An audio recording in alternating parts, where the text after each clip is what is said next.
In the realm of beast mastery, Yingchen traverses a world where extraordinary items from myriad realms are at his disposal. Courtesy of the Multiverse Research Institute, he carries with him. At the outset, during the sacred contract ceremony, he draws 7 stone monkeys in succession, achieving a full complement of life. Is it said that stone monkeys are weak? Does that mean my fully activated stone monkeys are also weak? If push comes to shove, I can always feed them a tremor fruit. Equipped with mechanized armor, I could undergo a Saiyan transformation. A mere injection of Kryptonian serum would solidify my ironclad physique. Under the auspices of various extraordinary items, the appearance of the stone monkey grows ever more remarkable. Until one fateful day, when a cadre of beast masters encounters that very stone monkey on an alien battlefield, wielding a staff that shatters the cosmos, their morale crumbles. Wasn't this supposed to be a stone monkey? Is this not the true Sun Wukong? As the ferocious beasts are conjured from Yingchen's hands, chaos ensues across the vast multiverse. Chapter 1. The Multiverse Extraordinary Item Research Institute, Tremor Fruit. In Longxiao Empire, Qingyuan City, at Qingyuan No. 1 High School, a throng of youthful faces stands in line, the air thick with palpable tension. At the rear of the queue, Yingchen casually rests his hands in the pockets of his school uniform, exuding an air of nonchalance. Over a decade has elapsed since he traversed from the familiar Blue Star to this new world. Here, beast mastery reigns supreme. Beyond the towering edifices lies a wilderness teeming with roiling beasts, a realm fraught with peril. Countless hidden realms intermittently materialize, posing a constant threat to humanity's very existence. For all, the aspiration to become a formidable beastmaster is regarded as the pinnacle of honor and pursuit. At the age of 18, one awakens their beast mastery talent, a crucial juncture that determines their future path. The talent for beast mastery is a prerequisite for becoming a beast master. Only by awakening such talent can one unlock the beast space and form a bond with their beast. The abilities conferred by these talents are as diverse as they are wondrous. Some can elevate a beast's combat prowess. Others enable a profound connection between master and beast, while some can even accelerate a beast's evolution. 1 month prior, on the day of his 18th birthday, Yingchen too awakened his unique talent. A smile tugged at the corners of his lips as he recalled this moment. Absolute luck, an active talent that, when invoked, elevates the bearer's luck attribute to its maximum attainable peak for a duration of 10 minutes. Cooldown period, 24 hours. This talent, seemingly unrelated to beast mastery, marked Yingchen's official induction into the ranks of beast masters. Today marks the day of acquiring one's first beast.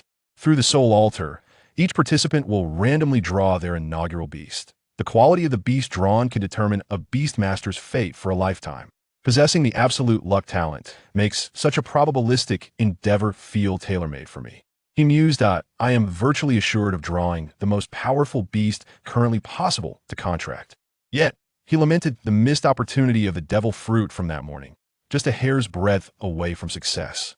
If absolute luck is the awakening of this Bodis original owner's talent, then the Multiverse Research Institute, which emerged in the depths of his consciousness over a decade ago, is his true trump card, an opulent golden finger from the package of a traveler.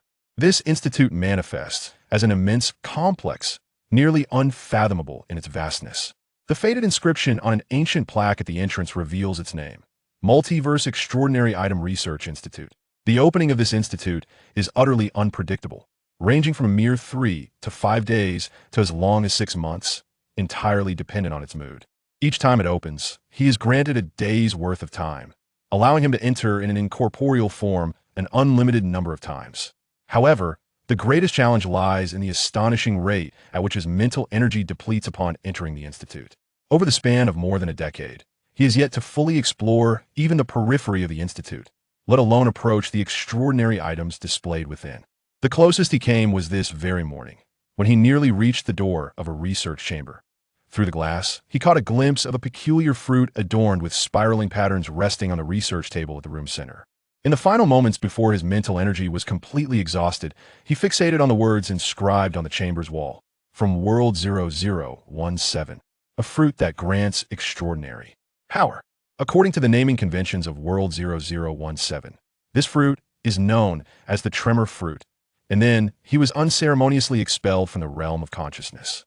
The Tremor Fruit, this is the ability of Whitebeard from the pirate world, reputed to possess the power to annihilate worlds. Whether consumed by himself or fed to the beast he is about to contract, the resulting surge in power would be monumental.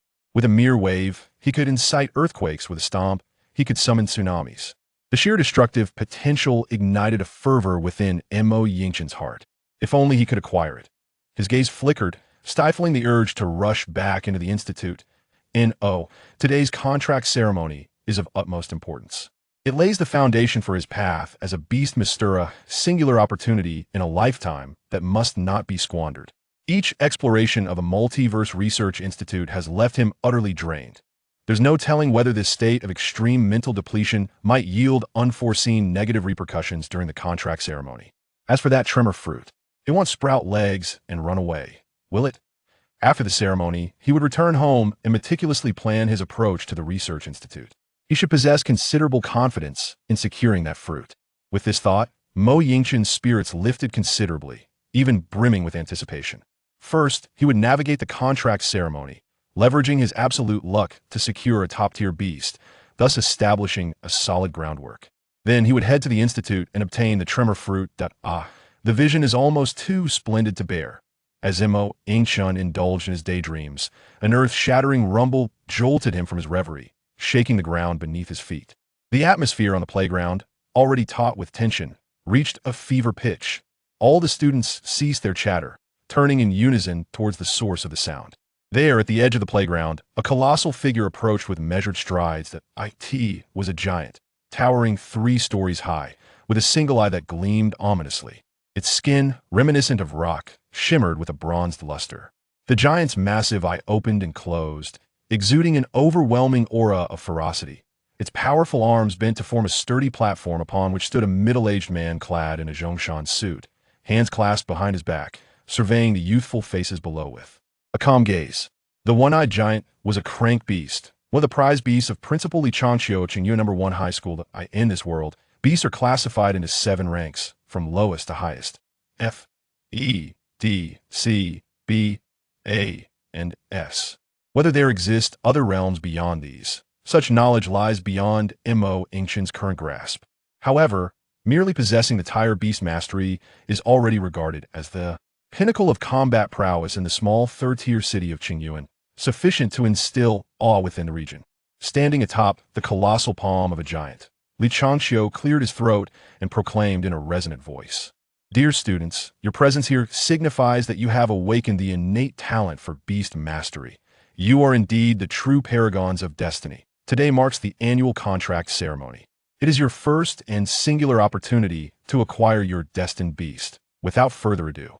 Lichangqiu's tone shifted as he gestured with his arm, directing attention toward an ancient stone platform that had been meticulously prepared in the center of the playground. "Now, those whose names I call, please step forward to commence the ceremony." Chunlei. As Lichangqiu's voice resonated through the air, a slightly plump boy in the ranks visibly trembled. With somewhat unsteady steps, he ascended the soul altar before him. In an instant, all eyes in the playground, including those of the supervising teachers, were fixated upon Chunlei. Even Yingchen, who had appeared somewhat indifferent until now, raised an eyebrow, intrigued by the unfolding event. Chapter 2. Card Drawing, My Beloved Beast. In this world, beast masters forge contracts with their beasts through 2 distinct methods. The first method involves establishing a unique soul contract with wild exotic beasts, thereby claiming them as their own. The potential of the beasts acquired through this method varies greatly. Some are exceptional while others are lacking, entirely dependent on the eye for talent and a stroke of luck. Even among beasts of the same species, their innate gifts, skills, and growth limits can differ drastically. Apart from the initial beast that can be obtained through a contract ritual, all subsequent beasts must be acquired through this method. The second method is the contract ritual taking place today. Upon reaching the age of 18 and successfully awakening their talents, all individuals may partake in a free card draw at the soul altar. The term card draw is used because the beasts drawn will momentarily manifest as cards.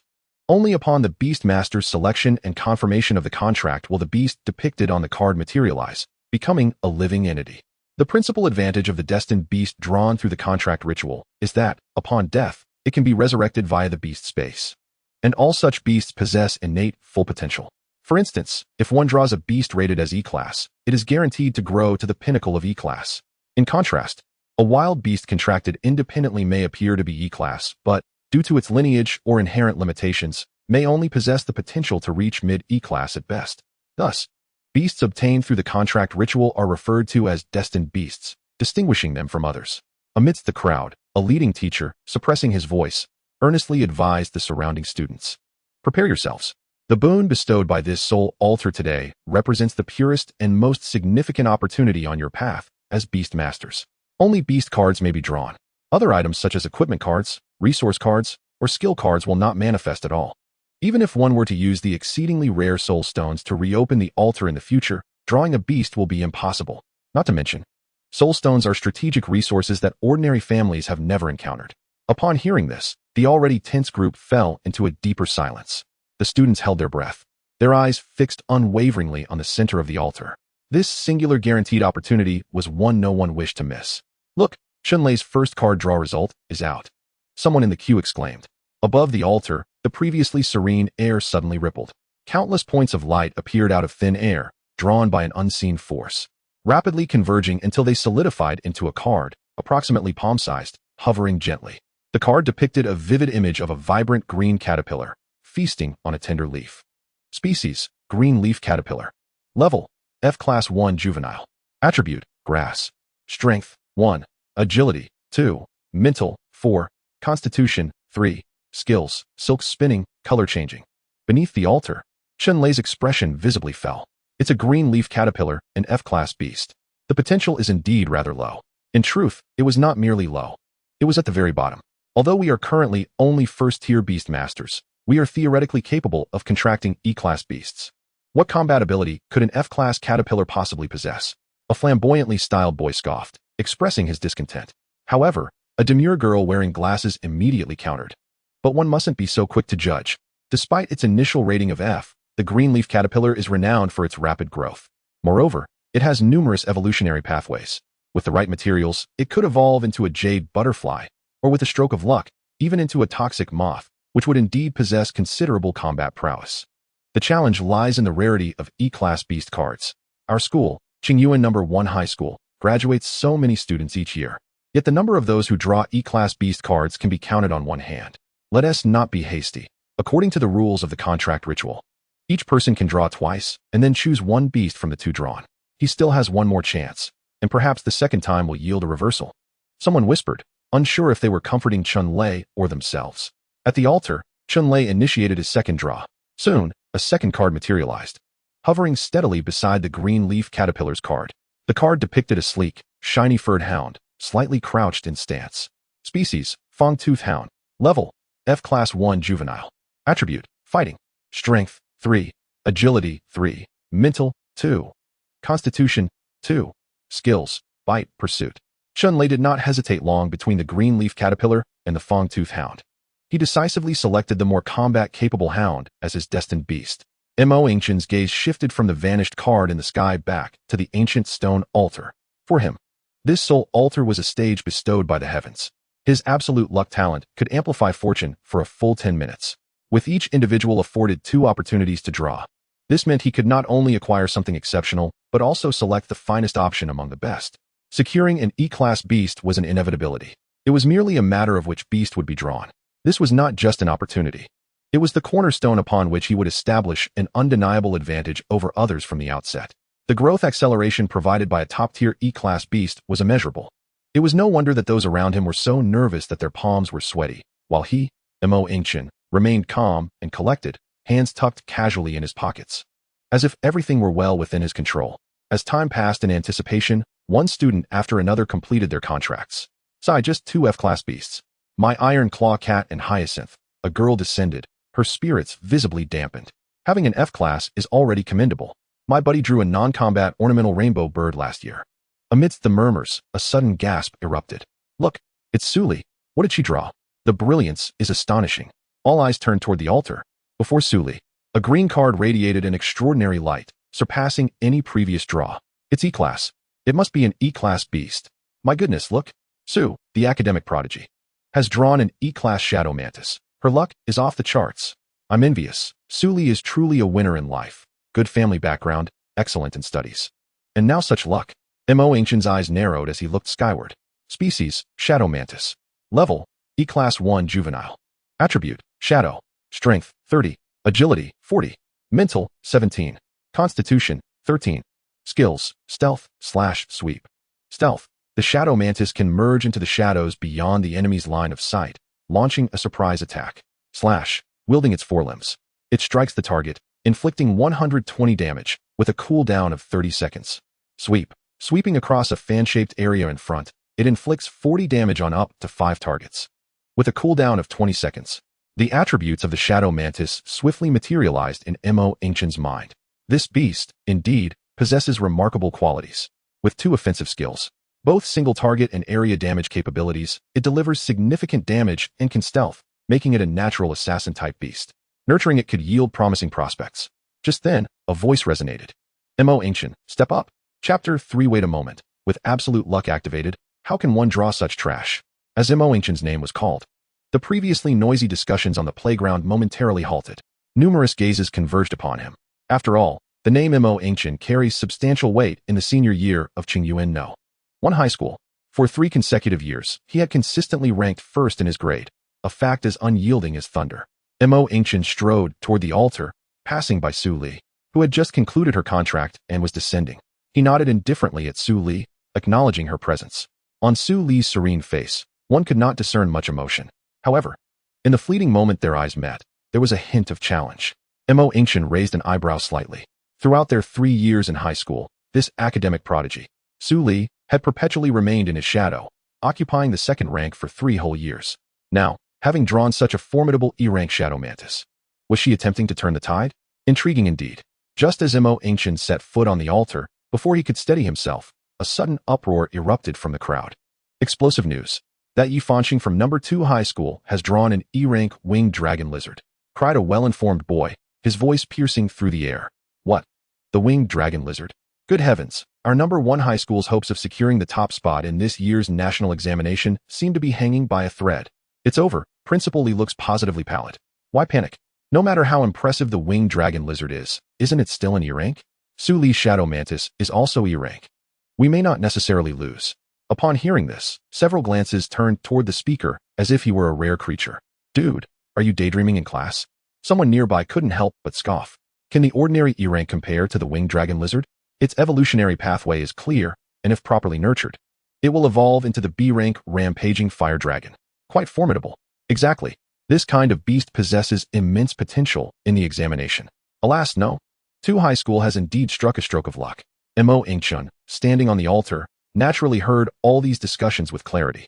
The winged dragon lizard is indeed impressive. However, with his absolute luck, he chose not to dwell too much on the matter. Instead, the talk of beast evolution piqued his interest. The potential of a beast is not immutable. Through specific nurturing and rare materials, one can indeed transcend the limitations of rank. However, some evolutionary paths have already been mapped out by predecessors, allowing one to follow their lead. Yet, many others require the beast master to explore independently. A fleeting thought crossed Yingchen's mind before he centered his focus. These considerations were not pertinent at the moment. The innate beast mastery talent within him began to operate subtly. Absolute luck activated.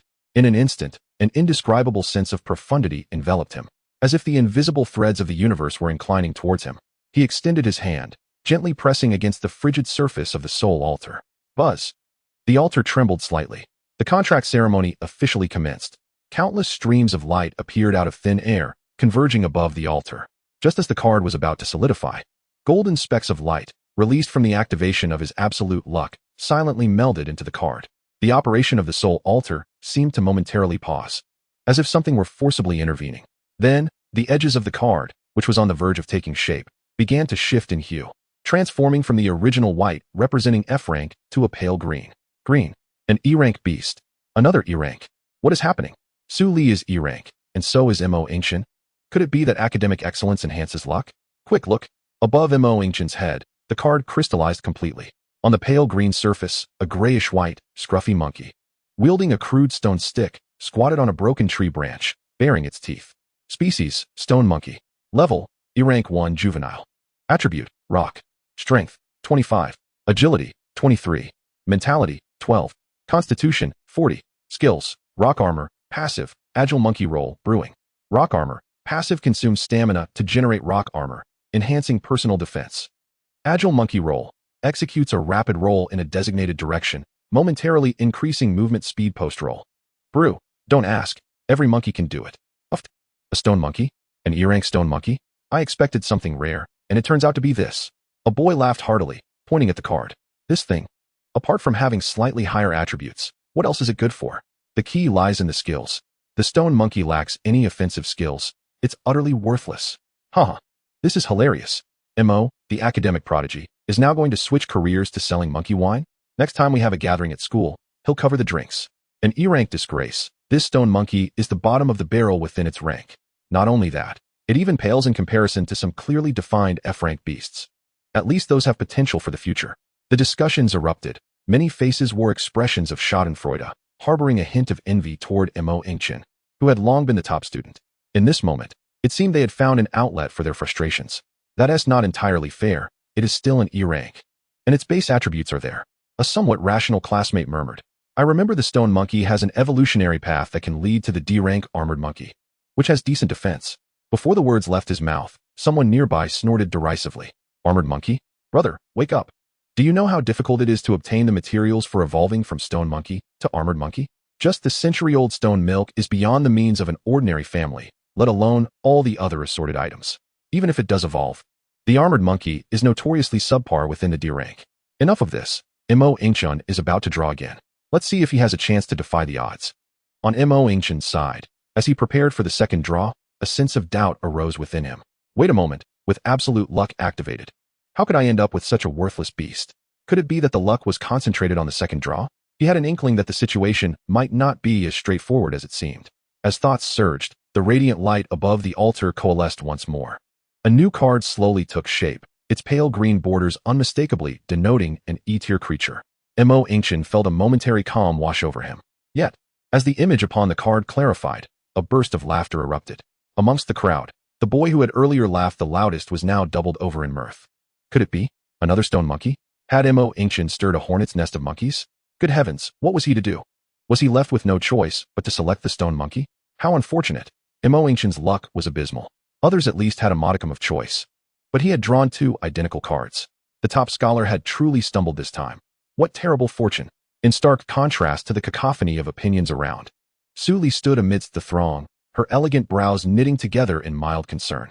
Two stone monkeys indeed strayed far from expectation. Yet, as if struck by a sudden realization, a flicker of intrigue danced in her beautiful eyes. She abruptly raised her gaze to the soul altar, which should have ceased its operation after the second draw.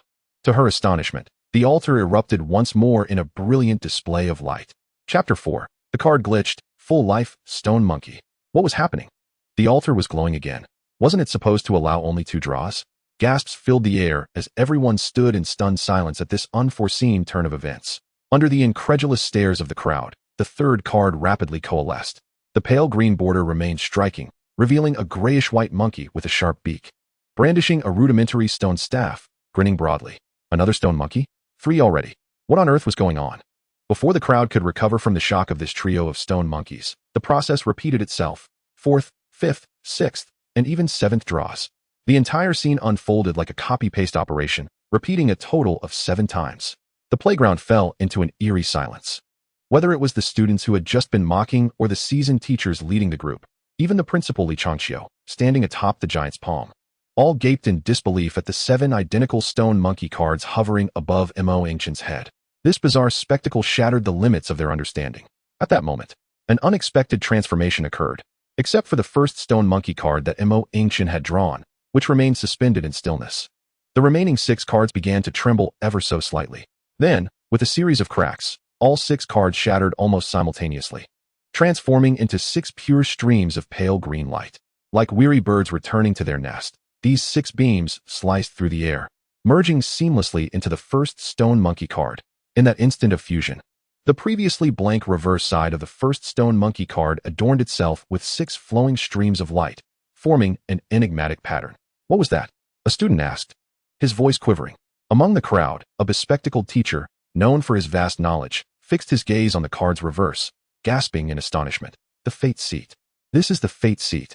Suli wore a look of sudden comprehension. So that was it. Beside her, an impatient classmate leaned in eagerly.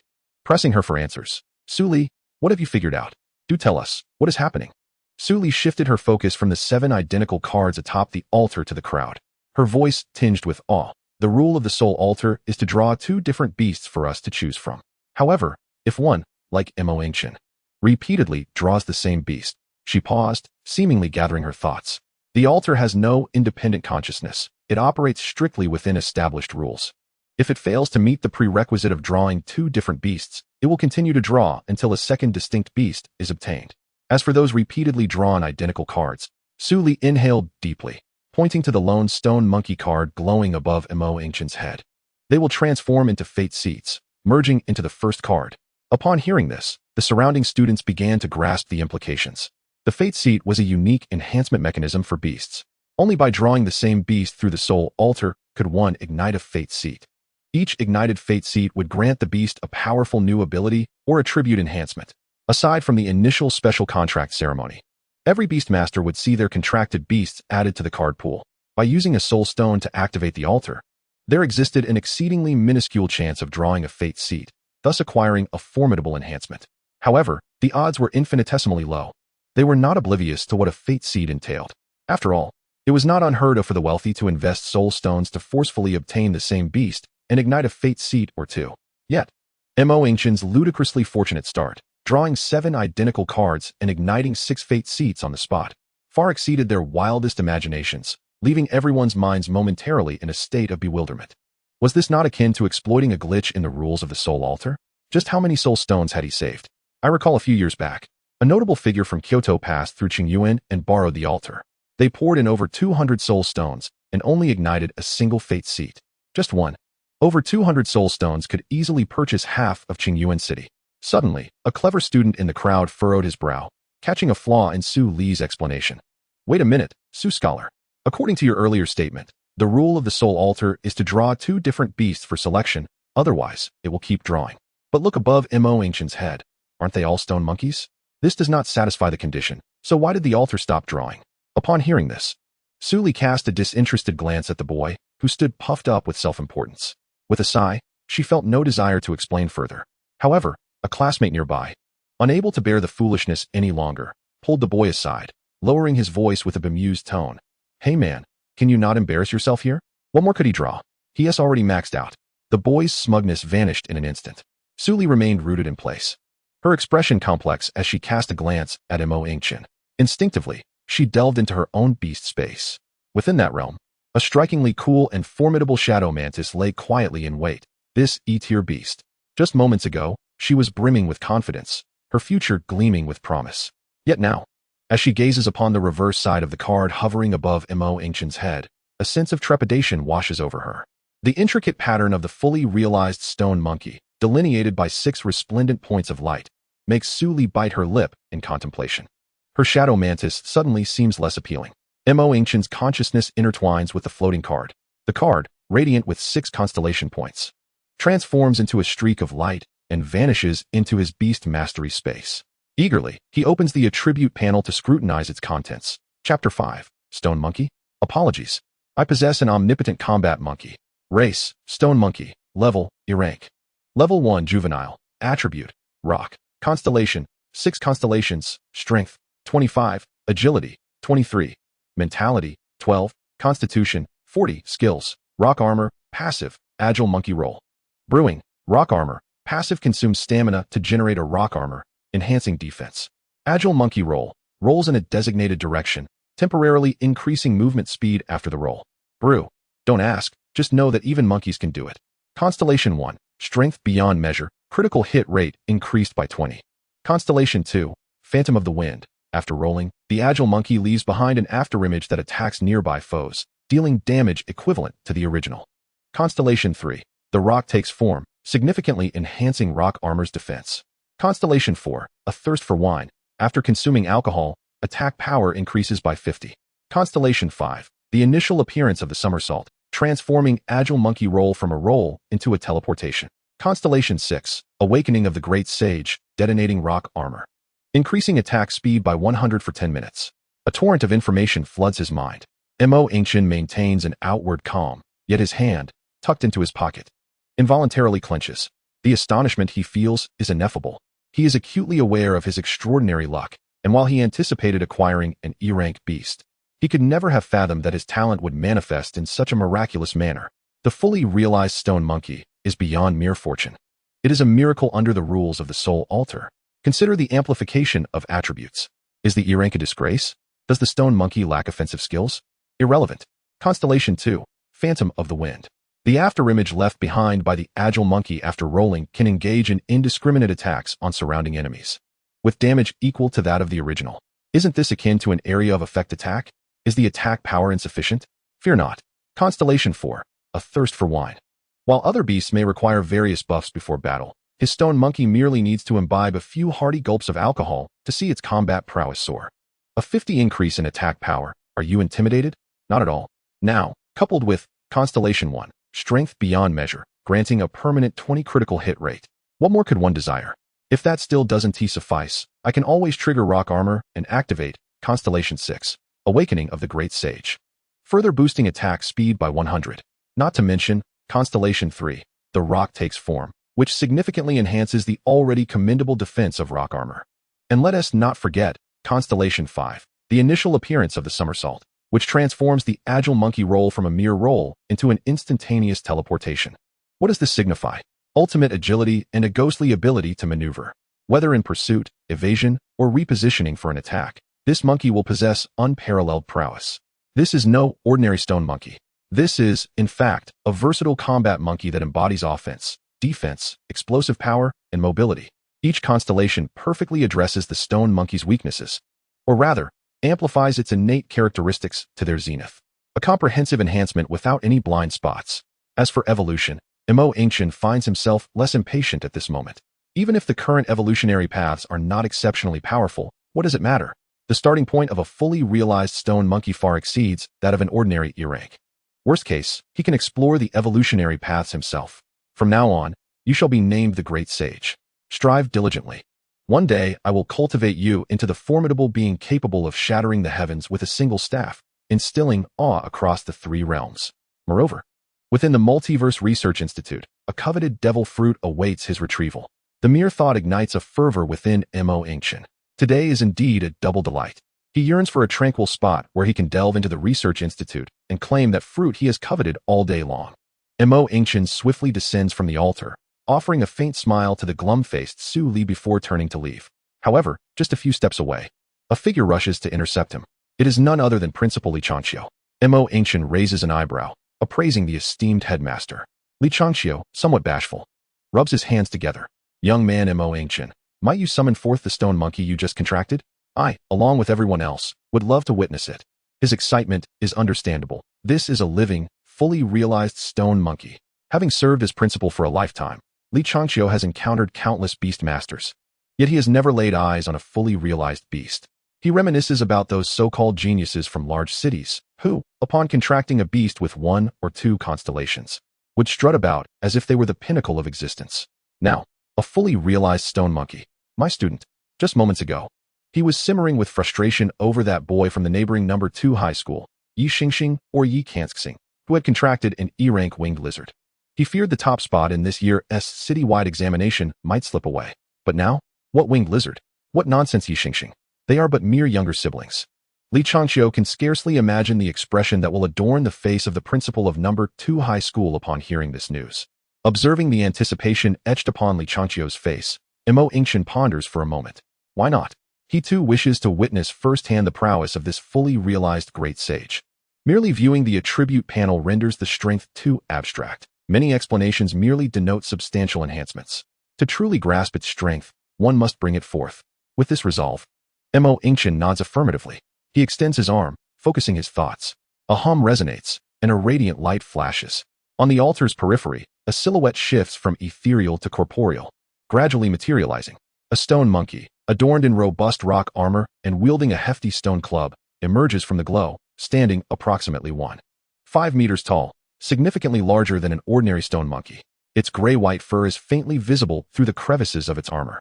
Upon its arrival, it seizes the stone club and surveys its surroundings with vigilant scrutiny. Yingchen smiles, his gaze flitting over the stone monkey for a prolonged moment, nodding in approval. Indeed, a promising warrior. Its immediate alertness speaks volumes of its intelligence. The old principal's eyes glint as he gestures to Su Li, who stands to the side. Su, come here for a moment. Upon hearing this, Su Li approached with a hint of confusion. Among my few summoned beasts, their strength is rather formidable.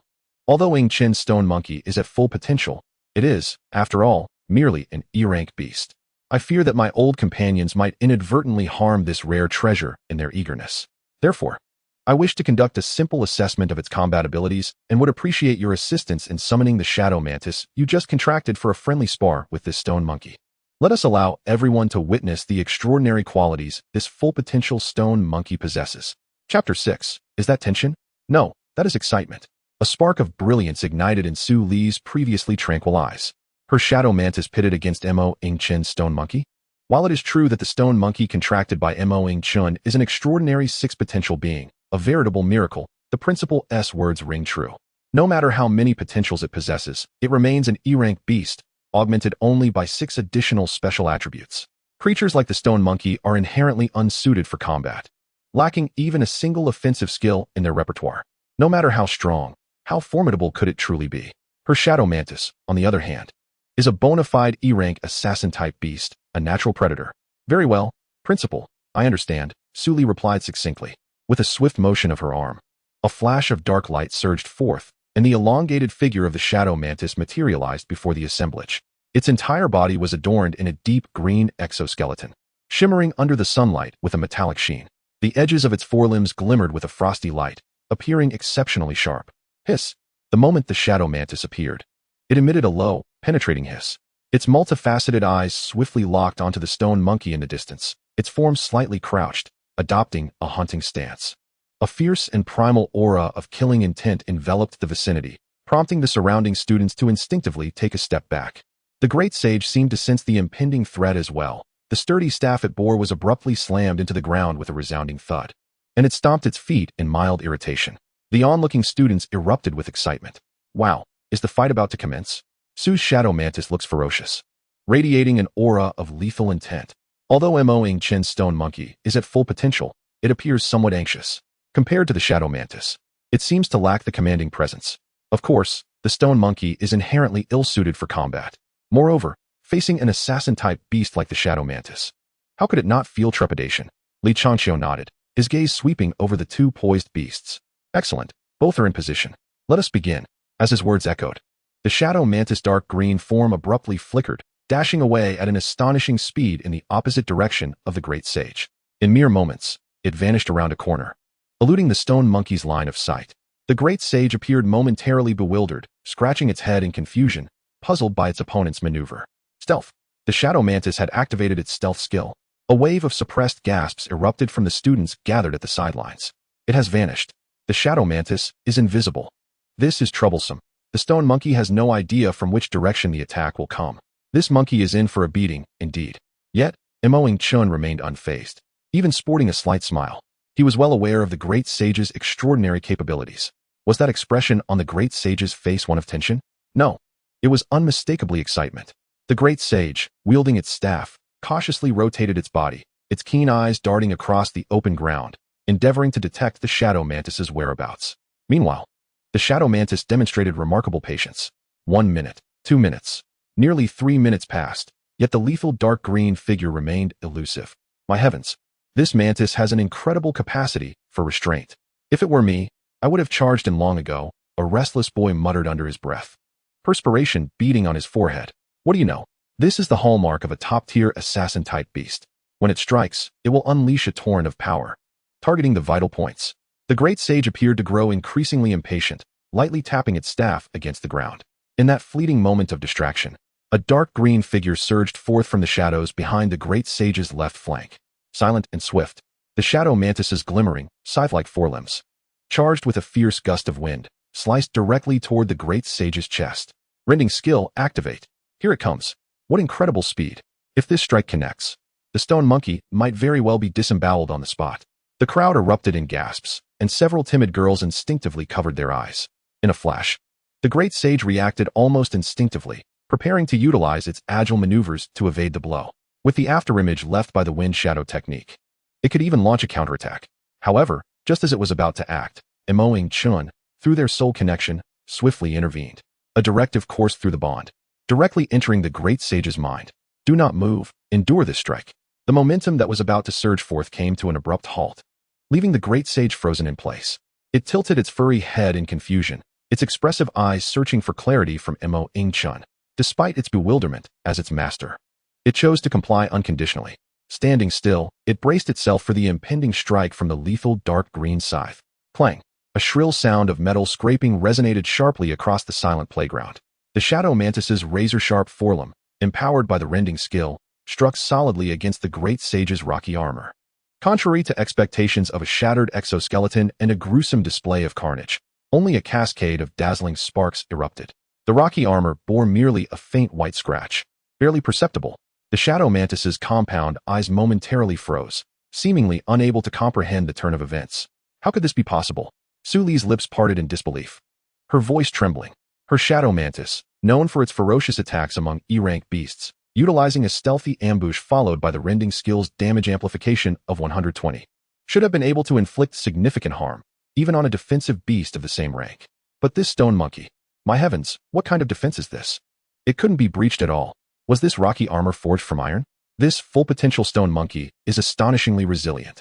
The gathered students erupted in a chorus of astonishment, their exclamations intermingling. The great sage glanced down at the nearly invisible white mark on its chest, then up at the shadow mantis, which still held its attacking posture. Somewhat bewildered, scratching its furry face, it grinned, revealing a mouthful of white teeth. Is that all? Just a tickle? Yingchen's lips curled into a faint smile. The reason he had consented to this match. The primary objective was to personally ascertain the extent of the defensive prowess conferred by the rock-solid constellation upon the rock armor. After all, the enhancement in offensive capabilities is clearly delineated in the constellation's description, allowing for a rough estimation. However, the defense aspect remains shrouded in ambiguity. At long last, he has acquired a satisfactory answer. Both being E-rank, level 1 juveniles, the shadow mantis, under the influence of stealth and skill activation, still failed to breach the great sage's defenses. Given this, there was no further necessity for the sparring session to continue. With a mere thought, Yingchen beckoned to the great sage. The great sage, shouldering a stone club, ambled over with a somewhat nonchalant gait. Just then, an unexpected turn of events unfolded.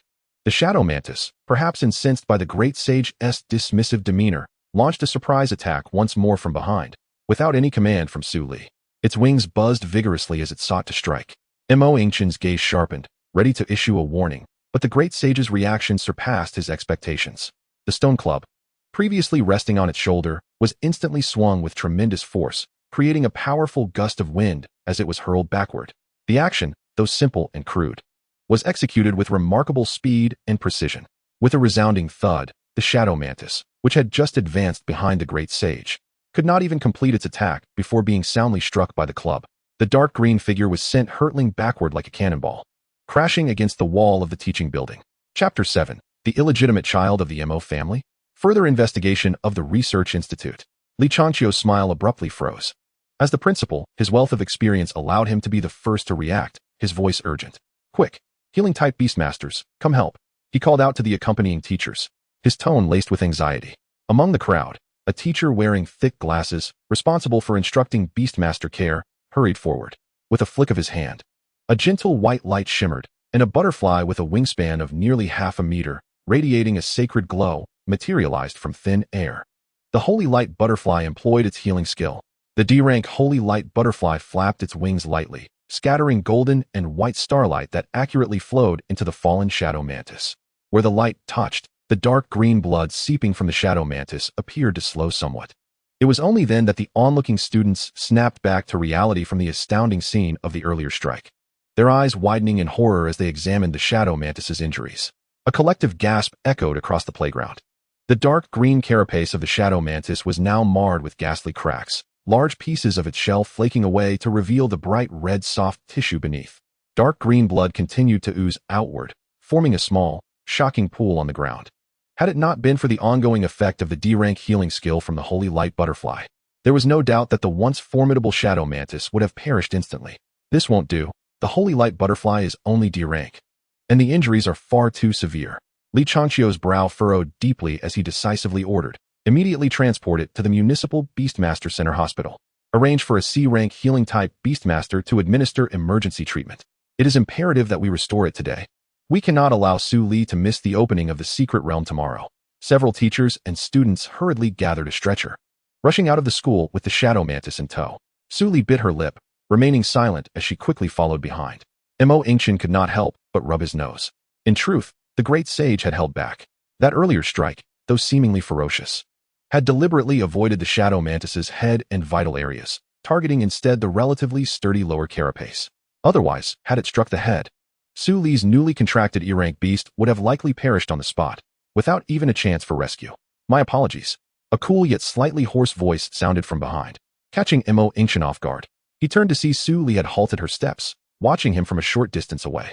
I apologize on behalf of my beast for its sneak attack after the match concluded. Su Li's voice trembled. Yingchen looked at her and suddenly smiled, casually shrugging. Su Li paused for a moment, as if a weight had been lifted from her shoulders. Without further words, she turned and hurried after the stretcher. As the commotion on the playground gradually subsided, Li Changqiu took a deep breath and stepped up to the podium. His expression was complex as he glanced at the great sage, who was nonchalantly scratching the ground with its stone club, occasionally scratching its head. He inwardly marveled at the creature's astonishing attack power, capable of dispatching the shadow mantis in an instant. Moreover, the way the monkey had effortlessly swung the club indicated it had not exerted its full strength. And that defense, it was simply outrageous. The shadow mantis' stealthy, slashing attack barely registered against it, leaving no discernible marks. The full-force strike of a top-tier assassin-type beast of the same rank could not even breach its defenses? Are you telling me this creature is an E-rank, level 1 juvenile beast? This is utterly preposterous. Students, the contract ceremony for today has come to a successful conclusion.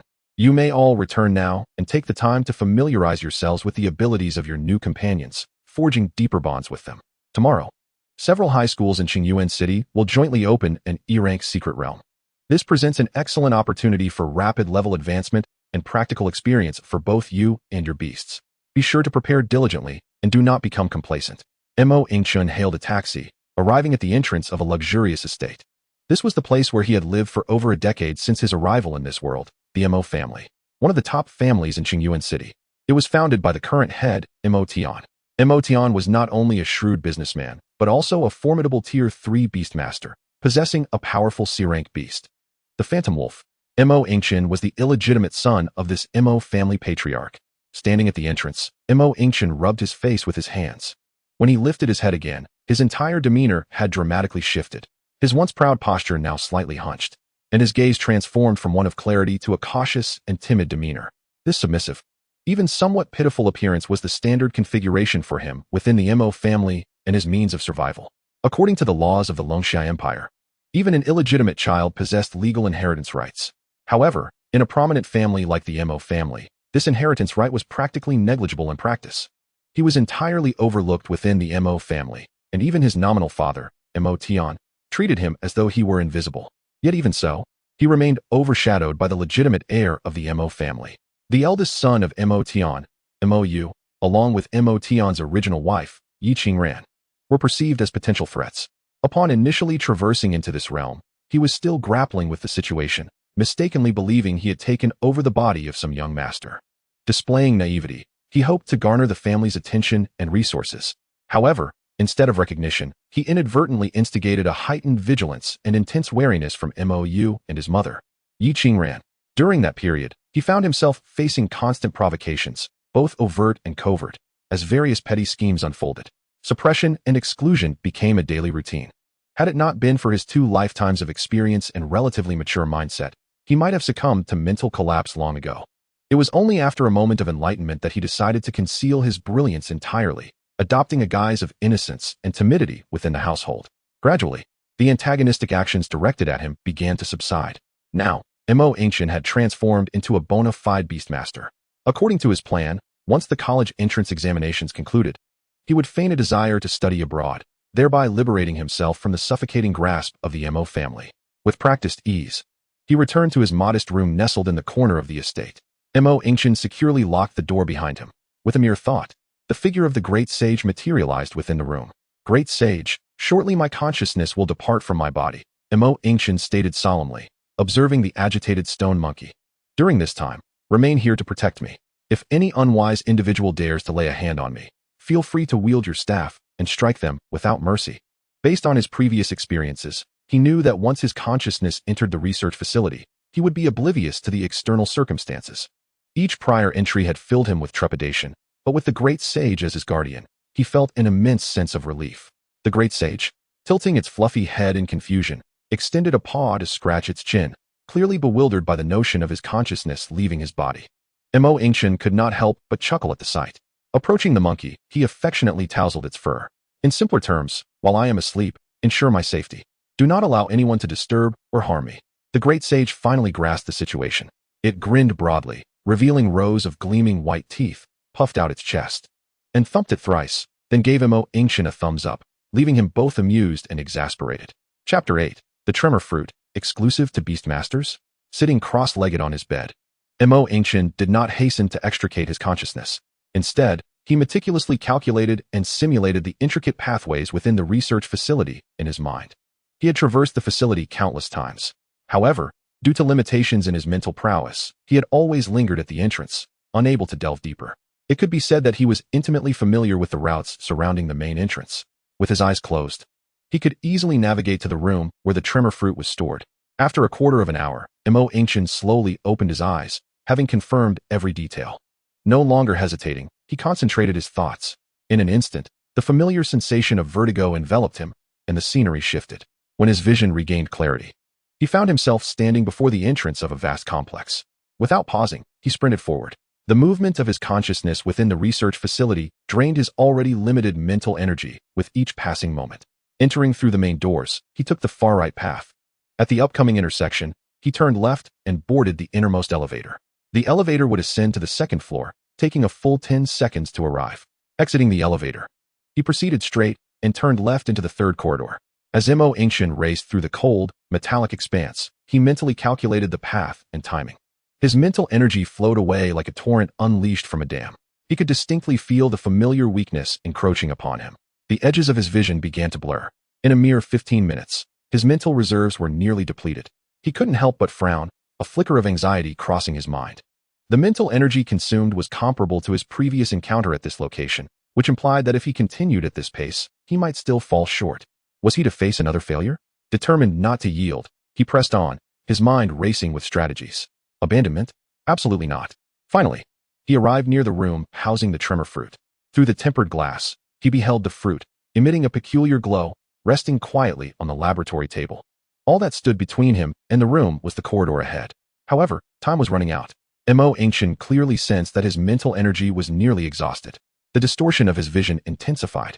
At this rate, he would barely advance further than his last attempt, still unable to reach that elusive fruit. A wave of intense frustration surged within him. With insufficient mental energy, was he truly resigned to waiting for the next opening of the research facility? Suddenly, his peripheral vision caught sight of a red metal box affixed to the side of the corridor. It was a fire safety equipment box. An idea sparked in Yingchen's mind. He abruptly halted and, without hesitation, dashed toward the box. With a decisive click, he flung open the box and seized the gleaming fire axe within. Taking a gamble, without a moment's pause, he brandished the axe and charged toward the sturdy tempered glass. With a mighty roar, he summoned all his strength, raised the axe high, and brought it crashing down. A resounding thud echoed through the silent corridor. The tremendous force of the blow caused the tempered glass to shatter, a web of cracks spreading chaotically across its surface. A flicker of ecstatic realization flashed in Yingchen's eyes. It truly was possible. This environment could indeed be breached. Without a moment to lose, he swung the axe again.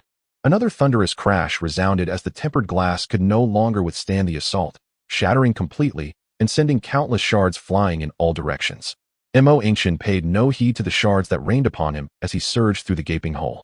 5 meters, 3 meters, 2 meters, 1 meter. Yingchen sensed the world around him beginning to collapse. He understood this was the harbinger of his mental energy's total depletion, signaling an impending forced exit. Come to me. With every last ounce of strength, he extended his arm and grasped the devil fruit on the research table. The moment his fingertips brushed its surface, darkness enveloped him, and his consciousness was violently expelled from the research facility. His mental energy had been excessively drained, and his brain forcefully severed all connections to the outside world, plunging him into unconsciousness.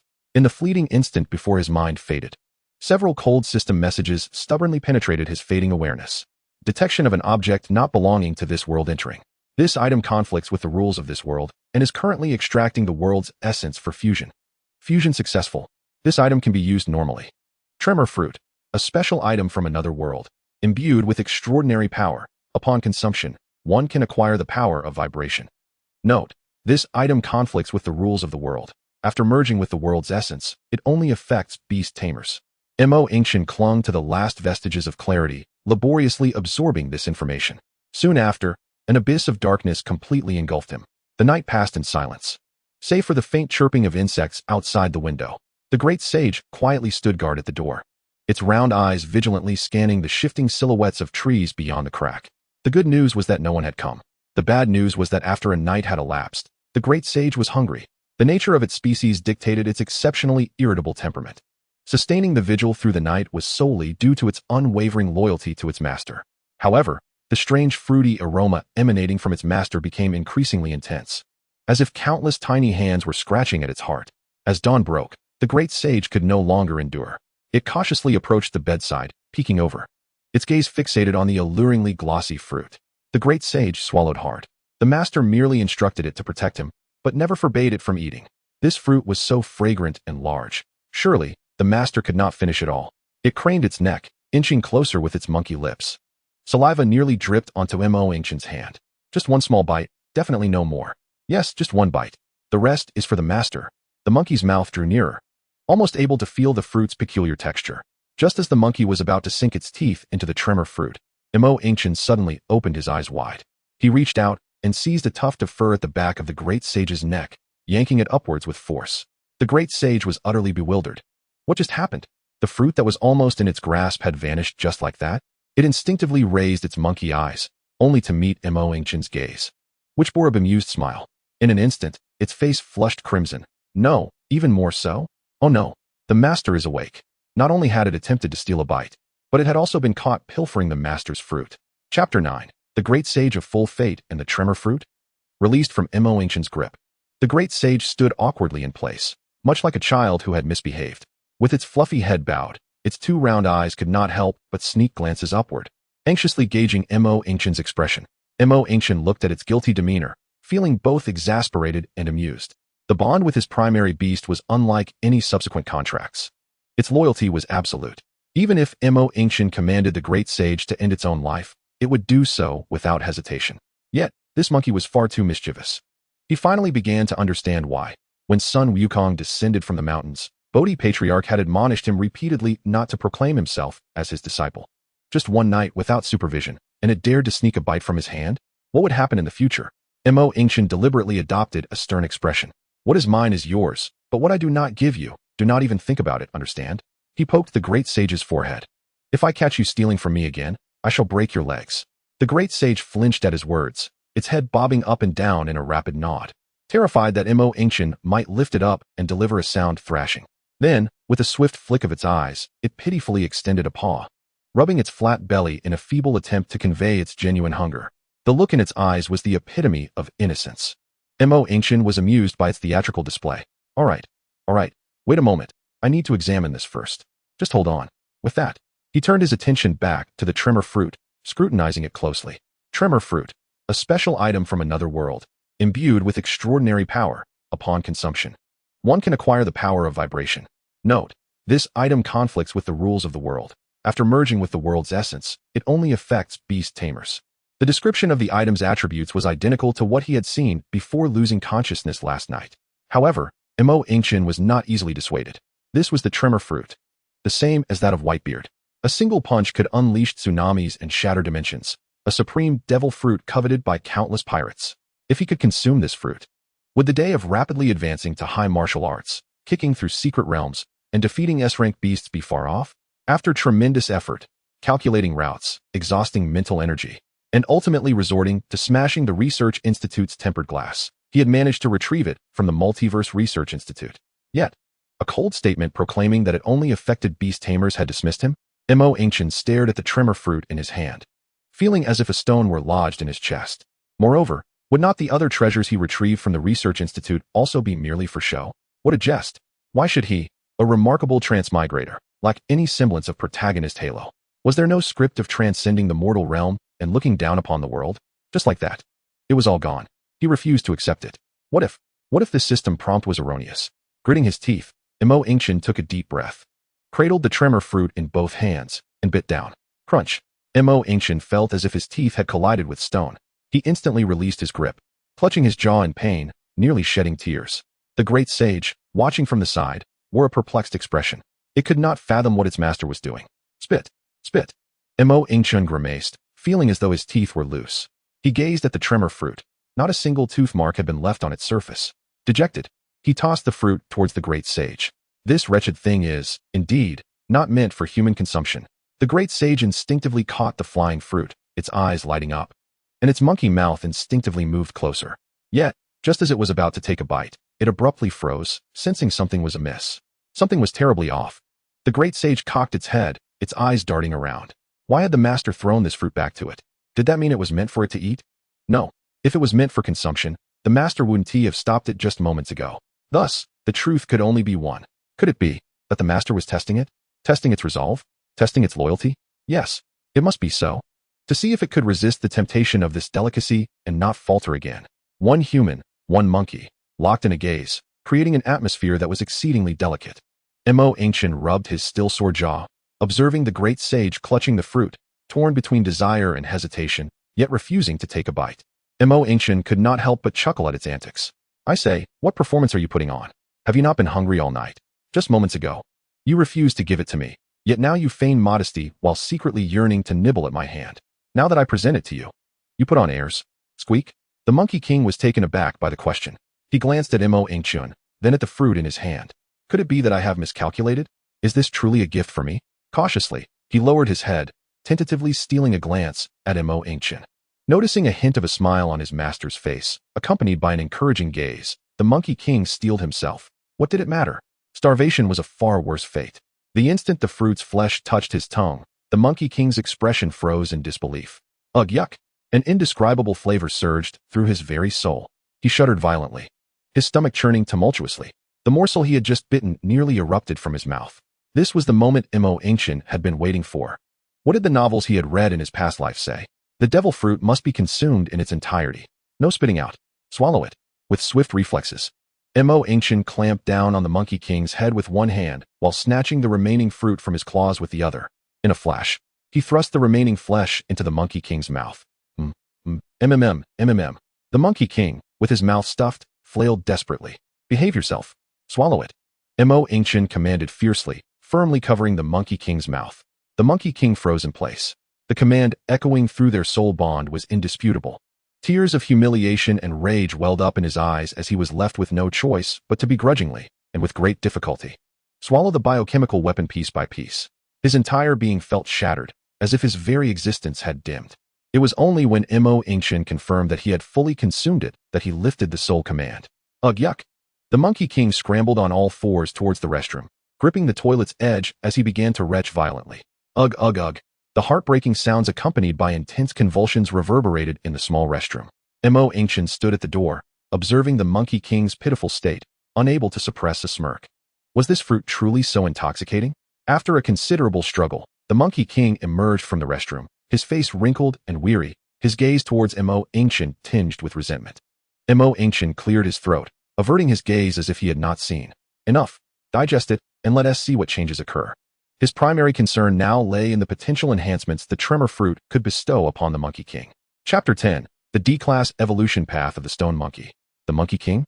Meanwhile, in the provincial capital of Tianhai, Tianyan City, within the office of Tianyan University's president, President Zhuang Wei sat comfortably in a leather chair, attentively listening to a report from a young faculty member before him. President Zhuang, this year, the overall quality of Beast Tamers in Tianhai province has been quite promising. It can be said to be a year of concentrated talent explosion, the young faculty member declared with excitement. According to preliminary statistics aggregated from various cities, the number of students who completed E-Class Beast contracts has generally increased by 20 to 25% compared to the same period last year. Among them, several cities have particularly impressive figures. I have preliminarily filtered a batch of candidates with exceptional qualifications and high potential for beast taming for your consideration. Here is the list for your review. Bang! With a loud crash, the heavy wooden door of the office was abruptly flung open from the outside. The report was suddenly cut short. Zhuang Wei's brow furrowed in displeasure as he turned to the entrance. There, he saw the director of the admissions office, Zhang Peifu, drenched in sweat and leaning against the door frame, gasping for breath. Old Zhang, what on earth are you doing? No decorum. Are you unaware that I am in the midst of a report? What a calamity. Zhang Peifu, disregarding the president's irritation, rushed to the desk in a flurry. President, great news. A monumental event. Zhuang Wei's expression deepened with concern at Zhang's uncharacteristic excitement. What has you so agitated? Speak slowly. Has some city produced a rare beast that appears once in a century? Zhang Peifu took a few deep breaths, striving to quell his excitement. It's Qingyuan City. They have produced an unparalleled genius. Oh, Zhuang Wei leaned forward slightly, a glimmer of interest flickering across his face. Qingyuan City? I recall their past performances being rather mediocre. Pray tell, what genius has emerged? What beast did they contract? However, Zhang Peifu's expression grew peculiar at that moment. No, it's not that at all. The beast he contracted is merely a stone monkey. Uffed. Zhuang Wei, who had just taken a sip from his teacup, nearly choked. A stone monkey? Old Zhang, you must be joking. I am aware that other key universities in various provinces have been frantically competing for talent. I understand your pressure in admissions, fearing that you might miss out on a promising candidate. But, Old Zhang, our Tianyin University is a prestigious institution. Even if we are short on candidates, we cannot simply accept any misfit. A student who contracts a stone monkey cannot be deemed a genius, let alone an unparalleled genius. I fear you are becoming quite muddled. Accepting such a student pales in comparison to admitting several F-class Beast Tamers with higher evolution potential. At least they offer some hope. He picked up the list the young faculty member had just submitted and offered it to Zhang Peifu. Enough. Stop your fussing. Since you are here, take a look at this list. These are the truly noteworthy candidates I have requested to be prioritized for cultivation at Tianyin University. Slap. To Zhuang Wei's surprise, Zhang Peifu did not even glance at the list, instead pushing it aside and hastily bypassing the young faculty member to slam a stack of documents onto Zhuang Wei's desk. President, you ought to see this personally. Zhuang Wei's brows knitted tightly. He reluctantly picked up the documents, flipping to the first page with indifference. A minute passed, and then, bang. Zhuang Wei abruptly leapt from his leather chair, his eyes wide in astonishment as he stared at the documents in his hands, his lips trembling. This a full magic stone monkey? He directly drew a full magic stone monkey during the contract ceremony. The young faculty member was taken aback by his sudden reaction, glancing nervously at the documents in Zhuang Wei's grip. Zhuang Wei paced back and forth in excitement. This is no mere genius. This is the offspring of Lady Luck herself. Quickly, prepare a vehicle for me. I must go to Qingyuan City immediately. Zhuang Wei's complete turnaround left Zhang Peifu utterly bewildered. Huh, President. Won't we wait for the college entrance examination to conclude? Zhuang Wei shot Zhang Peifu a fierce glare. The college entrance examination? By the time it concludes, the opportunity will be long gone. We will directly recruit him. Exceptional admission. Everything the school can offer, we will offer.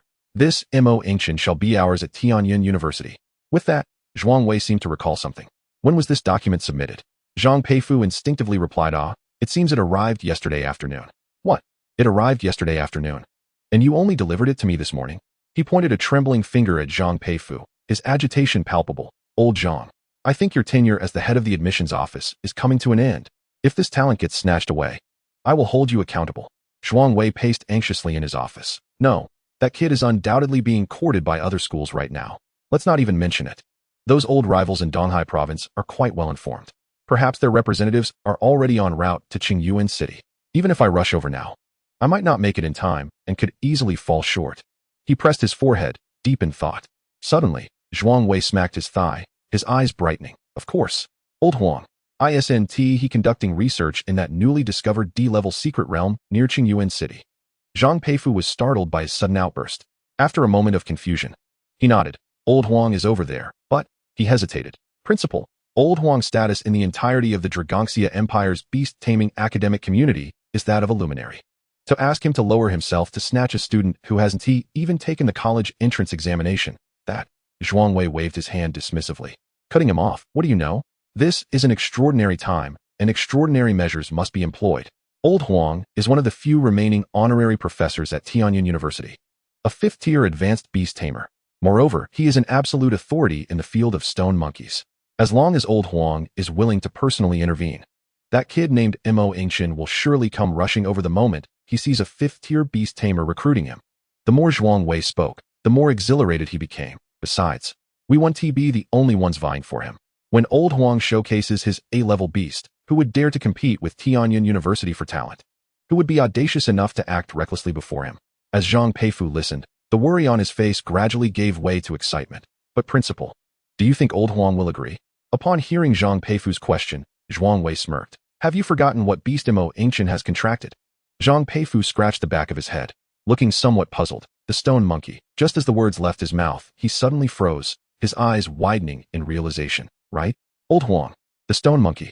The full-blooded stone monkey. Old Huang has devoted the better part of his life to researching stone monkeys. If he finds out that a full-blooded stone monkey has emerged in Qingyuan City, he probably won't need the school to invite him. He will rush to find Yingchen himself. Brilliant. Principal, this strategy of yours is truly brilliant. Zhang Peifu exclaimed, slapping his thigh, his face brimming with uncontrollable admiration. This is simply killing 3 birds with 1 stone. ISNT Old Huang, just in possession of his latest research on the D-level evolution path of the stone monkey, the Monkey King? That is a precious result that can transform an ordinary E-tier stone monkey into a highly capable D-tier agile beast. I refuse to believe that this kid named Yingchen can resist such temptation. Principal, I am genuinely impressed this time. Zhang Peifu rubbed his hands together in excitement. Zhuang Wei waved his hand in a gesture of dismissal. Enough with the flattery. Hurry and make arrangements. Whether we can invite this esteemed figure into our Tianyan University temple depends on today. Chapter 11. Stopping Evolution, the Thunderous Battle Ape? Meanwhile, Yingchen was fixated on the white light on the floor. The great sage remained motionless within it, having maintained this position for nearly 10 minutes. Were it not for the continuous new prompts refreshing on the Beast Tamer panel, Yingchen would have almost believed that the monkey had truly been overwhelmed by that devil fruit.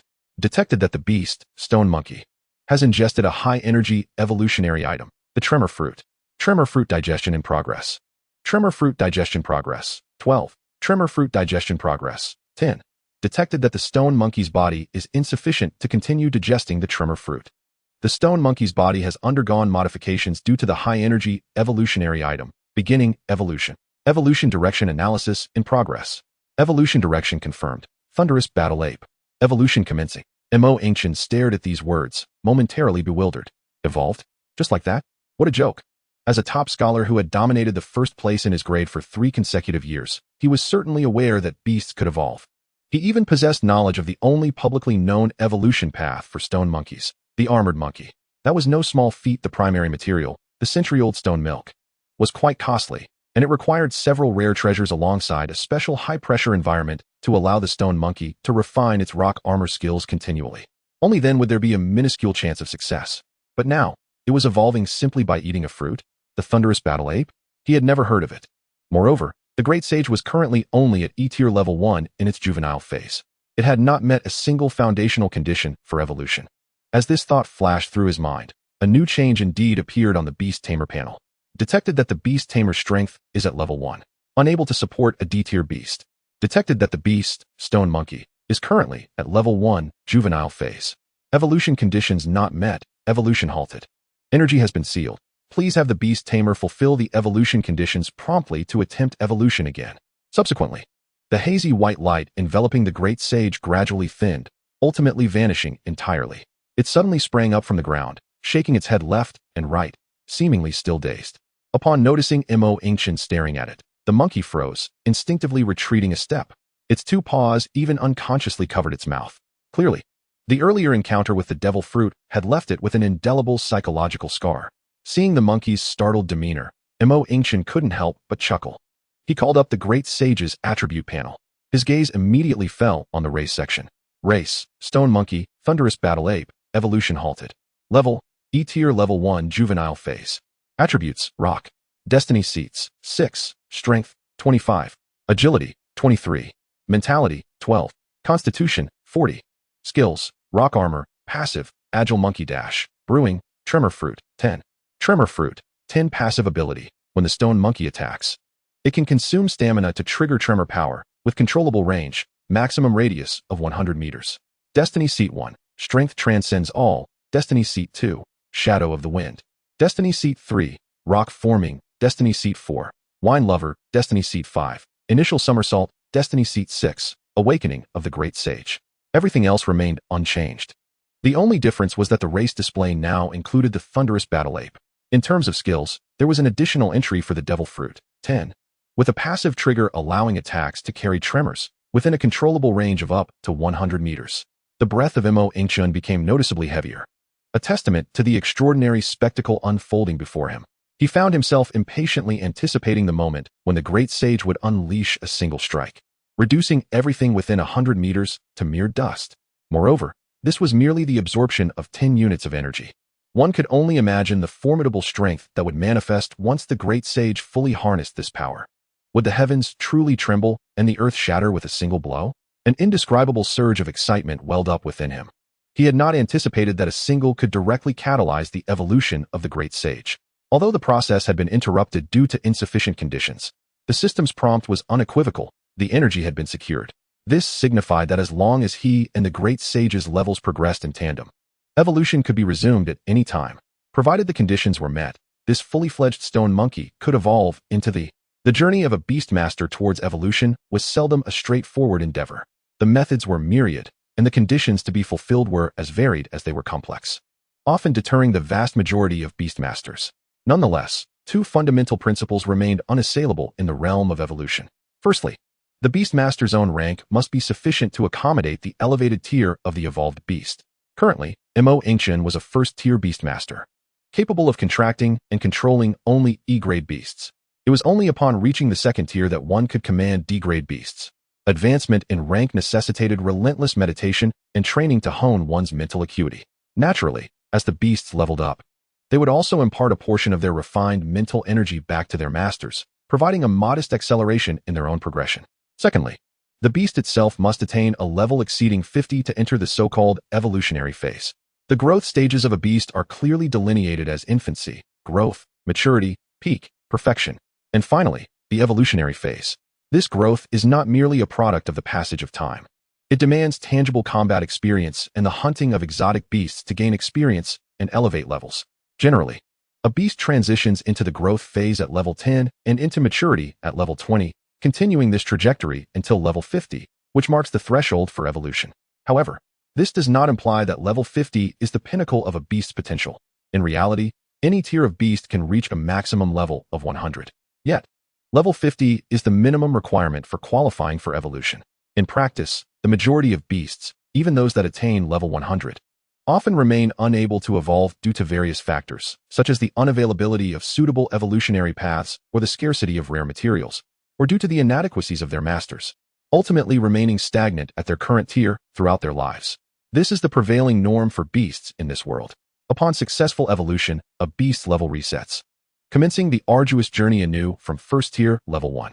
This process bears a striking resemblance to the legendary cycle of reincarnation, a fresh start. However, the rewards are substantial. Even at level 1, the foundational attributes and skill potency of a D-tier beast far exceed that of an E-tier beast at level 100. More critically, high-tier beasts acquire significantly more free attribute points with each level gained compared to their lower-tier counterparts. The limits of growth are simply incomparable. Thus, for the great sage to truly evolve into the Yingchen muse, the primary focus must be on leveling up from its current E-tier level 1 to level 50. This not only meets the requisite conditions for further evolution, but is also crucial for the mental energy the great sage would provide during this leveling process, sufficient to enable Yingchen to break free from the constraints of first-tier status and ascend to second-tier beastmaster. At that juncture, he would effortlessly accommodate D-grade beasts, an exquisite twofold achievement. He whispered, a spark of excitement igniting within him. Although the evolution had been halted, the energy was secured, and the path was clear. All that remained was to methodically level up. With a clap of his hands, Yingchen declared, "Let us go, great sage, for I shall lead you to training." Chapter 12, The Secret Realm, Goblin Den waving his hand. Yingchen summoned the great sage back into the beast space and rose to make his way towards the designated entrance of the secret realm organized by the school. The secret realm was indeed an excellent venue for rapid leveling.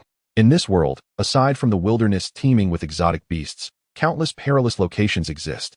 The numerous entrances to secret realms also serve as gathering points for beastmasters. Each secret realm constitutes an independent microcosm, teeming with a variety of monsters and environments, offering various resources and beast equipment. Furthermore, their capacity for infinite resets makes them the battlegrounds for countless beastmasters and their companions.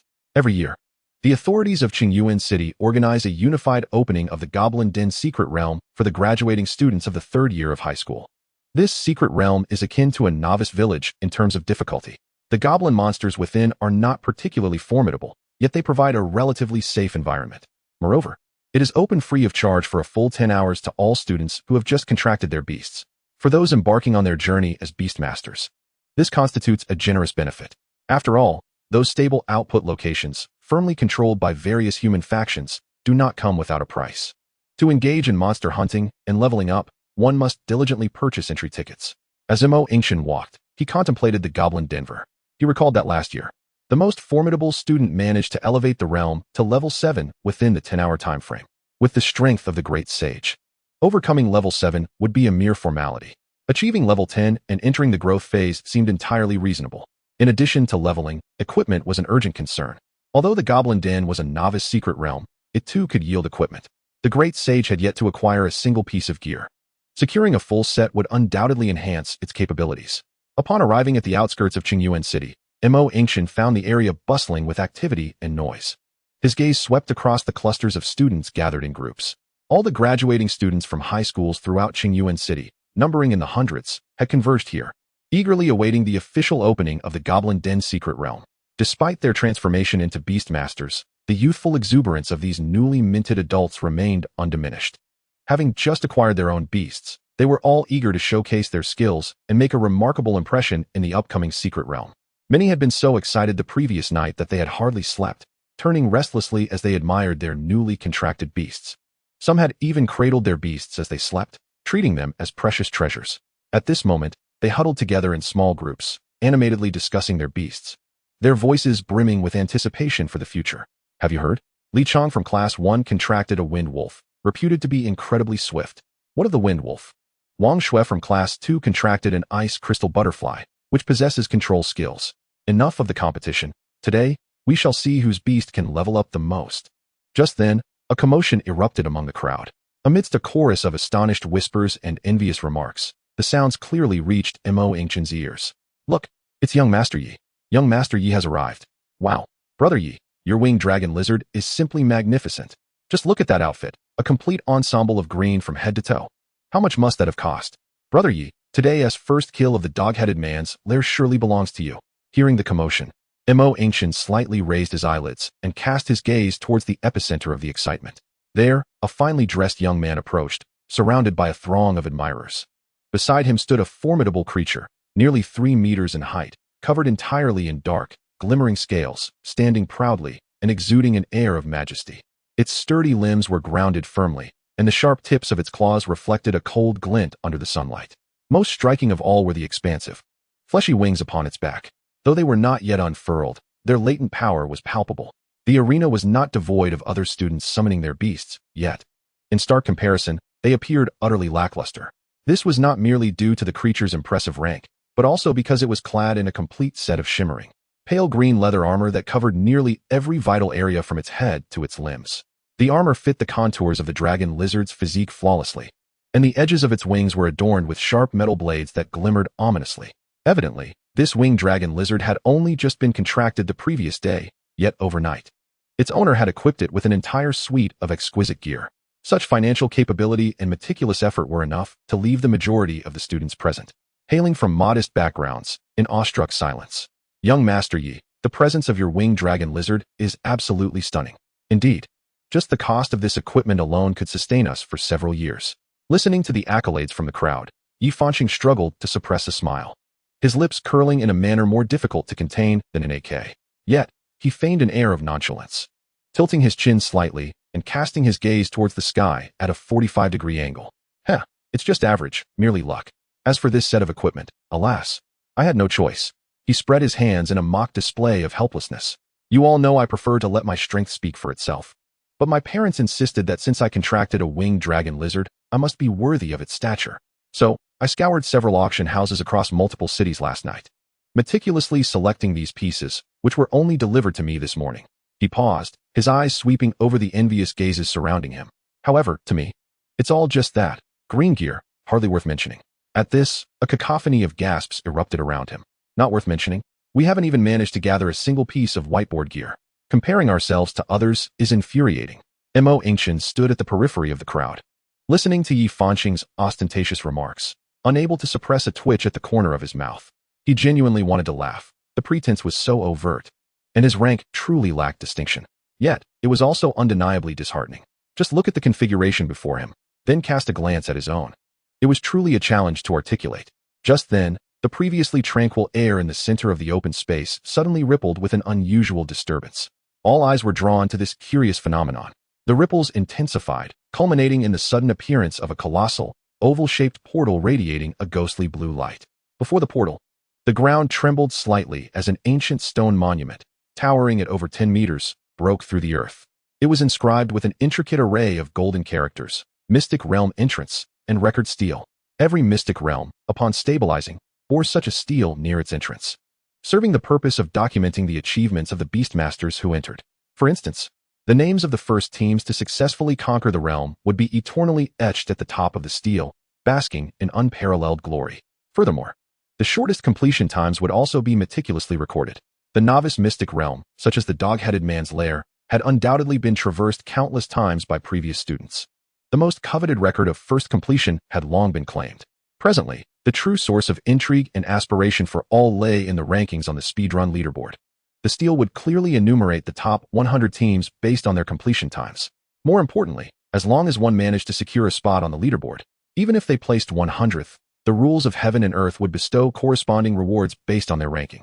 These rewards included, but were not limited to, beast equipment, rare skill books, various cultivation resources, and even a chance at soul stones.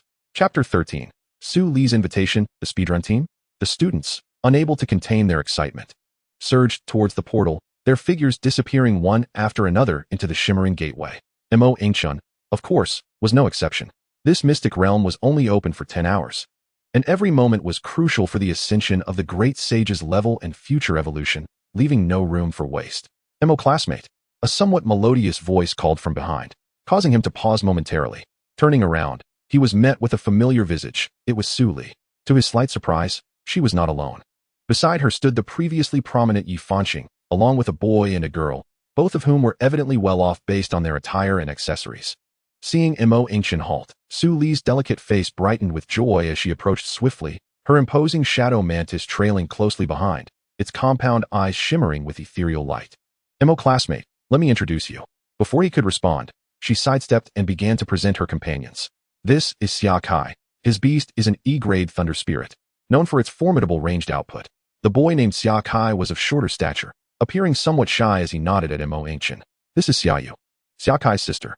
Her beast is an F-grade healing sunflower. While its rank is not high, its healing capabilities are invaluable. Finally, Su Li gestured towards Yingchen. As for him, you must have heard of him. Yingchen from Class 2. His beast is the winged dragon lizard. At this, Su Li lowered her voice slightly, somewhat bashful. Don't be misled by his occasional eccentricities. We've known each other since childhood. He's not a bad person. Listening to Su Li's explanation, Yingchen couldn't help but smile inwardly. Observing the configuration of this team, a well-equipped winged dragon lizard serving as the primary tank and physical damage dealer. The elusive shadow mantis tasked with ambushing and harvesting, the thunder spirit providing ranged magical bombardment, and a sunflower ensuring the team's sustainability, revealed a well-thought-out assembly with no apparent weaknesses. It was evident that this group had grand ambitions. Given their demeanor, they likely aimed for a place on the speedrun leaderboard inscribed on that stele. However, it seemed this team was still lacking one member. Yingchen's thoughts stirred as he perceived Su Li's intent, seemingly grasping what she was hinting at. So, you wish to invite me to join your team? Spoke slowly, and a radiant expression of joy blossomed on Su Li's delicate cheeks. She nodded repeatedly. Indeed, Mu. Our team is well structured. Aside from the healer, we are composed entirely of top-tier E-rank Beastmasters. If you could join us with your stone monkey, our chances of breaking into the top 100 of the speedrun leaderboard would be significantly enhanced. Once we make the list, even if we land at the bottom, each of us will at least receive a piece of green-quality beast equipment. If fortune favors us, we might even uncover rare evolution materials or skill books. Su Li's excitement grew with each word. Was indeed somewhat tempted. The rewards for ranking up were substantial. Various equipment, evolution materials, and skill books were all essential for a great sage at this stage. Moreover, a mature team generally achieved far greater efficiency in dungeon runs than working solo. Just as he was about to agree, a somewhat sharp voice interjected. Seriously, Su Li? Xiaoyu crossed her arms, her critical gaze scrutinizing Mu. The powerful ally you mentioned that could help us on the leaderboard is him? A contract holder of a stone monkey? She scoffed, her tone dripping with disdain. A stone monkey? What use is that E-rank bottom-tier creature? It lacks even a basic attack skill. Why let him join us? To add to our burden during practice? Or do you expect it to tank monsters with its face? We're aiming for the leaderboard, not engaging in charity work. As soon as Xiaoyu finished, Yi Fanqing frowned and admonished, Xiaoyu, mind your words. Since Su Li has invited Mu, she surely has her reasons. Your own contracted beast is also an F rank. Yet it remains in the team, doesn't he? Stop being so dismissive of this and that. Though he may often flaunt himself, he possesses a basic sense of teamwork. And we cannot disregard Su Li's feelings. Xiaoyu, chastised by Yi Fanqing, muttered in defiance, but her voice diminished considerably, clearly wary of Yi Fanqing's authority. This minor squabble extinguished the flicker of collaboration that had just ignited in Mu's heart. They were on different paths, and, given Xiaoyu's demeanor, he feared that if he joined their team, he might end up losing his temper and tearing into her during a dungeon run. Thank you for your consideration, but I am accustomed to going solo, so I shall not intrude upon your plans. I can simply explore this dog-headed man's lair on my own. Upon finishing, he disregarded the varied expressions of the group, and with a thought, summoned his great sage. It is common knowledge among beastmasters that before entering a dungeon, one must summon their beasts. This isn't akin to a game where one can find a safe zone upon entry. Many dungeons are fraught with ambushes as soon as one steps inside. With a slight distortion of light and shadow, the great sage materialized beside Mu. As it landed, it curiously surveyed the unfamiliar surroundings. Upon seeing the stone monkey, Xiaoyu's disdain intensified, nearly prompting a snort from her. Su Li opened her mouth as if to speak, but ultimately sighed softly. Meanwhile, the shadow mantis, which had been quietly resting at Su Li's feet, suddenly arched its body in alarm at the appearance of the great sage. Its elongated compound eyes flickered with sheer terror, and its scythe-like forelimbs shifted involuntarily, retreating a half-step. Mu observed this scene with a smile curling at the corners of his mouth. It seemed the mantis was significantly intimidated by the great sage. Patting the great sage on the head, he whispered, "Let us go and see what this dungeon is truly about." One man and one monkey strode toward the luminous portal of the dungeon amid the complex gazes of the others. After Mu departed, Yi Fanqing cast a curious glance at the inexplicably retreating shadow mantis. All right, Su Li, if he doesn't want to join, then so be it. I have already prepared alternative powerful allies who are guaranteed to be just as capable. He paused, lowering his voice as his demeanor grew serious. There's something you all might not be aware of. Today, our objective is far more than merely clearing the dungeon. While speaking, he subtly gestured towards the edge of the venue. Su Li and the others followed his gaze, where they observed the principals of several prominent high schools in Qingyuan respectfully gathered around a sprightly elder, nodding and bowing in deference. Surrounding the elder were several composed middle-aged individuals, whose dignified presence indicated their exceptional status. Do you see that? Yi Fanqing's voice brimmed with excitement. The man at the forefront is Mr. Huang Hongqiang, a fifth-tier senior beastmaster, a towering figure in the realm of beastmaster academia throughout the Longxia Empire. Those around him are all admissions officers from top universities in surrounding provinces. My father mentioned that they have gathered here today, likely to scout exceptional talents for special recruitment. Special recruitment? Xiaoyu's eyes sparkled with intrigue. Indeed, once selected for special recruitment, the resources provided by the school are unparalleled. Naturally, with our current strength, being directly recruited is no small feat, but what if? Even if we can't be directly recruited, as long as we perform outstandingly in the dungeon today and leave a good impression on these dignitaries, our chances of success in applying to these universities later will increase dramatically. Yi Fanqing's gaze swept across his companions, his tone igniting with fervor. Thus, today's endeavor must be approached with utmost dedication. Chapter 14. Perform well, and if we catch their eye, we could ascend in one fell swoop. Yi Fanqing shared the information he had gathered, and as he noted the astonishment on his teammates' faces, his self-satisfied smile grew more pronounced. However, his thoughts diverged from what he had just expressed. For the average individual, special recruitment might indeed seem a lofty aspiration. Yet, exceptions exist. He was firmly convinced that he was that exception. His winged dragon lizard possessed the potential to soar to B rank, a truly formidable beast. The admissions officers from these elite universities were undoubtedly well informed. Why else would they converge in Qingyuan? Who else among this graduating class could warrant such attention? As the group absorbed his words, their expressions became increasingly solemn, clearly recognizing the unusual nature of this dungeon expedition. Who wouldn't yearn for an opportunity to ascend in one fell swoop? Xiaoyu's voice tightened, lowering her tone as she cast a glance toward the gathering of dignitaries in the distance. Look over there. Mr. Huang and the others seem to be watching us. Yi Fanqing's heart skipped a beat, and he immediately followed her gaze. Upon doing so, he nearly burst into laughter. Indeed, Mr. Huang Hongqiang, amidst the throng, was casting his gaze in their direction. Not only that, but he was also pointing at their team, engaged in hushed conversation with those beside him. Cough. Yi Fanqing suppressed the overwhelming joy within him, striving to maintain an air of calm. Indeed, he shouted inwardly, these individuals are undoubtedly here for me. He could almost envision old Huang, at this very moment, perhaps addressing others. Have you seen Yi Fanqing? The contractee of the double-winged dragon lizard, a promising prospect this year. With this thought, Yi Fanqing cleared his throat. Everyone, rally your spirits. Our performance in the secret realm today is of paramount importance. Those influential figures are likely awaiting our final results. If we manage to make the list, our chances of special recruitment will significantly increase. Upon hearing this, several of his companions' breaths quickened. Yi Fanqing observed his teammates' reactions with satisfaction. He swiftly accessed his Beastmaster panel, incorporating the final powerful ally he had already contacted into their team. Time is of the essence. Let us enter the secret realm. With a grand gesture, he strode towards the ethereal blue portal. Moments earlier, just as Yingchen summoned the great sage, Huang Hongqiang, who had been standing at the edge of the arena, experienced a sudden jolt of realization the instant the stone monkey materialized. His slightly murky eyes sharpened, his pupils constricting. Something is amiss. Huang Hongqiang's heart raced. This stone monkey is undoubtedly peculiar. He had encountered countless ordinary stone monkeys throughout his life, having studied them for over half a lifetime. He could discern the shape of each bone, even with his eyes closed. The one before him, while more robust than its peers, was secondary to its presence. Certain unique constellations could indeed cause physical anomalies, but the overwhelming aura emanating from this creature was palpably fierce, a quality far beyond that of an ordinary E-rank stone monkey.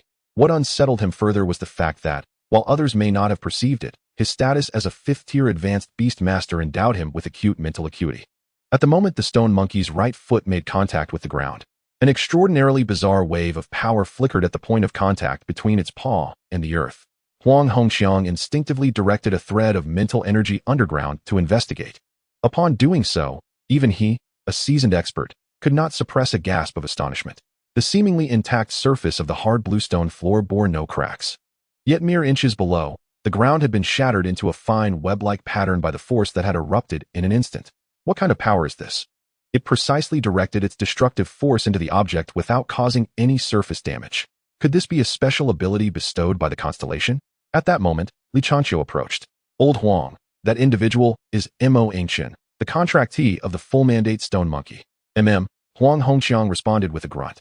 His gaze still firmly fixed on Yingchen and the stone monkey, his mind in turmoil. The full-mandate stone monkey, truly deserving of its title. No wonder it is so extraordinary. Seeing that old Huang merely acknowledged him without further comment, Li Changqiu felt a twinge of anxiety, fearing he might offend this esteemed figure. He mustered the courage to ask, Old Huang, should I go over and invite Yingchen to meet you? Nonsense. Huang Hongqiang's brow furrowed sharply as he shot a glare at Li Changqiu. He gestured towards the secret realm portal that Yingchen and the stone monkey were approaching. What are you thinking? Can't you see he is about to enter the secret realm? This initial challenge in the secret realm is of immense significance for a student who has just made a contract with a beast. As the principal, do you not understand this? Every minute is precious. Summoning him now would only hinder his critical endeavors. Li Changqiu recoiled under the reprimand, hastily responding, Yes. Old Huang is right. It was my oversight. Huang Hongqiang huffed, though his tone softened a touch. It's just 10 hours. I can wait. As he spoke, Huang Hongqiang caught sight of several students who had engaged in brief conversation with Yingchen earlier. They were now gathered together, whispering and glancing in his direction with a strange excitement. He discreetly retracted his finger that had pointed towards the secret realm portal, a peculiar feeling stirring within him. Why are these youngsters so secretive? Instead of hastening to enter the secret realm, Huang Hongqiang shook his head slightly, disinterested in probing the thoughts of these younger generations. His mind was wholly consumed by the remarkable stone monkey. He turned, signaling to Li Changqiu and the others that they need not surround him, and made his way to a relatively cool shaded area at the edge of the arena, finding a reasonably clean rock to sit upon. He began to wait. A hush fell over the scene. Huang Hongqiang's presence seemed to cast an invisible mountain upon the gathering, momentarily quelling the restless ambitions of various factions. However, this tranquility was fleeting. The heads of recruitment from other prestigious universities exchanged knowing glances, their minds sparking with renewed vigor. Initially, they had nearly despaired, as Tianyin University had escalated the stakes by sending forth the formidable Huang Hongqiang to personally oversee matters. Who could withstand such an onslaught?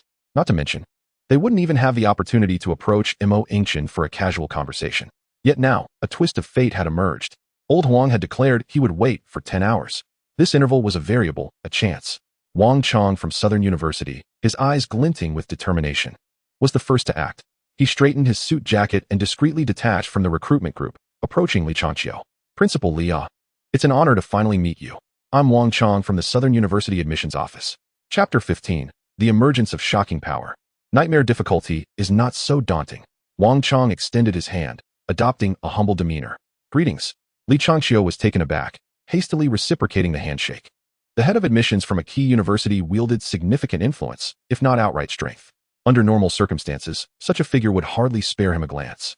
Wang Chong clasped Li Changqiu's hand tightly, appearing exceedingly cordial. Principal Li, your Qingyuan No. 1 is truly a land of exceptional talent, teeming with hidden dragons and crouching tigers. You have nurtured a prodigy like Mo Yingchen, my utmost admiration. Li Changqiu felt somewhat elevated by this compliment, though he maintained a modest facade, replying, Director Wang, you flatter me. It is primarily due to Mo Yingchen's own efforts and good fortune. Fortune? Wang Chong's eyes sparkled with intrigue, his smile becoming increasingly genuine. While luck is indeed vital, the ability to contract a full mandate beast is no mere stroke of luck. It is likely that he has awakened some rare talent related to contracts or rules. Otherwise, is it so effortless for a full-fledged beast master to emerge? We, the esteemed universities, are not naive. Merely relying on a fortunate student will not incite such a grand endeavor from us, traveling great distances to recruit. Li Changqiu was struck with profound astonishment. Talent? Talent related to the rules? Wang Chong, perceiving the change in Li Changqiu's expression, since the moment was ripe. With a subtlety born of practiced finesse, he extracted a slender metallic card from his pocket. Seizing the moment when they clasped hands, he discreetly slipped it into Li Changqiu's palm. Li Changqiu's hand stiffened, instinctively wanting to withdraw. Principal Li, do not misconstrue my intentions. It is merely a small token, a gesture of goodwill, Wang Chong hastily remarked. This is a resource card I fortuitously drew from the campus soul altar a few days ago. Its utility for me is limited, and keeping it would be wasteful. Consider it a token of our first meeting. He continued, when Mo Yingchen emerges from the secret realm, I'm merely suggesting if, there arises a chance. I kindly ask Principal Li to convey a message to him, urging him to contemplate our offer. Of course, if that is not feasible, it is no matter. Let us simply consider each other as friends. With that, Wang Chong did not await Li Changqiu's response, but withdrew his arm and departed. No sooner had Wang Chong left than the representative from Shaohai University approached, followed closely by representatives from Ning'an University and Lishui University, one after another. The once aloof recruiters from prestigious institutions now circled around Li Changqiu like cats sensing blood in the water. In mere moments, Li Changqiu's pockets swelled with 5 or 6 resource cards, each of considerable value. This spectacle was unprecedented in his years as a principal, leaving his mind in a tumult. How was he to convey this message? Should he repeat it to each one?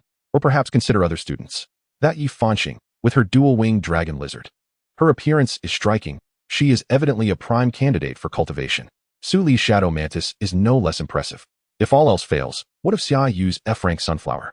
Though its tier is low, it possesses healing capabilities, a rarity that could be life-saving in critical moments. Why has no one inquired about these prospects? Meanwhile, within Mo Yingchen's mind, a system prompt materialized. Entering the secret realm, Goblin Den. Secret realm generating. Please select the difficulty level for the challenge. Normal, hard, nightmare. Without a moment's hesitation, Mo Yingchen opted for the nightmare difficulty. The higher the difficulty of the secret realm, the greater the experience gained from monsters, and the superior the quality of equipment and materials. This was common knowledge. However, it also meant that the strength of the monsters would significantly increase. Most teams, in pursuit of stable leveling efficiency, would repeatedly scour normal or hard difficulties. After all, the monsters in nightmare difficulty posed a heightened threat, and failure was not uncommon. Yet, glancing at the eager form of the great sage beside him, Mo Yingchen thought, with the great sage at this level, not choosing nightmare would be akin to being a mere bystander. The scenery before him twisted, and as light and shadow shifted, Mo Yingchen found himself in a dimly lit cavern. This was the first true entry into a secret realm for him and the great sage. The duo surveyed their surroundings with curiosity. In their line of sight, they soon spotted 3 darkened entrances, leading left, center, and right. He quickly recalled the knowledge from his lessons. The Goblin Den, as an introductory secret realm, had a relatively fixed structure. Although these 3 pathways appeared complex, they ultimately converged at a single location, the lair of the final boss, the Goblin Chief. The conditions for clearing the realm were straightforward. Eliminate all monsters within to achieve success. Casually, he pointed to the rightmost passage and instructed the great sage. Let us proceed this way. Just as they entered the right passage, a creature leapt from the shadows. It was hunched, about half a person's height, with filthy gray-brown skin and two murky yellow eyes glinting with ferocity in the gloom. Clutching a crude spear, it charged directly at Yingchen. Goblin Nightmare. Level, E rank. Level 40. Attributes, none. Skills, charge roar. Charge, attacks the enemy from a distance, causing 120 damage on the first strike. Roar, emits a furious shout, summoning nearby allies. An E rank level 40 minion. The nightmare difficulty indeed lived up to its reputation. Yingchen felt a stir of thoughts. This creature was rather formidable. Just as he pondered, the great sage sprang into action. The spirit monkey evaded with a swift movement, leaving a faint afterimage in its wake. In the next instant, it appeared before the charging goblin, swinging its stone club with brutal force. A resounding thud echoed through the narrow passage. The moment the club made contact with the goblin, its entire form was instantly shattered into fragments. Yet, this was merely the beginning. From the point of impact, the air ahead warped dramatically, revealing visible web-like fissures. An invisible shockwave radiated outward, sweeping through the passage and encompassing an area of approximately 10 meters. In the depths of the passage, 3 additional goblins, drawn by the earlier goblin's dying roar, barely had time to scream before their bodies were obliterated upon contact with the shockwave, reduced to mere dust without a trace of their remains. Kill E rank level 40 Goblin, Nightmare, experience 40. Kill E rank level 40 Goblin, Nightmare, experience 40. Kill E rank level 40 Goblin, Nightmare, experience 40. Kill E rank level 40 Goblin, Nightmare, experience 40. For consecutive system notifications rang in Yingchen's mind, visibly increasing his experience bar. Surveying the swift and decisive scene before him, he rubbed his nose, pondering, perhaps it is not so formidable after all. He retracted his earlier assessment of nightmare difficulty. The power of the shock fruit was indeed overwhelming. Even with a mere fusion of 10 energy, the great sage could effortlessly annihilate an E-rank level 40 monster. And moreover, in a group strike. More importantly, it was evident that the great sage had held back during that swing. The skill description clearly stated that the maximum controllable radius of the shock fruit was 100 meters. The recent attack covered only about 10 meters. If unleashed to its full extent, Yingchen's heart surged with excitement. The path to leveling up seemed far more manageable and enjoyable than he had anticipated. Chapter 16. First level up, attribute allocation. The initial anxiety of entering the secret realm had dissipated the moment the first goblin was dispatched. Yingchen leisurely followed behind the great sage, hands tucked into his pockets. He observed as the great sage effortlessly dispatched foes, obliterating all in his path. Defeated E-rank level 40 Null, Nightmare, experience 40. Defeated E-rank level 40 Null, Nightmare, experience 40. The delightful chime of experience notifications echoed in his mind, a melodious sound. Although the powers of the tremor fruit were formidable, their extensive application took a significant toll on stamina. The distribution of nulls within this secret realm was not particularly dense. Thus, Yingchen advised the great sage to conserve his strength, opting instead for precise, one-on-one eliminations. Even so, their pace remained astonishingly swift. After all, each encounter ended in a swift kill. One by one, they fell. Approximately 10 minutes into their expedition, the passageway opened up dramatically. A creature, notably larger than the average Null, wielding a massive meteor hammer, stood vigilantly before them. Null Chief, Nightmare. Level, E-rank 100. Attributes, Earth. Skills, Earth Armor, Charge, Triple Strike. Earth Armor summons the power of Earth elements to form protective armor around the body. Triple Strike executes 3 consecutive swings of the meteor hammer, each inflicting 80 damage. Cooldown, 30 seconds. Upon noticing the uninvited guests, the Null Chief roared while brandishing its enormous weapon. With its roar, a surge of rich, earthy light erupted from beneath, swiftly enveloping its form, crafting a seemingly robust rocky armor. The atmosphere was charged with menace. The great sage grinned, revealing his sharp fangs, and in an instant, vanished from sight. The next moment, he materialized before the Null Chief. Familiar tactics, familiar scenarios. Without flourish, he wielded the unremarkable stone staff with simplicity and directness. Boom. A dull thud resonated as spiderweb-like cracks radiated from the point of contact, swiftly spreading across the Null Chief's earth armor. Crack, crack, the crisp sounds of shattering filled the air. The Null Chief's murky yellow eyes were wide with disbelief. As the armor exploded, countless fragments scattered in all directions. The Chief's massive form was thrust backward as if struck by a battering ram, crashing heavily against the distant cave wall. After a few spasms, it fell silent. Mo Ancient approached the Knoll Chief's lifeless body and gently nudged it with his toe. TSK, he mused. Truly, for an E-rank 100 entity, it demonstrated considerable strength. Remarkably, under the full force of the Great Sage's strike, it remained intact. Commendable, indeed. Defeated E-rank 100 Knoll Chief, Nightmare. Experience 400. Your beast, Stone Monkey, has leveled up to E-rank level 2. Please allocate attribute points promptly. A flurry of system notifications resonated in Mo Ancient's mind. A vibrant green light emerged from the chief's corpse, standing out starkly in the dim cavern. Had it dropped equipment? Mo Ancient crouched down and gently brushed his hand over the glowing orb. Excellent Knoll battle boots. Quality, green. Agility 20, Constitution 10. Equipment requirement, E-rank level 10. Set bonus 1, Agility 50, 3 pieces required. Set bonus 2, Active skill charge, 5 pieces required. Fortunate indeed. With a requirement of E-rank level 10. He should be able to don them after completing the secret realm today. According to the educational texts, equipment quality is categorized into levels: white, green, blue, purple, gold, orange, and red. As for set bonuses, they activate only when several pieces from the same set are equipped simultaneously. The Knoll's Lair, being the most rudimentary secret realm, had a low probability of dropping equipment. To find even a green item was exceptional. Such quality equipment scarcely appeared in normal or even hard modes. Only in nightmare difficulty could one encounter such items, albeit at a meager chance. To his surprise, his first encounter with a Knoll Chief yielded such a drop. Mo Ancient stored the boots away and turned his focus to the Great Sage's attribute panel. Indeed, upon leveling up to level 2, there were now 10 free attribute points available. In this world, Beast Masters do not automatically enhance their base attributes upon leveling. Rather, they receive attribute points to allocate freely. This decision holds significant weight, as various allocation strategies can steer the same beast down entirely different developmental paths, be it a pursuit of ultimate offense, balanced growth, or cultivating specific support functions. Taking E-rank beasts as an example, each level up grants 1 to 10 free attribute points. This also highlights the inherent strength of one's primary beast, as all primary beasts possess innate full potential, consistently receiving 10 attribute points with each level. In contrast, beasts contracted from the wild do not enjoy such privileges. Those with better potential may yield 8 or 9 points at level 1, while those with poorer potential might only provide 4 or 5. Focusing intently on the Great Sage's attribute panel, Mo Ancient pondered. Yes, Constitution was paramount and needed substantial investment.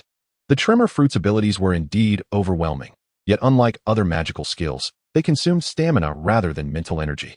Thus, increasing Constitution would greatly enhance endurance. Agility was also crucial, as it pertained to flexibility and attack speed. That too required augmentation. As for spirit, it could not be neglected either. The robustness of the Great Sage's rocky armor and the swiftness of its movements were intrinsically linked to mental prowess. Finally, his gaze settled on the strength category. As for strength, it was best left unaltered. That was a pursuit best suited for other physical beasts. The Great Sage's primary mode of damage derived from the tremors caused by the Tremor Fruit, a disruption at the level of laws, rather than one reliant on muscle power. Investing in strength would yield minimal returns. It would merely squander precious attribute points. After careful deliberation, Mo Ancient reached a decision. Add 5 points to Constitution, 3 to Agility, and 2 to Spirit. As he confirmed his choices mentally, the numbers on the attribute panel began to shift. Almost simultaneously, the Great Sage shuddered. Its already defined musculature appeared even more refined. Excitedly, it bounced in place a couple of times, swinging its stone staff, generating a series of sonic booms. Mo Ancient gazed with satisfaction at the rejuvenated attribute panel. Species, Stone Monkey, Tremor Battle Ape, Evolution stopped. Level, E-rank level 2, Juvenile stage. Attributes, Rock, Destiny, 6, Strength, 25. Agility, 26. Spirit, 14. Constitution, 45. Skills, Rock Armor, Passive, Monkey Flash, Brewing, Tremor Fruit, 10. Constellation 1, Strength of 1,000 tons. Constellation 2, Wind Shadows Trace. Constellation 3, The Formation of Bedrock. Constellation 4, A Life Devoted to Alcohol. Constellation 5, The First Sign of a Somersault. Constellation 6, Awakening of the Celestial Being. Chapter 17, Recruiting for the Team, 2 for Farming, 11, Only Those Who Listen Should Come. Mo Ancient commanded the Great Sage, sweeping through the remaining goblins along 2 other pathways. The destruction was as relentless as ever, an unstoppable force. Defeated E-Class Level 40 Goblin, Nightmare, Experience 40. The experience notification echoed ceaselessly in Mo Ancient's mind. The great sage was invigorated by the slaughter. Meanwhile, Yingchen was rapidly calculating in his mind.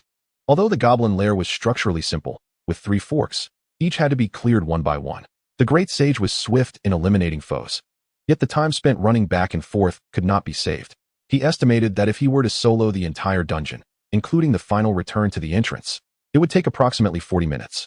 Most of that time was wasted on travel. If he could find someone to assist in drawing aggro, that thought was quickly quashed by Yingchen. No, that wouldn't do. He swiftly recalculated in his mind.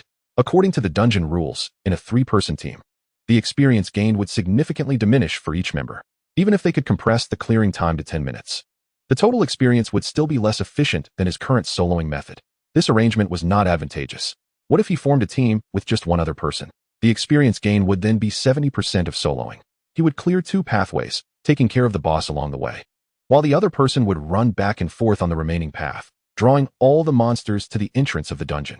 The great sage could then clear the area in one fell swoop. This way, the travel time could be drastically reduced. Under ideal circumstances, the total time for a dungeon run should be compressed to around 20 minutes.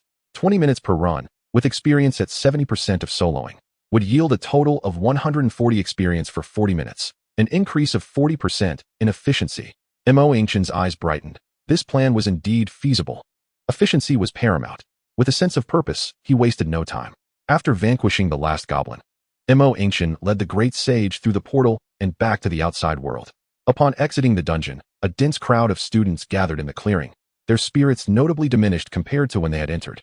Most were now dejected, huddled in small groups, whispering amongst themselves. Many of their beasts bore visible injuries, and some appeared fatigued, clearly having endured a fierce battle. It's so tough. Even the normal difficulty is this challenging. Those goblins were like crazed beasts. Tell me about it. My Gale Wolf nearly got overwhelmed. I barely managed to escape. Have you seen Yifanqing's team? I heard they opted for the hard difficulty. I wonder how they fared. They should be fine. Their team is exceptionally strong, all E-class except for the healer. Yingchen listened to the fragmented discussions around him and glanced at the spirited great sage beside him, feeling a sudden sense of bewilderment. Was it really that difficult? These students were merely tackling the normal difficulty. How could they be so beleaguered? He glanced at the great sage, who had already risen to level 3 from just one dungeon run and was on the verge of reaching level 4. Was it truly that arduous? Rubbing his head, the oblivious Yingchen dismissed the thoughts and approached the teacher in charge of temporary team formations to acquire a signboard. With a flourish, he inscribed a few bold characters. Team recruiting, 2 for farming, all welcome, 11, efficiency team, only those who listen should come. After completing the sign, he propped it up in front of himself and stood back, arms crossed, exuding an air of calm confidence. His invitation quickly drew the attention of several students who had just emerged from the dungeon. After all, most of the students in the clearing were either despondent or engaged in animated discussions about their recent tribulations. His 2 for farming sign stood out like a beacon. Soon, 2 male students approached, one accompanied by a moonlight cat and the other by a ground beetle. Excuse me, what does the 11 on your sign mean? Just one person? Yingchen looked up, nodded, and replied, yes, just looking for one person for a 2-man team. The boys exchanged incredulous glances, both clearly taken aback. 2 for farming the dungeon. They scrutinized Yingchen and the great sage, their tone incredulous. We barely made it out with 5 of us on normal difficulty. Are you sure about this, Stone Monkey? Classmate, are you certain? Yingchen maintained his unruffled demeanor. Absolutely. Nightmare difficulty. Just need someone nimble who can draw aggro. Nightmare? At this, not only the questioning boy, but even his companion gasped in astonishment, looking at Yingchen as if he were some kind of monster. The 2 opened their mouths, seemingly about to voice further objections, but ultimately shook their heads and hurriedly took their leave with their beasts. As they walked away, their murmurs of disbelief lingered in the air. Is he insane? 2 for farming a nightmare? That stone monkey doesn't even have an attack skill. How will he manage? Completely unaware of the peril, Yingchen watched the duo depart, letting out a resigned sigh. Is it really that hard to find someone for 2-man farming? It's just a matter of strolling through and clearing some monsters. What Yingchen did not realize was that the moment he exited the dungeon portal, he had already caught the attention of several prominent figures at the edge of the venue, particularly Huang Hongqiang, who furrowed his brow, observing Yingchen's actions of putting up a recruiting sign with a puzzled expression. What on earth does this kid intend to accomplish? Given the full health of his stone monkey, even without direct offensive skills, he should be capable of gradually grinding through the normal difficulty goblin lair solo. Why then seek out a team, and only for one person at that? This illogical behavior perplexed even the seasoned 5th-tier beastmaster, Huang Hongqiang. He decided to keep a close watch, curious to see what Yingchen was truly up to. He also casually intercepted Li Changqiu, who was on his way to approach Yingchen. Huang Hongqiang had witnessed the earlier actions of the other university recruitment officials clearly. Yingchen was definitely someone he wanted to recruit, not only because he possessed knowledge of the D-class evolution method for the beautiful Monkey King, which he believed was the most suitable evolution path for Yingchen's unique stone monkey. More significantly, this endlessly promising fully leveled stone monkey could potentially become a crucial asset in his research on the subsequent evolution routes for the beautiful Monkey King. This was immensely significant in overcoming the research bottlenecks he had faced for many years. In such a critical moment, how could he possibly allow Li Changqiu the opportunity to relay messages on behalf of other schools in front of Yingchen? Undermine his chances? Not a chance. Chapter 18. Wait, is this nightmare difficulty? Meanwhile, in the depths of the challenging dog-headed goblin lair, a guttural roar echoed as yet another goblin fell heavily to the ground. Su Li's shadowy mantis-like arms dripped with a viscous, dark green fluid, while her breastplate bore several deep gashes, exposing the bone beneath. Yi Fanqing's winged lizard remained in relatively good condition, albeit significantly drained, having just flattened the skull of the last goblin with its tail. Their advance had been exceptionally arduous. Although the goblins were merely F rank at level 100, their sheer numbers and voracious aggression posed a considerable threat. Despite the 4 of them commanding E-rank beasts, they found themselves in perilous situations throughout the encounter. After much effort, they finally cleared every monster in the passage. Ahead, the outline of the boss lair became faintly visible, just as they collectively exhaled in relief. Believing they could take a moment to regroup before facing the leader, calamity struck. Xiaoyu, either out of anxiety or a desperate desire to prove herself, commanded her sunflower to the forefront of the team, aiming to secure an advantageous healing position for the upcoming boss fight, oblivious to the danger. What are you doing? Yi Fanqing's eyelids twitched. It was too late. The small sunflower's delicate flower head peeked around the corner, and suddenly, a chorus of savage roars erupted. 4 goblin scouts, lurking at the edge of the boss lair, were roused and instantly locked their sights on the sunflower. This is bad, Su Li gasped. 4 short spears, accompanied by the sound of slicing air, were unleashed almost simultaneously, executing a charge attack. Concentrate fire. The sunflower was unable to evade, letting out a faint whimper as it dissolved into a myriad of starlight, returning to Xiaoyu's beast space. Instant kill. Xiaoyu. Yi Fanqing's anger surged, his temples throbbing. If it weren't for the ongoing battle, he would have unleashed a torrent of curses. You're more of a hindrance than a help. I am sorry. Xiaoyu's eyes glistened with tears, her voice trembling. Clear the monsters. Su Li commanded coldly, directing her shadow mantis along with her 2 teammates beasts to confront the 4 frenzied goblins. With the loss of their healer, the pressure in battle escalated dramatically. Fortunately, they were all E-rank, and after a frantic and grueling struggle, they finally dispatched the last goblin. Yi Fanqing's face was a deep shade of displeasure, his chest rising and falling erratically. He shot a fierce glare at the downcast Xiaoyu. Taking a deep breath, his voice turned icy. Let us leave the secret realm. But, little leaf, the boss is right ahead. Su Li protested, her disappointment palpable. Without a healer, how can we proceed? Yi Fanqing countered. Even if we get lucky and manage to defeat it, our beasts will be severely weakened, and how can we continue farming after that? We came here to climb the leaderboard, not to wrestle with these beasts. He felt a deep sense of frustration. Their goal was to achieve a swift clear on the difficult tier, yet here they were, leaving the secret realm without even laying eyes on the boss. A most humiliating defeat. With grim faces, the group stepped through the portal of the secret realm, squinting against the blinding sunlight as they adjusted to the outside world. Just as they steadied themselves, they were taken aback to see Yingchen leisurely seated beside a hastily erected wooden sign, beckoning for attention. Yi Fanqing's expression became momentarily blank. He knew Su Li all too well. If she claimed Yingchen was strong, then he undoubtedly was. Yet, how could this individual, so confidently asserting his solo prowess in the secret realm, emerge so quickly to recruit others? Unable to suppress his curiosity, he turned to Su Li. Little Li, it seems your classmate is forming a team. Now that Xiaoyu has left, why not ask him if he would join us? Just as Yi Fanqing's words left his lips, Su Li pursed her lips, remaining silent as she walked towards Yingchen. Yi Fanqing's expression froze for a moment, a sense of foreboding rising inexplicably within him. Mo, are you forming a team? Su Li asked, standing before Yingchen, slightly anxious. He lifted his gaze and nodded gently. A silent affirmation. A surge of delight coursed through Su Li. While others might be unaware of Yingchen's true capabilities, she had witnessed them firsthand. During their sparring match yesterday, Yingchen's stone monkey had easily dispatched her shadow mantis with a single blow. Now, They were facing the challenging dog-headed goblins together. If one F-rank goblin was no match for her E-rank shadow mantis, then the implications were clear. Yingchen's stone monkey could likely obliterate the goblins with ease. Not to mention, his notice indicated he was looking for 2 players, signifying his absolute confidence. How could Su Li possibly let this opportunity slip away? Without a moment's hesitation, she swiftly opened her Beastmaster panel and selected the option to leave her current team. The crisp sound of the system notification resonated in the minds of her teammates. Yi Fanqing froze in disbelief, staring at Su Li. "Little Li, I'm sorry." Turning away, Su Li offered him an apologetic smile. "My classmate is short one member, so I'm going to assist him. You all can regroup for another DPS." Without waiting for Yi Fanqing's response, she immediately faced Yingchen and sent a request to join his team. "You have received a team request from Su Li. Please respond promptly." Yingchen glanced at the system notification and then at Su Li, promptly accepting her request. "Let us go. Time is of the essence and the task is demanding." As he spoke, he took the lead towards the portal of the secret realm, with the stone monkey following closely behind. Su Li felt a rush of joy and quickened her pace to keep up with Yingchen, leaving behind a stunned Yi Fanqing, who felt as if he had swallowed a bitter pill, speechless. Secret realm generation in progress. Nightmare difficulty selection successful. As the light flickered and shifted, Su Li once again found herself in the familiar dog-headed goblin lair. However, this time, her companions had shifted from Yi Fanqing and Xiaoyu to Yingchen. Suddenly, she realized something utterly incredulous, her beautiful eyes widening in shock. No, wait.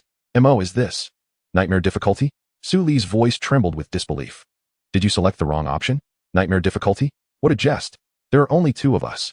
A stone monkey and my shadow mantis, which struggled even in the challenging mode. This is not a challenge. It is a reckless invitation to death." Chapter 19. Fundamental Operations. It's just a matter of getting used to it. In response to Su Li's perplexity, Yingchen merely shook his head calmly. "I did not make the wrong choice. I just soloed it on nightmare difficulty." These words, though casually spoken, struck Su Li like a clap of thunder. "You soloed on nightmare? And you cleared it?" Su Li's voice trembled slightly. Nightmare difficulty. That was a realm that she and Yi Fanqing could scarcely dare to imagine. How could he possibly claim to have cleared it solo? This was unfathomable. Yingchen seemed to perceive her incredulity. He promptly retrieved a pair of exquisite goblin warrior boots from the Beast Mastery space and shared them with Su Li. "This is a green tier item.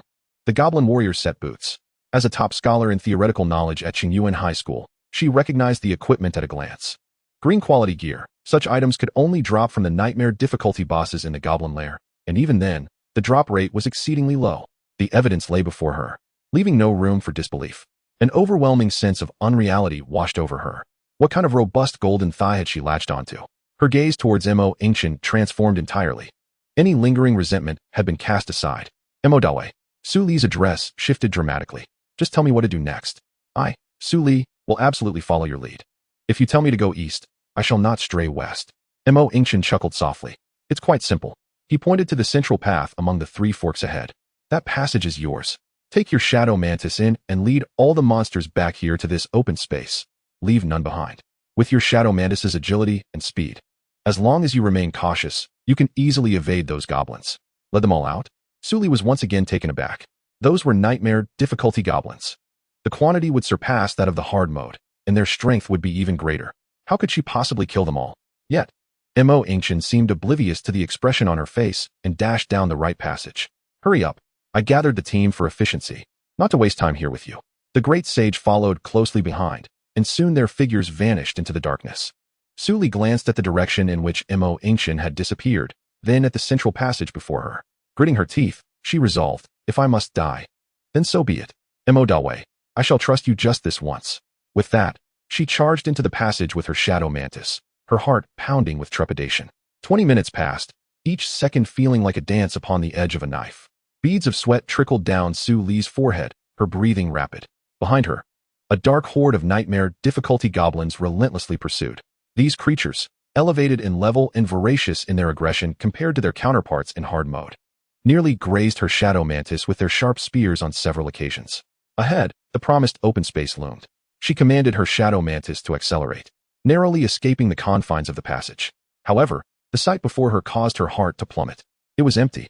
Aside from jagged stone walls and flickering shadows, there was no sign of Yingchen or his stone monkey. Where are they?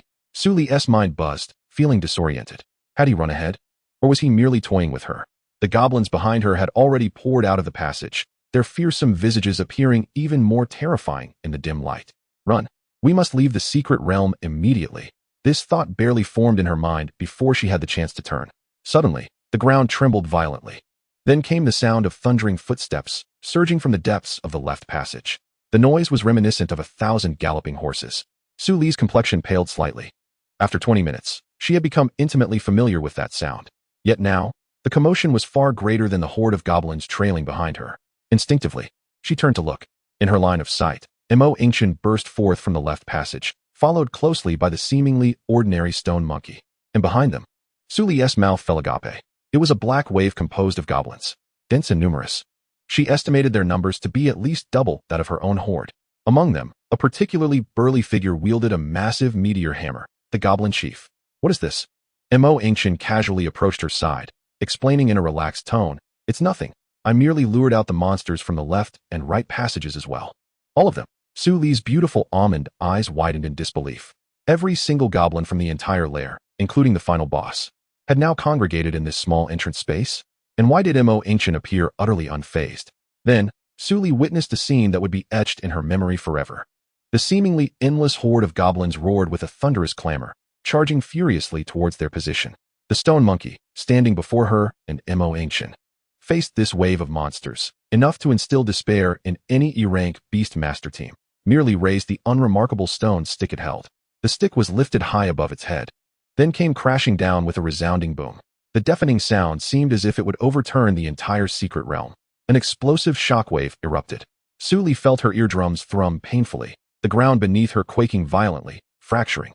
In front of the stone monkey, an area spanning 100 meters suddenly warped, revealing visible spiderweb cracks in the air like a shattered mirror. On the once solid rocky ground, the snarling goblins, along with the goblin chief who had just donned his earthy armor, were utterly obliterated by this overwhelming force. It was a true disintegration, reduced to the most primal dust on a material level. The once formidable goblin army was instantly vanquished. In her line of sight, only lingering dust remained, along with a landscape ravaged as if a colossal beast had plowed through it.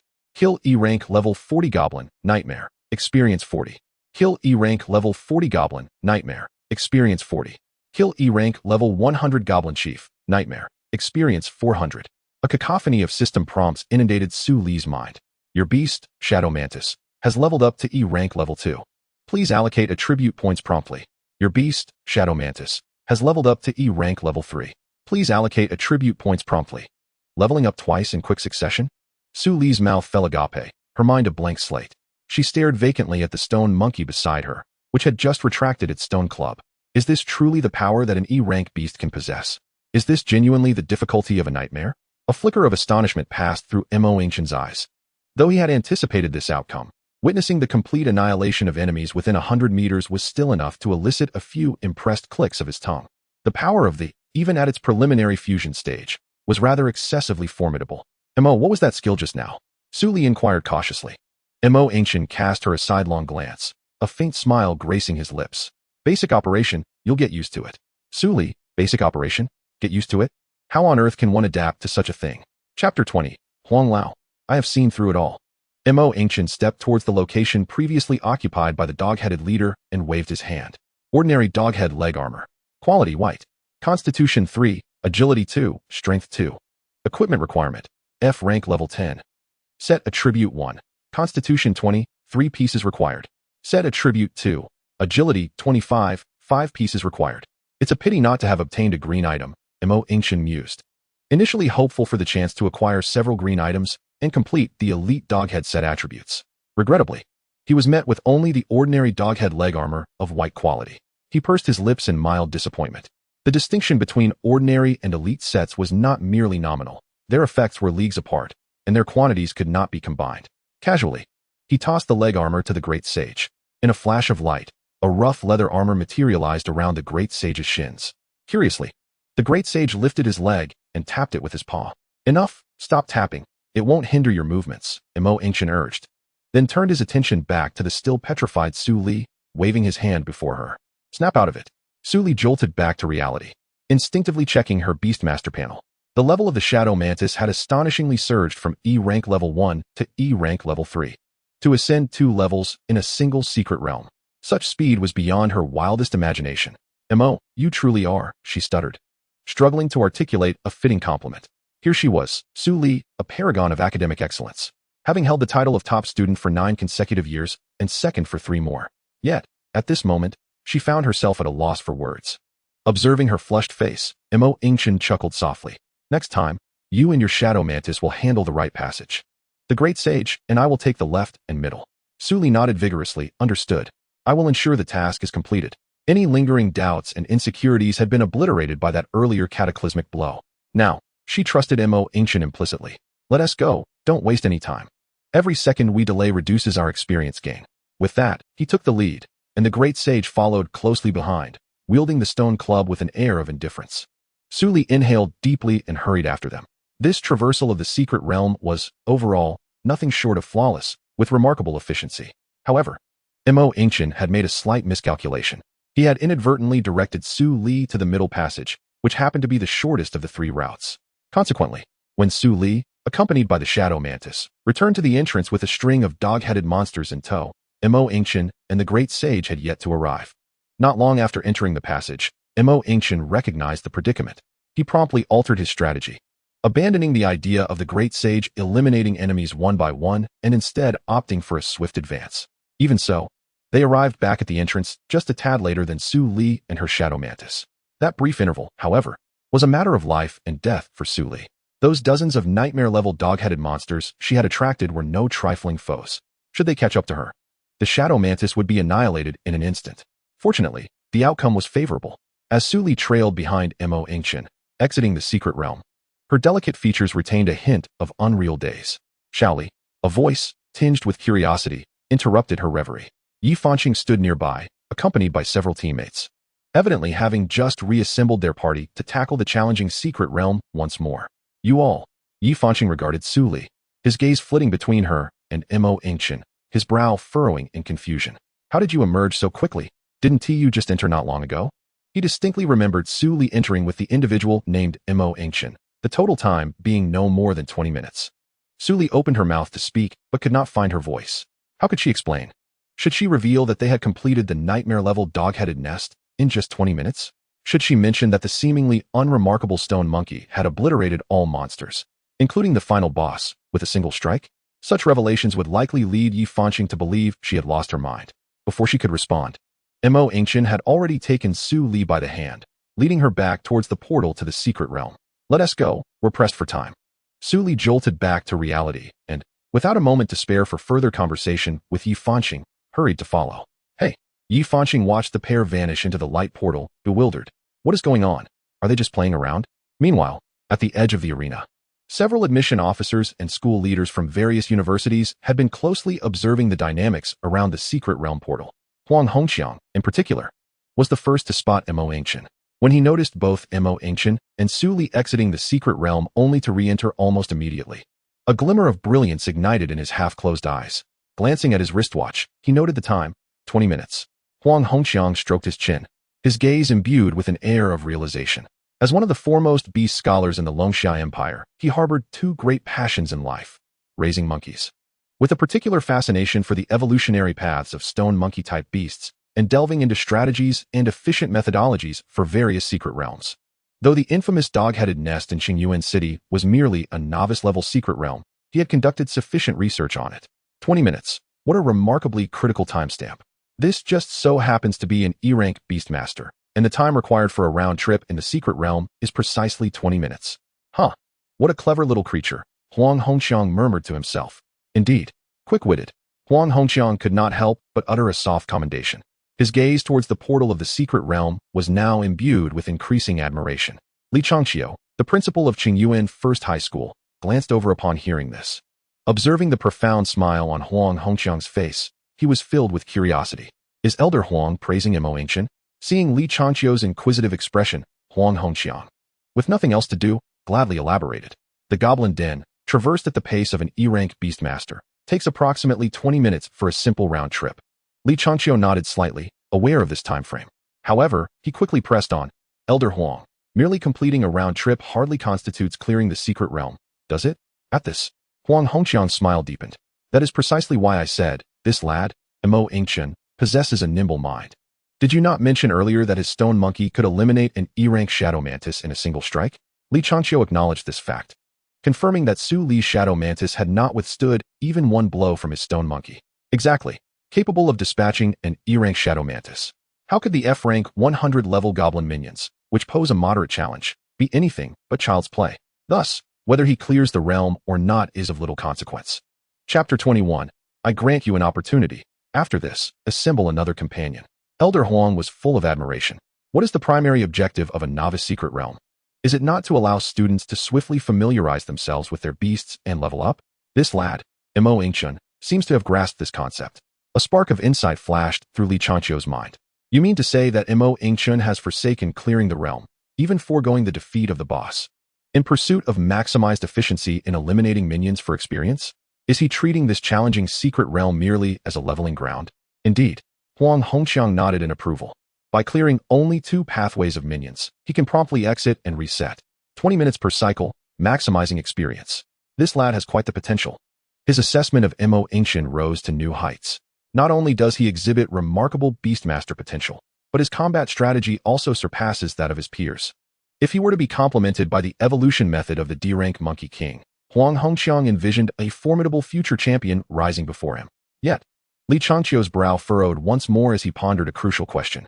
But, Elder Huang, if he is indeed doing this, why then does he go through the unnecessary effort of teaming up with that girl, Su Li?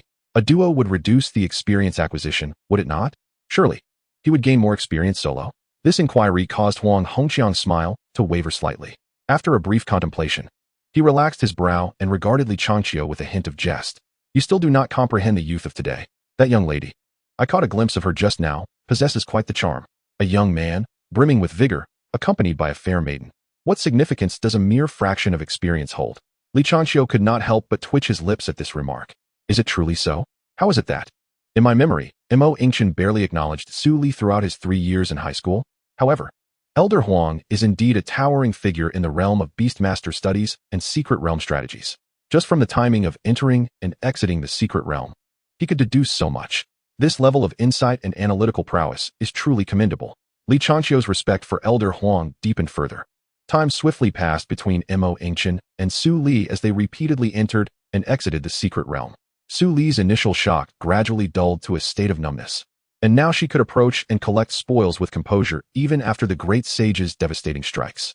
She thought it only natural to perform minor tasks while the great sage dispatched foes effortlessly.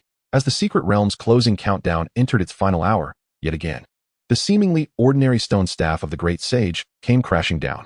The familiar shockwave instantly cleared the entire entrance area, along with the recently respawned goblin leader, transforming it into experience points. Yingchen accepted the equipment that Su Li handed over. Excellent goblin leather armor. Quality, green.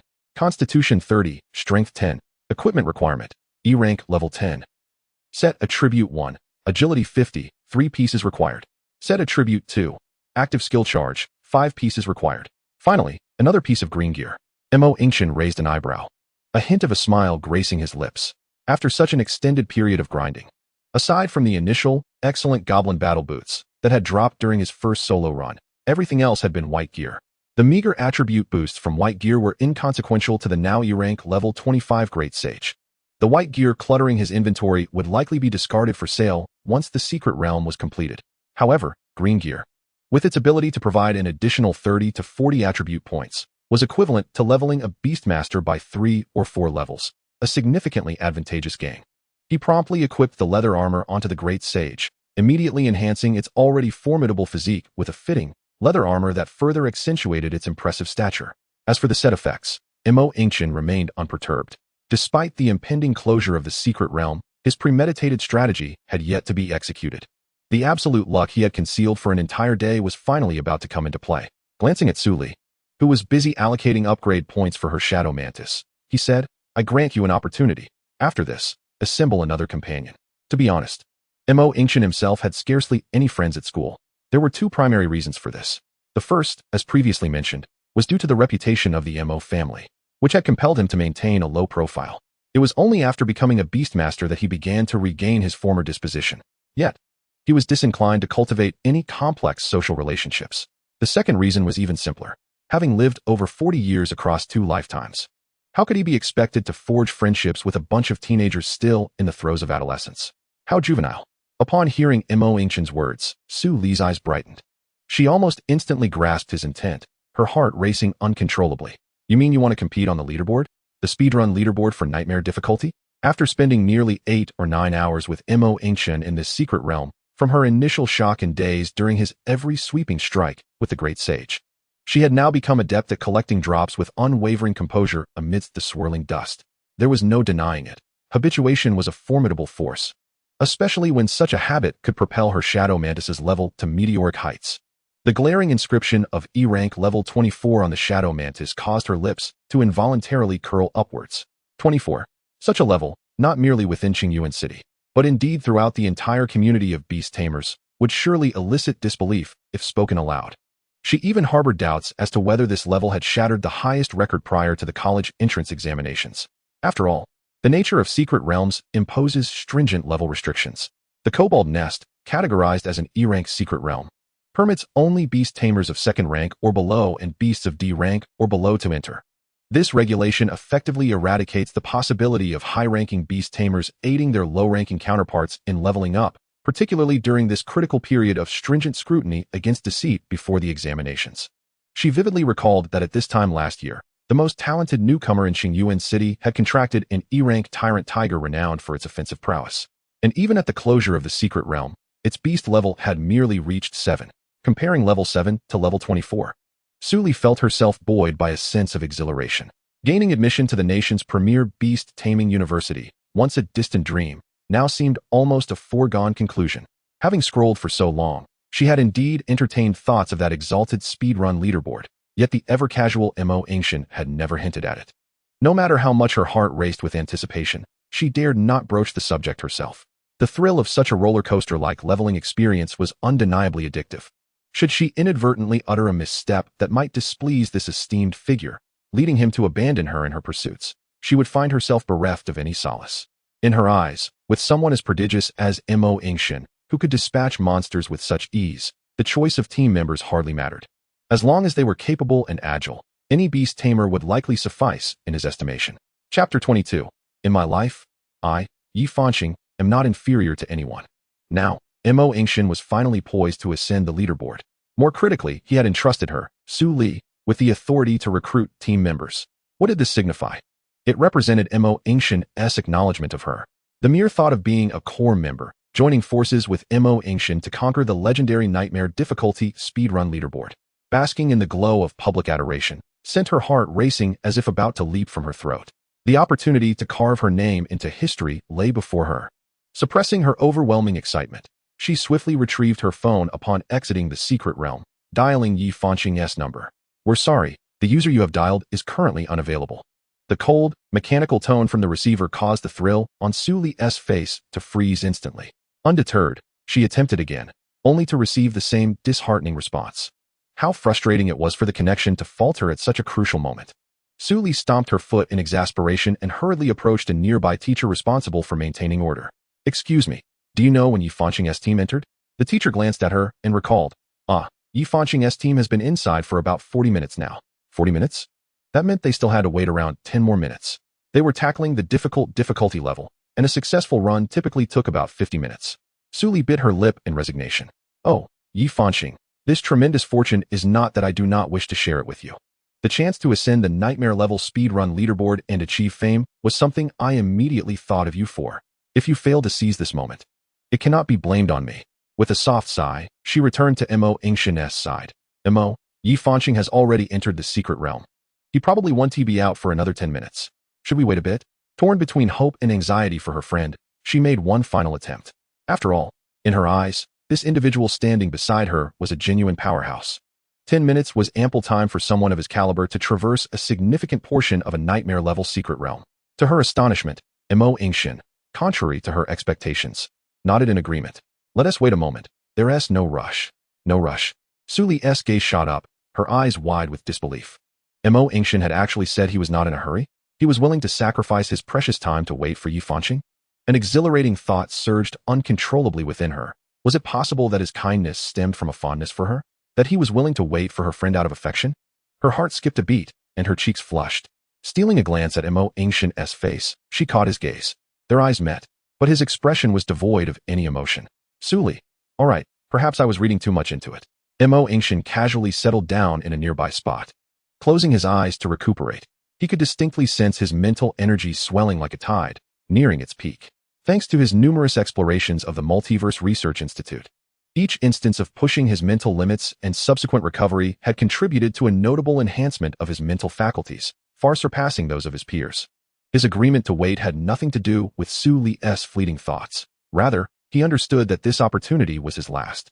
After one more successful run through the nightmare difficulty secret realm, his level would rise again. The mental energy derived from his beast would surely propel him to a higher rank among Beast Tamers.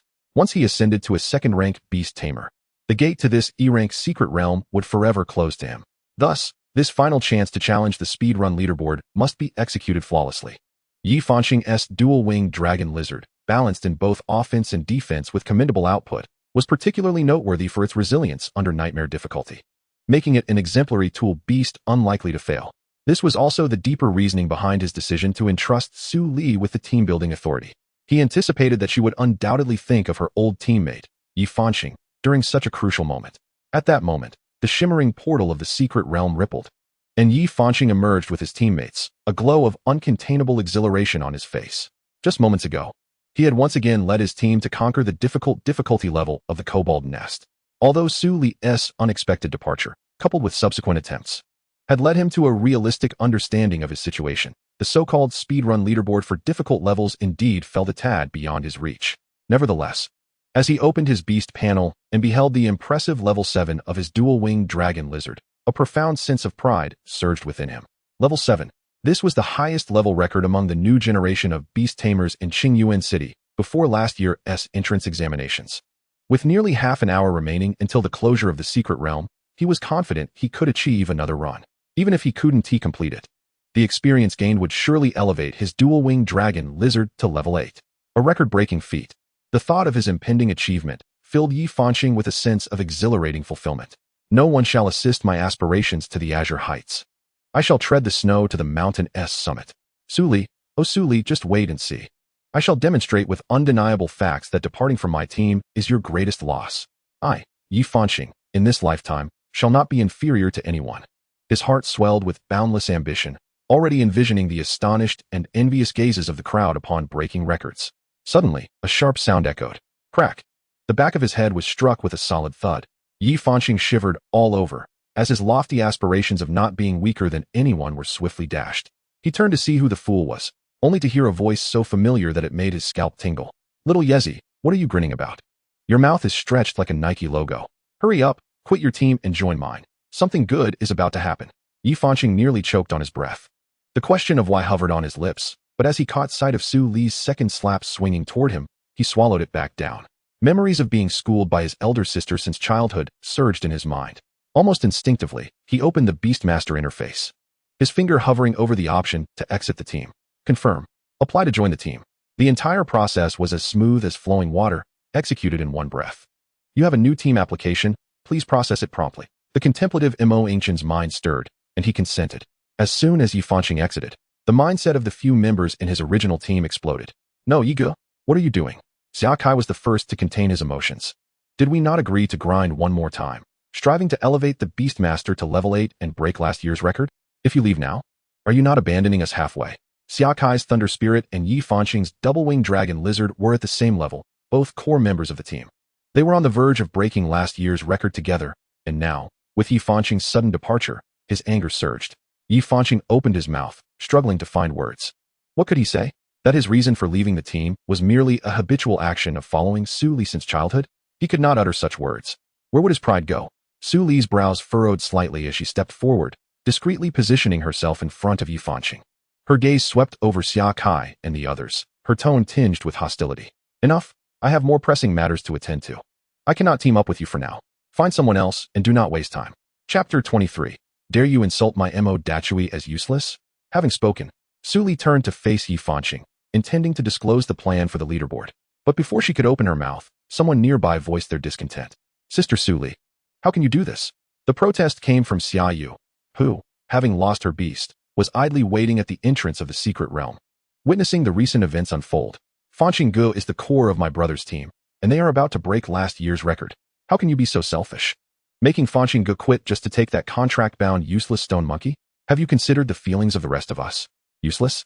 Su Li's gaze turned icy in an instant. Xiaoyu shivered under her stare, but pressed on stubbornly. Isn't it true? A useless stone. Before she could finish, a fierce gust of wind rushed forth. Crack! With a sharp sound, Xiaoyu's body was sent flying uncontrollably several meters away, crashing heavily to the ground. Her cheek burned with pain as she struggled to prop herself up. The moment she opened her mouth, 2 blood-stained teeth tumbled out. Meanwhile, in the spot where she had just stood, Su Li's shadow mantis was locking onto her with intent. You may insult me, Su Li, without concern, but dare you call my Mo Dachui worthless? Earlier, for the sake of your brother, I merely gave you a light lesson. Should you dare again, I shall render you incapacitated. The words Mo Dachui rang clearly in the ears of everyone present, especially Yi Fanqing, whose eyelids twitched at the mention. Xiaoyu trembled violently, ready to retort, yet upon meeting Su Li's murderous gaze, she found herself rendered speechless. Desperate, she cast a pleading look toward her brother Xia Kai. However, Xia Kai's expression was no better than hers. He completely ignored his sister's plea, his heart racing. Too fast. It was all too fast. At the moment the shadow mantis attacked, Xia Kai felt his retina could hardly capture its trajectory. All he saw was a fleeting shadow before his sister was sent hurtling away.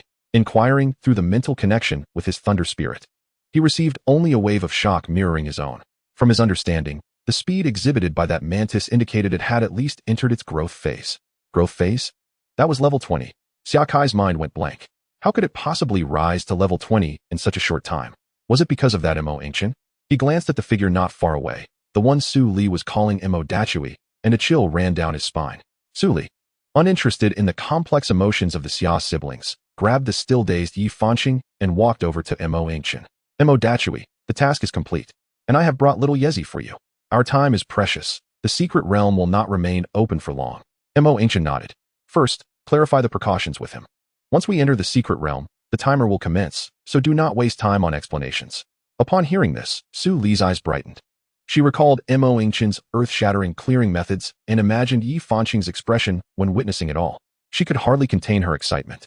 After all, someone who had previously lost at least needed a companion, right? She longed to see if this self-proclaimed genius, little Yezi, could maintain his flamboyant demeanor in the face of true miracles. Su Li turned around. Little Yezi, listen carefully. Our target this time is the Nightmare Difficulty Goblin Lair. Nightmare Difficulty? Yi Fanqing questioned whether he had misheard. Nightmare Difficulty? There were only 3 of them, and their levels didn't even reach 10. Were they really going to deliver themselves as fodder at Nightmare Difficulty? Su Li was quite pleased with his reaction. Your double-winged dragon lizard has decent defense, but its mobility is slightly slower than my shadow mantis. Thus, the middle passage is entrusted to you. Once we enter the secret realm, do not concern yourself with anything else. Just charge forward with your double-winged dragon lizard at the fastest speed through that middle passage. Remember, not a single monster should be overlooked. Draw all the monsters to the deepest part where the boss resides. That will be your task completed. Draw all of them over. To the boss? Su Li gazed at Yi Fanqing, who appeared utterly stunned, and emphasized her tone. Do you understand? Don't be flustered later and waste Mo's time. Huh. Oh, I understand. Yi Fanqing mechanically nodded. Satisfied, Su Li let out a hum of approval and turned to Mo Yingchen, giving him an okay gesture. All set, Mo. We can begin. With that, she eagerly stepped into the portal of the secret realm, unable to contain her excitement to see her name alongside Mo's. Both of them inscribed on the stone tablet, symbolizing supreme glory. Your team has selected Nightmare Difficulty. Secret realm generating. Yi Fanqing was momentarily blinded by a flash of light, and when he regained focus, he found himself in a dimly lit cave. Almost simultaneously, Su Li's urgent voice echoed in his ears. Run. Quickly. Before he could process anything, he saw Mo Yingchen and the stone monkey, along with Su Li and her shadow mantis, darting into different paths like arrows released from a bow. Almost instantly, compelled by Su Li's command, his legs propelled him towards the central passage she had designated.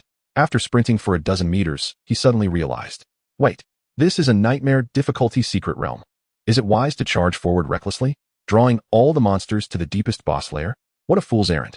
This is a blatant invitation to death. Yet, knowing Su Li as he did, he understood she would never jest about such matters. There must be something he was unaware of. With gritted teeth, Yi Fanqing decided to assess the situation first. At worst, he could lead the monsters away and, if they proved too formidable, escape with his rugged winged dragon lizard. Yes, That's the plan. 10 minutes later, in the vast cave where the goblin leader resided, Yi Fanqing stood frozen in a state of astonishment.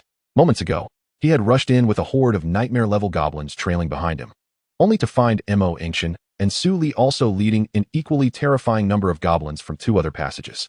The convergence of these 3 waves of monsters was an unforgettable spectacle. Then, the stone monkey that had been following Yingchen casually swung its stick. Boom! Yi Fanqing felt the ground tremble beneath him as if struck by a magnitude 10 earthquake. His eardrums buzzed, nearly shattering under the ferocious sound wave. Gone. All gone. With one blow from that stone monkey, every last goblin, including the fearsome goblin leader, vanished? What kind of hellish skill is this? A beastmaster could comprehend such a monstrous area attack? What a joke. With such power and range, he doubted even a B-rank beast could achieve it. Feeling uncertain, he opened the system panel to reconfirm the secret realm's difficulty. Nightmare level. Indeed, it was nightmare level. But why did it seem the monsters here were weaker than those at the ordinary difficulty? Yi Fanqing looked at Su Li, hoping to find a trace of the same shock reflected on her face. Instead, he saw her expertly navigating the chaotic battlefield, bending down to collect spoils. Yi Fanqing thought to himself, Chapter 24, Eye of Reconnaissance, growing stronger in battle. Standing beside Yi Fanqing, Yingchen had no time to acknowledge his ghostly expression. Just moments ago, the great sage had annihilated all the monsters, successfully leveling up to E-rank 26. A surge of pure spiritual energy flooded back to him. His already overflowing sea of consciousness surged higher, shattering an invisible barrier. He had become a second-stage beastmaster. With a flicker of thought, the system panel appeared before him. Congratulations, Beastmaster. Your rank has risen to second stage. The maximum number of beasts you can contract has increased to 2. The highest rank of beasts you can contract has risen to D rank. Acquired passive skill, Void Body. Acquired active skill, Synchronized Senses. Yingchen lingered on the descriptions of the 2 new skills. These details matched precisely with the standard descriptions found in the textbooks. Skills that all beastmasters acquired upon reaching the second stage. The Void Body skill was undoubtedly an essential safeguard for beastmasters. As they faced increasingly powerful and intelligent foes, these enemies would instinctively target the relatively vulnerable beastmaster. This passive skill significantly enhanced the safety of the beastmaster. As for Synchronized Senses, it was an exceptionally practical skill for reconnaissance and support. Whether exploring uncharted territories or monitoring specific targets, it proved remarkably effective. Closing the panel, Yingchen continued to wait. The main event of this secret realm clearance had yet to unfold. Approximately 30 seconds later, the long-awaited system notification resonated in the minds of the 3. Congratulations, Beastmasters Yingchen, Su Li, and Yi Fanqing, for successfully clearing the nightmare-level goblin nest. Completion time, 9 minutes and 37 seconds. Your team has successfully claimed the top spot on the nightmare-level speedrun leaderboard. Rewards being drawn. Here it comes. Yingchen felt a stir of anticipation. Without hesitation, he activated the talent he had cherished all day, absolute luck. After holding back all day, he was waiting for this moment. In the next instant, 3 orbs of light materialized, coalescing into ancient chests that floated silently before the trio. Open them, Yingchen said calmly, reaching out first to touch the chest before him. Speedrun treasure chest opened successfully. Congratulations, Beastmaster, you have obtained 5 soul stones. Congratulations, Beastmaster, you have acquired the skill book, Eye of Reconnaissance. Congratulations, Beastmaster, you have obtained the skill book, Growing Stronger in Battle, passive. Soul stones are materials for unlocking the soul altar, highly valuable. The Eye of Reconnaissance is an exceedingly rare skill that beastmasters can learn. As far as Yingchen knew, neither his chief father nor Principal Li Changqiu possessed this skill. As for Growing Stronger in Battle, it is a top-tier passive enhancement skill for beastmasters. As the battle time progresses, the attributes of the summoned beasts continuously enhance. This time, sheer luck was on his side, undeniably meeting his expectations. However, the rewards did not cease there. Almost the instant he stowed away the skill book, another system notification chimed. The speedrun leaderboard has been updated. All summoned beasts participating in this dungeon clearance have reached level 5. In the very moment those words echoed, 5 radiant beams of light surged forth, enveloping the 3 summoned beasts, merging into their forms. When the brilliance faded, all 3 summoned beasts had ascended 5 levels. Good gracious. Yi Fanqing could no longer contain his overwhelming excitement, his smile stretching from ear to ear. My 2-winged dragon lizard is now at level 14. Level 14. I've shattered the record. I dare wager that in the past decade, no, perhaps even 2 decades, no one in the entirety of Qingyuan City has managed to elevate their summoned beast level to over 10 just a day after its summoning, let alone reaching level 14. This is simply exhilarating. It feels like a dream. Su Li stifled her laughter, feigning indifference. Sigh. She let out a soft sigh. Not bad. Not bad, little leaf. Keep up the good work. You've truly excelled, managing to lead Mo Daitai through a nightmarish ordeal just once. Your two-winged dragon lizard has reached level 14. The future looks bright, indeed. Unlike me, alas, I can only tag along with Mo Daitai from start to finish. And here I am, muddling through to see my shadow mantis awkwardly reach level 29. But what use is that? A higher level doesn't mean my shadow mantis has entered its peak state. Moreover, look at your two-winged dragon lizard. What has it gained throughout this day? It has acquired invaluable combat experience and the courage to face formidable foes independently. And what of my shadow mantis? Su Li shook her head in despair. All it has achieved is a seemingly inflated level, accompanied by an unhealthy reliance on others. How will this persist in the long run? Yi Fanqing listened to this heartfelt lamentation, his facial muscles twitching involuntarily. How careless of me, truly careless. How could I have forgotten that this woman had abandoned the team from the very beginning, resolutely following that Mo Yingchen? Yet 29? Good heavens. Is it truly that absurd? There are still a full 2 weeks until the college entrance examination. Among the past champions, the highest level attained by any summoned beast was merely 17 or 18 at best, right? 29 is a full 10 levels above that. Sister, are you aiming to compete for this year's National College Entrance Examination top scorer? Su Li, observing Yi Fanqing's disheveled expression, finally burst into laughter. Oh dear, little leaf. Don't wear such a tearful face. It's not that serious. We made the leaderboard. First place on the speedrun leaderboard for nightmare difficulty. This is something we can brag about for a lifetime. Speaking of which, Su Li suddenly recalled something. Earlier, I drew 2 soul stones and a blue quality weapon from that speedrun treasure chest. What about you? What splendid items did you obtain? Upon hearing this, Yi Fanqing nearly spat out a mouthful of blood. Why on earth?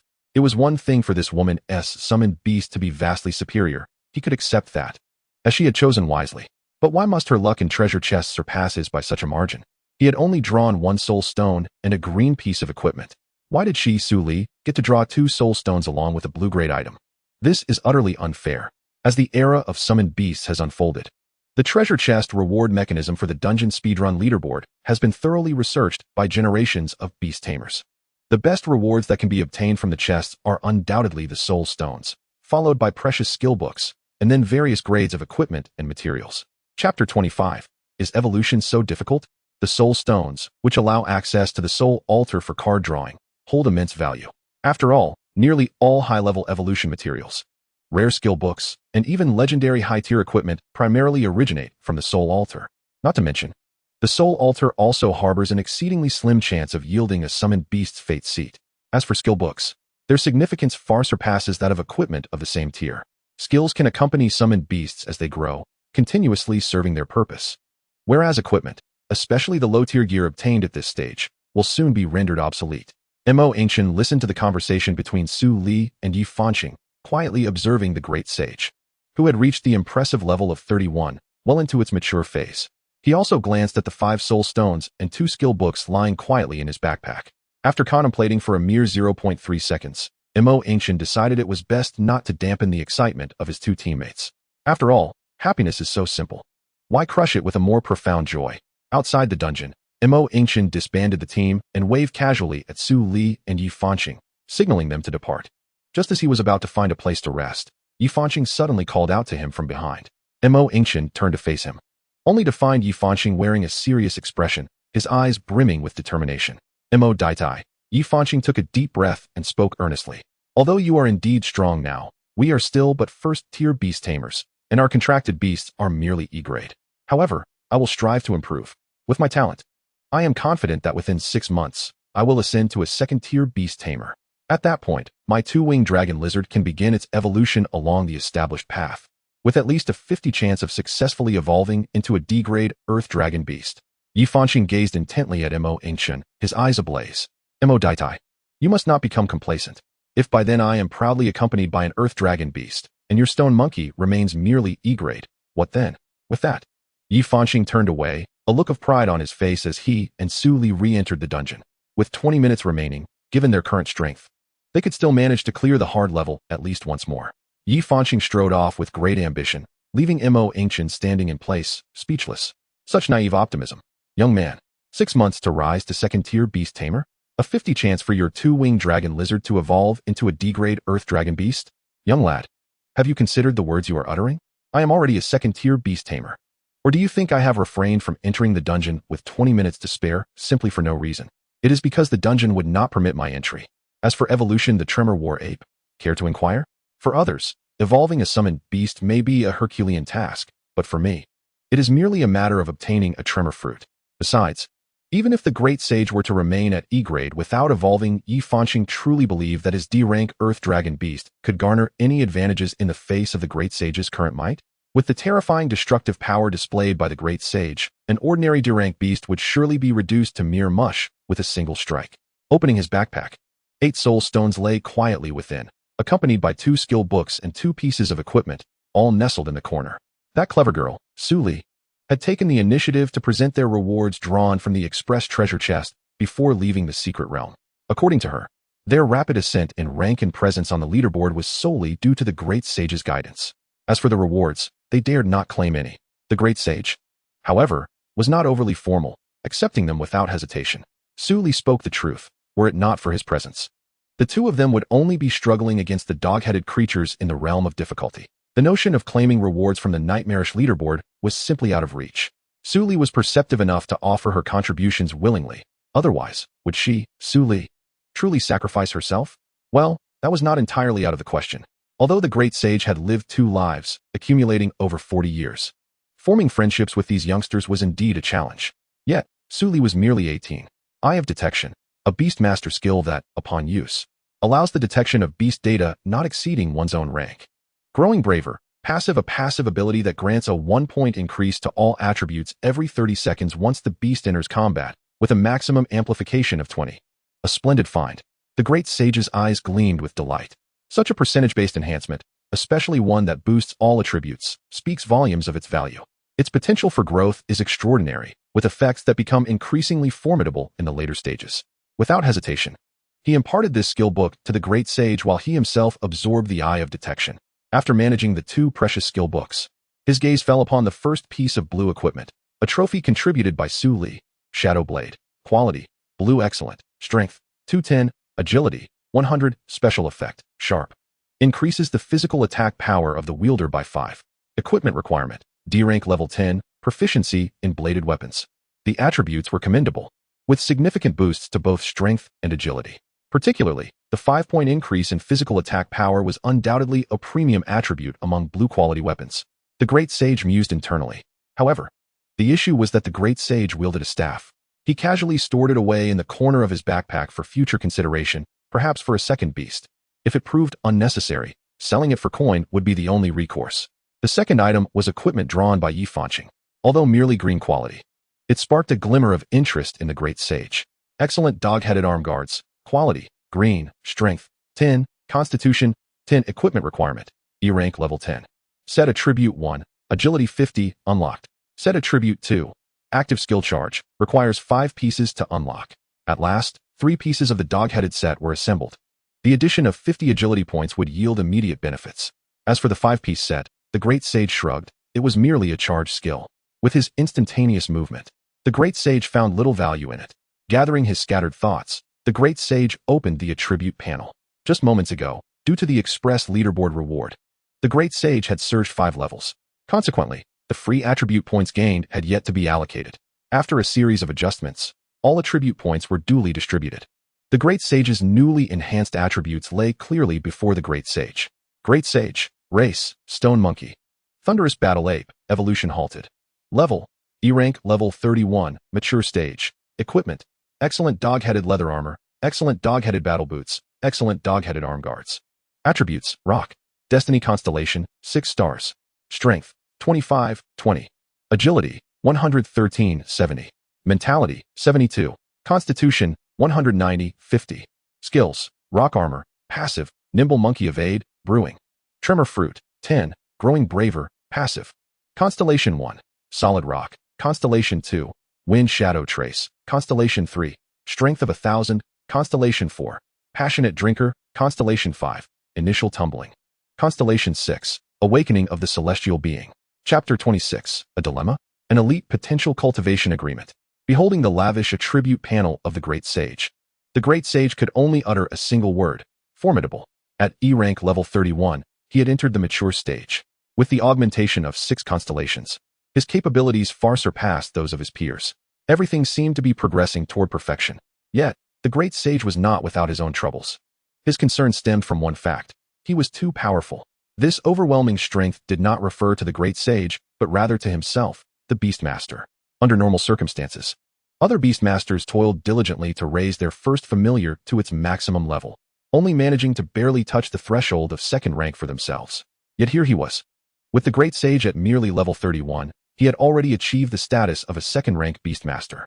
This directly led to an awkward predicament. He could not enter E-rank secret realms. Wishing to continue upgrading the great sage, there were 2 paths before him.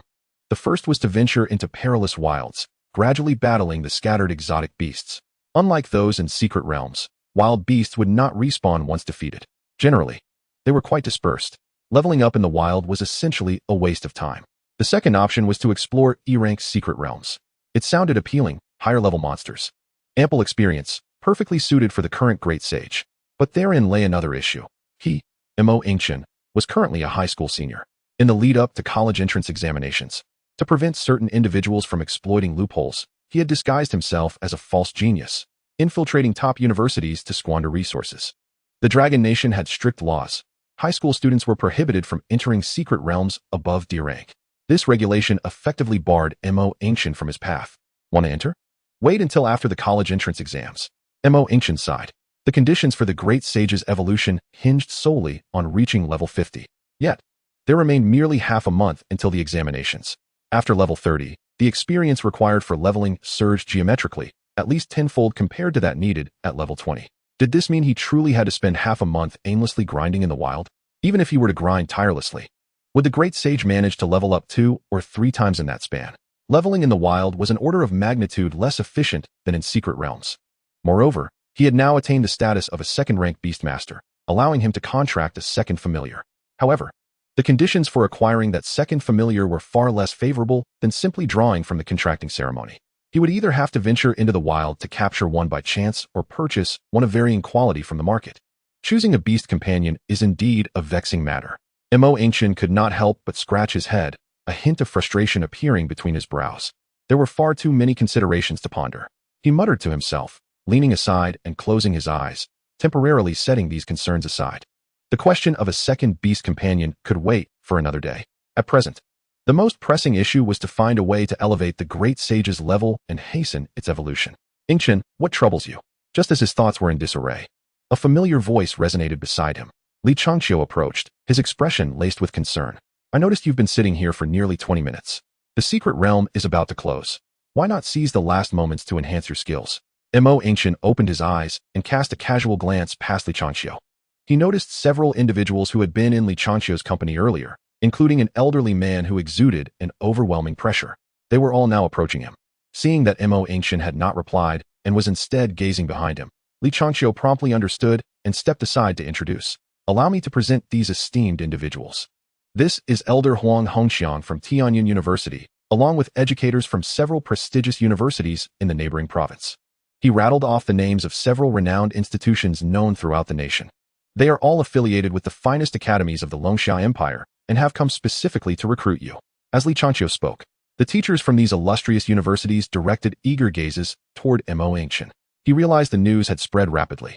Just yesterday, he had formed a contract with the Full Moon Stone Monkey, and today, the top universities were already vying for his enrollment. However, this was fortuitous. Just as he had felt a hint of drowsiness, opportunity had presented itself. Yingchen felt a surge of intrigue.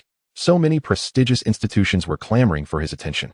Such sincerity surely could not be mere lip service. His most pressing dilemma was the upgrade of the great sage. Were not these individuals the perfect conduit to address that? Maintaining an impassive facade, he discreetly surveyed the faces of the teachers.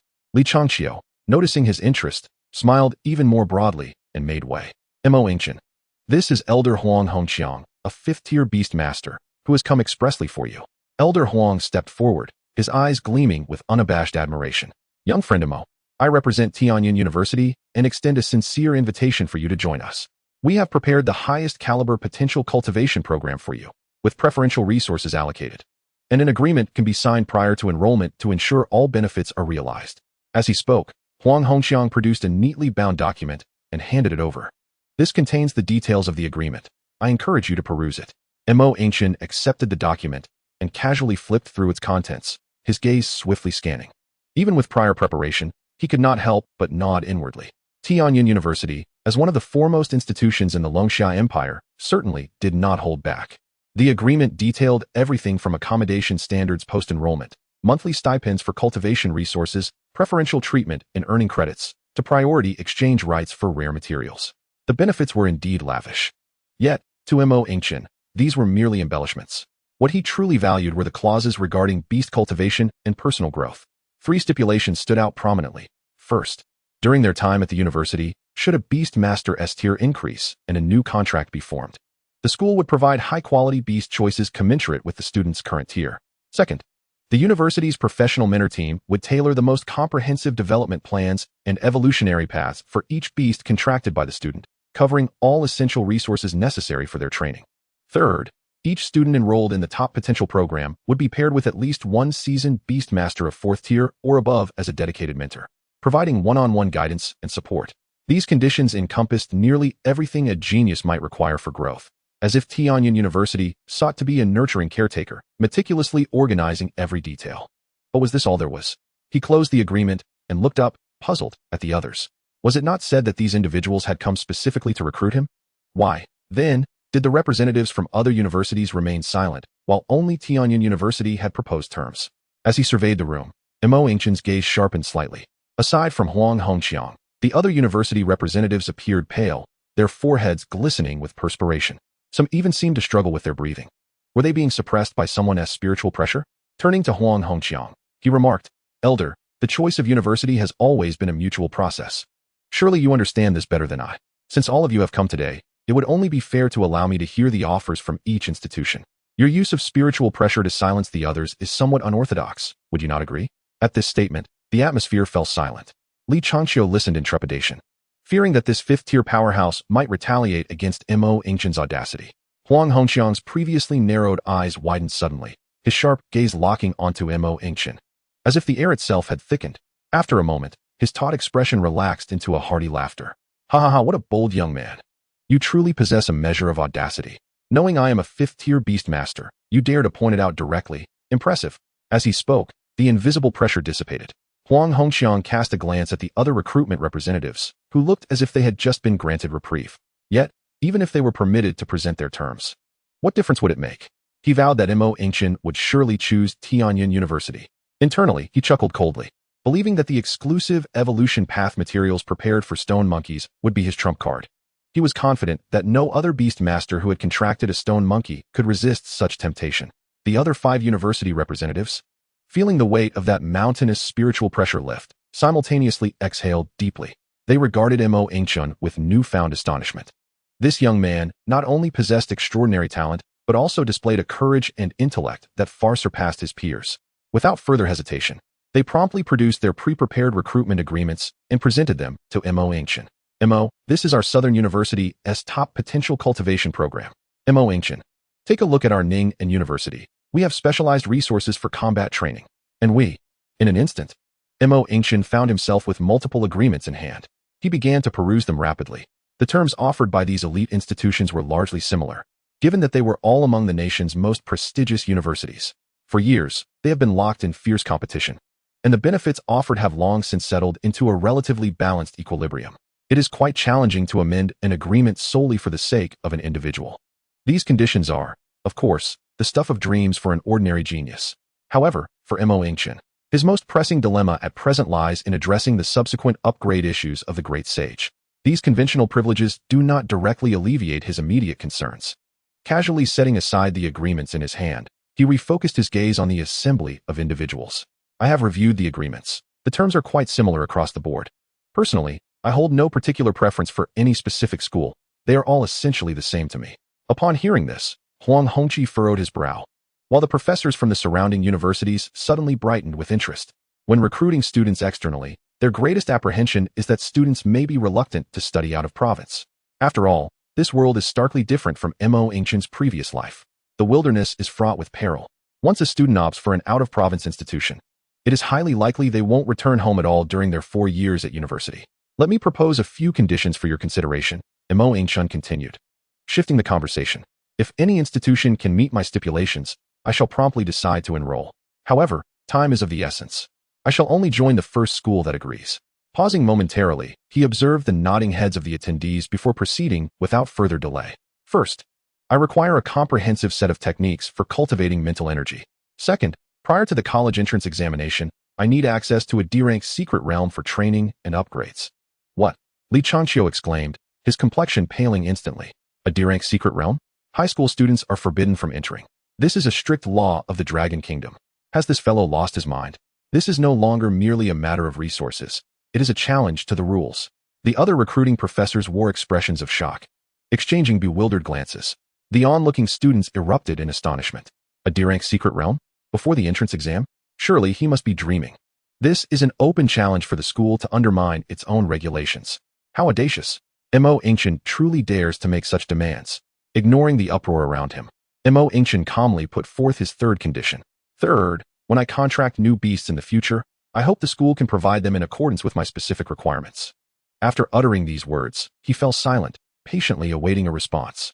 The atmosphere was rife with astonishment.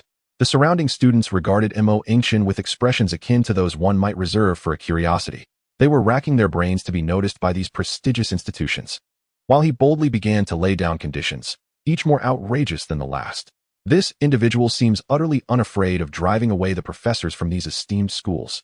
If it were me, I wouldn't even dare to suggest conditions. I would be grateful to be accepted into any one of them. However, to everyone's surprise, after Yingchen articulated his demands, not a single professor from the top universities departed. Instead, they all appeared deep in thought, their brows furrowed. Moments later, Wang Chong from Southern University broke the silence. Student Mo, regarding the 3 requirements you just proposed, we at Southern University can partially accommodate them. The students nearby were left in a state of disbelief. They truly agreed? Wang Chong composed himself.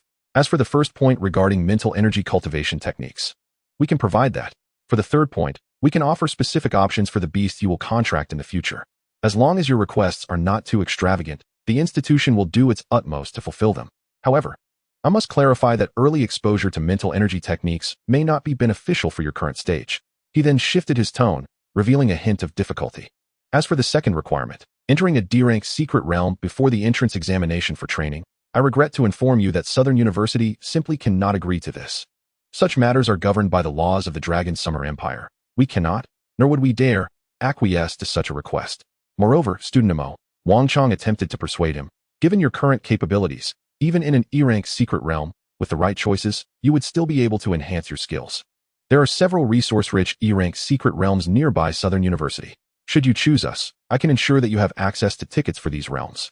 After the college entrance examination concludes in half a month, you will find that not only D-rank secret realms, but C and B ranks as well, will be accessible to you as long as you can afford the entry fees. No one will interfere.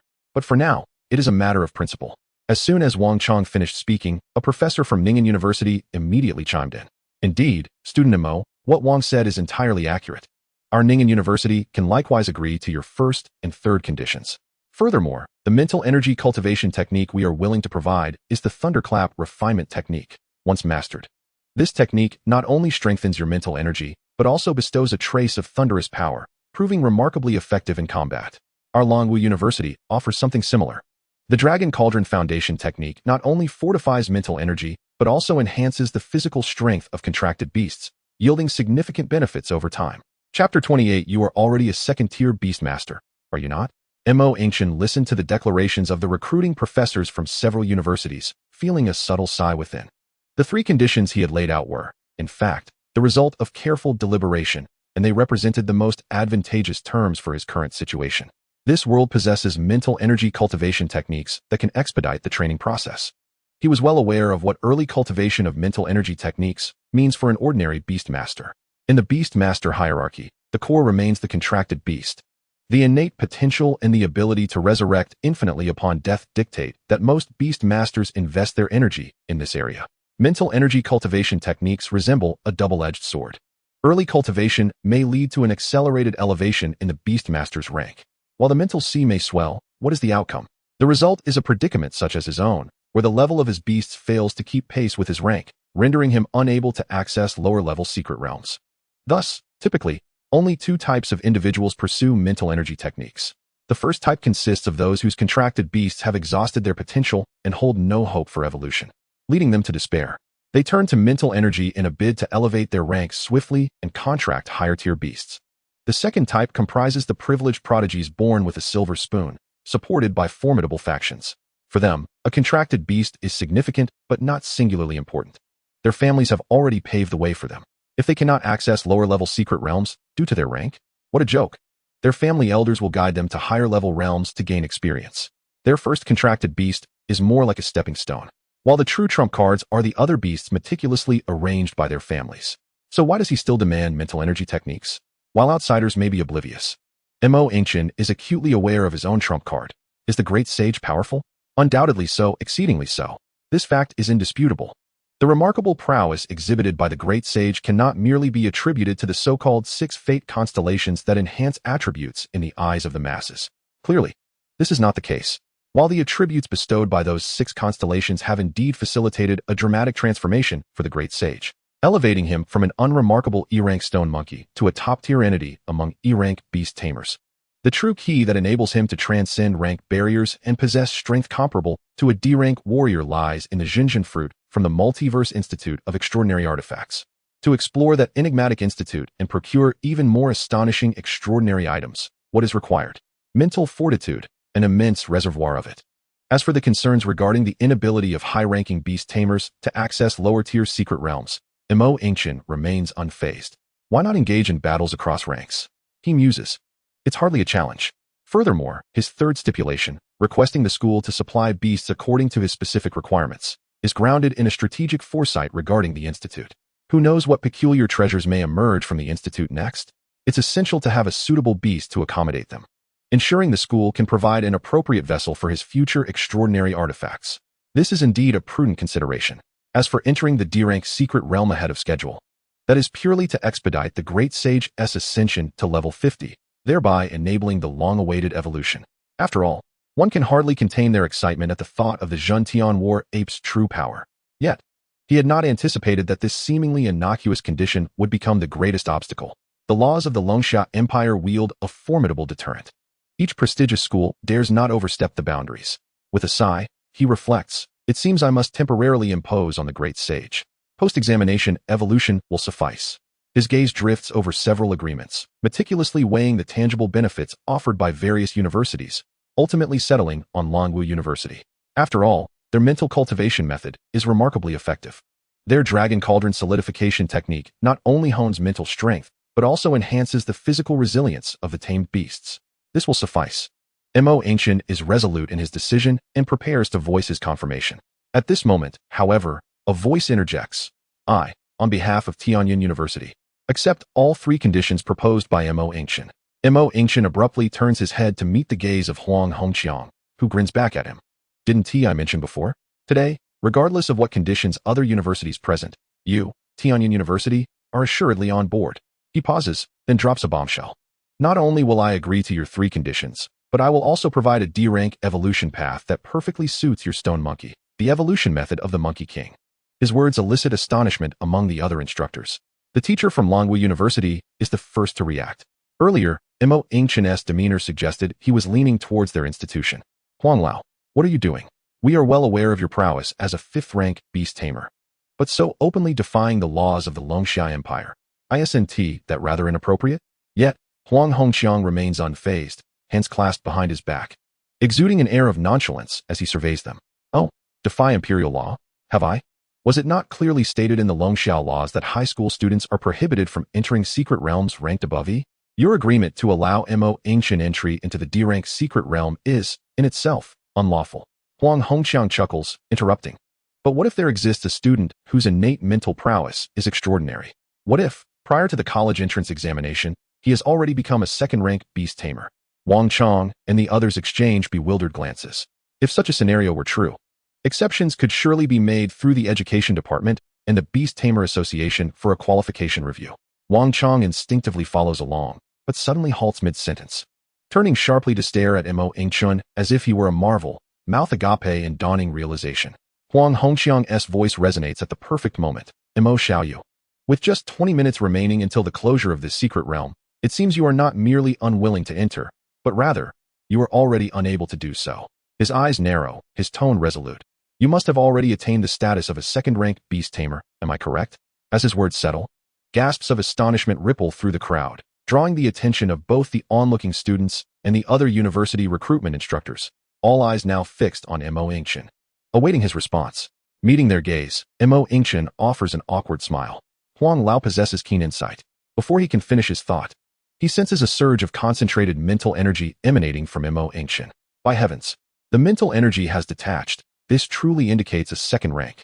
The thought races through Wang Chang's mind. Just yesterday, we participated in the contract ceremony together. How can he be a second rank already? Wang Chang is the first to react, stepping forward urgently. Mo Xiaoyu. On behalf of Southern University, I agree to all 3 conditions you previously proposed. All of them. Wait. An instructor from Ning'an University interjects, urgency, in his voice. We at Ning'an University agree to all terms as well. Additionally, I can personally ensure that all promised training resources in the agreement will be increased by 20%. We at Longwu University are also on board. Mo Xiaoyu. Should you choose us, we can provide a dragon blood body refinement pill that significantly enhances the physical condition of your tamed beasts. In that moment, the instructors who had previously hesitated to meet Mo Yingchen's conditions now vie to present even more generous offers, fearful of being outpaced. Mo Yingchen smiles faintly. My apologies. Esteemed instructors, I previously stated that I would only choose the first university to agree to all my conditions. As such, Tianyan University has clearly indicated their consent first. Therefore, I have resolved to join Tianyan University. Ha! What a fine lad. Huang Hongxiang exclaims, stepping forward to pat Mo Yingchen heartily on the shoulder, admiration gleaming in his eyes. Upholding one's promises, excellent, excellent. I truly did not misjudge you. With that, he seems to be in particularly high spirits, sweeping his sleeve dramatically. A crystalline core glimmers as it soars toward Mo Yingchen. Instinctively, Mo Yingchen reaches out to catch it. This is the evolution method for the Monkey King that I promised you. The required materials, though somewhat rare, are of no concern to you. According to the agreement between us, as long as you formally join Tianyan University, the institution will take full responsibility for providing you with everything you need. You need only focus on enhancing your abilities. Mo Yingchen lowered his gaze to the crystal core in his hand, probing it with a thread of mental energy. In an instant, a torrent of information surged into his mind. The incredibly precious evolution method for the Monkey King, as described by Huang Hongxiang, vividly unfolded within his consciousness. According to the information contained in the crystal core, this Monkey King is classified as a D-level beast, leaning towards a nimble close combat unit. Endowed with remarkable speed and combat techniques, its combat prowess ranks above average among D-level beasts of the same tier. For any beastmaster who has contracted an ordinary stone monkey, this evolutionary path undoubtedly represents a chance to alter their fate dramatically.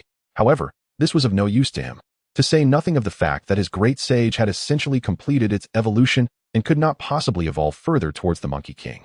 The exclusive evolution triggered by the absorption of the shock fruit, the thunderous battle ape, far surpassed the Monkey King by countless tiers. This D-level evolutionary path held no value for him whatsoever. Mo Yingchen touched his nose, a hint of awkwardness creeping in. Old Huang, I have a small request. Would you consider granting it? Huang Hongxiang, in high spirits, turned to him with a cheerful expression. What else does my young friend wish to discuss? Speak freely. This lad had just received a tremendous boon. Could he possibly harbor other intentions? As for the materials required for the Monkey King's evolution, I believe the school need not trouble itself with that. Mo Yingchen spoke earnestly, weighing his words carefully. In exchange, could you allow me to enter the D-level secret realm sooner? The sooner, the better. What? The smile on Huang Hongxiang's face froze. No evolution materials? He was momentarily bewildered.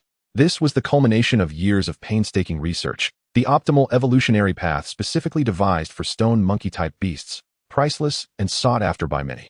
Yet this lad was actually rejecting it? Mo Yingchen nodded affirmatively. Yes, I do not need it. Huang Hongxiang was truly taken aback, momentarily at a loss for how to respond. In all his years, he had encountered a myriad of prodigies, yet he had never seen anyone quite like Mo Yingchen. To forego a D-level evolutionary path seemingly tailored for him, merely to expedite his entry into the D-level secret realm for leveling up? What on earth was this boy thinking? What was his motive? Huang Hongxiang's mind raced, attempting to comprehend Mo Yingchen's unexpected logic. Rejecting evolution materials for the sake of rapid advancement. This was an absurd yet seemingly the only reasonable thought that detonated in his mind, sending shivers down his spine.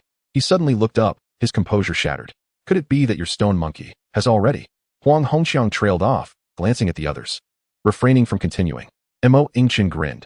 Indeed, nothing escapes your keen insight, old Huang. This seemingly ordinary compliment provided Huang Hongxiang with the confirmation he sought.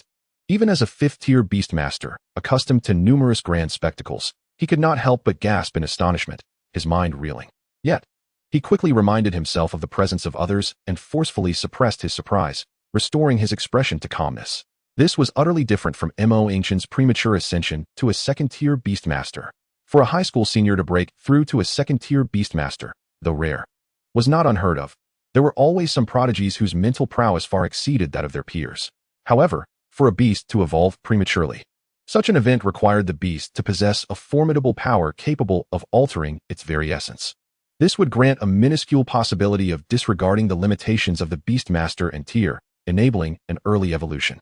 Such a power, capable of transforming the essence of life, signified that even if this beast did not evolve further, merely harnessing this power would be sufficient to stand atop the world, looking down upon all living beings. Such occurrences are exceedingly rare throughout the annals of Beastmaster civilization. Each instance heralded the emergence of a future giant, a legendary figure capable of shifting the tides of an era.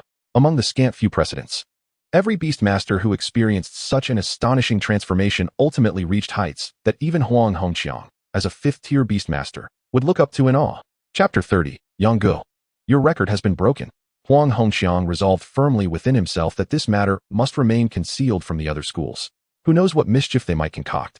Whether Tianyin University can safeguard this prodigy remains uncertain. He discreetly inched closer to Yingchen, lowering his voice. Kid, let us have it straight. What is the current combat power of your monkey? After a moment's contemplation, Yingchen decided to speak candidly. It is on par with any D level. There was no pretense of feigning weakness here. In this world, only by unreservedly displaying one's talents could one garner the attention and resources commensurate with them. Furthermore, even if he laid all his cards on the table, what of it? His abilities were evolving at an astonishing pace. What was a trump card today might well be an ordinary tactic by tomorrow. Good, good, good. Huang Hongqiang exclaimed 3 times in rapid succession, brimming with excitement. On par with any D level? But this stone monkey is only E tier, level 31. That is a leap across a significant tier. Meanwhile, Wang Chong and the others, having witnessed the resolution of the situation, realized that staying any longer would only lead to further disappointment. Exchanging glances filled with mutual resignation, they concluded, let us go. It seems this year we have come for naught. Their purpose for coming was to scout those rare prodigies. As for the other students, no matter how gifted, they must adhere to the conventional path of taking the entrance examination. As the admissions teachers prepared to leave, disheartened, a student just emerging from the secret realm glanced up at the colossal record stone beside the teleportation portal, seemingly having discovered something extraordinary. Suddenly, he exclaimed, Holy cow! Holy cow! The record has been broken. The speedrun record has been shattered. His shout sent ripples through the crowd. What? What record has been broken? Who is so impressive? The previously murmuring crowd erupted into a new wave of excitement. Hearing this, Li Changqiu felt a surge of adrenaline and pushed through the throng, striding toward the record stone. Brimming with anticipation, it must undoubtedly be that rascal Yingchen. He must have shattered the speedrun record. Apart from him, no one in this session, nor in the previous few sessions, has managed to achieve such a feat. Yet, I wonder what his completion time truly is. This thought lingered in Li Changqiu's mind until he arrived before the record monument. With a furrowed brow, he scanned the speedrun leaderboard several times. Something was amiss. The rankings remained unchanged. He turned to the student who had been shouting earlier, his eyes filled with inquiry. The student's face flushed crimson as he pointed higher up the monument. No, it's not the difficulty. Principal Li, look up. It's the nightmare difficulty. Nightmare difficulty? Li Changqiu's heart skipped a beat. Impossible. What a joke. A speedrun leaderboard for nightmare difficulty? That was not intended for high school seniors like them. That leaderboard has always been reserved for the elite students of top-tier academies, organized by the schools themselves, adhering to the highest level of secret realm access.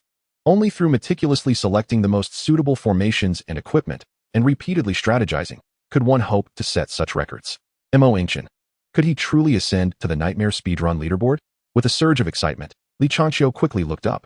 At the pinnacle of the monument, the leaderboard inscribed in gilded letters came into view. Goblin Nest, Nightmare, Speedrun Leaderboard. 3rd place, Wang Min, Hebu, Yin Jiping, by Xiao, Wang Zhongqiang. Completion time, 15 minutes, 21 seconds. Second place, Su Hongyang, Xia Xiaoyu, Mo Li, Wang Jun, Li Jiqiang. Completion time, 13 minutes, 40 seconds. First place, Mo Yingchen, Su Li, Yi Fanqing. Completion time, 9 minutes, 37 seconds.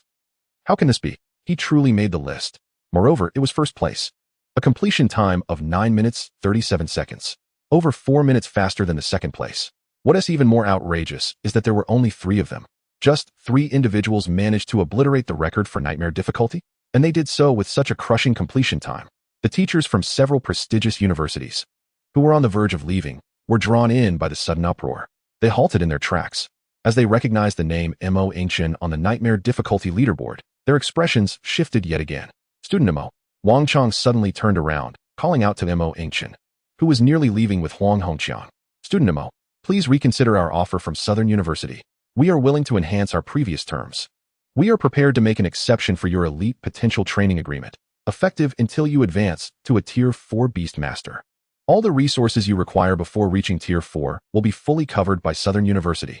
The others quickly caught on, hastily raising their offers, each one flushed with excitement, completely abandoning the demeanor of esteemed university mentors. Yet, amidst the fervent calls, Mo Yingchen merely waved his hand without looking back. Standing beside Mo Yingchen, old Huang chuckled. When the astonishment of the record being broken echoed, he had already anticipated this outcome. Who else could it be? If not this prodigy he had just taken under his wing? With a D-grade combat power, breaking an E-grade secret realm speedrun record should be a piece of cake. Meanwhile, at Tianyin University, in an advanced Beast Master training room, the sounds of metal clashing and energy explosions reverberated. Su Hongyang stood at the edge of the training ground, his gaze fixed on the figure within. The D-grade puppet swordsman, an incredibly rare humanoid beast, was currently engaged in a dazzling assault on 10 D-grade high-intensity alloy targets. Clang, clang, clang. The skills executed by the puppet swordsman seemed to create multiple afterimages, the sword light flowing incessantly. In mere seconds, all 10 sturdy alloy targets were shattered into fragments. The puppet swordsman sheathed its sword, emanating an overwhelming aura, clearly a top-tier entity among D-grade beasts. Su Hongyang nodded slightly, exceedingly satisfied with the performance of his beast. Suddenly, the heavy alloy door of the training room was thrust open by a student. It was Wang Yang, Su Hongyang's classmate. Scanning the room, he quickly locked onto Su Hongyang. Yang Ge, something's wrong. The record you set 2 years ago in the Qingyuan City secret realm has been broken. Chapter 31. This world is indeed small. Upon hearing this, Su Hongyang's hand, which had just lifted to adjust the equipment parameters, hesitated momentarily in midair. Which secret realm? Wang Yang hastily replied, the Goblin Nest. Su Hongyang's heart jolted. His expression remained calm as he extended his finger, leisurely tapping on the training room's control panel. The light screen illuminated, clearly displaying the precise data of every strike from the recently showcased D-grade puppet swordsman. Understood. There are always stronger individuals beyond our understanding. It's just a record. If it's broken, then so be it. It's no great matter. Wang Yang, hearing this, felt a wave of embarrassment wash over him. Yang Gu is right. I was simply too impatient. I'm just astonished. Where did this freak from Qingyuan City come from? They managed to break your record with just 3 people, and they were over 4 minutes faster. For minutes, Yang Gu? Su Hongyang's fingers, which were operating the equipment, momentarily froze on the screen. All right, I understand. It's merely an E-grade secret realm. It's insignificant. You should return to your tasks. Wang Yang nodded. Observing Su Hongyang's calm demeanor, his admiration for his classmate deepening. Truly, he was worthy of being esteemed by old Huang, a core member of Tianyin University's elite secret realm strategy team. This unflappable composure in the face of adversity was indeed a model for our generation. Filled with admiration, he turned to leave the training room. Unbeknownst to Wang Yang, the moment he exited the training room, Su Hongyang's previously composed visage crumbled. He slammed his fist against the control panel in frustration. Damn it! How could the record for the Goblin Nest be broken? It shouldn't be possible. That record had been meticulously crafted under the direct supervision of their teacher, with every detail scrutinized. The team configuration, beast selection, skill coordination, and timing of potion usage had all been rehearsed countless times. The participants were all top-tier E-grade beasts at level 100. The more he thought about it, the more he felt something was off, and the more vexed he became. They had achieved what was considered the absolute limit back then. How could it be broken? And in such an absurd manner? Over 4 minutes faster? That means they completed it in just over 9 minutes.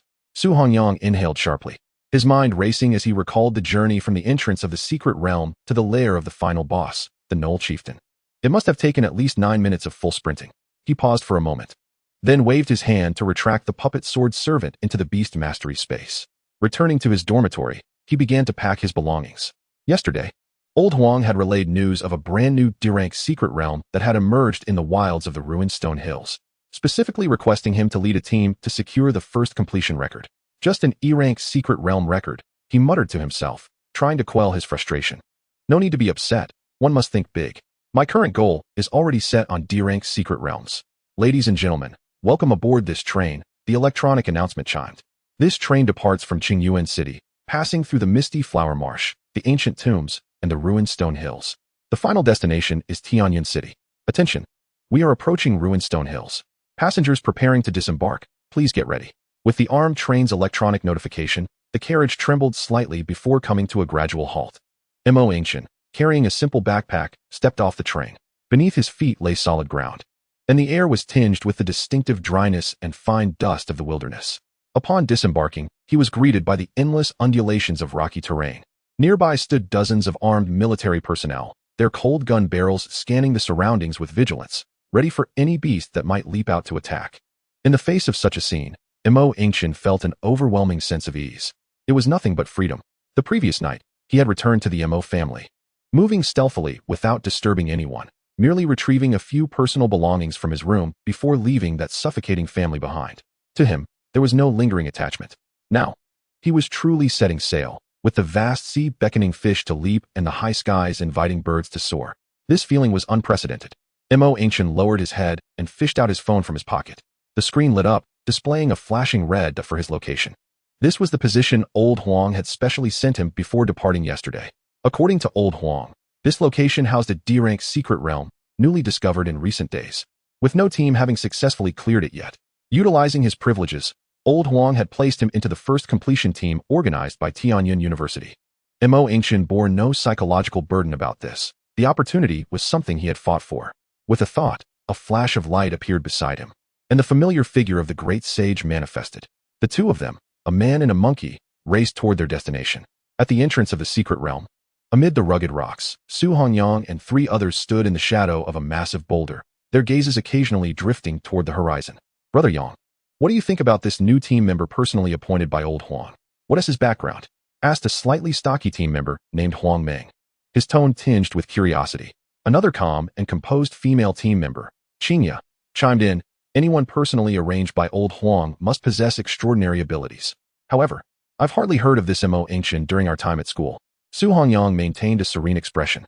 I just received the news myself. However, if the teacher has made such arrangements, there must be a reason behind it. Though he spoke with composure, doubts bubbled within him. He had a fair understanding of his teacher's style. A D-rank secret realm's first completion was hardly a matter that warranted such solemnity unless Yingchen possessed remarkable qualities far exceeding the ordinary. Yet, this was not uncommon. Every year, there were students who, though unassuming, soared to great heights when their beasts evolved to critical stages. As he pondered, 2 figures, one large and one small, approached rapidly from the horizon, closing in swiftly upon them. In a matter of moments, they reached the group. Su Hongyang's gaze lingered on Yingchen for a brief moment before shifting to the great sage, his pupils narrowing slightly. An E-rank stone monkey? He could scarcely believe his eyes. Bringing an E-rank stone monkey to challenge a D-rank secret realm? What a jest! Could it be that his other beast is incredibly powerful? The expressions of the other 3 were equally nuanced. Brother Yang, is his beast really that strong? Huang Ming whispered, but before he could finish, Su Hongyang silenced him with a glance. Su Hongyang extended his hand. Hello, Yingchen. I'm Su Hongyang, a disciple of Old Huang. Yingchen shook his hand lightly, a flicker of recognition sparking in his mind. This name seemed familiar. Hello, Su Senior. No need for such formality. Just call me Hongyang, Su Hongyang replied. In a flash of insight, Yingchen connected the dots. Su Hongyang. Wasn't he the very one who had just been dislodged from the top of the nightmarish speedrun leaderboard? The one who completed the Knoll Chieftain's secret realm in 13 minutes and 40 seconds.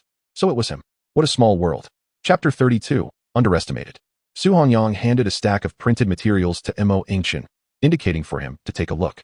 Yingchen accepted it, rapidly flipping through the pages, gradually gaining a clearer understanding of the D-rank secret realm known as the Goblin Logging Camp. Truly, it lived up to its D-rank designation. Compared to the E-rank Knoll Chieftain's lair he had tackled yesterday, its complexity and danger were leagues apart. The materials outlined that the secret realm was roughly divided into several zones. The first zone, the outskirts of the logging camp, featured a singular type of monster, goblin scouts. Adept at stealth and ambush. They required constant vigilance, though with caution, they were manageable. Upon entering the logging camp itself, one would transition into the second zone. Here, in addition to the elusive goblin scouts, patrolling goblin guards would appear. These warrior-type monsters were tough-skinned and formidable in attack. The materials particularly emphasized that during a skirmish with the guard squad, lurking scouts would take the opportunity to strike, severely testing the team's adaptability. Venturing deeper into the central area of the logging camp would lead to the first boss-level monster of the secret realm, the Goblin Shaman, a spellcasting unit. Its standard attack involved releasing shadow arrows, and the slightly troublesome aspect was its skill, Shadow Curse, which could significantly weaken the attributes of beasts for a short duration. Ultimately, the strongest entity within the secret realm was the Goblin Lumberjack, rumored to be a goblin piloting a massive steel machine, possessing peak D-rank strength and a unique berserk mechanism, making it exceedingly formidable. Yingchen set the materials down, having formed a preliminary assessment. Seeing that he had finished reviewing, Su Hongyang spoke up. This enigmatic realm is known as the Goblin Lumber Yard. Our objective this time is to achieve the first successful exploration. We shall not concern ourselves with documentation for now. Thus, there is no need to rush. We will proceed with caution and methodical precision. He paused momentarily, casting a glance at the other team members. Upon entering the secret realm, I will elaborate on the crucial points that require our attention based on the circumstances we encounter. The others nodded in understanding. Very well, everyone, prepare yourselves and summon your beasts. Su Hongyang's expression turned grave. From the moment we step through the portal, we shall be greeted by the welcoming ceremony of the Goblin Scouts. Proceed with care. As his words concluded, all present began to summon their respective beasts. In an instant, aside from Yingchen's seemingly ordinary stone monkey, 8 other beasts manifested at the entrance of the secret realm. Amidst the flickering light, a formidable aura intermingled, exuding a palpable sense of pressure. Yingchen's gaze swept across the scene, rapidly assessing the various beasts' appearances to ascertain their respective species. After a thorough observation, he couldn't help but silently commend them. Truly, they were the finest D-rank team from Tianyin University, showcasing remarkable strength. Each of the 4 individuals before him possessed 2 top-tier D-rank beasts, their combinations remarkably balanced, encompassing offense, defense, and healing. The defensive beasts included the steel-armored beetle and the ironback rhino, while the healing beasts were the water sprite and the flower fairy. Finally, there were 4 outstanding offensive beasts, the puppet sword servant, the flame giant, the frenzied shadow cat, and the elven archer. Each of these beasts emanated a powerful presence, clearly representing the pinnacle of D-rank. As for their attributes and skills, such knowledge eluded Yingchen. These beasts, meticulously nurtured by their masters, were undoubtedly far removed from their initial forms. His eye of detection skill could unveil the intricacies of these beasts. Yet to employ it recklessly on the beasts of a beastmaster would inevitably attract the attention of their respective masters, an act deemed exceedingly rude and even provocative among beastmasters. Although Yingchen acted according to his whims, he was not so reckless as to commit such a blunder upon his arrival. Noticing that Yingchen remained still, accompanied only by the seemingly unremarkable stone monkey, Su Hongyang's expression bore a hint of confusion. Yingchen, it is time to summon your beast, he said gently, though curiosity bubbled within him. What kind of extraordinary beast could this newcomer, favored by his esteemed teacher, summon? The other members also turned their attention towards him, for the reputation of Elder Huang was well established. However, to their astonishment, Yingchen merely opened his mouth, his expression somewhat peculiar, yet he remained unmoved. Huang Meng, impatient by nature, could no longer contain himself and urged, "Hey, newcomer, could you hurry up? What are you dawdling for?" Su Hongyang shot him a glare. "Yingchen, is something amiss? Do you face any difficulties?" Listening to the urging and feeling the gazes directed at him, Yingchen forced a smile. "Senior, I only have this one beast." "What?" The atmosphere fell into an abrupt silence. The other 4 members widened their eyes in disbelief, glancing incredulously at Yingchen before collectively shifting their gaze to the stone monkey behind him. An E-rank stone monkey? Just this? Was this some sort of jest? Su Hongyang too was taken aback, his mind buzzing. He scanned between Yingchen and the stone monkey, feeling a pang of despair. He had initially thought that Elder Huang had arranged for a potential powerhouse, someone who could fight alongside them. Instead, it seemed they had received a mere novice with no experience. What kind of terrifying background must this kid possess to warrant Elder Huang, a 5th-tier beastmaster and a renowned figure in the Empire, to bend the rules and personally include him in the D-rank Secret Realm's first exploration team? Such privilege was astonishingly excessive. Su Hongyang took a deep breath, casting an apologetic glance at the other team members. Ahem, since this is Elder Huang's arrangement, we should accommodate him. After all, he is someone our teacher has brought in. Regardless, we must extend our support. Let him practice as he may. It is not as if we are racing against time. This secret realm has only just been discovered, and there are no other competitors vying for the first kill. We can take our time, and the 4 of us should suffice. He could not publicly question his teacher's decision. All right then, let us prepare to enter the secret realm. With that, he stepped closer to Yingchen, lowering his voice. Once we enter the secret realm, there will undoubtedly be goblin scouts lying in ambush at the entrance. We are tackling this on nightmare difficulty, and even the minor foes will be at least D rank level 40. Your stone monkey. Well, have it stay beside my puppet sword servant, and I will do my utmost to protect it. Yingchen regarded him with a bemused expression, nodding nonchalantly. Understood, senior. He was aware that the record for the first exploration must be achieved on nightmare difficulty. That much was common knowledge. However, Su Hongyang's tone seemed somewhat dismissive. Chapter 33. I'm not deceiving you. It's simply a stroke of good fortune. Entering the secret realm, Goblin Lumber Yard. Your team has selected the difficulty level, Nightmare. The secret realm is currently being generated. After a fleeting sensation of weightlessness, Yingchen found the scenery before him shifting.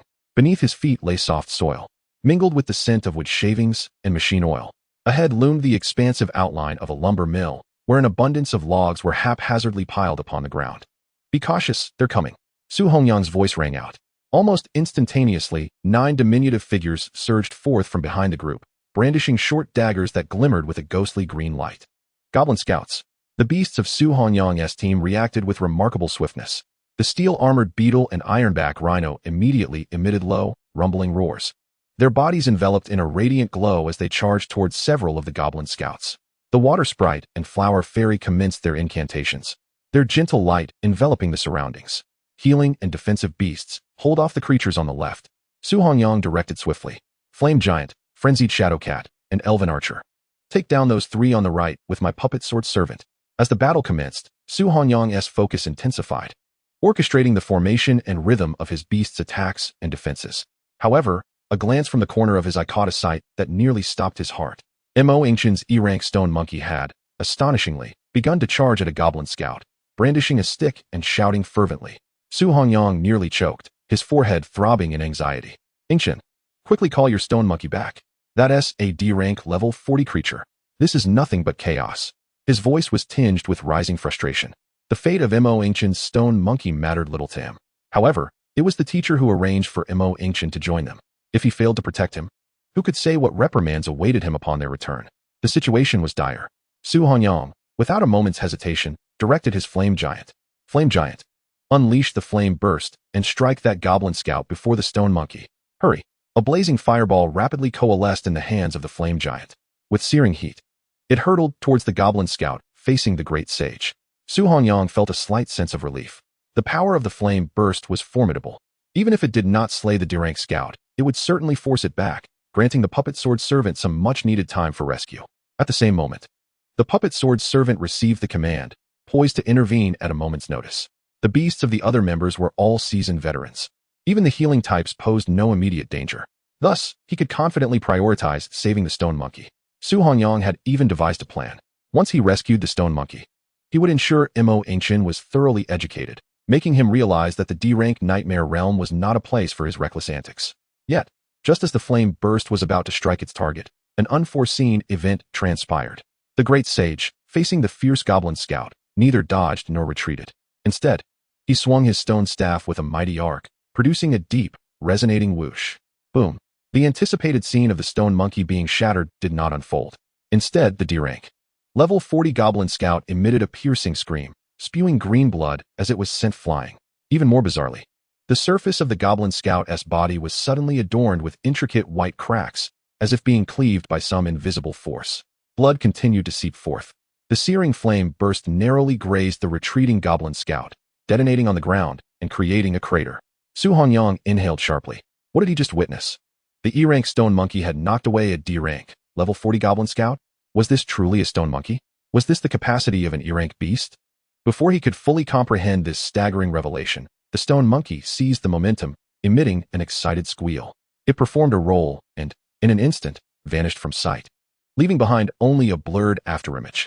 In the next moment, it teleported directly in front of the still falling goblin scout. Bang, bang, bang. 3 successive strikes followed, each blow landing with a visceral impact, imbued with a ferocious shockwave. The unfortunate goblin scout could not even utter a cry before being reduced to a mere mass of blood and flesh in midair. It crashed heavily to the ground, utterly silenced. The entire sequence was executed with precision and grace. The battle concluded as the beasts swiftly dispatched the remaining goblin scouts. Yet, an eerie silence enveloped the scene. Su Hongyang, Huang Ming, Qingya, and Huang Yuanyuan, 4 individuals with 8 eyes, were now fixated on Yingchen and the great sage beside him. The air still seemed to echo with the goblin scout's final, desperate scream. Gulp! Huang Ming's throat involuntarily bobbed as he swallowed hard, his mind struggling to process the events. That was a D-rank, level 40 goblin scout, a nightmare difficulty foe. Just like that, it was gone. What on earth had just transpired? After a moment of contemplation, Huang Ming could no longer contain himself. Su Hongyang's expression was equally complex. Just moments ago, he was anxious for the flame giant to provide aid, fearing the stone monkey would be swiftly eliminated. And yet, the outcome had been flipped entirely. The creature had nearly obliterated the foe. Was this how the agile monkey technique was utilized? Qingya also spoke up. I remember that the agile monkey technique only allows for short-range movement. How did it resemble teleportation? Moreover, after teleporting, the afterimage it left seemed to sweep a strike in the surrounding area. What was that about? Does the stone monkey possess a skill for area attacks? Su Hongyang took a deep breath and approached Yingchen. The earlier traces of dissatisfaction and condescension had dissipated entirely. Yingchen, my brother. He clapped Yingchen's shoulder with emphasis. I told you, the teacher's judgment is never wrong. To be specially arranged into the team by him. You truly possess remarkable talent. He pointed at the great sage, his eyes shimmering with excitement. That stone monkey of yours is truly outrageous. An E-rank beast, and those strikes. That explosive force, that shockwave damage, along with that bizarre teleportation and afterimage attack. Even D-rank beasts could scarcely match that. Quickly, enlighten me on how you nurtured it. Yingchen met the curious gazes of the group, rubbing his nose and smiling gently. He had intentionally allowed the great sage to confront the goblin scout. In a team composed entirely of top-tier D-rank individuals, one could earn no respect without showcasing some ability. The notion of playing the fool to deceive the wise was non-existent. Senior Su, you flatter me. There isn't any particularly special method of cultivation. It primarily hinges on good fortune. Good fortune? Huang Ming was the first to express disbelief. Brother, that statement lacks credibility.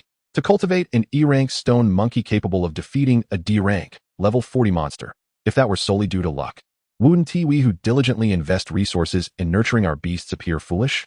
He grinned widely, friendly enough to pat Yingchen's shoulder. I'm Huang Ming. I may have offended you before, but please don't take it to heart.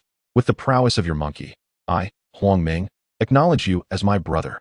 Qingya and Huang Yuanyuan approached as well. I'm Qingya. Huang Yuanyuan, more vivacious, chimed in. I'm Huang Yuanyuan. Yingchen. How on earth did you raise this stone monkey? It's utterly extraordinary. Yingchen shrugged his shoulders. I am Yingchen, as you may already know. As for why this stone monkey is so strong, it truly comes down to luck. During the contract ceremony, I managed to draw a full set of destinies, and thus, it became this formidable. Chapter 34. This is an affront to us. Yingchen pondered for a moment, deciding to conceal the powers of the. Such a thing was far too astonishing and difficult to explain. However, the matter of drawing a full set of destinies, while indeed remarkable, theoretically possessed an exceedingly minuscule chance of occurrence. Indeed, as soon as he uttered those words, the previously exuberant group stared wide-eyed in astonishment. What? A full set of destinies? Huang Ming's tongue stumbled over his words. Yingchen calmly nodded. At that moment, Su Hongyang, Huang Ming, Qingya, and Huang Yuanyuan could no longer maintain their composure. No way. Is that for real? A beast with full destinies? Does such a thing truly exist? Huang Ming leapt forward to stand before the great sage. Up and down, left and right. One could scarcely resist the urge to press their face against the great sage's fluffy form for a closer inspection.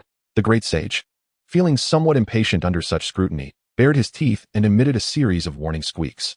Huang Ming quickly retreated, yet his face still betrayed an uncontrollable fervor. Brother, with your luck, you must be the favored child of the goddess of fortune. Meanwhile, over at Yingchen's side, Su Hongyang and his companions were marveling at the great sage. At the entrance of the secret realm of the Goblin Lumberyard, however, the atmosphere was rather delicate. A clandestine group of 6 moved with a certain stealth. After negotiating with the officer in charge of the makeshift military checkpoint, 5 of the young individuals gained entry to the secret realm. Sun Changshin, the captain responsible for security in the area, wore a frown, his expression dark. Clutching a document that had just been handed to him, he crumpled the paper slightly in his grip. Captain, these individuals. A young soldier leaned closer to Sun Changshan. Their credentials suggest they are not from our Longxia Empire. Why were they allowed entry into the secret realm? Sun Changshan tossed the foreign-printed special pass onto the table with a huff. Indeed, they are not. Their presence is decidedly unwelcome. His voice brimmed with evident displeasure. These individuals are exchange students from the land of the morning calm. It's not that I wish to prevent their entry. However, their documentation is entirely in order, obtained through official channels. By regulation, they are entitled to access the secret realm within our Tianhai province. I have no grounds to obstruct them. Exchange students? The young soldier was taken aback. He accepted the credentials from Sun Changshan and scrutinized them closely. Their reason for entry is to gain experience? What nonsense. Sun Changshan grumbled irritably. Look at their profiles. Apart from the leader, who is a third-tier beast master and cannot enter this D-level secret realm, the other 5 are all listed as D-tier, level 100, fully leveled. They are clearly scheming to snatch our Longxiao Empire's first access record. Upon hearing this, the young soldier's expression shifted. If they succeed in claiming our first access record, how will we save face? This is infuriating. Sun Changshan sighed heavily, tossing the bothersome document back onto the table. Anger serves no purpose. As I said, their paperwork is legitimate. We cannot impede them. Rules are rules. Immediately notify the higher-ups at Tianyin University. It is their responsibility to oversee the first access to this goblin lumberyard's secret realm. Convey the situation to them in full detail and let them handle it. In the office of the president at Tianyin University, Zhuang Wei hung up the communicator. His expression as dark as thunderclouds. He slammed his fist onto the sturdy mahogany desk. This is outrageous. These audacious exchange students from the land of the morning calm have dared to encroach upon our Tianhai province and challenge us at Tianyin University. He bellowed towards the door. Shaoli, Shaoli. Immediately, fetch me the detailed profiles of all members of the expedition team responsible for the first access to the Goblin Lumberyard. Quickly, within 10 minutes. The requested documents arrived before Zhuang Wei. Su Hongyang, Homeng, Qingya, and Huang Yuan. These were the CR de la CR among the university's D-level beastmasters. Their team composition nothing short of impeccable. His brow relaxed slightly. However, upon flipping to the final page, Zhuang Wei's countenance darkened instantly. Mo Yingchen. Beast, Stone Monkey. Second-tier Beastmaster. Zhuang Wei abruptly lifted his gaze to Shaoli. Is this Mo Yingchen arranged by old Huang? The staff member nodded. Zhuang Wei let out a resigned sigh. Under normal circumstances, such arrangements would be acceptable. Consider it early training for our students. This young man possesses remarkable mental fortitude, achieving the rank of a second-tier Beastmaster ahead of schedule. Such development is not without merit. Who would have thought, however, that an exchange student from the land of the morning calm would emerge to snatch our first access record? With the addition of this seemingly negligible combat strength, it was akin to losing a member outright. No, we cannot sit idly by. The honor of Tianyin University and the Longxia Empire cannot be trampled by these outsiders. His expression turned grave.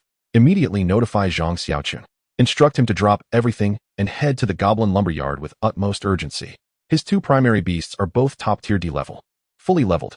If those foreigners wish to compete with us, we will fight them to the bitter end. The staff member hesitated, cautiously reminding him, President, those individuals have likely been in the secret realm for some time now.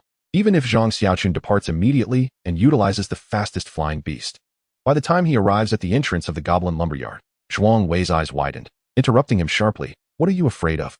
Are we to do nothing simply because there might not be enough time? Shall we just watch as a group of outsiders snatch our first access record away?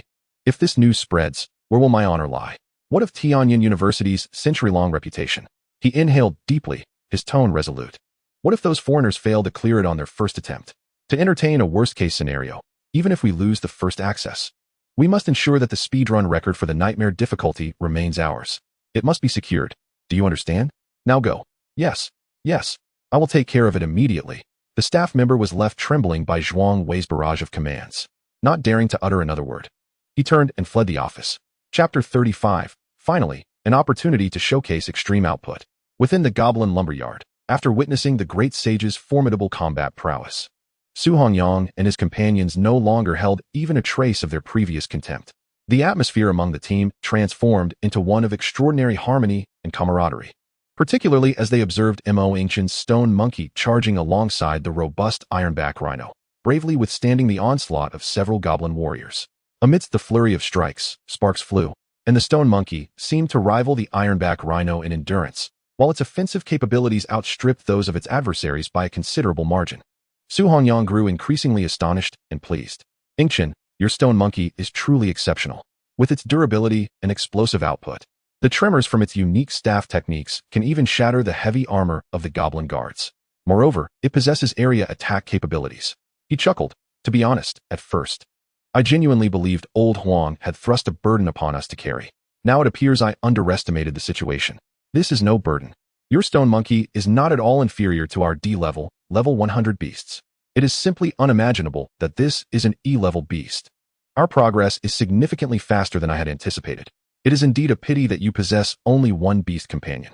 Yingchen merely smiled faintly, neither affirming nor denying the flattery.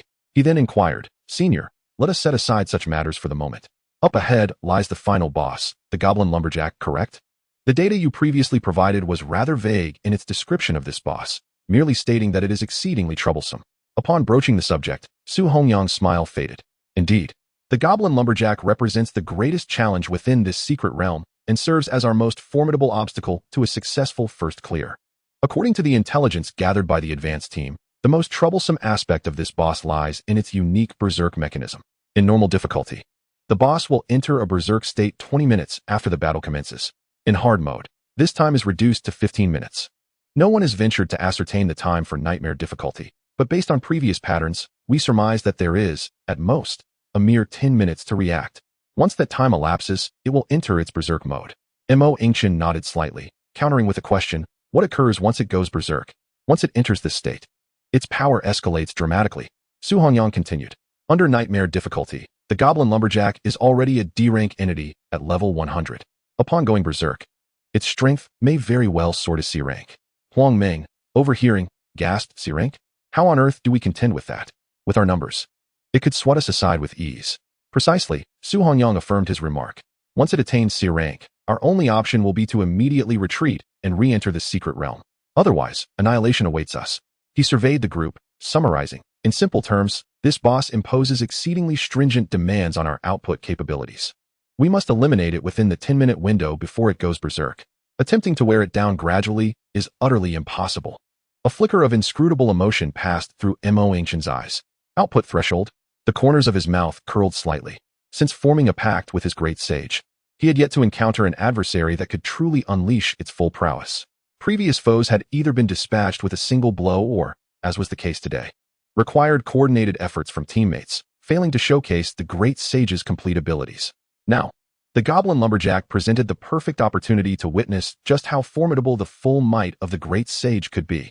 He even felt a sense of anticipation, though regrettably, he would not grant the great sage the chance to stack its overcoming adversity passive and truly test its limits. Are we all set? Su Hongyang's voice pulled Yingchen from his reverie. Lao Meng, prepare to engage the boss. Huang Meng grinned broadly, brimming with battle fervor. Watch closely, Brother Yang.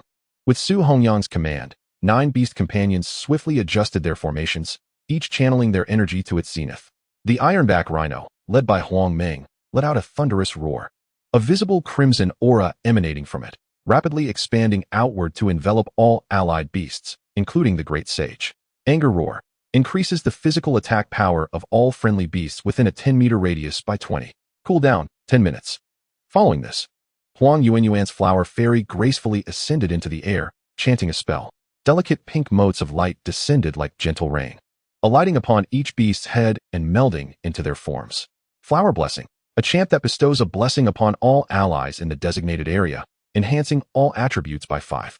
Cooldown, 10 minutes. As Yingchen felt the great sage's attributes surge dramatically, he couldn't help but marvel at the advantages of teamwork. The cumulative effects of various buff skills could significantly elevate the combat prowess of their beasts within a brief span. Charge! Huang Meng bellowed. Leading the ironback rhino into a ferocious charge, the beast galloped forth with tremendous force, crashing into the massive lumbering machine not far away. The remaining beasts followed suit, each locking onto their targets. Finally entering a combat state, Yingchen cast aside any reservations. With a thought, his eye of reconnaissance activated, honing in on the colossal goblin lumberjack. Goblin lumberjack, nightmare, level, D-rank 100, attributes, mechanical, skills, destructive strike. Mechanical resilience, destructive strike, wields an alloy-cutting disc to perform a sweeping attack, inflicting damage over a wide area. Mechanical resilience, constructed from high-intensity alloys. Its shell is exceedingly sturdy, greatly enhancing physical and energy resistance while being immune to certain control effects. Yingchen swiftly processed the information relayed by the Eye of Reconnaissance. This boss possessed only 2 skills, one of which merely bolstered its defenses. Absent the special berserk mechanism, it would be nothing more than a wooden dummy, devoid of any real challenge. Boom. The ironback rhino collided forcefully with the goblin lumberjack. With a mere 10 minutes for output, all the beasts unleashed their full power without reservation. Skills rained down upon the boss. A cacophony of magical elements and physical attacks eliciting a furious roar from the goblin lumberjack. Yet, surprisingly, the great sage, who typically charged headlong into battle with teleportation, did not immediately join the fray. Instead, in full view of the onlookers, it leisurely produced a bottle of monkey wine from behind, uncorked it, and took 2 hearty swigs. Huang Ming's eye twitched at the sight. What time was it to be drinking? Just as this thought crossed his mind, the great sage's form flickered and vanished from sight. The next moment, it reappeared directly above the massive metallic head of the goblin lumberjack.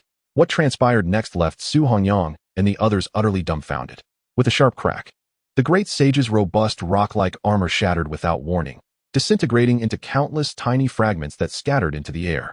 Beneath the rocky exterior, a coat of soft gray-white fur emerged, and through the gaps in its skin armor, a far more ferocious aura erupted forth. This entire sequence, from drinking to the shattering of armor, culminating in the explosive surge of power, transpired in the blink of an eye, almost simultaneously with the second wave of attacks from the fire giant and its companions about to land on the boss, the great sage, now hovering above the goblin lumberjack, wielded a stone club with an unstoppable momentum. With a forceful strike akin to splitting a mountain, it came crashing down. Boom. An ear-splitting roar resounded as the goblin lumberjack's massive frame, weighing several tons, sagged under the impact, visibly diminished in stature. The onlookers observed in astonishment. It was only then that one noticed the ground beneath it had been crushed into a shallow pit by the terrifying force.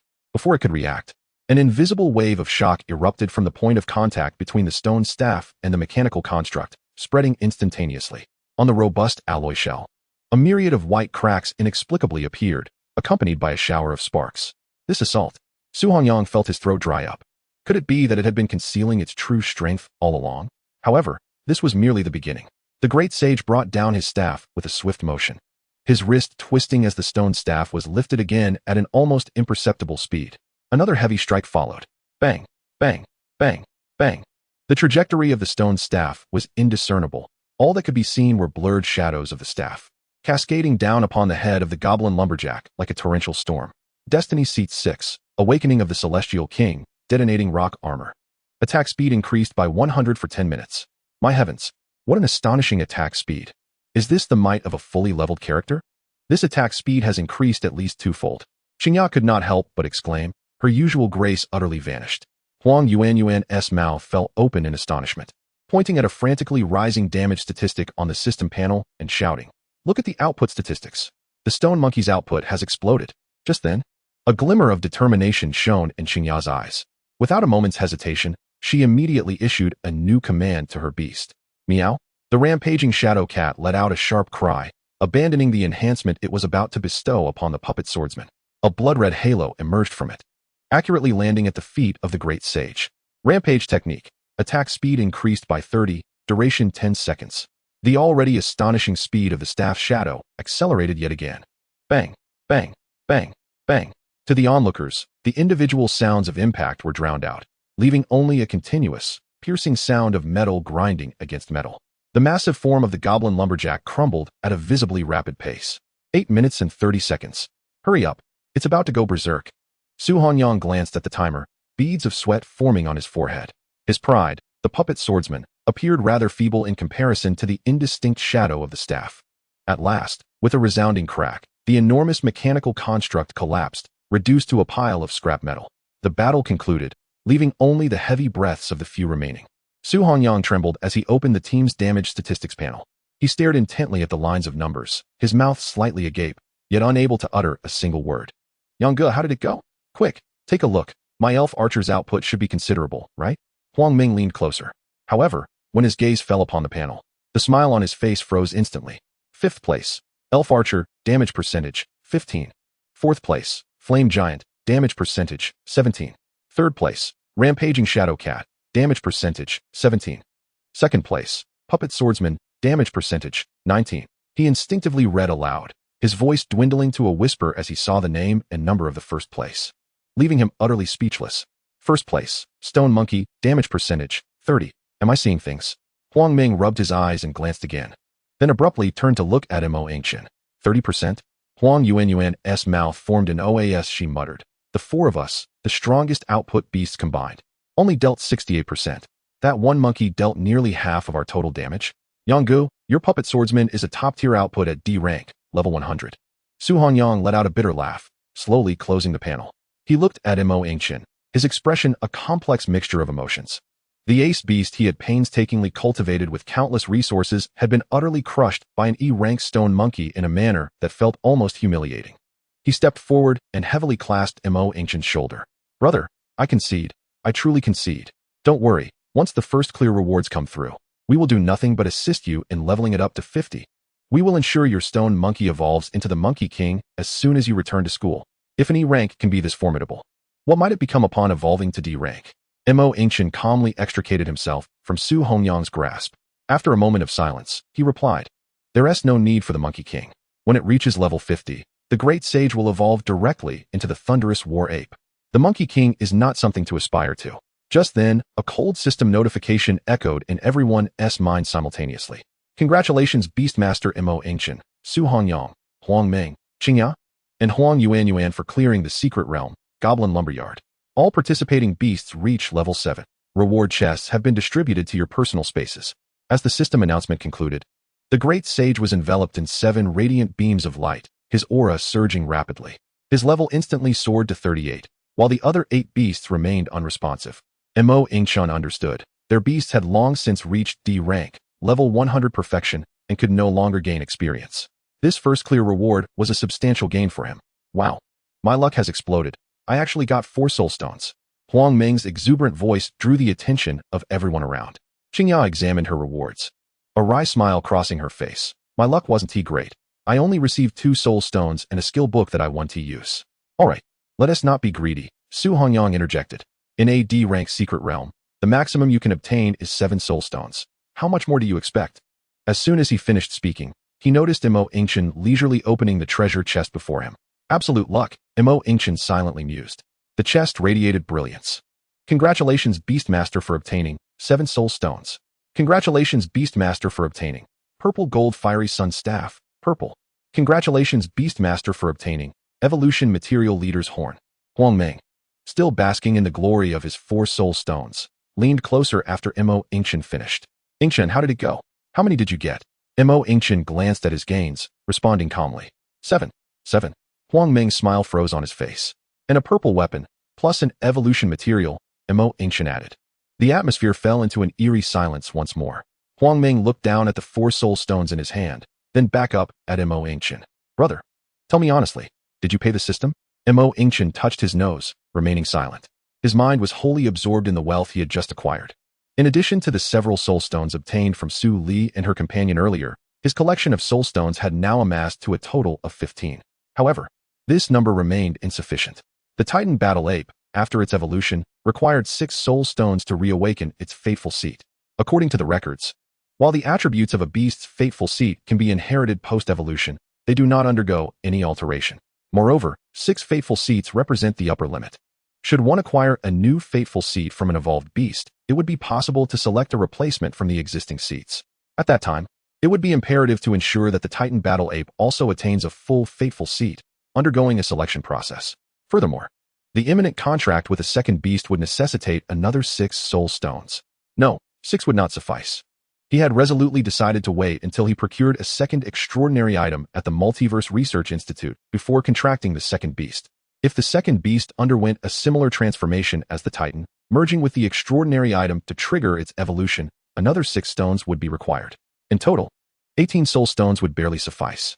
This calculation only accounted for the fateful seats. The soul altar, after all, is the source for acquiring all high-end items. It would be sheer waste to utilize it solely for fateful seats. Yingchen let out a silent sigh and shifted his focus to the 2 other items he had just acquired. Leader's Horn, evolution material made from the horns of an A-class beast, the Abyssal Mungyo. When blown, it can uplift morale. Of little use. Merely a commodity to be sold.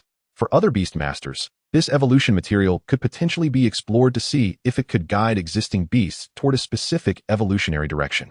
But for Yingchen, was evolution truly a dilemma? His gaze ultimately settled upon the staff-like weapon, entirely dark gold with faint purple glimmers swirling around it. Purple gold blazing sun staff. Quality, purple. Agility 800, strength 1200, attack speed increase 10, staff attack skill increase 5. Equipment requirement, C rank level 10. Equipment skills, blazing sun across the sky, spirit communication. Blazing sun across the sky, rapidly swing the staff, striking the ground to inflict an uplifting effect on enemies. Spirit communication, reduces the item usage requirement by 1 rank. Yingchen's pupils suddenly constricted, reducing by 1 rank. The requirement of C rank level 10 equipment, when lowered by 1 rank, would become D rank level 10, wouldn't it? Holy moly! An exclamation slipped from Yingchen's lips, unable to contain himself. What's wrong, Yingchen? Su Hongyang and the others were immediately drawn to his outburst, casting curious glances his way. Yingchen did not respond immediately, but silently shared the attributes panel of the purple gold blazing sun staff. In an instant, it felt as if the world had been muted. A few seconds later, Huang Ming dashed before Yingchen, gripping his shoulders tightly and shaking him vigorously. Purple equipment? Spirit communication? Brother, you've gone too far. He pointed at the 2,000 points of attribute enhancement on the panel, his voice rising in pitch. 2,000 points. My elven archer struggled to reach level 100. How many resources did I expend, and what is my total attribute count? This staff of yours surpasses half of our beasts. No way. Huang Ming's face was filled with indignation as he declared, Brother, sell me this staff. Name your price. From today onward, my elven archer won't shoot arrows anymore. I'll shift to martial arts. I see great potential in becoming a melee archer. Even the typically composed Qing, you could not maintain her calm, repeatedly glancing at the spirit communication entry, murmuring softly, does such an attribute truly exist? This is beyond mere luck. It must be something outside the realm of rules. Chapter 37 Su Ge, you truly are the ace of Tianyun. Everyone, calm down. Su Hongyang, being a disciple of Huang Lao, had encountered numerous situations. Actually, there's no need for everyone to be overly excited. I've heard my teacher say that the attribute increase for purple equipment generally hovers around 3,000 points, and weapon types tend to be even higher. After all, purple equipment is meant for C-rank beasts. C-rank beasts have base attributes exceeding 10,000. In strict terms, this purple equipment's attributes are not particularly high. Before he could finish, Huang Ming interrupted him directly. Yang Ge, hold on a second. Listen to what you're saying. Huang Ming's expression was as if he were looking at an alien. We certainly understand how much attribute enhancement C-rank purple equipment provides. But the issue is, it can now be used at D-rank. D-rank. Do you comprehend the value of a D-rank wielding purple equipment? 2,000 points of attributes, applied to a D-rank beast. That enhancement is simply outrageous. Su Hanyang's subsequent words were abruptly halted. The expression on his face shifted from feigned calmness to uncontrollable fervor. Indeed, it can be used at D-rank. Images of a monkey wielding the purple gold blazing sun staff, rampaging through foes, flashed vividly in his mind. Just the thought of such a scene sent shivers down his spine. He sighed deeply, relinquishing any pretense of restraint, and threw an arm around Yingchen's shoulders. His tone more excited than anyone else's. Brother Yingchen, let us go. We're heading out of the secret realm immediately. I happen to have some free time. I must accompany you to level the stone monkey to 50. I can hardly wait to see how formidable the evolved Monkey King will be when equipped with this purple gold blazing sun staff. Yingchen was urged by the others as he stepped onto the path leading out of the secret realm, listening to their incessant exclamations of astonishment. He felt a smile creeping into his heart. The combination of the Monkey King and the purple gold blazing sun staff would remain concealed from their sight. However, the Titan battle ape wielding the purple gold blazing sun staff could certainly provide them with a spectacle. Moreover, there was no need to wait until returning to school for the evolution. The great sage could reach level 50 and accomplish it directly. He could already envision the expression of astonishment on the faces of his seniors when confronted with the terrifying creature known as the Titan battle ape, one that had never appeared in the bestiary before. Meanwhile, deep within the goblin logging yard, 10 fully leveled D-rank beasts were scattered across a clearing, exuding a formidable aura. Before them lay the remains of a goblin logger, completely dismantled. Li Gu, the goblin logger is indeed powerful, remarked a tall, slender youth, wiping sweat from his brow. Still feeling apprehensive. There truly is a 10-minute limit on its rampage. Thankfully, we received intel in advance. Our team only brought 1 tank and 1 healer, or we would have easily faced disaster. The one referred to as Li Gu was the captain of this team, Li Zixin. Upon hearing this, a self-satisfied smile spread across his face. The great universe nation never engages in battles unprepared. He surveyed the area with an air of superiority. We should have secured the first completion of the secret realm. The name of the Longxia Empire will be overshadowed by the brilliance of our great universe nation, forever etched at the pinnacle of their secret realm's record stone. What an honor. Now, we merely await the system notification. Immediately, the others behind him raised their arms in a cheer. Long live the cosmic nation. 30 seconds elapsed, yet the anticipated system notification failed to sound. The few who had been cheering moments ago exchanged puzzled glances, and an eerie silence enveloped the atmosphere. Li Xian's expression revealed a hint of bewilderment. Could it be that the system notifications from Longxia are slower than those of our cosmic nation? A minute passed, and the air around them seemed to crystallize. The confidence that had once graced Li Xian's face had vanished, replaced by a pallor of dread. One of the team members could no longer contain himself and whispered, "Brotherly, could there be a problem?" Silence.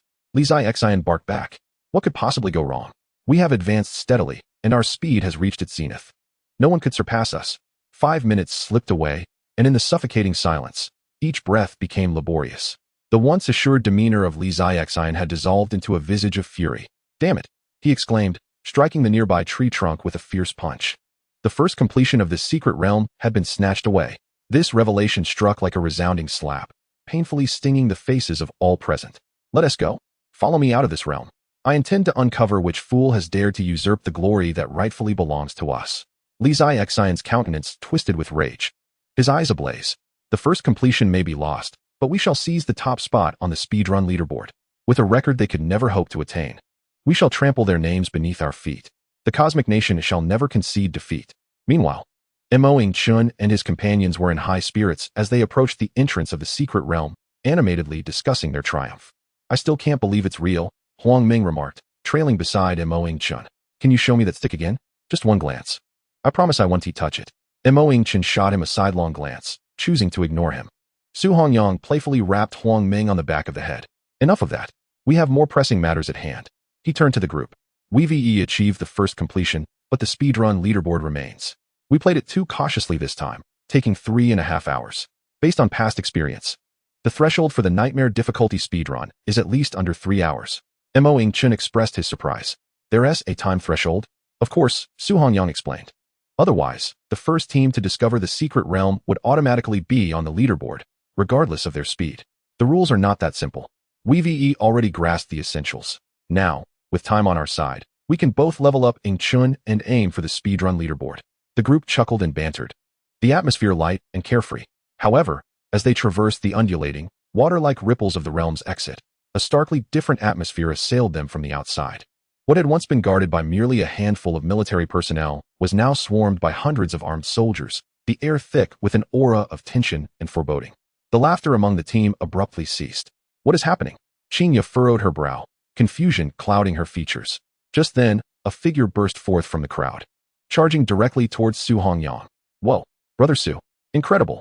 the newcomer exclaimed, seizing Su Hongyang by the collar, his face flushed with excitement. "You're absolutely phenomenal. Truly the pride of our school.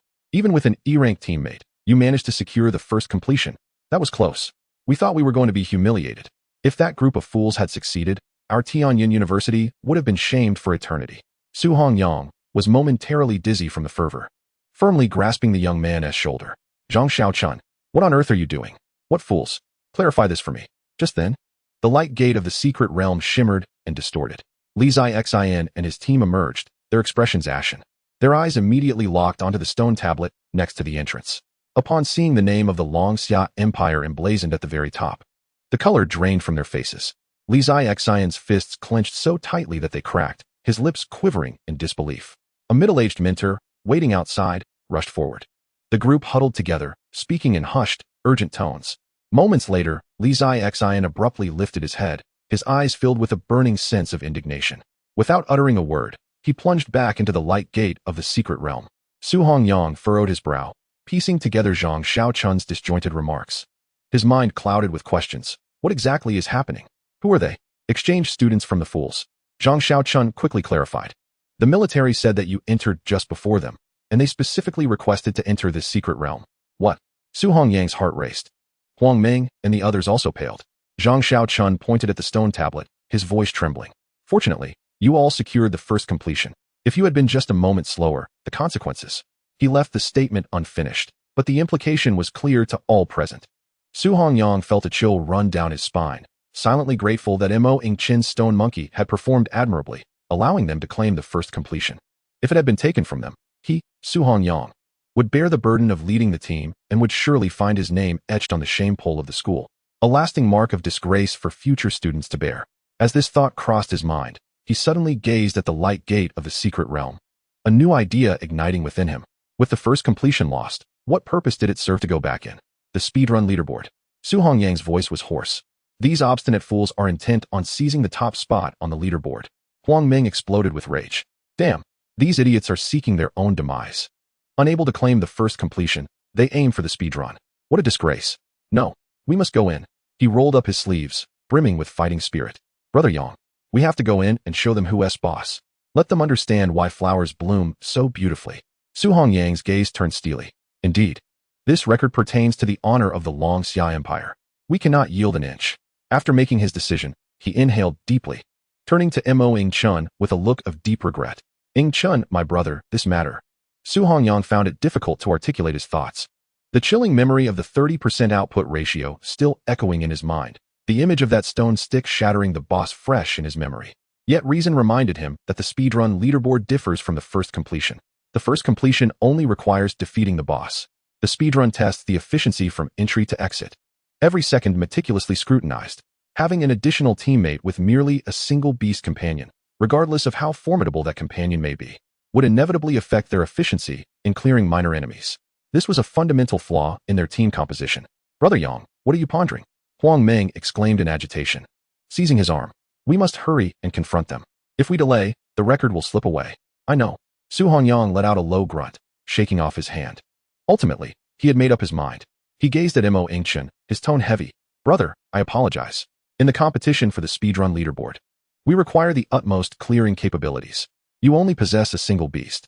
Initially, I mentioned bringing your stone monkey to level 50, but with this unexpected turn of events, you may have to solo the challenge. Given the strength of your stone monkey, tackling the hard difficulty should not pose much of a problem. Su Ge, this doesn't seem right. Huang Yuanyuan murmured softly. She wanted to express that Yingchen's stone monkey had higher output than theirs, but the words caught in her throat. Su Hongyang's considerations were indeed reasonable. Never mind. At that moment, the atmosphere remained tense, yet Yingchen smiled. He proactively opened the team panel and selected to withdraw. Su Ge, you all go ahead. This concerns the reputation of our school and the empire, I understand. He patted Su Hongyang on the shoulder and exchanged a glance with Zhang Xiaochun, who was eagerly itching to join. It's just as well. I can grind alone in peace. This was certainly an unforeseen circumstance. Given the enmity between Long Xia and the opposition, Su Hongyang could not possibly neglect his responsibilities and continue to level up with his team as if nothing had happened. Although his great sage dealt substantial damage, surpassing the output of any of Su Hongyang's team members' D-rank level 100 beasts, having only one beast was indeed a significant limitation. If he aimed for the leaderboard, Su Hongyang's best course of action would undoubtedly be to recruit another player with two powerful output-oriented beasts. At this juncture, Huang Ming approached and patted Yingchen's chest with vigor. Good brother, you've got guts. Rest assured, once we trample those guys down, I'll accompany you for a few all-nighters.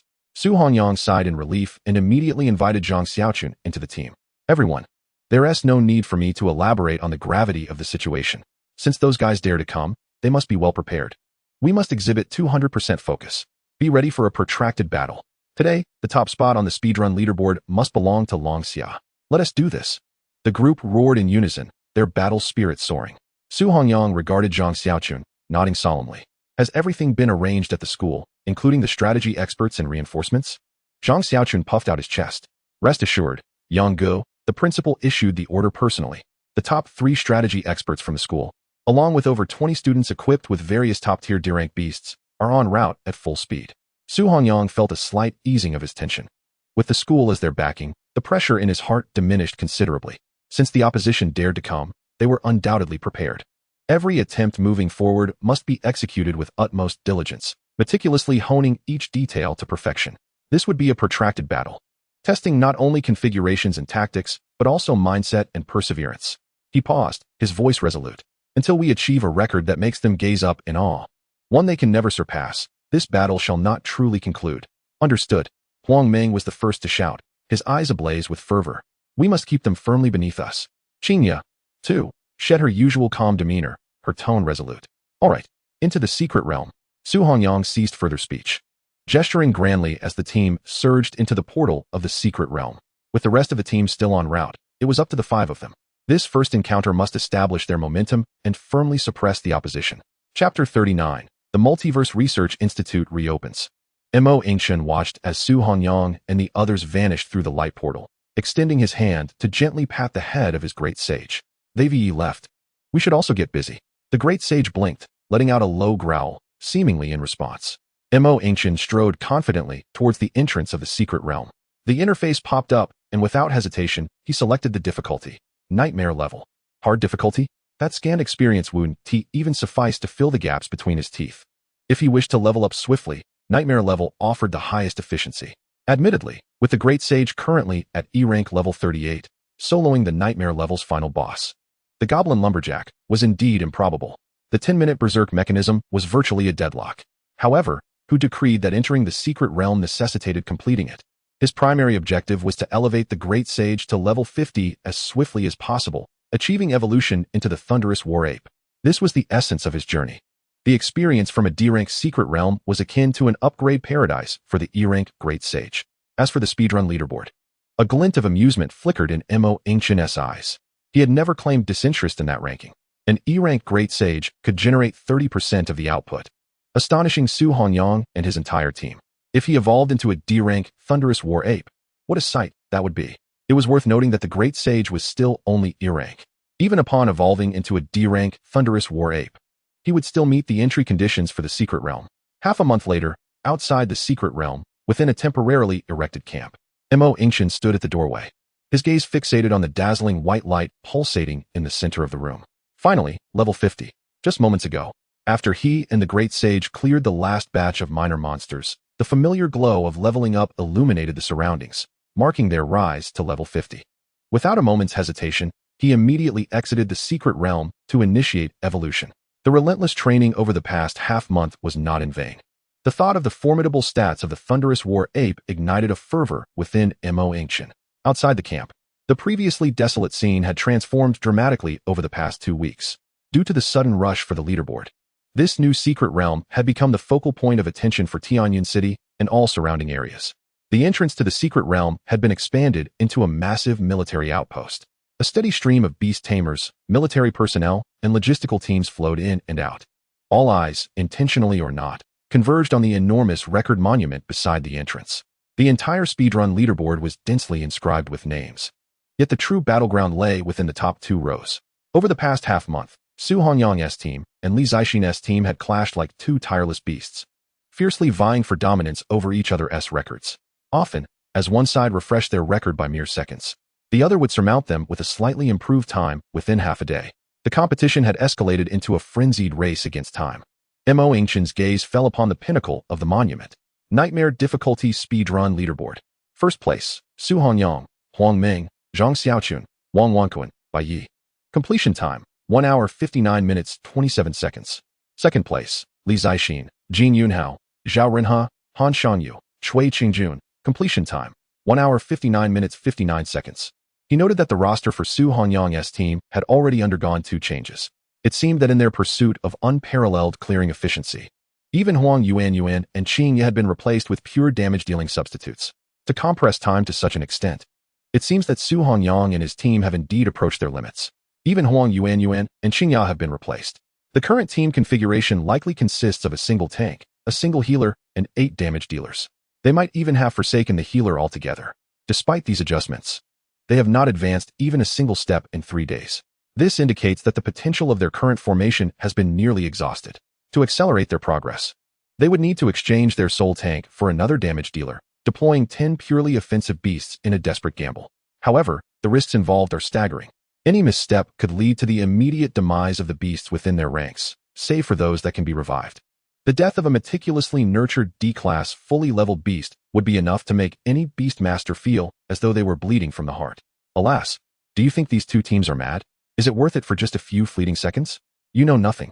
It's not merely about time. It's about reputation. I've heard that Su Honyang and his team have gone without sleep for half a month, relying solely on highly concentrated nutrient solutions to sustain them. And it is not just them. The opposing team is similarly locked in a battle of attrition with us. Whispers filled the crowd, the atmosphere taut as a tightly drawn bowstring. At that moment, someone murmured quietly, "By the way, have you noticed that lone wolf? He comes and goes from the secret realm daily, spends an hour or two inside, and never teams up with anyone. Who knows? Perhaps he is merely a young master from some affluent family, soaking in the secret realm's ambience?" Laughter erupted among those nearby. Yingchen, overhearing the discussions from afar, could not help but scoff disdainfully. "Experience the ambience? No, I am merely leveling up." Dismissing the clamor outside, Yingchen turned and returned to his quarters. Inside the barracks, the light of evolution still shone brightly. Yingchen felt the exhaustion accumulated from frantically grinding monsters over the past half-month wash over him. He let out a long sigh. Finally, he could take a break.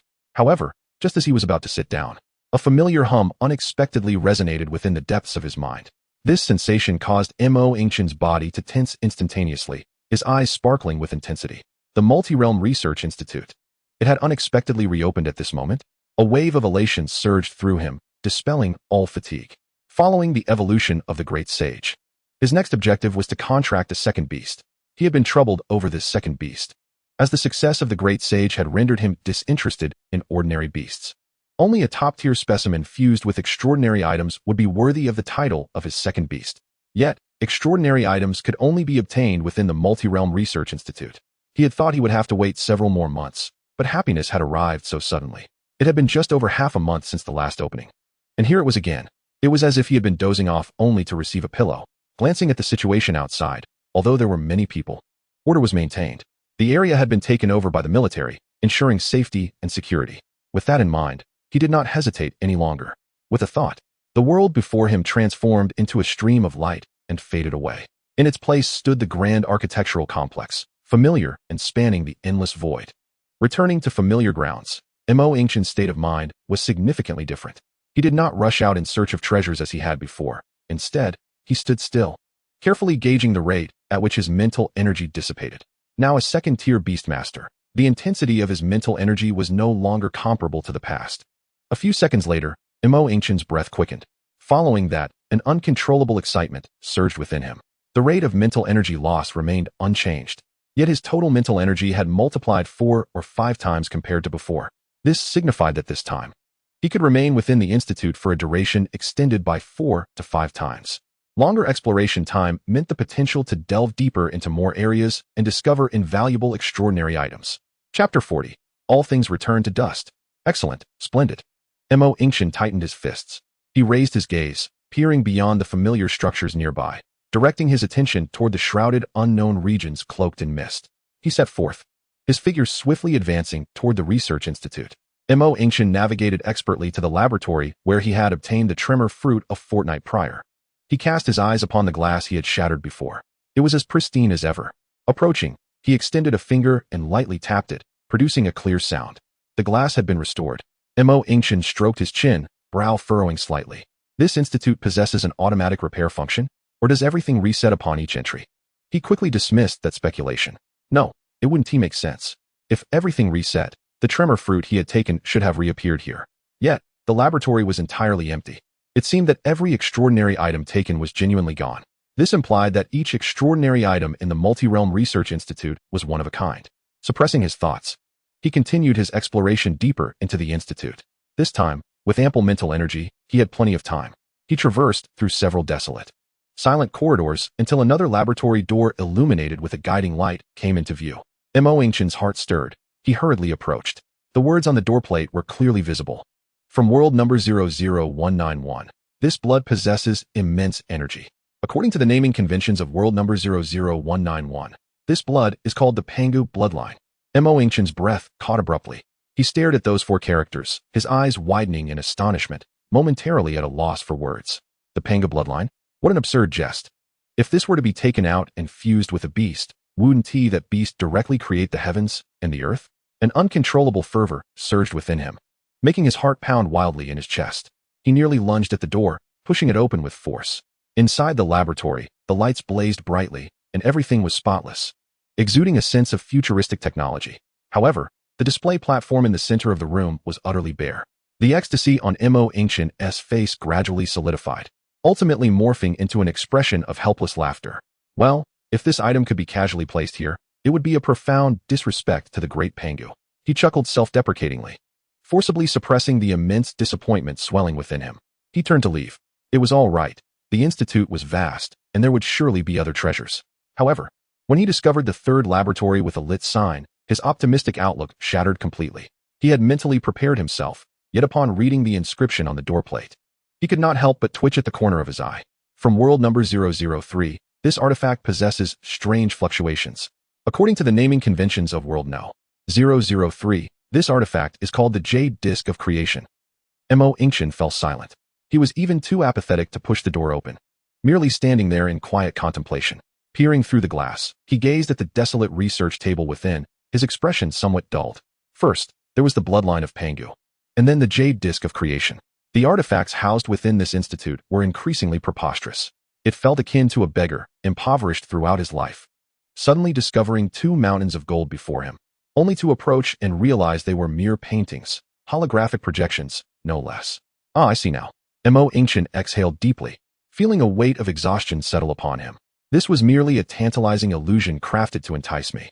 He rubbed his temples, his frustration nearly overflowing. Thus, he pressed on in his exploration.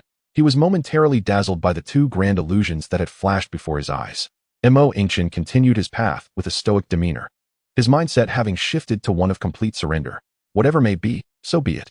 In any case, treasures of the caliber of the Pangu bloodline and the Jade Disc of Creation were beyond his reach for the time being. As he turned down a corridor, another brightly lit research room came into view. Without lifting his eyelids, he mechanically pushed the door open. However, as his gaze swept across the center of the room, his steps came to an abrupt halt. There was something here. This time, it was not empty. It was a display stand, upon which lay a weapon, tranquil in its repose. The hilt was a deep purple, the guard elliptical, and the scabbard a simple, unadorned brown. Judging by its design, it resembled a tachi. Yingchen's heart skipped a beat.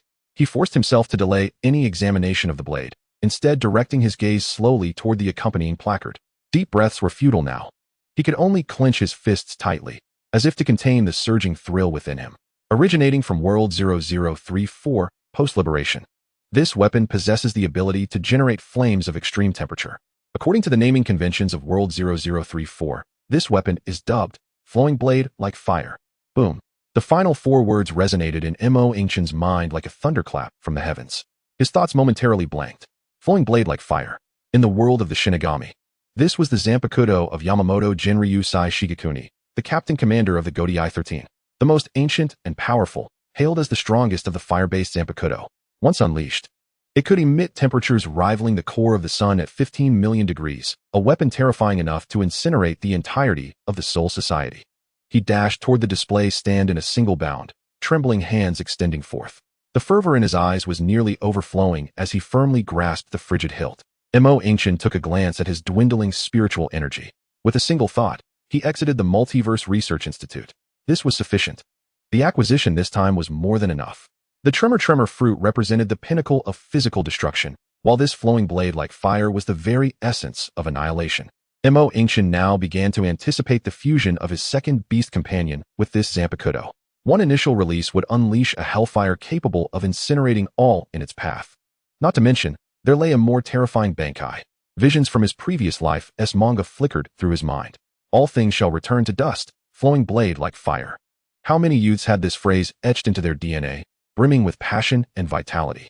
Next, he merely needed to seek out a humanoid, or even a non-humanoid, beast companion capable of wielding a blade or sword.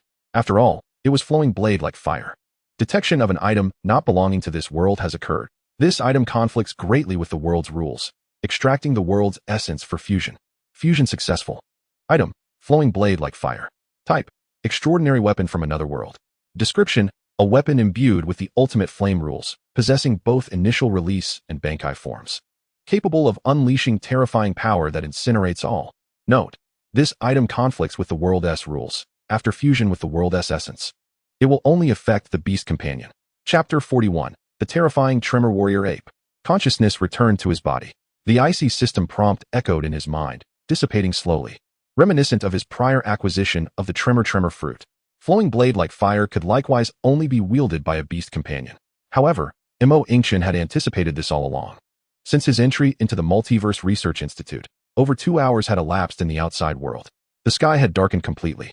He glanced down at the unassuming tachi in his hand. The scabbard was of ordinary wood, rough to the touch. Yet, Yingchen could feel a dormant power within. Akin to a sleeping volcano, he gently pushed with his thumb, causing the guard to clink against the scabbard, producing a crisp sound. As the blade slid from its sheath by an inch, he sensed a fleeting dark red glow flash across the dim room. The air temperature seemed to rise momentarily. Yingchen quickly sheathed the blade once more. The tremor fruit represented the pinnacle of physical destruction, whereas flowing blade like fire was the source of annihilation. Either of these, if taken out, could forge a beast companion capable of cataclysmic destruction. Now, both belonged to him. He felt again for the evolutionary state of the great sage. The orb of white light in the center of the barracks pulsed rhythmically. With each contraction and expansion, it exuded an increasingly fearsome aura. At this pace, it would likely take until tomorrow morning for the evolution to complete. Yingchen stretched, his joints cracking with a series of pops. For the past half-month, he had tirelessly labored to elevate the great sage to level 50, scarcely taking a break, residing within the secret realm. Now, with his spirit finally relaxed, a wave of fatigue washed over him. He lay back on the cot, hands cradling his head. It was the perfect opportunity to rest well for the night. Tomorrow, the top spot on the speedrun leaderboard would need a new name. The next day, Yingchen was gently roused by a furry paw. He opened his bleary eyes and instinctively reached out, recognizing the familiar texture. It was the great sage. Wait a moment. He jolted upright, all traces of sleep vanishing. The orb of white light that had persisted throughout the night had vanished without a trace. The evolution had concluded. His gaze immediately darted to the bedside. Upon seeing the form of the great sage, Yingchen's heart sank. What was happening? The monkey before him stood barely a meter tall, having shrunk by nearly a third since its evolution. The once indomitable rock-like armor had completely vanished, leaving only a coat of soft gray fur, appearing somewhat diminutive. Had the evolution failed? Or had some malignant mutation occurred? Yingchen felt his breath catch for a moment. There was no time for further contemplation. With a thought, he summoned the great sage's attribute panel. Race, Tremor Warrior Ape, Spirit Monkey Form. Level, D rank, Level 1, Juvenile Phase. Equipment, Exquisite Goblin Leather Armor, Exquisite Goblin Boots, Exquisite Goblin Bracers. Attribute, Space. Constellation, 6 stars. Strength, 230, 20. Agility, 255, Monkey Form, 70. Spirit, 210. Constitution, 390, 50. Skills, Monkey Flash, Shock Fruit, 30. Fight to the last, Passive, Shockwave Earthquake, Battle Ape Transformation.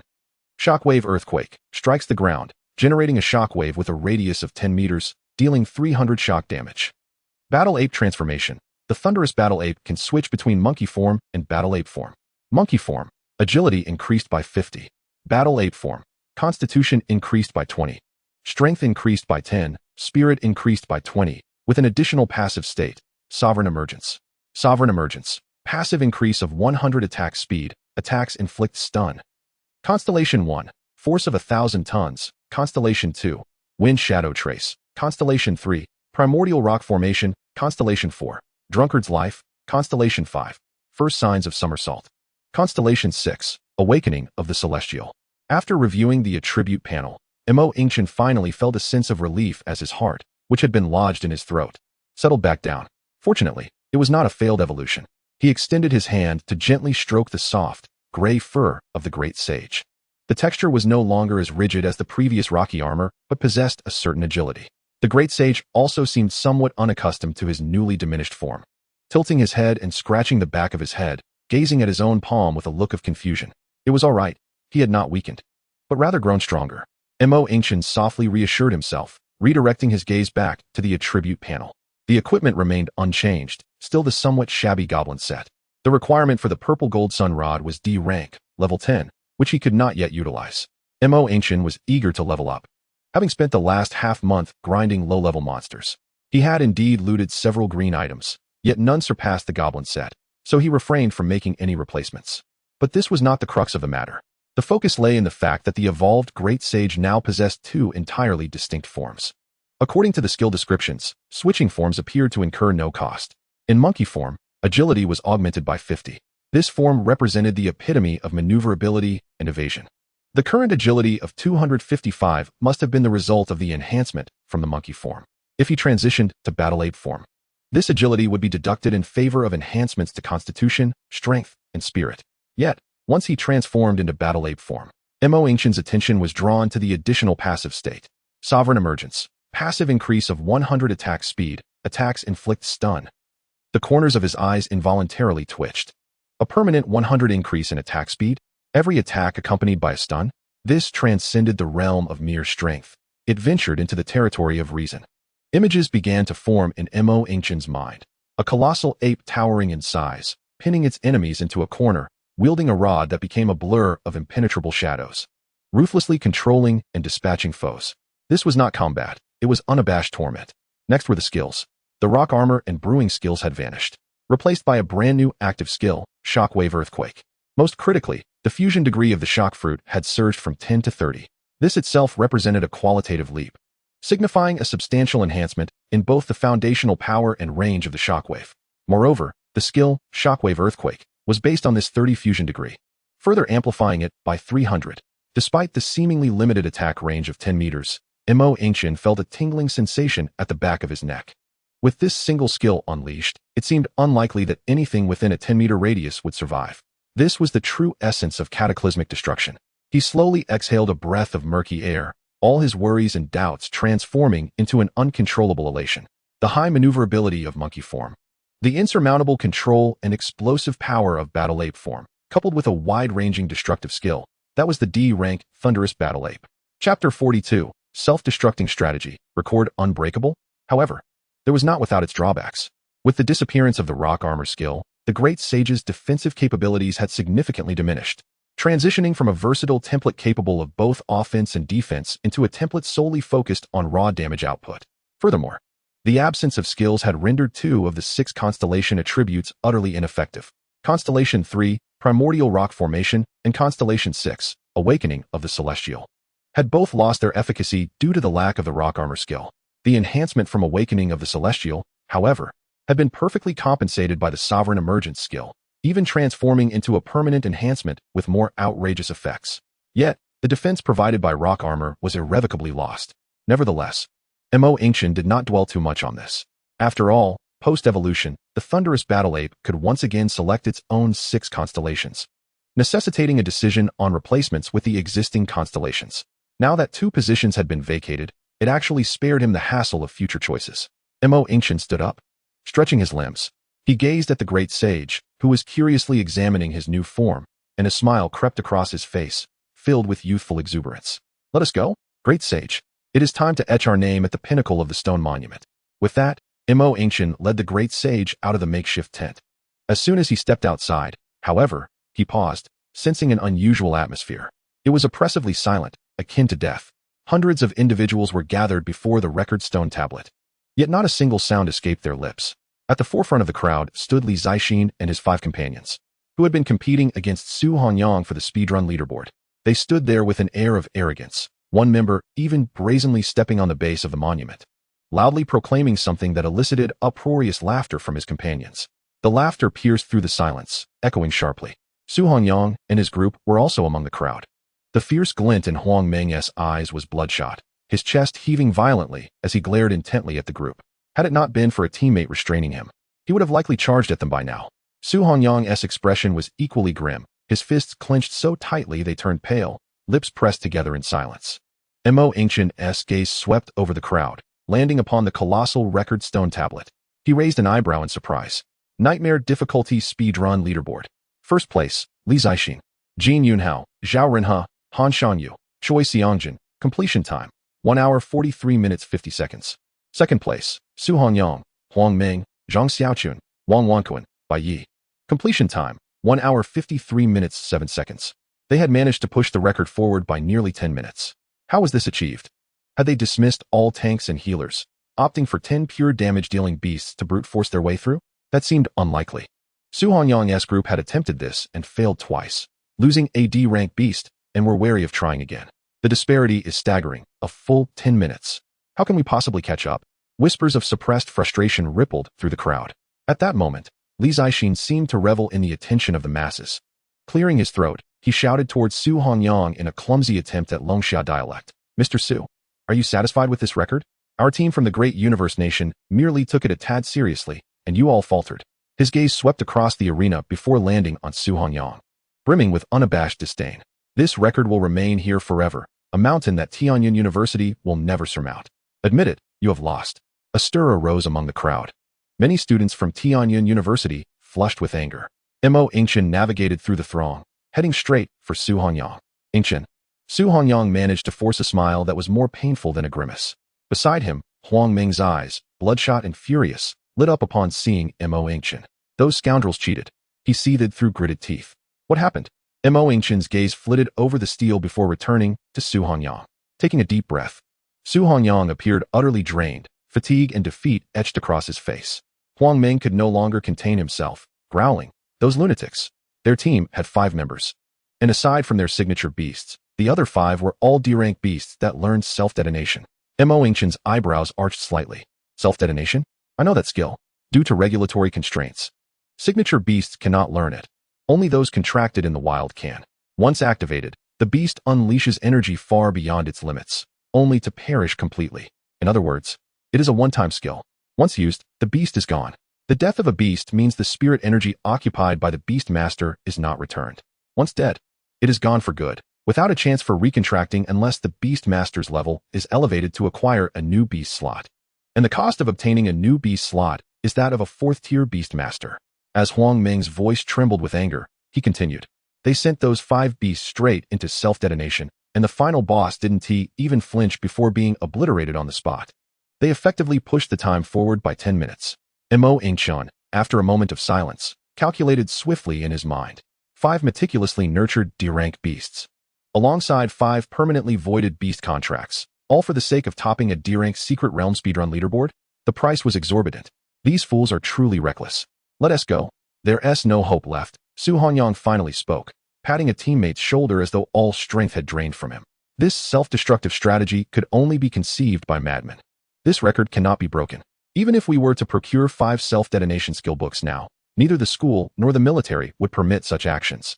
The teammates behind him hung their heads, kicking at the stones on the ground in frustration, as the students from Tianyin University absorbed Huang Ming's explanation. Their anger slowly gave way to a sense of helplessness. Indeed, how could they chase? They were risking their lives and futures. This was no longer a competition of skills and configurations. It was a contest of madness. Just let it go? Huang Ming roared in defiance. Shall we allow these scoundrels to trample on our dignity? What then? Su Hongyang retorted bitterly. Shall you learn self-detonation? Which of your beasts would learn it? Your Iron North Rhino or your Elven Archer? Huang Ming fell silent, his face turning crimson, unable to utter a single word. The suffocating silence spread once more through the crowd. Unlike the despair enveloping Su Hongyang and his companions, Yingchen was indifferent to notions of self-detonation or madness. His mind was singularly focused on one objective: how to seize the speedrun leaderboard's top spot in the most violent, unreasonable manner. With the current strength of Desheng, annihilation was assured. Throughout the secret realm, no monster could withstand a single strike from Desheng, including the final boss, the Goblin Woodcutter.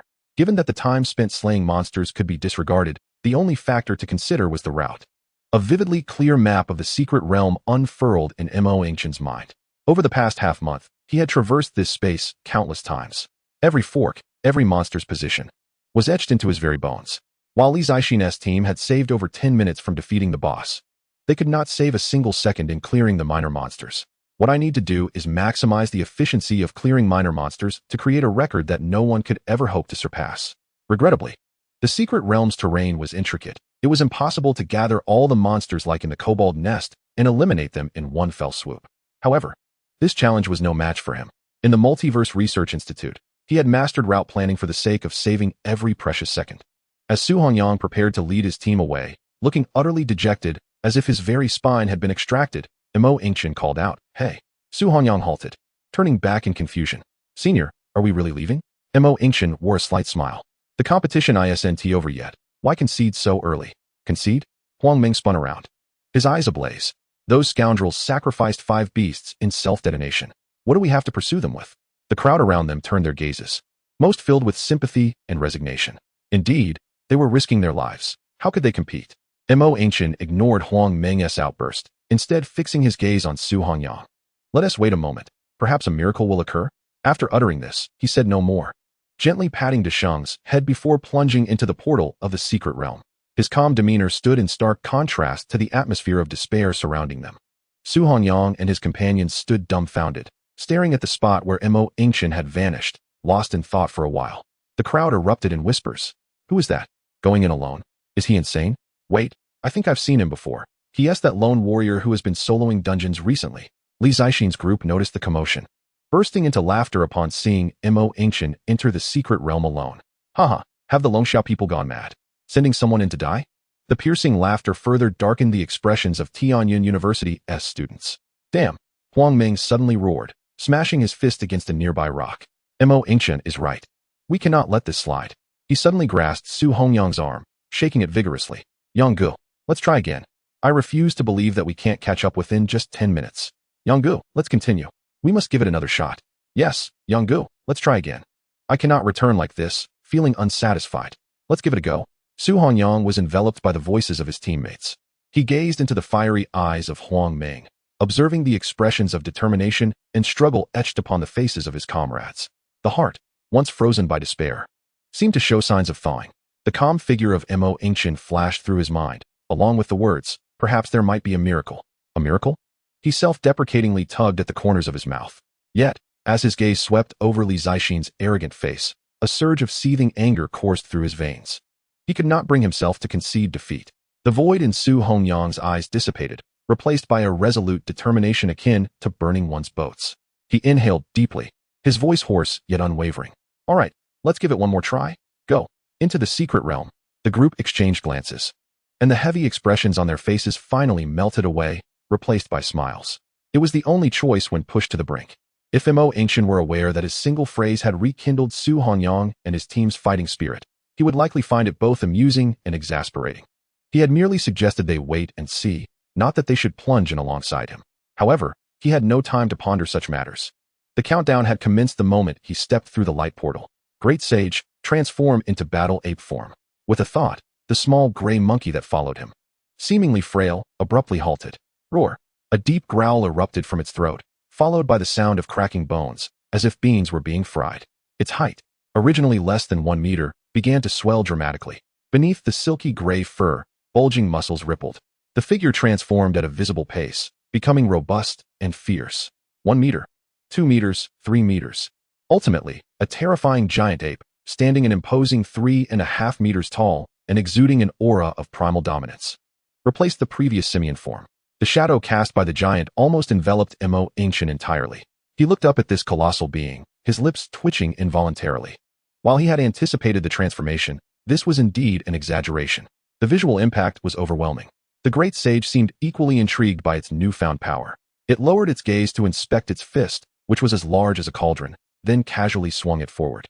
No wind stirred, but the air before it fractured visibly. Like a shattered mirror, the air trembled. Crack! In a crisp shattering sound, a dozen or so sneaking goblin scouts, rushing in for a surprise attack, could not even let out a scream before their bodies disintegrated into the most primitive particles under the invisible shockwave. Instant annihilation. It hardly qualified as an attack. This was the perfect fusion of the tremor fruit, now at 30% integration, with the battle ape form. Every movement was a harbinger of destruction. Yingchen was momentarily stunned, then a euphoric expression spread across his face. It was even more violent and unreasonable than he had envisioned. Let us go, he barked, taking off at a sprint. The giant ape leapt into the air with heavy strides. Each step sent tremors through the ground of the secret realm. The evolved great sage had absorbed an additional 20% of the tremor fruit's power. It was evident that he wielded this strength with far greater finesse. When he was still the stone monkey, he had to make a striking motion to activate the tremor fruit's power, which explained why he always swung a stone staff. But now, every action could unleash vibrations at will. Chapter 44. The record you set by sabotaging your own futures is utterly worthless in my eyes. The process of advancement was beyond mere speed. Yingchen needed only to sprint along the meticulously charted shortest route. Any monsters that appeared in his line of sight were obliterated by the shockwaves emanating from the great sage. Yingchen could only curse himself for not having grown an extra pair of legs. He raced along the route he had planned, gasping for breath as his lungs burned. Meanwhile, several dozen meters ahead, the 3.5-meter giant ape advanced in an exceedingly brutal manner. It did not dodge or maneuver. The great sage merely bent its pillar-like legs, and then unleashed a tremendous force. Boom. The ground caved in with a resounding crash. Its figure soared into the sky, covering over 100 meters in a single bound before crashing back down. Another thunderous noise erupted. At the point of impact, an invisible wave of destructive force rippled outward. Within dozens of meters, whether it was the sneaky goblin scouts or an entire goblin patrol team, they could not even emit a cry before their bodies silently disintegrated into the air, never even grazing the hem of the great sage's garb. No, one might say the great sage did not even regard them as targets. It was merely on its way. Slaying monsters was just a byproduct. Jump, land, tremor. Jump again, land again, tremor again. The entire ground of the secret realm shook violently with each landing of the great sage. From above, one would see a line of circular areas of destruction connecting to form a straight path, brutally slicing through the entire map. Trees, rocks, buildings, everything was reduced to dust along the way. A path of annihilation. Great sage, for heaven's sake, slow down. Yingchen gasped, clutching a tree that had miraculously survived. Shouting hoarsely, all he received in return was a puzzled glance from the giant ape ahead. He felt as though he would run out of breath at any moment. Throughout this venture into the secret realm, he had done nothing but trail behind the great sage, choking on dust. Finally, he arrived at the lumberyard where the ultimate boss awaited. The sight before him left him dumbfounded. The once mighty lumberyard had transformed into an even larger sunken basin, where his formidable beast was squatting in the center, nonchalantly picking its teeth with its pinky finger. As for the final boss, the goblin lumberjack, which had barely been defeated by Su Hongyang and the others through the self-detonation of 5 beasts, Yingchen searched for a long time before spotting a few twisted metal fragments embedded in the earth at the basin's deepest point. That was likely the remnants of the boss. I can't believe it. Yingchen plopped down on the ground, panting heavily, caught between laughter and tears. Is that it? The great sage has already trampled the boss to death, and here I am, fashionably late. No. He must quickly break through to the 3rd tier of Beast Tamer. As he gasped for breath, a fierce determination glinted in his eyes. As a 2nd-tier Beast Tamer, the upgrade of his beasts could only be reflected through spiritual strength. However, once one reaches the 3rd tier, they will acquire a fundamental ability known as the Master of Beasts. At that point, certain physical attributes of the beasts will proportionally be transmitted back to the Beast Master.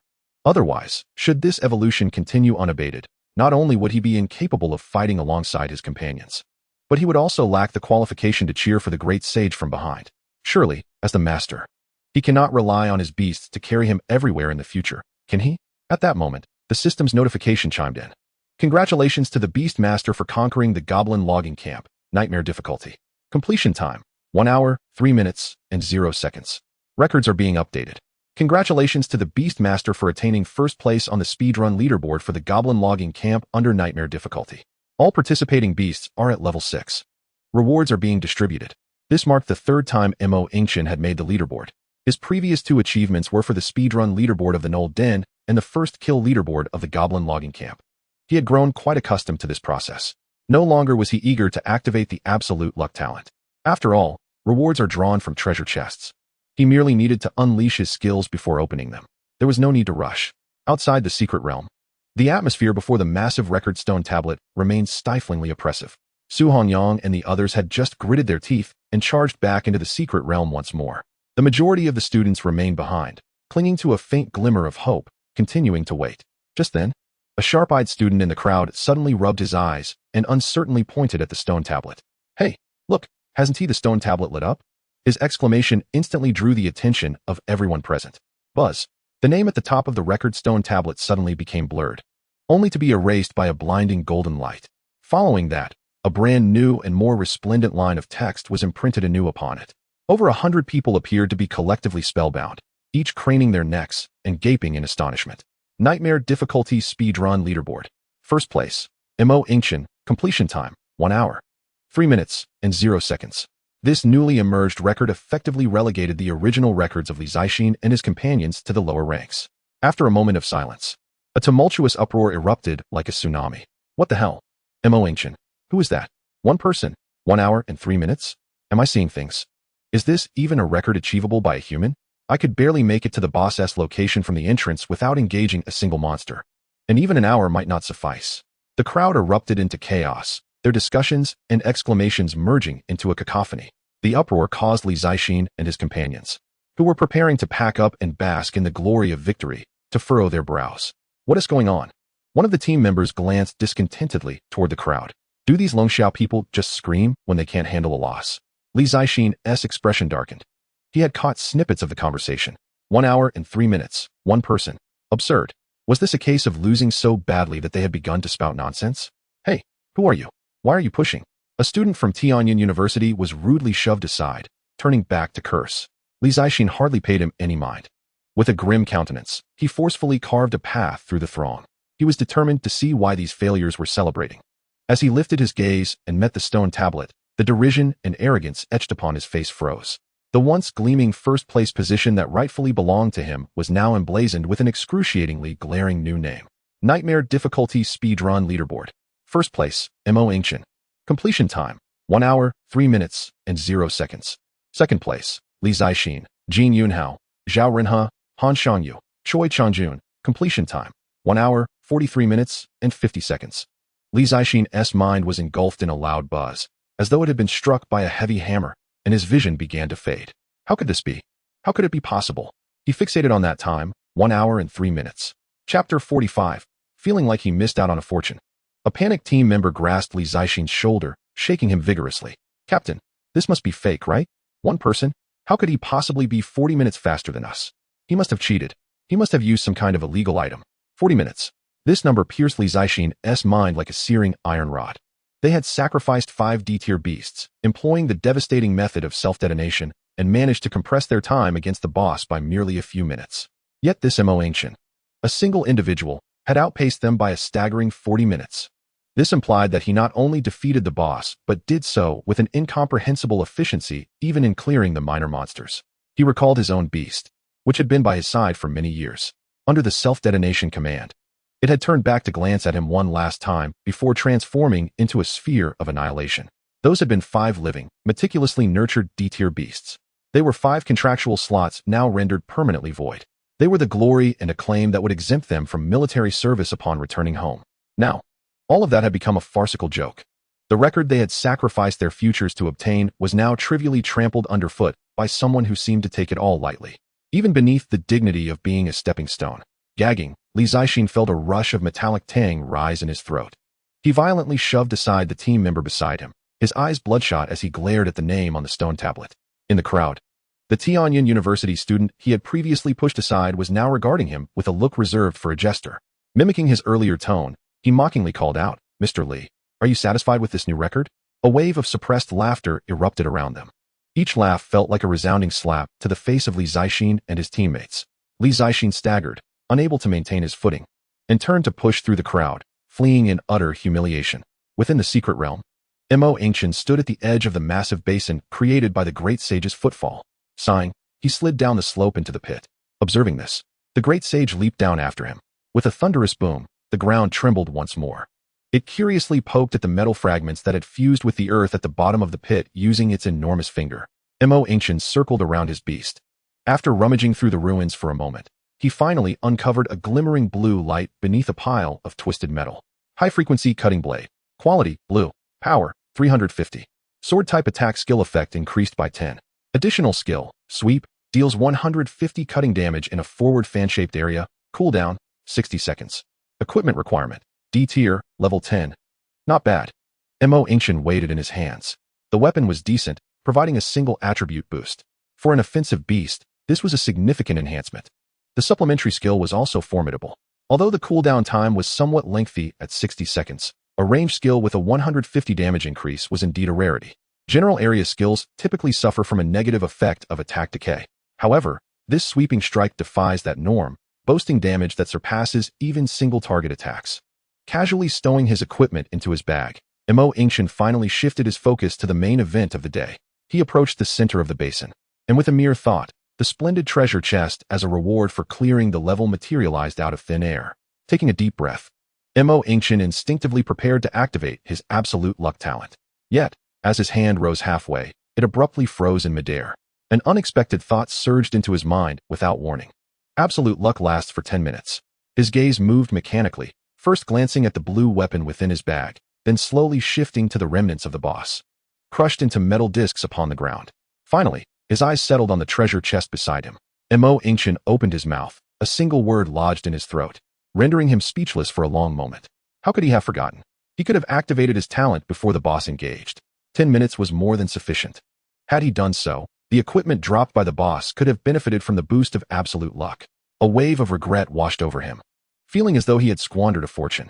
Fool, he muttered under his breath, irritably massaging his temples.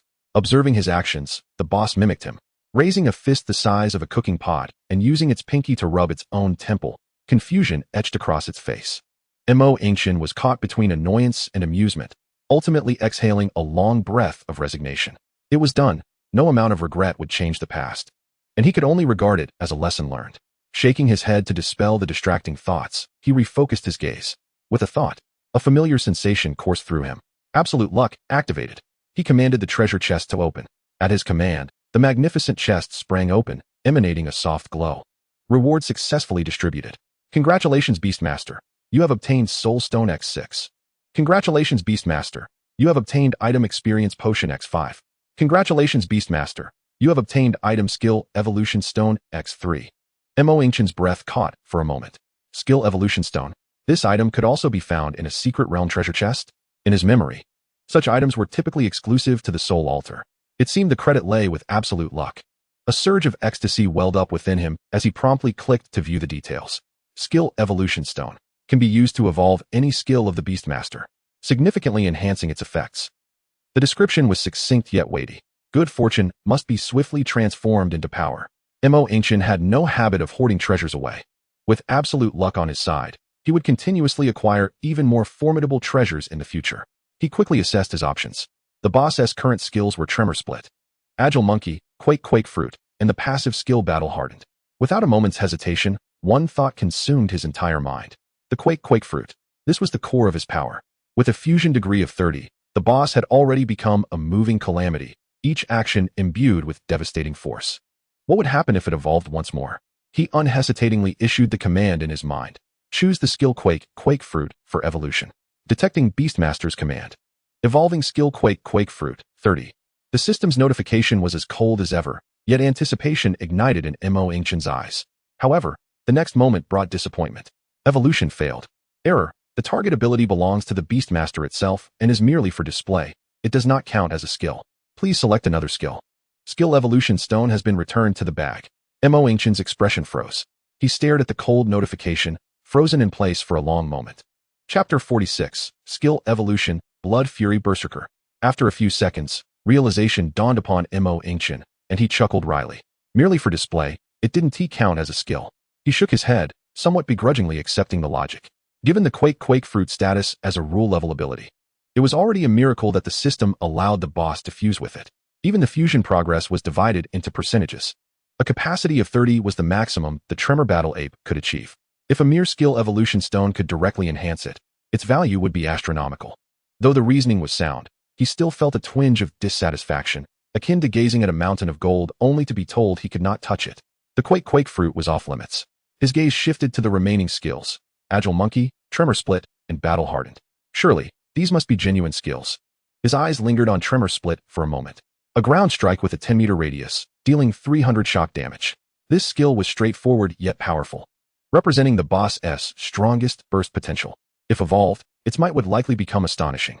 However, Yingchen promptly dismissed this option. Active skills inevitably had cooldowns. Moreover, as the Beastmaster evolved, these skills were likely to be replaced by even stronger new skills. Using a precious skill evolution stone on a temporary thrill was a mistake only a novice would make. Having played more games than he could count in his past life, he understood an unassailable truth: passives are paramount. Especially passive skills that enhance attributes by percentage. They are the cornerstone of limitless potential. As future attributes accumulate, the passive skills that enhance based on percentages will eventually surpass active skills, and they remain a permanent boost. Unlike active skills, which are strong during use but ineffective during cooldowns. Thus, his gaze ultimately fell upon the seemingly inconspicuous passive skill, Battle Hardened. This was it, a skill that accumulates enhancement as the battle progresses. As long as the base attributes are sufficiently high, the eventual boost would be unimaginable. This was the most stable and prudent investment. Evolve skill, Battle Hardened. Yingchen commanded in his mind. Detecting Beastmaster's command, evolving the passive skill Battle Hardened. Skill evolution in progress. Skill evolution successful. Yingchen's spirits soared as he immediately called forth the description of the evolved skill. Battle hardened, passive upon entering combat. Gain an increase of 1 to all attributes every 10 seconds, stacking up to a maximum of 30 layers. Perfect. This was exactly what he sought. An evolution has directly elevated this skill. The triggering interval has been reduced from 30 seconds to a mere 10 seconds. And the stacking speed has accelerated threefold. The maximum boost has risen from 20 to 30. Do not underestimate this disparity of 10. The all-attribute enhancement will yield far more terrifying effects in the later stages. As Yingchen gazed at the 2 remaining skill evolution stones in his backpack, he hesitated not for a moment. Having firmly established that passive skills form the foundation, he resolved to pursue this path unwaveringly. After all, the Great Sage currently possesses only this one passive skill. He shall continue to evolve, growing ever stronger in battle. Detected Beastmaster's command. Initiating evolution of the passive skill growing stronger in battle. Skill evolution in progress. Skill evolution successful. The passive skill growing stronger in battle has evolved into Blood Fury Berserk. The name has changed? Yingchen's heart raced as he quickly examined the details. Blood Fury Berserk, passive upon entering combat. Gain a boost of 1 to all attributes every 10 seconds, stacking up to a maximum of 30 layers. New effect. The more severe the beast's injuries, the greater the attack power, with a maximum boost of 50. Yingchen's eyes twitched. He had initially thought that the second evolution would at most increase the stacking limit from 30 to 40 or reduce the stacking duration to 5 seconds. Instead, he found an entirely new attribute. The heavier the injuries, the stronger the attack, an attack power boost of up to 50. This skill is undeniably tailored for a dramatic comeback, crafted specifically for slaying foes of higher tiers. Although, it seems somewhat useless for the moment. Yingchen glanced at the gigantic ape beside him, still preoccupied with cleaning dirt from its nails, wearing a rather peculiar expression. Given the Great Sage's current unreasonable strength, who in the D-Rank's secret realm could possibly harm it? One could surmise that foes wouldn't even draw near before being obliterated by the shockwaves. Nevertheless, that was of little concern. Yingchen's aspirations extended far beyond this. The D-Rank's secret realm would not be his destination again, once he emerged from this endeavor. His next target would be the C-Rank secret realm. At that juncture, faced with even more formidable adversaries, the damage enhancement from this skill might prove invaluable. As for the extent of injuries required to trigger the 50-point boost, Yingchen did not dwell on it for long. The Great Sage is his destined beast. It can be resurrected even in death. Even if the 50-point enhancement necessitated being brought to the brink of death, that would suffice. A fleeting thought crossed his mind. Should he encounter an enemy capable of forcing the Great Sage to such extremes? That adversary would face a beast on the verge of death, wielding a 50-point attack power from Blood Fury Berserk, alongside a 30-point all-attribute boost, and a 50-point attack power from injuries, culminating in a terrifying 20-point critical strike that could shatter the earth with a 300-point shockwave. A violent monkey. Merely contemplating this scene sent shivers down his spine. Perhaps he should carry a dagger for the Great Sage in the future? Prior to battle, a few self-inflicted wounds to stack buffs? As for the change in the skill's name, whether it stemmed from the addition of a new attribute or the evolution surpassing its original limits was beyond his comprehension. After all, skill evolution stones are exceedingly rare. The vast majority of Beastmasters may go their entire lives without witnessing one, let alone someone like him, who had directly acquired 3 from a single treasure chest. Such luxurious dilemmas, he mused, were perhaps his alone to bear. Thus, Yingchen's gaze fell upon the final skill evolution stone in his backpack, his eyes igniting with fervor. He would continue the evolution, Blood Fury. Just as he began to voice this thought, a sudden spark of realization struck him, halting his actions abruptly. Wait. The Great Sage appears to possess another passive skill, Supreme Conqueror. Because this skill only activates in its battle ape form, Yingchen had unconsciously overlooked it. Both are passive skills, both providing permanent boosts. One grows with the passage of battle time, enhancing all attributes while also augmenting damage per injury, while the other is a straightforward enhancement of attack speed and control. Which one should he choose? Chapter 47, Maximizing Benefits? Apologies, I only know the joy of early enjoyment. Yingchen's gaze oscillated between the two skills, momentarily ensnared in contemplation. After much deliberation, he ultimately resolved to distribute the benefits evenly. After all, skill evolution stones would undoubtedly remain in his possession in the future, even if he could not draw them from treasure chests. His unparalleled luck would ensure a steady yield from the soul altar. Evolving the skill, Supreme Conqueror. Detected Beastmaster's command. Initiating evolution of the passive skill Supreme Conqueror. Evolution in progress. Evolution successful. The effect of the passive skill Supreme Conqueror has been enhanced. Mo Ancient immediately scrutinized the details. Supreme Conqueror, passive in Battle Ape form. Attack speed receives a passive boost of 150, with attacks inflicting a stunning effect. Simple. Brutal. Mo Ancient's smile widened with glee. A direct 50 increase in attack speed. A 3.5-meter tall giant ape, wielding the Golden Sun Staff, would now strike at 1.5 times the previous speed, each blow accompanied by a stunning control effect. This was no longer combat. This was pure domination. A refreshing sensation coursed through him. Content. Mo Ancient redirected his attention to his backpack. Valuable treasures should be utilized immediately, converting them into tangible combat power. He retrieved the 5 experience potions he had just acquired alongside the skill evolution stones. Great Sage, it's time for your medicine.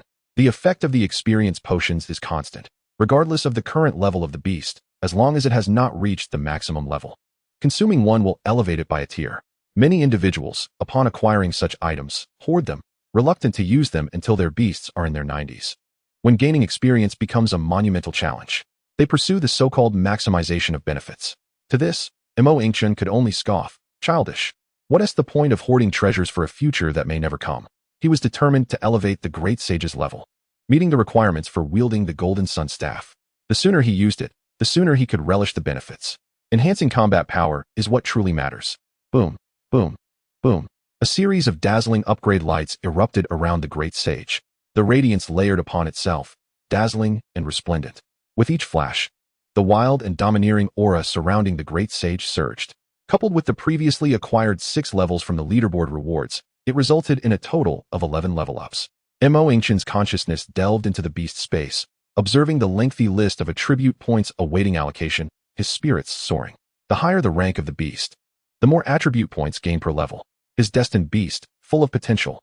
At the E rank, each level grants 10 free attribute points, and at the D rank, it increases tenfold, yielding 100 points per level. A staggering total of 100 attribute points. Following his prior plan for point allocation, Mo Ancient's gaze fell upon the Golden Sun Staff. Finally, it was your turn. With a thought, he envisioned a dark golden staff, adorned with crimson gemstones at both ends. A majestic long staff, intricately engraved with elaborate purple cloud patterns, materialized out of thin air. The moment the colossal ape grasped the staff, the crimson crystal embedded within it blazed with a sudden brilliance, as if it had come to life, harmonizing beautifully with the aura of the Great Sage. A deep, resonant sound echoed throughout the basin as the staff emitted a low hum. The Great Sage casually twirled the staff, its hefty form feeling as light as a feather in his grasp, slicing through the air with a piercing shriek. Mo Ancient gazed with satisfaction at the formidable figure wielding the divine weapon before him and summoned its refreshed attribute panel. Race, Thunderous War Ape form. Level, D rank, level 12, growth phase. Equipment, Purple Gold Fiery Sun Staff, Superior Goblin Leather Armor, Superior Goblin Battle Boots, Superior Goblin Bracers. Attributes, Space. Constellation, 6 constellations. Strength, 253, War Ape form, 1220. Agility, 500, 870. Spirit, 516, War Ape form. Constitution, 1128, War Ape form, 50. Skills, Agile Monkey Dash, Tremor Fruit, 30. Blood Fury Berserk, passive, Quake and Split the Earth, War Ape Transformation, Sovereign's Descent. Agile Monkey form, Agility increased by 50. War Ape form, Constitution increased by 20. Strength increased by 10, Spirit increased by 20, with additional passive state, Sovereign's Descent. Constellation 1, Strength Unleashed. Constellation 2, Wind Shadow Trace. Constellation 3, Rock Formation. Constellation 4, Wine-Loving Life. Constellation 5, Initial Somersault. Constellation 6, Awakening of the Celestial. Mo Ancient marveled at the exaggerated attributes displayed on the panel before him. Even with prior preparation, he couldn't help but flinch at the sight. 5 vials of invaluable experience potions were consumed prematurely, a sheer waste in the eyes of outsiders. Yet, Mo Ancient held a different perspective. The full 2,000 attribute points conferred by the Purple Gold Fiery Sun Staff nearly surpassed the Great Sage's original total attributes. Who could claim he had lost out? You say strength doesn't increase for dogs? Apologies, for that is merely a commonplace notion. This represented a staggering increase of 1,200 points in strength. A qualitative leap, if you will. Mo Ancient's thoughts returned to the present, observing the imposing giant ape with its divine weapon, feeling a sense of fulfillment. Let us proceed. Mo Ancient departed the secret realm alongside the Great Sage. The blinding sunlight instinctively caused him to squint. The cacophony of voices from outside the entrance to the secret realm flooded his ears, almost instantaneously upon his emergence. The previously raucous crowd seemed to hit a pause button, with hundreds of gazes converging upon him. Yingchen remained indifferent to their stares, merely glancing at the record stone tablet. The name, surrounded by a golden glow, along with the timestamp, caught his attention. He stroked his chin thoughtfully. In truth, there was room for even greater speed. The map of the recently cleared path reappeared in his mind, each detail scrutinized anew. Though the war ape form had immense destructive power, its agility was lacking. Were he to adopt the agile monkey form, with a 50 increase in agility, his movement speed would be significantly enhanced. Regardless, the minor creatures encountered along the way would shatter with a mere touch, rendering any concern about damage moot. The time spent traversing could be substantially reduced. Not to mention, with the great sage wielding the purple gold fiery sun staff, its attributes had seen a considerable boost. What others perceived as an unattainable record, he viewed as still brimming with potential for enhancement. However, this fleeting thought dissipated quickly. He had no intention of attempting another run. The achievement of 1 hour and 3 minutes was more than sufficient to obliterate any ambitions of those who would follow. The speedrun leaderboard's rewards could only be claimed once. Wasting time for a mere title held no significance. Chapter 48. The shocked Su Hongyang. Moreover, the great sage's stage needed to be elevated. Its opponents should at least be the monsters within C-rank secret realms. Furthermore, his mind was preoccupied with another matter. He needed to hasten to Tianyin University to fulfill the promise of acquiring his second beast. The crimson blade nestled in his backpack had grown impatient, flowing blade like fire, turning all into ashes. Such a domineering weapon ought not to remain dust-laden. Excuse me, young sir, are you Yingchen? A soldier clad in military garb approached cautiously. No sooner had he spoken than the surrounding crowd erupted in astonished exclamations. Yingchen. Is he truly Yingchen? Make way, make way. Let me see the master who can single-handedly obliterate the speedrun leaderboard. Good heavens, so young? Young man, do you have a partner? I can introduce you to my daughter. Given his appearance, I suspect he might not have graduated from university yet. Yingchen, however, paid no heed to the chatter. He merely sought to depart swiftly. It was too noisy. He brushed past a middle-aged man attempting to ingratiate himself and strode directly toward the assigned room. Once the door closed, the outside clamor was finally quelled. Yingchen tidied his belongings briefly, his thoughts drifting several hundred kilometers away to Tianyin City. It was not far from here. Taking an armed train would take approximately 3 hours. As he checked the train schedule, a slight frown creased his brow. He had missed today's service. There was only one train per day, after all. He found it somewhat amusing that he, capable of single-handedly conquering the nightmare secret realm and besting a plethora of prodigies, was now stymied by transportation issues. He pondered for a while. The great sage had reached D rank, level 12, equipped with the purple gold fiery sun staff, radiating power. The principal of Qingyuan City, Li Changqiu, commanded a mere C-rank Cyclops as his strongest beast. His rather fortunate father, with only a C-rank spectral wolf, had built a vast enterprise. Yingchen's gaze flickered. Though he had never truly engaged in combat, he held absolute confidence. The current great sage would find ordinary C-rank beasts utterly inconsequential. Such strength was more than enough to traverse the entire shattered rock hills. In that case, he would wait for Su Hongyang. That fellow had driven here. Traveling with him directly to Tianyin City would be far quicker than waiting for tomorrow's train. Crossing through the shattered rock hills would lead them straight to Tianyin City. The strongest anomalous beast in this area was merely a C-rank stone giant. Notorious for its lethargy, it would barely stir unless its nest was disturbed. It posed no threat to him.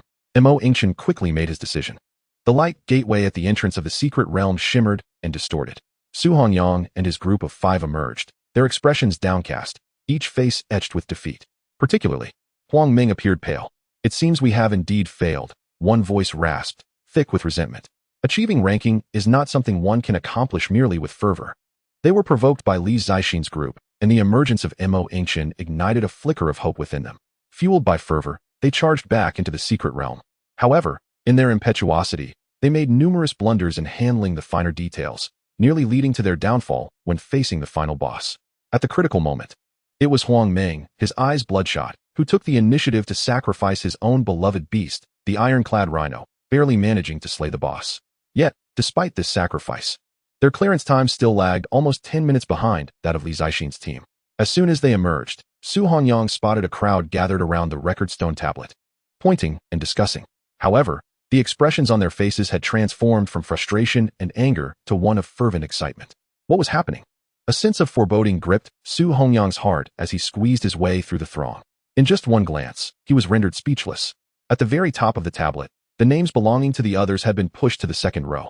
A brand new name now occupied the most illustrious position with an air of dominance. First place, Yingchen, clearance time 1 hour 03 minutes. Su Hongyang's mind buzzed. Engulfed in confusion. What was going on? His lips moved as he almost convinced himself that he was hallucinating due to excessive mental exertion. Yingchen made the leaderboard?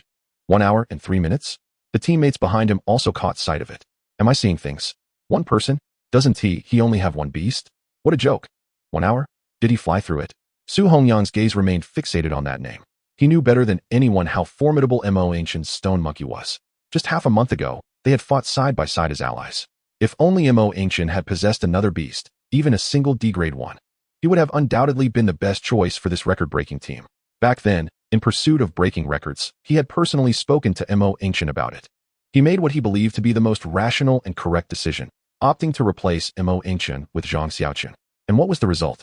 The endeavor they struggled so hard to achieve, Yingchen, discarded from their ranks, accomplished alone just half a month later, setting a record they could scarcely aspire to? Could it be? A possibility flickered through Su Hongyang's mind. The stone monkey was indeed powerful. He was well aware of that. Its output had even surpassed that of his puppet sword servant back when they were in the same team. But he was certain that at that time, the stone monkey was nowhere near this level, based on his experience from grinding in the goblin logging ground for half a month. This clearance time was beyond the reach of any D-grade beast, even one at the pinnacle of its level, unless there was intervention from a C-grade combatant. Yet the rules of the secret realm forbade the entry of C-grade beasts. Eliminating all impossibilities, what remained, no matter how incredulous, was the truth. In the brief span of half a month, Yingchen had fully leveled up that stone monkey. Then, it had undergone evolution. This conclusion manifested in Su Hongyang's mind with startling clarity. Huang Ming, standing behind him, evidently arrived at the same realization. Brother Yang, did Yingchen evolve that fully leveled freakish stone monkey? Indeed, Su Hongyang replied, his voice low. It seems so. Huang Ming paused for a few seconds. His earlier dejection suddenly replaced by a mixture of ecstatic excitement. That's fantastic. He slapped his thigh with fervor. That kid has done brilliantly, setting the record to this extent. Let us see how that group of sticks can still act so arrogantly. A record? They don't even have the qualifications to entertain such thoughts. Chapter 49. The Fully Automated Tracking Monkey. Huang Ming, brimming with enthusiasm, threw an arm around Su Hongyang's shoulders. Brother Yang, what do you think Yingchen's monkey evolved into? It's so powerful. At this, Su Hongyang's brow furrowed slightly. The calm face of Yingchen from half a month ago flashed through his mind. Initially, he had assumed Yingchen was like him, an elite student from Tianyin University. It was only later, when Zhang Xiaochen arrived, that he learned this audacious individual who dared to challenge a D-grade secret realm with just a single beast was actually a high school student who hadn't even taken the college entrance examination. Moreover, he was personally recruited by his most respected teacher, Huang Hongqiang. In front of this exceptional talent, he felt like a mere joke. Su Hongyang's thoughts drifted further. It should be the Monkey King. The evolution paths of stone monkeys are limited, with the most common being the armored monkey. However, since Yingchen was personally chosen by old Huang, the path given to him would undoubtedly be the finest available. As he considered this, he couldn't help but chuckle bitterly. He truly hadn't anticipated that his teacher would be willing to invest such a significant cost to recruit him. This was no simple provision of an evolution path. It was an advanced preparation of all the rare materials required for evolution, packed and handed over to him. How else could one explain how this lad managed to evolve the stone monkey in such a place as a secret realm? Huang Ming nodded thoughtfully. Indeed, resources given to someone personally recruited by old Huang must be beyond our imagination. Then, he grew puzzled again. But Brother Yang, even if it's the Monkey King, could it be this formidable? 1 hour and 3 minutes. This data suggests that even a C-grade beast might struggle to achieve it. Su Hongyang shook his head at this. I've seen D-grade Monkey Kings. While they rank among the top in D-grade, they are certainly not formidable to this extent. The crux of the matter lies not in what it evolved into, but in its foundation. The stone monkey that Yingchen possesses is a fully leveled beast. The evolution of a regular stone monkey signifies a rebirth. In contrast, his stone monkey evolved upon an already absurdly high foundation, akin to erecting a skyscraper atop an already towering edifice. Huang Ming gasped, realizing the implications. And don't forget, Su Hongyang continued, his gaze seemingly piercing through time and space, returning to the day they opened treasure chests together. The purple gold scorching sun staff we obtained last time is still in Yingchen's possession. A 6-star beast, the top-tier evolution path. Combined with that purple gold quality weapon, It's not impossible for that stone monkey to reach the threshold of C-grade. Su Hongyang spoke rapidly, his eyes sparkling with excitement. Yingchen was so exceptional that, while he felt immense pressure, a flicker of inexplicable anticipation also arose within him. It seemed he was about to gain another little junior brother, a monstrous junior brother capable of shattering the heavens. On the wild plains, a modified off-road vehicle bounced along the uneven dirt road. Yingchen hummed a tune, reclining in the passenger seat, while Su Hongyang sat in the driver's seat. Lost in thought, perched on the roof, the great sage lounged in a relaxed sprawl, propping his chin on one hand, his massive body swaying with the vehicle's movements. His expression one of utter ennui. Great sage, approximately 200 meters to the right front, there's an energy fluctuation indicative of beast activity. Yingchen's voice resonated within the vehicle. Upon hearing the words, the great sage atop the vehicle could scarcely muster the energy to lift his eyelids. In an instant, he transformed into a streak of golden light and vanished. Within the span of a heartbeat, a dull thud echoed from afar, accompanied by a series of brief, mournful cries. Another flash of golden light flickered, and the off-road vehicle sank once more. The great sage returned to his previous position, resuming his contemplative pose with his chin resting on his hand. Nonchalantly, he flicked away a drop of green blood that did not belong to him from his golden fur. This monkey's life is exceedingly arduous, he lamented internally. It seemed he had been relegated to the role of a fully automated scouting tool. Su Hongyang, too, felt a twitch at the corner of his eye as he silently observed the unfolding scene. This state of affairs had persisted for over 3 hours since their departure from the camp. His future junior disciple had been utilizing his formidable combat prowess, capable of shaking the very foundations of Class C and rewriting national records, as mere labor. Su Hongyang could no longer contain himself. He sensed that if he remained silent any longer, the great sage might very well work himself to death. Yingchen, have you always been so relentless in your pursuits of time? He inquired. Yingchen glanced ahead, his expression one of nonchalance. After all, since he had nothing better to do, why not eliminate minor foes along the way to accrue experience? You see, my experience bar has increased a tad during our journey. Su Hongyang opened his mouth, yet no words emerged. He reclined against his seat, closing his eyes. Perhaps it was best not to force himself to comprehend the world of geniuses. Yingchen cast a sidelong glance at the sage atop the vehicle. The sage's expression of existential ennui was indeed a touch pitiable. After a moment's contemplation, he decided that one ought to cherish their own familiar beasts. All right, come back, he called. Upon hearing this, the sage's eyes brightened, and his despondent aura dissipated. In a flash of gold, he teleported, materializing in the rear seat of the off-road vehicle. Mimicking Yingchen, he clumsily fumbled with the seatbelt, wrestling with the buckle for a considerable time. At last, with a satisfying click, he secured it and leaned back in his seat, content. Su Hongyang turned to glance back, his face awash with envy. Little brother, I finally comprehend how you achieved that record, he mused. Your teleportation ability is simply outrageous. Back when we formed our team, I thought you had to wait ages between uses, but now I see it's not the case at all. Were you deliberately slowing down so we could keep up? As his words flowed, he increasingly felt that this was indeed the truth, and his gaze toward Yingchen shifted. You, the beautiful Monkey King. Just as Su Hongyang was halfway through his exclamation, his brow furrowed suddenly, and he glanced sharply at the rearview mirror. A more ferociously modified off-road vehicle was barreling toward them from the horizon, kicking up a cloud of dust, showing no signs of slowing down or veering away. Su Hongyang's expression changed dramatically as he slammed his foot down on the accelerator. The engine of the off-road vehicle roared to life, and their speed surged. He gripped the steering wheel tightly, his eyes fixed on the rapidly approaching vehicle, while swiftly retrieving a flare gun from the storage compartment. Rolling down the window, he fired into the sky, a blinding red flare trailing a long tail as it soared upward. Yingchen, brace yourself. It's likely those ruffians from the south. Chapter 50 Talk? What is there for me to discuss with them? After executing his actions, Su Hongyang noticed that Yingchen had merely cast a glance at the rearview mirror, responding with a disinterested "oh," remaining as steady as a mountain. Su Hongyang's heart raced, and he hurriedly explained, "Don't be careless.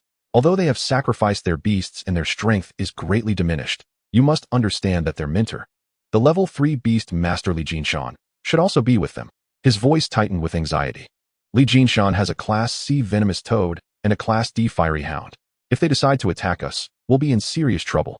However, don't let your worries overwhelm you. Su Hongyang forced himself to remain calm. I've already sent a signal. There are military patrols in this area. We just need to hold on a little longer for help to arrive. They might not dare to strike us down with lethal force. Yet, before he could finish speaking, his pupils dilated in shock. On the roof of the pursuing off-road vehicle, a grotesquely large toad, its skin riddled with repulsive sores, materialized from thin air. It swelled its throat, a deep green toxic light gathering rapidly. Su Hongyang's heart plummeted. He realized that his earlier assertion, that the enemy might hesitate, was merely a wishful thought. He abruptly activated the vehicle's loudspeaker, believing that the adversaries had seen the flare he released. Now, he intended to use the megaphone to warn them, hoping to instill some hesitation and buy time for himself and Yingchen. Even a brief delay would be beneficial. Zzz, the loudspeaker crackled to life, emitting a surge of electric noise. To the ones behind, think carefully. However, as his voice echoed through the loudspeaker, Su Hongyang suddenly halted. Through the rearview mirror, he beheld an unforgettable scene. The great sage, who had been seated in the back, had inexplicably vanished. Above the pursuing off-road vehicle, a figure materialized out of thin air. In the next instant, that figure, less than half a meter tall, swelled dramatically against the wind. Bones cracked, muscles bulged. In a mere heartbeat, a colossal ape, standing 3.5 meters tall and exuding a savage, domineering aura, took the place of the former figure. The battle ape form. Upon its emergence, the giant ape paid no heed to the off-road vehicle below, but instead retrieved a wine gourd from its waist. Tilting its head back, it gulped down several large swigs. A potent aroma of alcohol mixed with a fierce energy surged into the sky. With a roar, it discarded the wine gourd and grasped the purple-golden sunfire staff, raising it high with a singular, unadorned motion, just a simple, pure strike aimed downward.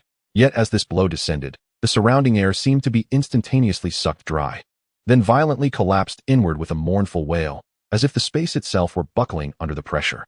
Ripples, visible to the naked eye, radiated from the tip of the staff, creating cracks akin to waves.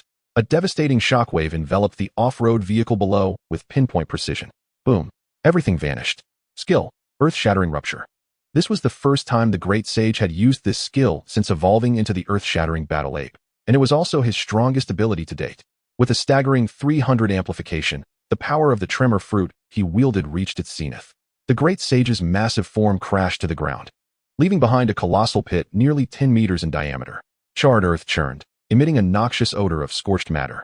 Within the pit, everything, be it the modified off-road vehicle or the 6 individuals within, along with the Class C venomous toad, was utterly obliterated by the cataclysmic shockwave, reduced to the most primal dust, without so much as a scream remaining. As the dust settled, the great sage's form swiftly shrank, returning to his half-meter-tall spirit monkey shape. With a flash of gold, he vanished. Once again, it settled into the rear seat of the off-road vehicle, deftly grasping the seatbelt and wrestling with the buckle. With a screech, the jarring sound of brakes shattered the desolation of the wilderness. Su Hongyang slammed on the brake, his body lurching forward due to inertia. He stiffly turned his head to gaze at the rear seat, where a small monkey had reverted to its diminutive form, even yawning adorably. His eyes then darted to the massive pit behind them, a harbinger of death. A chill shot up his spine. Yingchen, is this monkey not the Monkey King? His voice was parched. That was a C-rank, venomous toad. A single strike and it's all gone. At this point, he regarded Yingchen with a look of astonishment. You didn't even afford your opponent a chance to speak? Yingchen leaned against the seat, too indifferent to even glance back. Speak, he retorted. The adversary had summoned their beasts. It was clear they intended to kill. Do you think they would offer us kind words? Or should I wait for their venom to come forth, then leisurely retaliate? A series of rhetorical questions pierced through to the heart. Su Hongyang opened his mouth, yet not a word could he muster in rebuttal. Indeed, he had been so anxious that he had resorted to using a signal flare, convinced that the opponent would resort to lethal force. Why, at this moment, did he find Yingchen's response excessively radical? The image he had formed over the past few days, a gifted, albeit decent young man, was shattered in an instant. This was ruthless beyond measure, an innate decisiveness that exuded from the very core. It was an absolute rationality that snuffed out all threats in their cradle. Su Hongyang silently restarted the vehicle, and the atmosphere within the cabin momentarily thickened. Yingchen had no time to concern himself with Su Hongyang's tumultuous emotions. As the great sage emerged, he activated his sensory synchronization skill. At this moment, he repeatedly replayed the impact of that strike in his mind. To Su Hongyang, it was cataclysmic, yet for him, it could be summed up in 4 words: great disappointment. The power was adequate, and the visual and auditory effects were satisfactory. However, the essence was not as he had envisioned. He had always believed that the 300 shock amplification of the Quake-Quake Fruit directly affected the fusion degree. This would elevate the great sage's existing 30 fusion level to one comparable to a complete form. But if that were the case, the strike just delivered would have been akin to a minor earthquake, with aftershocks capable of tearing the ground apart and shaking mountains. Yet what was the reality? It was far from such. The so-called 300 amplification merely tripled the destructive power that the great sage's current 30 fruit ability could exert. The essence remained unchanged. It turned out that it was simply multiplying the existing power by 3, with little relation to the mastery of the fruit itself. Chapter 51. Is Suli the top scorer of the college entrance examination? Yingchen raised an eyebrow, then returned to his calm demeanor. Indeed, one cannot expect such fortuitous outcomes. To think that a single skill could instantly unleash the strongest ability of the Quake-Quake Fruit was rather presumptuous. Clearly, if one wished for the great sage to possess true cataclysmic power, they would have to rely on evolution or seek out higher-tier extraordinary items. Just then, a vast shadow enveloped the sky, accompanied by powerful gusts and a howling sound. A colossal azure-feathered eagle with a wingspan exceeding 10 meters descended from above, landing steadily on a nearby clearing. From the eagle's back, 7 soldiers clad in black combat uniforms, armed to the teeth, disembarked in a seamless formation, swiftly assuming a defensive stance. Leading them was a middle-aged officer who strode forward with purpose. His gaze first swept over the massive pit, his pupils narrowing imperceptibly, before settling on the off-road vehicle. Who fired the signal flare? Report the situation. What danger have you encountered? Su Hongyang's throat tightened. His mouth opened. Yet not a sound escaped. Danger? How was he to articulate this? Should he say that a vehicle brimming with murderous intent had been present, along with a C-rank venomous toad poised to obliterate them? But now, they had both become part of that pit. Observing Su Hongyang's ghostly expression, Yingchen finally moved. He lowered the window, casually draping his arm over the door. To the officer, he gestured toward the smoke-emitting pit behind them. Oh, nothing of great concern. We merely had a minor dispute with someone, which has since been resolved. The officer's gaze followed his indication to the pit, then returned to Yingchen's nonchalant demeanor. The muscles in his face tightened, and he remained silent for 3 full seconds. Resolved? Su Hongyang finally regained his voice. Leaning back against the seat, he felt utterly drained. In a tone reminiscent of a dream, he added, yes, resolved. Quite thoroughly. Tianyan City. Yingchen and Su Hongyang emerged from the military headquarters, stifling yawns. They had spent over 2 hours inside, enduring repeated interrogations and statements, enough to exhaust any ordinary person. Clearly, the military was taking Su Hongyang's account of Yingchen's single blow that felled 6 men very seriously. Su Hongyang rubbed his throbbing temples, still somewhat dazed. Thankfully, Principal Zhuang intervened. Su Hongyang's voice was somewhat hoarse. Oh, Yingchen raised an eyebrow. I heard. Su Hongyang lowered his voice, a hint of reverence in his tone. Principal Zhuang directly contacted the highest-ranking official at the military. He had only caught fragments of the conversation, but each word resonated with authority. Our unparalleled prodigy, specially recruited by Tianyan University, has just reclaimed the top spot on the speed list for our Dragon Xian nation from the hands of our adversaries. This is a matter of national pride. On the return journey, he was deliberately ambushed in retaliation. He struck back, inadvertently killing the enemy. Is there any flaw in this? Should he simply stand still and await annihilation from their venom? My people, I protect them. This matter ends here. His words firmly established the nature of the situation. Justifiable defense, a heroic counterattack. Simple, straightforward, and indisputable. Under Su Hongyang's lead, the two quickly arrived at the entrance of Tianyan University. Beneath the grand gates, a throng of students bustled about. Each youthful, naive face was filled with aspirations and curiosity about the future. The entire campus radiated vitality. Su Hongyang observed this scene, finally disentangling himself from the earlier tension. With a gentle smile, he patted Yingchen's shoulder. It's been a few days since the college entrance examination concluded.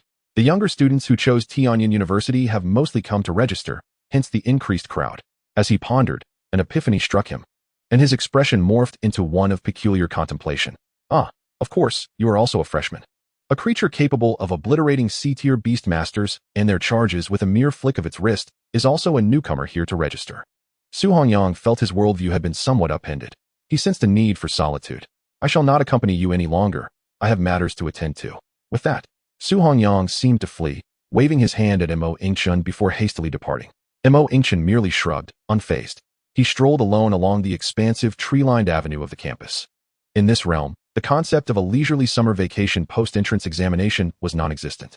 The path of beast mastery required relentless perseverance, akin to rowing upstream. Stagnation equated to regression. Every moment was invaluable.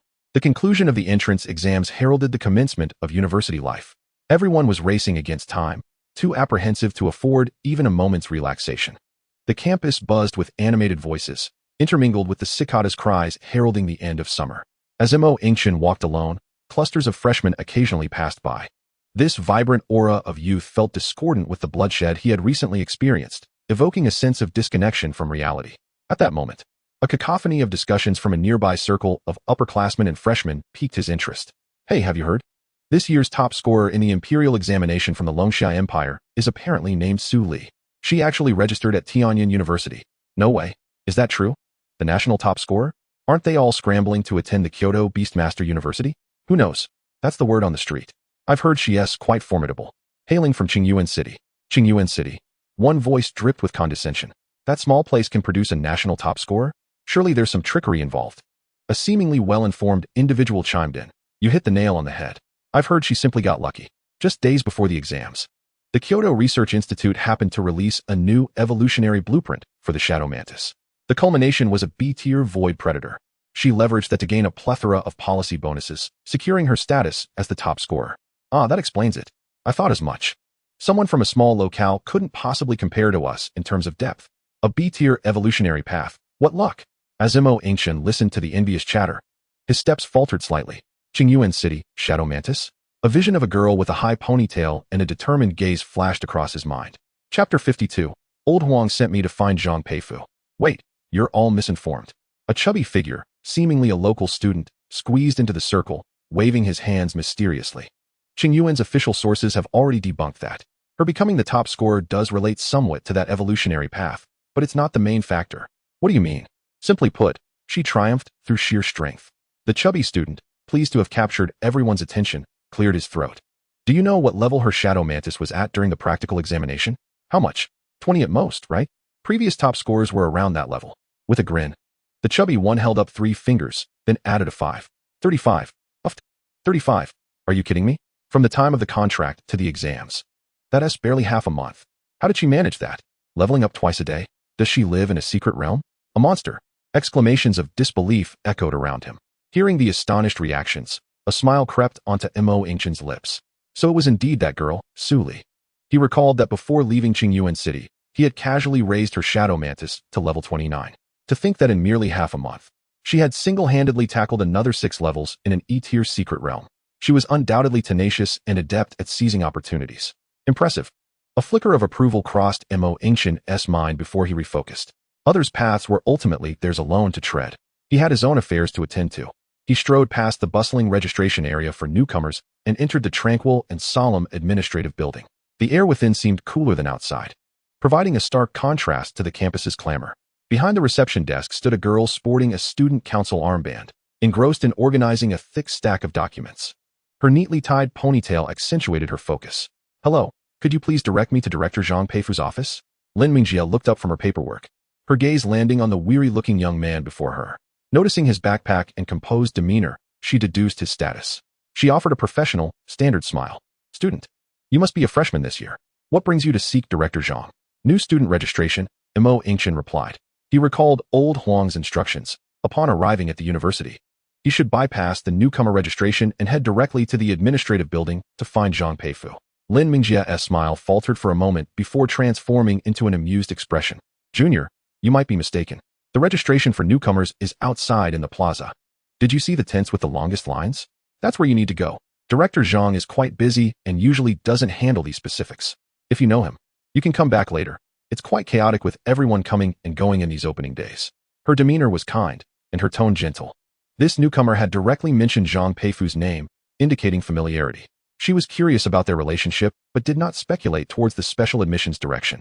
Although special admissions indeed needed to report to Director Zhang, they all had his contact information and wouldn't need to inquire at the entrance. Yingchen remained silent and still. His expression made Lin Mingjie feel that her previous enthusiastic guidance was somewhat unwarranted. What was his deal? Was he unable to comprehend? Maintaining her politeness, Lin Mingjie suggested, or, if you have any special matters, I could inquire on your behalf. Yingchen felt a twinge of annoyance. Old Huang had merely given him a name, without any contact details. He sighed, took out his phone, and opened his contacts, presenting the screen to Lin Mingjie. The name Huang Hongqiang was clearly visible. Old Huang sent me. He instructed me to seek Zhang Peifu directly. Lin Mingjie's pupils dilated, and her breath caught for a moment. Huang Hongqiang. Old Huang. A buzzing sensation filled her mind. When she looked back at Yingchen, her gaze had entirely shifted. He was not merely an ignorant student. His standing was distinctly above that of the average student. This was not some backdoor entry. It was clearly a VIP entrance. Please wait a moment. Lin Mingjia abruptly stood up, her hands flailing as she grasped the desk's internal phone. I will contact Director Zhang immediately. Yingchen retracted his phone, observing the startled demeanor of the senior in front of him. A wave of resentment towards the unreliable style of old Huang washed over him. How cumbersome it was to simply provide a phone number. If Huang Hongqiang were privy to Yingchen's current thoughts, he would likely furrow his brows in indignation. It was remarkable enough that he could recall the name Zhang Peifu. How could he possibly be bothered to store the contact information of a younger generation? Yingchen silently lamented, though his expression remained impassive. I am a special recruit this year. Old Huang instructed me to report directly to Director Zhang upon my arrival at the school. His tone was devoid of any particular inflection. Lin Mingjia's fingers turned pale as they gripped the phone receiver. She felt her professional facade of a smile beginning to falter. It was not a misunderstanding. It was her own error. Director Zhang. Hello, this is Lin Mingjia from the administrative building's duty desk. There is a student downstairs named Yingchen. Inside Zhang Peifu's office. The atmosphere was somewhat grave. Behind a mahogany desk, Zhang Peifu methodically perused 2 files. Before him sat a young man and woman, each displaying distinct expressions. The girl, sporting a high ponytail, was none other than Su Li, this year's National College Entrance Examination top scorer. She sat upright, slightly anxious. Beside her sat Yingchen, another special recruit, like Yingchen. Zhang Peifu set down the files and lifted his teacup for a sip. Very good. He turned his gaze towards Su Li. Su Li, achieving the top score in the 35th level of the entrance examination is commendable. Your Shadow Mantis project has just received the newly announced B-Class Void Predator Evolution route from the Research Institute. This is an immense opportunity, yet a heavy burden. Each material is worth its weight in gold, and the school will provide you with preferential resources. However, the path you must tread is ultimately yours alone. Su Li nodded earnestly, refraining from speech. Zhang Peifu's gaze then shifted to Yingchen. Yingchen, he said, tapping a finger on the file. Your talent for fusion from the same source is quite rare. Yingchen's lips involuntarily curled into a slight smile. Yet Zhang Peifu's tone shifted. However, the advantages and disadvantages of this talent are equally extreme. It allows you to merge similar contracted beasts, unleashing overwhelming destructive power for a brief period. The cost, however, is that your skill's cooldown time will increase exponentially. In a balanced confrontation, you may only have one opportunity to strike. Furthermore, to maximize the effectiveness of your talent, all your future contracted beast slots must be reserved for the same type of beast. In terms of versatility, you will inherently be at a disadvantage compared to others. This is a gamble of a path. Zhang Peifu's voice continued to resonate. Upon hearing this, Yingchen's eyes gleamed with determination. Director, I understand completely, but I believe my talent is the strongest among my peers. Zhang Peifu nodded, non-committal. At that moment, the internal phone on the desk rang unexpectedly. Zhang Peifu frowned, picking up the receiver with a hint of displeasure at the interruption. Hello? What is it? Someone is looking for me. Let them come directly up. The new students are reporting these days, and there are far too many students and parents trying to establish connections through backdoor means. I'm quite accustomed to it by now. Oh, by the way, ask for their name. I'll see if I recognize it. He casually added, lifting his teacup, preparing to continue his guidance for the 2 exceptional students before him. Yet the name that rang through the receiver the next second caused his hand to freeze abruptly. Yingchen. Clattering, the teacup crashed onto the table. Scalding tea splashed out, burning the back of his hand, yet he remained oblivious. He shot up from his chair, startling Su Li and Yingchen in the office with his sudden reaction. They exchanged bewildered glances, completely at a loss. Don't move. Zhang Peifu barked into the phone, his voice brimming with excitement. Tell him to wait there. Don't let him move an inch. I will personally go down to receive him. With that, he hung up with a decisive snap. His gaze swept over Su Li and Yingchen, who still maintained their respectful postures, and the previous air of patient guidance dissipated entirely. He waved his hand impatiently. Enough. Your admission conditions and resources are clearly outlined in the agreement. Go find the relevant departments to coordinate and collect them. I have monumental matters to attend to. Before his words could fully register, he had already circled around the desk and dashed out of the office, leaving Su Li and Yingchen in a state of utter astonishment. Yingchen's confidence and pride solidified into confusion. What person or matter could possibly eclipse the significance of their presence combined? Su Li, on the other hand, gazed thoughtfully at the door. On the first floor of the administrative building, Zhang Peifu practically sprinted down the stairs. This ancestor has finally arrived. Whether I can advance beyond the position of admissions director to become vice president depends entirely on how far this individual can ascend. He rushed to the duty desk, immediately spotting the youth leaning against the wall with an indifferent expression, a backpack slung over his shoulder. Taking a deep breath, he quickly adjusted his attire, forcing a warm and enthusiastic smile as he approached. "Hello, you must be Yingchen. I have long admired your reputation. What a pleasure to meet you." Zhang Peifu extended both hands, his fervent demeanor rendering Lin Mengjia, standing nearby, nearly wide-eyed in astonishment. Having spent nearly 3 years at this school and wielding significant power in admissions, she had never seen Zhang Peifu, a figure who commanded respect even from the principal, display such warmth towards any student. Yingchen nodded. "Old Huang sent me to report to you. Thank you for your hard work. You've traveled far." The incident at the Rocky Hill was handled splendidly. Very gratifying. Lin Mengjia listened in trepidation. Who exactly was this new student, Yingchen? To warrant such personal arrangements from Old Huang and such a tone from Director Zhang? Yingchen stared, perplexed, at the middle-aged man who had nearly rushed down to greet him. The moment their eyes met, Zhang Peifu's gaze lit up like searchlights. Without further ado, he seized Yingchen's hands with an intensity that suggested he was ready to claim him as kin. The force and fervor of his grip made Yingchen wonder if the director had perhaps become a tad too exuberant. At that moment, Zhang Peifu's emotions were far beyond mere exuberance. He felt as if he was not grasping the hand of a new student, but rather securing the pathway to his future, a grand highway leading to the vice presidential seat. Recalling the first time he laid eyes on Yingchen's profile, he had maintained a calm demeanor, a full destiny, a stroke of luck, a talent of the rule type, a worthy investment, nothing more than that. If Yingchen were to stand before him at that moment, he would at most offer a few encouraging words with a cordial demeanor, maintaining the authoritative stance of the admissions office director. Yet, who could have anticipated the series of extraordinary events that transpired over the past fortnight? Each occurrence more outrageous than the last, each one testing the limits of his heart's endurance. First came the records from the Doghead People's Lair. Upon learning that the school had invested considerable effort to have Su Hongyang lead the team to achieve those records, only to have them effortlessly shattered by Yingchen. Accompanied by 2 bystanders, he felt a surge of elation. Excellent.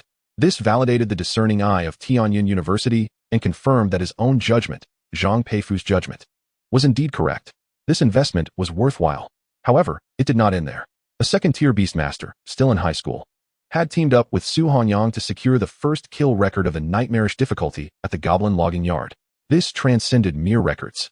It was akin to rubbing the faces of those foolish clowns from the other side into the dirt, a triumph for the nation. Zhang Peifu was in the midst of a meeting when he received the news via his phone notification, nearly erupting in applause right then and there. He could almost envision the grand accolades that would follow his name in the year-end report. From that moment on, Yingchen's status in his mind skyrocketed from a promising prospect to an unequivocal prodigy. Yet, the surreal nature of events was just beginning. Before even taking the college entrance examination, his beast had undergone evolution. He had single-handedly broken records. This news had already left Zhang Peifu's understanding of reality shaken. Then, just 2 hours ago, Principal Zhuang's phone call obliterated his worldview. The principal's voice was unprecedentedly grave. "Peifu." Yingchen was ambushed on his way back by 6 individuals from the other side. At that moment, Zhang Peifu's heart tightened. And what was the outcome? He annihilated them, along with their beast, in one fell swoop. Zhang Peifu recalled the silence that enveloped him for a good 10 seconds as he struggled to regain his composure. Annihilated? From the moment he absorbed this information, Zhang Peifu comprehended fully. Terms like prodigy and promising prospect seemed woefully inadequate. The weary yet tranquil-eyed youth before him was a veritable monster, a walking, breathing entity capable of obliterating a C-tier powerhouse and their beast in an instant. The thought sent a jolt through Zhang Peifu's heart. Among those 6 individuals was a bona fide 3rd-tier Beastmaster, with the strongest combatant being a C-tier toxic toad. C-tier. Zhang Peifu had poured his life's work and countless resources into achieving the pinnacle of beast mastery, and even now, his strongest beast barely reached the full capacity of C-tier. The fact that Yingchen could dispatch the toxic toad with a single strike implied what? It suggested that this youth, who had yet to sit for his entrance exams, might already surpass him in terms of explosive power. This was sheer insanity. A student who had only recently contracted his beast for less than a month, with his primary beast's combat power skyrocketing from E-tier to C-tier? How could Zhang Peifu possibly afford to disregard such a phenomenon? This child was undoubtedly a future titan, destined to be enshrined in the annals of the Beastmaster history of Longxia. If he did not forge a good relationship now, when the youth soared to greatness, it would be too late for Zhang Peifu to seek his favor. Yingchen might not even deign to lift an eyelid in his direction. Thus, the dignified admissions director of Tianyan University lowered himself in both tone and demeanor. Ah, student Mo, you have finally arrived. I've been eagerly awaiting your presence. Yingchen was taken aback by his unexpected enthusiasm, responding simply, I am here to report. Rest assured, it is but a minor matter. Zhang Peifu waved his hand grandly, his other arm already affectionately draping over Yingchen's shoulder. Come, let us head to my office. I have some treasured tea we must sample today. Yingchen sighed in exasperation. No, Director Zhang, I am here to report. Oh, drop the director. That feels too formal. Zhang Peifu replied, wearing an expression that implied the boy was being overly courteous. I am merely a few years your senior. If you don't mind, just call me Brother Zhang. Yingchen looked at the sincerity written across Zhang Peifu's face, and his eye twitched involuntarily. Brother Zhang? Ah, that is the spirit. Zhang Peifu beamed with delight. Let us go, my dear brother Yingchen, and sit in my office. Forget about the enrollment protocols and special recruitment resources. Just sit tight. One phone call from me, and I guarantee everything will be delivered to you within 5 minutes, sparing you the trouble of running errands yourself. Hey, you there, Shaolin. From now on, inform anyone who comes looking for me that I am unavailable. As Zhang Peifu led Yingchen into his office, he noticed Su Li and Yingchen still lingering in the corner. The moment he spotted them, the jovial smile on his face dimmed slightly, his tone tinged with impatience. Did I not instruct you to handle the resource coordination and collect your agreements? Why are you still dawdling here? However, Su Li's gaze had already shifted past Zhang Peifu, landing on Yingchen. Her eyes brightened with uncontainable joy, and she instinctively stood up. Mo, great to see you, she nearly exclaimed, but suddenly realized the inappropriateness of the situation. She quickly amended her greeting, her cheeks flushing slightly. Yingchen nodded at her, maintaining his calm demeanor. Little did he know, they would still be classmates for years to come. Wait, brother, do you know this Su Li? Zhang Peifu inquired, glancing between Yingchen and the elated Su Li, his mind racing. Yingchen replied affirmatively. Zhang Peifu immediately rifled through the documents on his desk, his eyes scanning Su Li's alma mater. The words, Qingyuan no. One high school sparked recognition, and he slapped his forehead in realization, his face breaking into a warm smile. Su Li, my apologies. I was so focused on students' beasts and talents that I neglected to consider their backgrounds. How careless of me. I didn't realize you were old classmates with Brother Mo. As he spoke, he swiftly retrieved a black card from his drawer and handed it to her. Here, Su Li. Take this to the supplies office to collect your freshman materials. Tell them it's from me. And ensure that all provisions are arranged according to the highest standards outlined in the agreement. Consider it my way of looking out for an old classmate of Brother Mo. Su Li gratefully accepted the hefty card, repeatedly expressing her thanks. Sensing that Zhang Peifu and Yingchen had important matters to discuss, she tactfully bowed and exited the office. In an instant, the expansive office was left with only 3 individuals. Yingchen remained rooted in place, his eyes somewhat dazed. Ever since Yingchen had entered, he felt as if he had become invisible, overlooked by even the formerly imposing director. Once again, the national top scholar, Su Li, captured everyone's attention. Yet all eyes converged upon the youth named Yingchen. What significance did he hold? Zhang Peifu furrowed his brow, visibly perturbed by his gaze. Classmate Yi, do you have something to discuss? And no, nothing at all. Yingchen responded hastily, startled by the inquiry. Zhang Peifu waved his hand impatiently. If there's nothing, why are you still lingering here? What are you doing in my office? Understood.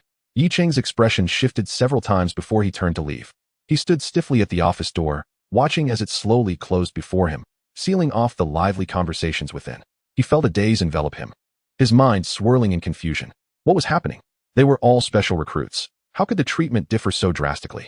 Who was this Yingchen that had emerged from nowhere? He too possessed the rare talent of dual-source fusion, a true paragon. Why was it that upon his arrival, Director Zhang personally rushed downstairs to greet him? And what of Yingchen? He was left to stand before the desk, subjected to bland lectures and admonitions. Why did Yingchen sit leisurely, sipping tea, while others scurried to bring him resources, under the pretense of not wasting time? Why was he required to line up at various departments to collect his supplies? Most absurdly, simply because Su Li knew him, Director Zhang casually granted her the highest privileges. Was there no pretense of equality in their treatment? Here I stand. Yingchen's fists clenched silently at his sides, a tempest of inexplicable rage roiling within him, casting a shadow over his handsome visage. Chapter 55. The Secret Art of Mental Power, Cloud C Technique. Inside the office, Yingchen reclined casually on the sofa, savoring the hot tea that Zhang Peifu had personally brewed. The fragrant steam wafted through the air. Nearby, several items had been neatly arranged, including a pristine set of school uniforms, an identity card, and a hefty metallic box. With a beaming smile, Zhang Peifu carefully presented a crystal stone. Brother Yingchen, here, this is the Cloud C technique specially prepared for you by the school, tailored to your unique requirements. He offered the crystal stone with an air of pride. Our Tianyin University's Cloud C technique is unlike any commonplace offerings found elsewhere. It possesses no extravagant embellishments. Its sole attribute is astonishing speed. The acceleration of mental power cultivation is nothing short of outrageous. When paired with the Cloud C crystal for assistance, the progress is truly meteoric. As he spoke, his demeanor shifted to one of seriousness. However, brother, it's not that I'm meddling. I'm uncertain of your intentions for acquiring this at such an early stage. But for Beast Tamers, early exposure to this can be detrimental. He sighed, an earnest tone evident in his voice. The essence of a beast tamer ultimately lies in the mastery over beasts. No matter how potent your mental power, it merely serves as an enhancement. Zhang Peifu patted his own chest, self-deprecatingly admitting, I wouldn't have you mock me, but my strongest beast is merely a C rank at its peak, stagnating for years. Yet, I sense a glimmer of hope for a breakthrough into B rank. Thus, I plan to wait it out. When the day arrives that I see no hope for advancement, I shall return to learn the Cloud C technique. At that point, with formidable mental power, I might be able to contract a high-ranked beast in one fell swoop. Securing a fallback option for myself, Yingchen remained silent, extending his hand to accept the crystal stone imbued with secrets. Observing his demeanor, Zhang Peifu awkwardly withdrew his hand. Look at me, rambling on, he chuckled nervously. As long as you understand, that's what matters. He then produced a metallic key card from his pocket and placed it in Yingchen's hand. Here, this is the key to your villa. You've been assigned the finest standalone residence on campus. Open the window, and you shall behold the breathtaking bamboo forest of our school. He winked conspiratorially. I've already spoken to the staff. That classmate Suli has been arranged in the adjacent villa. Young people, I understand the dynamics. Proximity brings opportunity. No need for thanks. It's merely a small gesture. Yingchen held the cold key card, observing the eager expression on Zhang Peifu's face, and fell into silence. He sensed that the admissions director might have truly misunderstood something. After bidding farewell to the overly enthusiastic Director Zhang, Yingchen followed the map on his identity card to his new residence. The villa district lay nestled behind the main campus, shrouded in mist, resembling a realm of fantasy. Each villa stood far apart, ensconced among lush bamboo groves, ensuring absolute privacy. Upon pushing open the heavy wooden door, a refreshing scent of bamboo and wood enveloped him. Yingchen stood before the floor-to-ceiling windows on the second floor, gazing out at the roiling sea of clouds and the swaying bamboo shadows. Indeed, as Zhang Peifu had described, it was a rare and stunning vista. Zhang Peifu's enthusiasm left him somewhat overwhelmed, yet the advantages were undeniably tangible. During that brief half-hour in the office, the director had rambled on, practically providing a comprehensive introduction to every facet of Tianyin University. As one of the premier beast tamer universities in the Longxia Empire, Tianyin University's educational approach was refreshingly direct. There were no rigid schedules or systematic teaching arrangements. The entire university operated around a singular core concept, Tianyin points. In Tianyin University, points were everything. Wishing to utilize the elite gravity training rooms to accelerate the growth of your beast? Simply exchange points for access. Yearning to audit a public lecture by a distinguished mentor to learn unique beast taming techniques? No problem, just pay with points. Whether it was redeeming rare evolution materials, powerful beast equipment, or entering exclusive secret realms, as long as you could afford the points, the school would cater to all your needs. Ordinary freshmen received a meager monthly allocation of 100 points, barely sufficient for basic necessities. However, as a student of exceptional potential, Yingchen was entitled to tenfold that amount, 1,000 points monthly. Once those points were exhausted, one had to devise ways to earn more. The methods of acquiring points were diverse. The most conventional approach was assisting faculty members with research projects. Do not assume that everyone was like Yingchen, inherently gifted and merely required to focus on advancement. Others needed to study extensively to facilitate their beast's evolution, delving into the impacts of skill combinations on evolution, the relationships between evolution paths and items, and much more. Numerous research topics related to beasts were the responsibility of various esteemed universities. Closing the window, severing the ethereal mist outside, Yingchen began to formulate his subsequent plans in his mind. Firstly, concerning the contract for the second beast of contract, he has already conveyed his requirements to Zhang Peifu. The enthusiastic Zhang assured him on the spot, thumping his chest with fervent conviction. Within a maximum of 7 days, he guaranteed that a selection of beasts most aligned with his desires would be delivered to the doorstep of the villa for his choosing. Once the contract for the second beast was established, He would then contemplate how to enhance it based on its characteristics. However, the most pressing matter at hand is, in fact, his own mental strength. Mo Yingchen's fingertips absent-mindedly tapped lightly on the armrest of the sofa. Su Li and Yingchen. They tread the most orthodox path in this world, centered around beasts, with beast masters as mere aids. They would revel in the pursuit of a top-tier evolutionary route and take pride in possessing rare talents. Yet, Mo Yingchen diverges from this norm. His foundation has never been the great sage, nor is it any beast he intends to contract in the future. Rather, it is the Research Institute of Myriad Realms that exists solely in his mind. The beasts are but the manifestation of the power from the Institute, serving as a terminal and weapon in this world. His mental strength is the sole key to unlocking the treasures of the Institute. The more formidable his mental strength, the greater the number of extraordinary items he can extract from the Institute to arm his beasts. As for evolution, that is not within the realm of his consideration. With this thought, he quietly retrieved a cold crystal from his backpack. Cloud Sea Technique. Chapter 56. The Free Tianshan University. The method of using this secret crystal is quite simple. One merely needs to delve their mental strength into it, and all the secrets of the technique will naturally unfold in their mind. In an instant, a torrential flow of vast information surged into his consciousness. Before him was no longer the room of the villa, but an endless, tumultuous ocean of clouds. The mists would sometimes coalesce into mountains, only to collapse into abysses in the blink of an eye. Each collision and cycle of life and death contained a wild and primal law of growth. This was the core visualization of the Cloud Sea Technique, the swirling cloud manifestation. The cultivation method is notably straightforward yet brutally effective.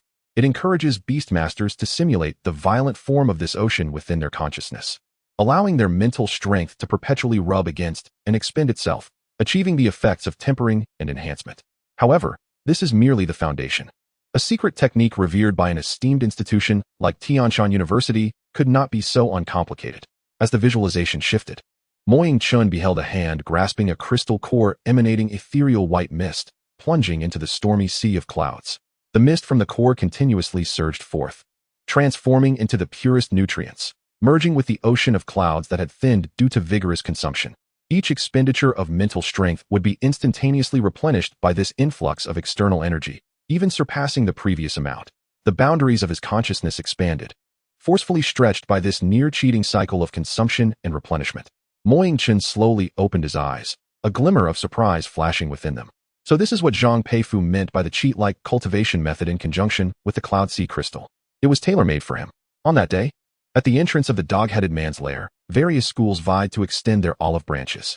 Huang Lao had said nothing about the specific effects of the mental strength secret technique from Tianshan University, nearly leading him to choose Longwu University, which could directly enhance the physical strength of beasts. Looking back now, he was relieved he had not made the wrong choice. The Cloud Sea technique was indeed the most suitable for him. After all, what he desired was speed. He took out his phone and opened the technologically designed Tianshan University app. His personal account had been directly activated by Zhang Peifu. He navigated to the Campus Resource Exchange Center and entered Cloud Sea Crystal in the search bar. The search results quickly appeared. Cloud Sea Crystal. Effect: assists in the cultivation of Cloud Sea technique, significantly enhancing the speed of mental strength growth. Exchange price: 1,000 Tianshan points per piece. Gazing at the glaring figure of 1,000, Mo Yingchen's expression momentarily froze. Thus, the top-tier treatment touted by the university was only sufficient for him to afford a single Cloud Sea crystal per month? According to the description in the Cloud Sea technique, this item was a consumable resource, usable for only 1 hour. Leaning back on the sofa, he couldn't help but sigh. Indeed, the mental strength secret techniques were hardly designed for students. He exited the Resource Exchange Center and clicked into the courses and lectures section. A dazzling array of course listings greeted his eyes. Practical techniques for ordinary beast attacks. Instructor Huang Ming. Points required per class. 1. Skill combinations and practical relations of beasts. Instructor Yin Xiaoyu. Points required per class. 2. E-Class Secret Realm Plant Compendium and Gathering Basics. Instructor Li Chao. Points required per class. 0. 5. The prices for these foundational courses, when compared to the Cloud Sea Crystal, were virtually negligible. Any student, with their monthly stipend, could easily afford the freedom to attend classes. Among these courses, the one that piqued Mo Yingchen's interest the most was the Ordinary Attack Practical Techniques course, requiring only 1 point. His current Great Sage is manageable enough.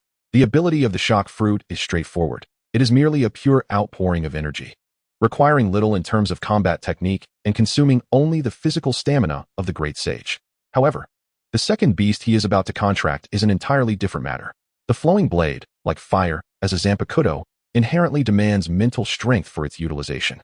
To truly unleash its power will be no simple feat, whether it is the initial release, bright flame, hellish heat, or the final release, residual fire tachi.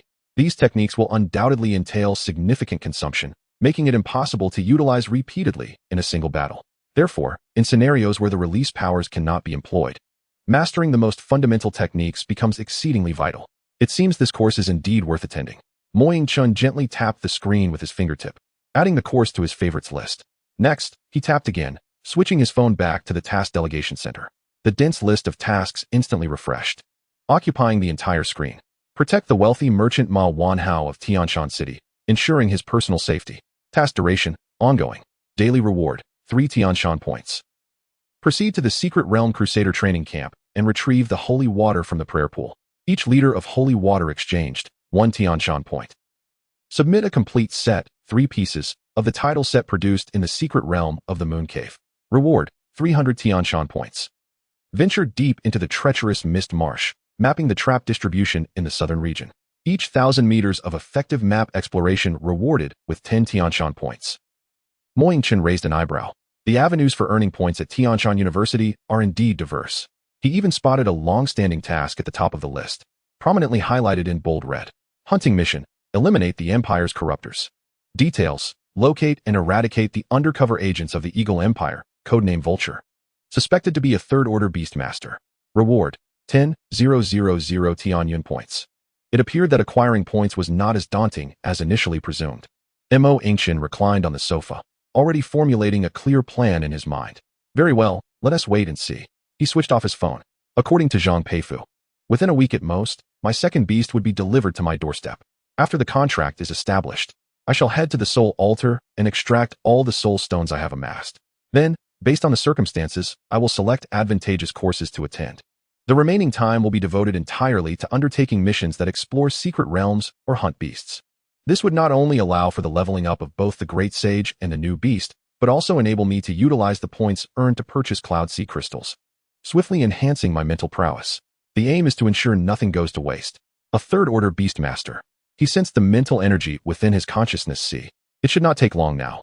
Chapter 57. The Art of Extreme Assassination. In the office of Zhuang Wei, the president of Tianyin University, he stood before the expansive floor-to-ceiling window with his hands clasped behind his back. Zhang Peifu stood respectfully beside the desk, cautiously placing a note on the surface. President, this is the request from student Yingchen regarding his second beast. I've reviewed it, and while humanoid beasts are relatively rare, we do have some in our storage. I was wondering if we should send one directly to him. Zhuang Wei slowly turned around and picked up the note. 1. Humanoid or humanoid-like, wielding sword-type weapons. 2. Ideally, possessing outstanding mental attributes. 3. No requirements for the beast's tier. What do you think? Zhuang Wei's tone was inscrutable. Zhang Peifu quickly replied, President, since he mentioned the tier is inconsequential, I considered that we have an E-tier puppet swordsman in our inventory. Additionally, there is an F-tier swift catman, also capable of wielding a sword. Absurd. Zhuang Wei suddenly interjected, interrupting Zhang Peifu's words. What F-tier beast? You know well how powerful Yingchen is. Our Tianyin University hasn't produced a student of his caliber in many years. Are you suggesting we provide him with an F-tier beast? Do you want him to waste all 4 years of university enhancing the tier of that beast? Zhang Peifu broke into a cold sweat, stammering his explanation. But he himself said the tier doesn't matter. That is confidence. It's his assurance. Zhuang Wei slammed his palm on the desk. He may have the confidence to transform a stone into gold, but can our Tianyin University genuinely provide him with a mere stone? Listen, this second beast must be at least D tier. That is the baseline. If we do not have one in stock, then go into the wild and capture one for me. Immediately contact the intelligence department to filter out all wild beasts around Tianyin City that meet the criteria. You will personally lead the team. Spare no expense, no matter the cost. Bring it back and let him choose himself. Do not mention resource wastage to me. Any resource invested in him is not waste. It is an investment in the future of Tianyin University. Do you understand? Zhang Peifu was left utterly stunned by this proclamation. Instinctively straightening his posture and responding loudly, understood. I will take care of it immediately. 2 days later, at Tianyin University, within a quaint, elegant building assigned to mentor Yu Wei, which also served as her private research lab, Su Li sat upright on the sofa in the reception area, her hands resting on her knees, her demeanor somewhat restrained. She gazed at the focused figure behind the workbench not far away, filled with admiration. Truly, Tianyan University was remarkable. Just the fact that they had preliminarily matched her with a mentor based on her talent and the type of beast she possessed, whose strength was verifiably that of a third-order beast master, was impressive. The primary combat beast, a C-tier apex predator, had profound research in the evolution field of beast-type beasts. If my shadow mantis could evolve to C-tier one day, it would be worth it for a lifetime. She couldn't help but murmur to herself. Although the official announcement had detailed the shadow mantis's path to evolution into a B-tier void predator, Sully understood better than anyone the gap between theory and reality. Evolution was never a simple game of following a formula. Even if all conditions were perfectly met, it merely granted the qualification for evolution, with success rates remaining dismally low. Should one fail, the consequences could be dire, ranging from severe injuries to the collapse of the beast's core, leading it to become a useless creature, unable to maintain its original tier. Thus, she never aimed too high. Her immediate goal was simply to ensure her shadow mantis securely evolved to C-tier Phantom Ripper. That would suffice for her satisfaction. At last, Yue set down her precision scalpel, removed her protective goggles, revealing a face that was plain yet exuded competence. She lifted a nearby cup and took a sip, her gaze landing on Sully. "Don't be so tense. I want to eat you," she chuckled. "I am only interested in the organizational structure of beasts." Sully's cheeks flushed slightly. "You're quite lucky." Yue pushed a document to the edge of the table. This year, Kyoto surprisingly allocated strategic resources like the Beast Spirit Ring as rewards for the top student. They truly invested significantly. She leaned back in her chair. "The principle of this item is to temporarily forcefully expand your consciousness C, allowing you to possess the contract capabilities of a second-order beast master while still at the first-order stage. Although the ring will become ineffective once you genuinely advance to the second order at the first-order stage, it permits an additional contract with a D-tier beast. This provides a tremendous advantage for early development." Yue paused briefly, took another sip of water. "In a month, our Tianyan University will hold the new Student Beast Tournament, which also serves as the internal selection for the provincial intercollegiate competition. The school places great importance on this new student tournament and has invested substantially. The top 3 can select any item from the school's treasury." She looked keenly at Sully.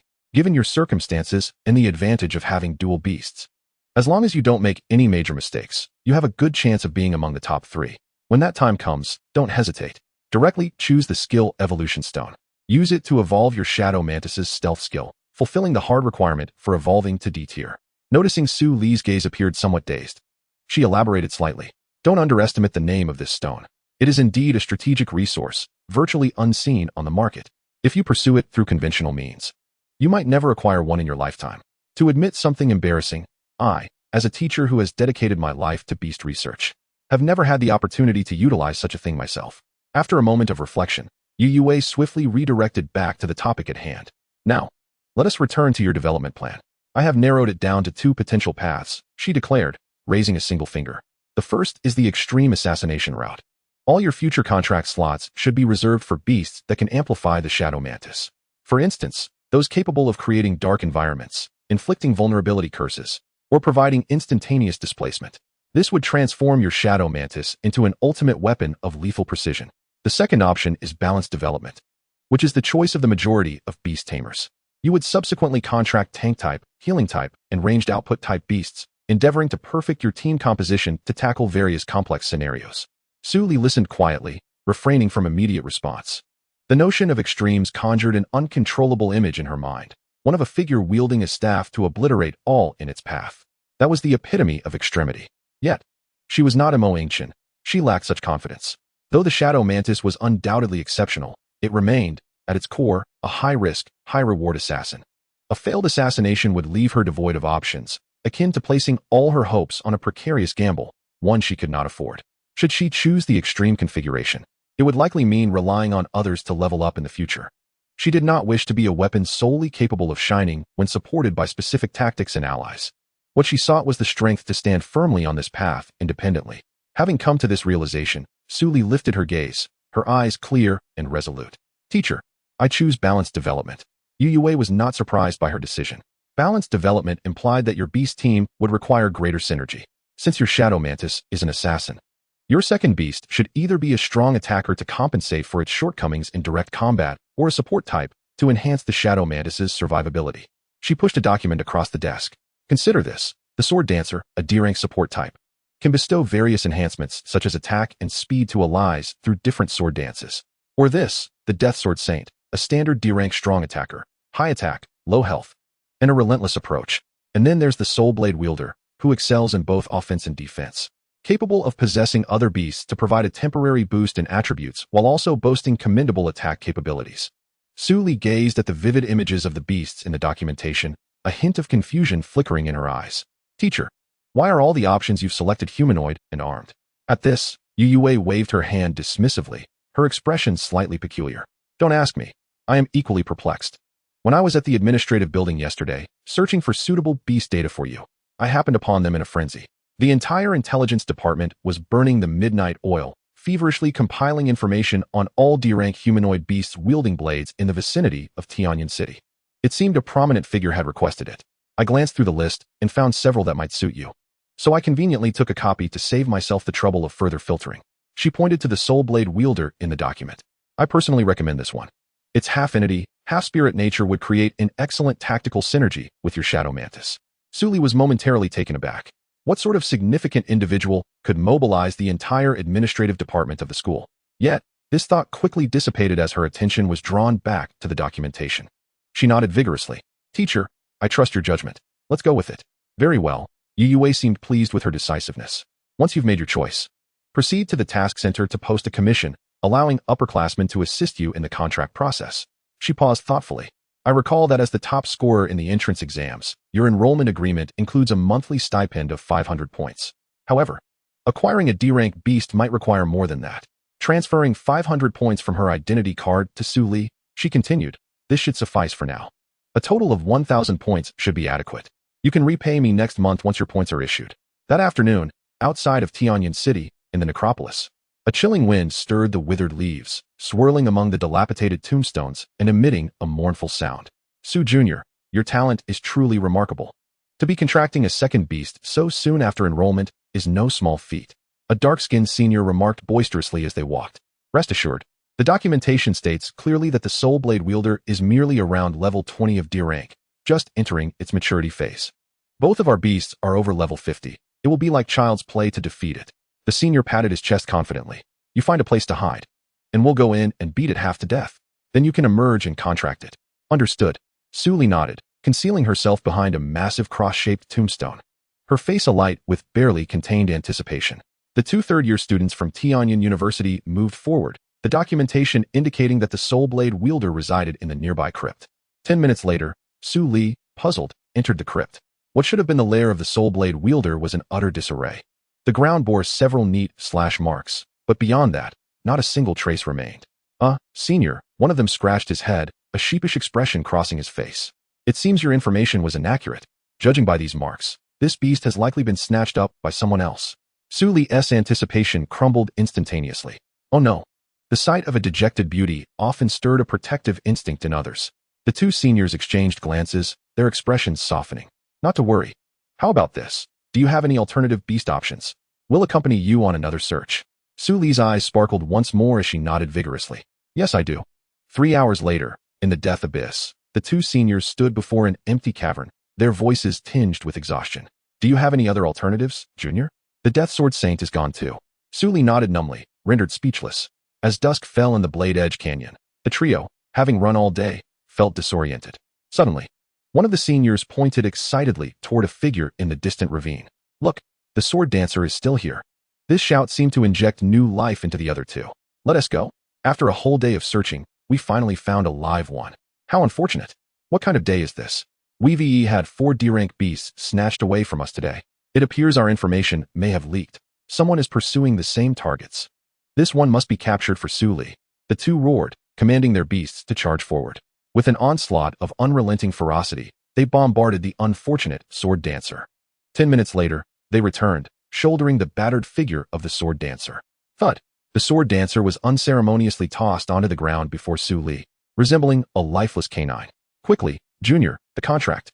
The senior exclaimed, exhaling a long sigh of relief as he supported his waist, gasping for breath. At long last, the task was accomplished. Junior, earning this 1,000 points is no easy feat. Su Li's face flushed with excitement. All the pent-up grievances of the day bursting forth in that instant. She hurriedly took a couple of steps towards the barely conscious sword dancer. With unwavering resolve, her mental energy surged forth, instantly enveloping the sword dancer completely. Chapter 59. The notorious big shot is just next door? However, just as her mental energy brushed against the sword dancer's core, before she could forge the contract's bridge, a swift shadow, accompanied by a powerful gust, streaked past Su Li. She blinked, her eyes wide open, finding the space before her utterly vacant. The sword dancer had vanished? Not far away, a stern-looking middle-aged man had inexplicably taken his stand. Beside him crouched a vibrant and fierce tiger exuding a searing aura. The very sword dancer she intended to contract was now being hoisted by this man with a single hand, tightly bound with specially crafted ropes. Su Li's mind buzzed with confusion, leaving her utterly stunned. Senior. Her voice trembled with urgency. We discovered this beast first, and I was just about to contract it. The middle-aged man merely cast her a fleeting glance. Apologies, but I'm pressed for time. There's an unyielding order from above. I must bring this one back today. Beasts are abundant. You may seek another. With that, he casually tossed the struggling sword dancer onto the tiger's back and turned to leave. Professor Wang Hong, suddenly shouted a senior beside her. The middle-aged man paused, glancing back. Professor Wang Hong, we are students from Tianyan University. Another senior quickly interjected. We are both third-year students, and this is our new freshman junior.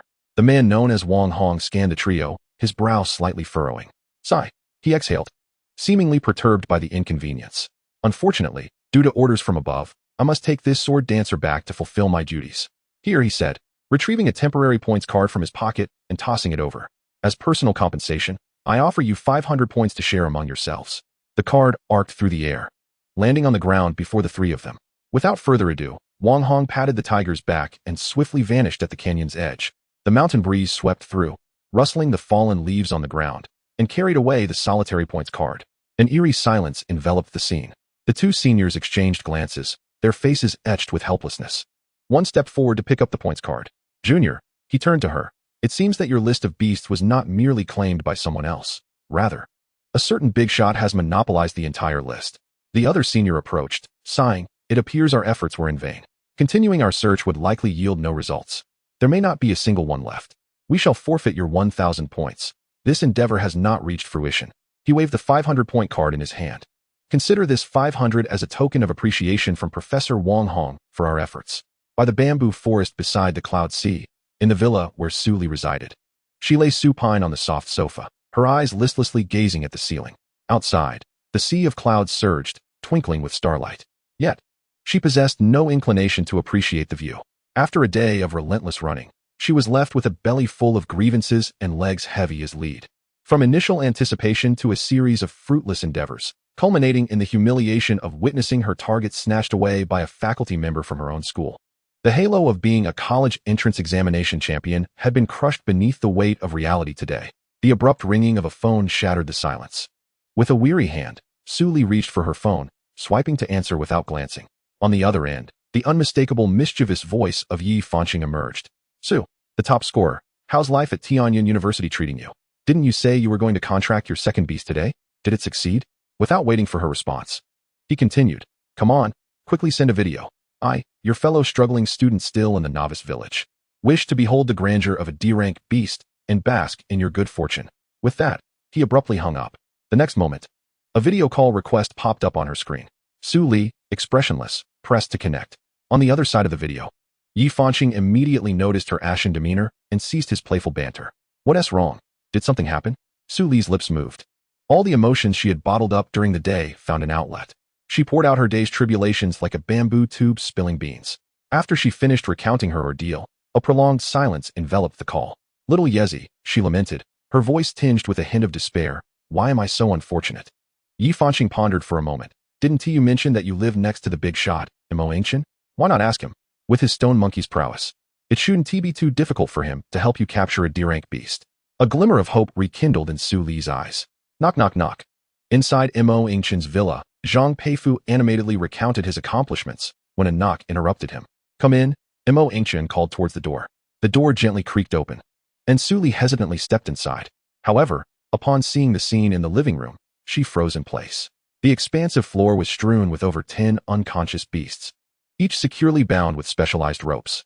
She immediately recognized the ones lying in the forefront, the phantom blade wielder, the death sword saint, and the battered sword dancer, Precisely the targets she had desperately sought all day. Su Li's mouth fell slightly agape, her mind racing.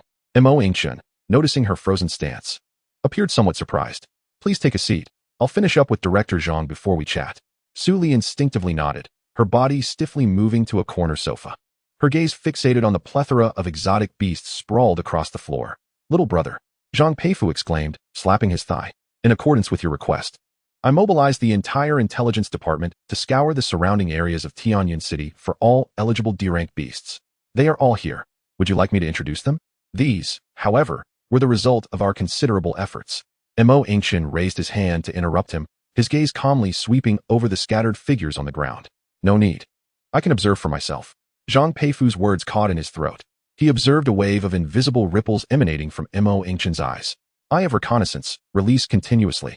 Chapter 60, The Legendary Evolution Path, the Shura Sword Master? Buzz. One after another, the waves of energy surged forth with barely a moment's pause. Zhang Peifu's eyebrows twitched violently. His mouth instinctively agape. The Eye of Reconnaissance. Such a rare auxiliary skill. Not to mention students. Even among the upper echelons of our institution, very few possess it. Where did this lad, just graduated from high school, acquire such a thing? Yingchen, sensing his gaze, casually explained. I obtained it from a treasure chest after ranking on the fast track list. Zhang Peifu's expression froze, then transformed into a bitter smile. All right then.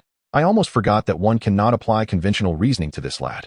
Meanwhile, an array of detailed data unfolded in Yingchen's mind. Sword-wielding stone statue? This won't do. While its attack power is commendable, its lack of agility is a significant drawback. Lion warrior? Strong in power, but its weapon is a cumbersome great sword. This does not align with my envisioned combat style of fluidity and grace. Thus, it is eliminated. His gaze then fell upon a semi-transparent knife-wielding specter. Balanced in both offense and defense, it can also possess allies' beasts to provide bursts of power. Quite impressive. However, after a brief contemplation, he dismissed it. With the strength of the great sage and the future developments ahead, I do not require a mere accessory for enhancement. What I seek is an independent ally capable of fighting alongside the great sage, not just an embellishment. After a thorough selection process, his gaze finally settled on a robust beast wielding a long knife, exuding an air of chilling lethality even in a state of unconsciousness. Death Sword Saint. Unlike typical beasts, all of the Death Sword Saint skills lacked the potential for sustained release. They were suited solely for one-hit kills. A typical duelist-type beast, ill-suited for prolonged, high-intensity dungeon exploration. But who said he needed it for monster farming? For regular combat and leveling, the great sage sufficed. This beast was inherently designed for decisive strikes. Having made his decision, he pointed towards the Death Sword Saint. Director Zhang, this one will do. Zhang Peifu, upon hearing this, turned his gaze toward the Death Sword Saint on the ground. His expression suddenly becoming rather peculiar. Little brother, are you certain? Yingchen raised an eyebrow, perplexed by his reaction. Brother, I advise you to reconsider. Zhang Peifu pointed at the Death Sword Saint on the ground. For an ordinary student, this Death Sword Saint is indeed impressive. Among D-rank beasts, it stands strong. It's a good choice for lower-tier Beast Tamers. However, for you, it is not quite appropriate. Your potential is limitless. Yet this Death Sword Saint's path of evolution is severed. He paused. I see you chose it for its powerful attack attributes. However, once it evolves, it will lose this ability, transitioning towards auxiliary enhancements. He gestured towards the nearby, sword-wielding stone statue. Selecting the Death Sword Saint would be less advantageous than opting for this one. Upon evolving into a C-rank Obsidian Warrior, it becomes both offensive and defensive. Or you could choose the Sword Dancer. It specializes in support, and the Battle Song Sword Master after evolution is quite formidable. Listening to his analysis, Yingchen furrowed his brow in contemplation. Losing its strong attack capability after evolution? This aligned with Zhang Peifu's insights. Yingchen indeed valued the Death Sword Saint's formidable combat prowess. A born swordsman, it could unleash maximum potential in conjunction with his fluid combat style. The direction he envisioned for his beast team was one of comprehensive development. Unlike Su Li's strategy of having multiple beasts each responsible for different roles, output, healing, tanking, and assassination, his path was for each beast to develop comprehensively. Every beast under his command would possess both offensive and defensive capabilities, as well as supportive healing abilities. Though this approach might seem extreme at present, Yingchen held unwavering confidence. With the acquisition of increasingly extraordinary items, the shortcomings of each beast would be swiftly rectified. For instance, the Great Sage's recent evolution resulted in the loss of its rock armor skill, significantly diminishing its defensive capabilities. Yet, Yingchen felt no concern. His next step involved seeking enhancements for the Great Sage's defense at the Multiverse Research Institute. Such items, based on Yingchen's prior knowledge, would not be difficult to find. Zhang Peifu, oblivious to Yingchen's hidden strategies, misinterpreted his silence as a sign of contemplation influenced by his words. He quickly pressed on. Look, little brother, your stone monkey's evolution is inherently challenging. Although Huang Lao has a route for the Monkey King, what comes next? How does it evolve to C rank? To B rank? These require your gradual study, along with massive investment in resources and effort. Adding another beast as difficult to evolve as the Death Sword Saint only increases your own difficulty and slows your progress. Yingchen cast a faint glance at Zhang Peifu. Director Zhang, I do not believe that a beast like the Death Sword Saint truly lacks any strong attack evolution paths. At this, Zhang Peifu paused, letting out a sigh. Well, you are correct. It isn't entirely devoid of strong attack evolution directions. Being a humanoid beast, the Death Sword Saint possesses intelligence comparable to that of humans. In the past, some Beast Tamers who formed contracts with it received bits of information. Indeed, the Death Sword Saint's race has a legendary evolution path. Rumored to be of immense strength, a goal pursued by all wild Death Sword Saints throughout their lives. It is called the Shura Sword Master. Shura Sword Master? Su Li, sitting nearby, felt her heart skip a beat. Just hearing the name seemed to evoke an aura of slaughter akin to mountains of corpses and seas of blood.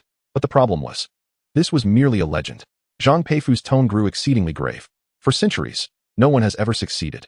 All beast tamers who attempted this path ultimately failed. It is a non-existent, illusory road. Little brother, you must tread carefully. Zhang Peifu spoke with fervent earnestness, his eyes filled with genuine hope. Fearing that this prodigious student might impulsively choose a path of no return. The Shura Sword Master, Yingchen mused, the name flickering through his mind. It sounded rather appealing. As for whether it could evolve, apologies, but the notion of evolution was not even on his radar. Evolution was merely a matter solvable with an extraordinary item. What difficulty could there be in that? Yingchen, Zhang Peifu tentatively inquired once more. Chapter 61. It is impossible to receive anything for free, not in this lifetime. Understood. Yingchen's voice was remarkably serene. Then, the Death Sword Saint it shall be. The expression on Zhang Peifu's face froze. His lips twitched twice before finally erupting into a prolonged sigh. So, all my earlier parched analyses about dead ends and illusory legends were for naught? Enough, enough. He despondently waved his hand, the little resolve he had as a mentor crumbling completely. A prodigy like Yingchen was beyond his scope of guidance. Who could predict what marvels the Death Sword Saint could conjure in his hands? What was he even worrying about? That stone monkey of his. Its combat prowess was likely not inferior to his own as the director. This scene was entirely witnessed by Su Li, who sat in the corner, utterly dumbfounded. She remained on the sofa, resembling a petrified statue. Why? She conceded that Yingchen was extraordinarily powerful, absurdly so. Yet, the crux of the matter was, no matter how strong, the beast he commanded was still merely an E-rank stone monkey, its combat capability barely qualifying as D-rank at best. Why was it that to contract a second beast, she had to deplete her savings and hire a team, only to return empty-handed? Meanwhile, he, Yingchen, merely needed to sit comfortably at home while the school mobilized resources to nearly obliterate a dozen precious D-rank beasts, delivering them tied and ready for selection? The disparity in treatment was simply too vast. What gnawed at her further was the semi-transparent specter, the blade-wielding spirit on the ground. That was the very beast her mentor, Yu Yue, had personally selected for her, the most suited companion for her. It was her dream, the goal she had tirelessly pursued today. Yet, upon reaching Yingchen, it had become merely a leftover subpar specimen. Was this akin to shopping for groceries? Picking and choosing while being finicky? Su Li's gaze was practically glued to the specter on the floor. Her throat involuntarily convulsed, and she felt her mouth watering. Her demeanor, of course, did not escape Yingchen's notice. He turned his head, his gaze skimming between Su Li and the beast on the ground. That one. He extended his foot, gently nudging the unconscious specter with his shoe. Do you desire this? Yes. Su Li nodded vigorously. Yingchen raised an eyebrow, somewhat astonished. You've advanced to the second rank. Su Li immediately shook her head. After a moment's thought, she lifted her wrist to reveal an ancient-looking metal bracelet. No, it's this. She hurriedly explained, fearing Yingchen might misunderstand.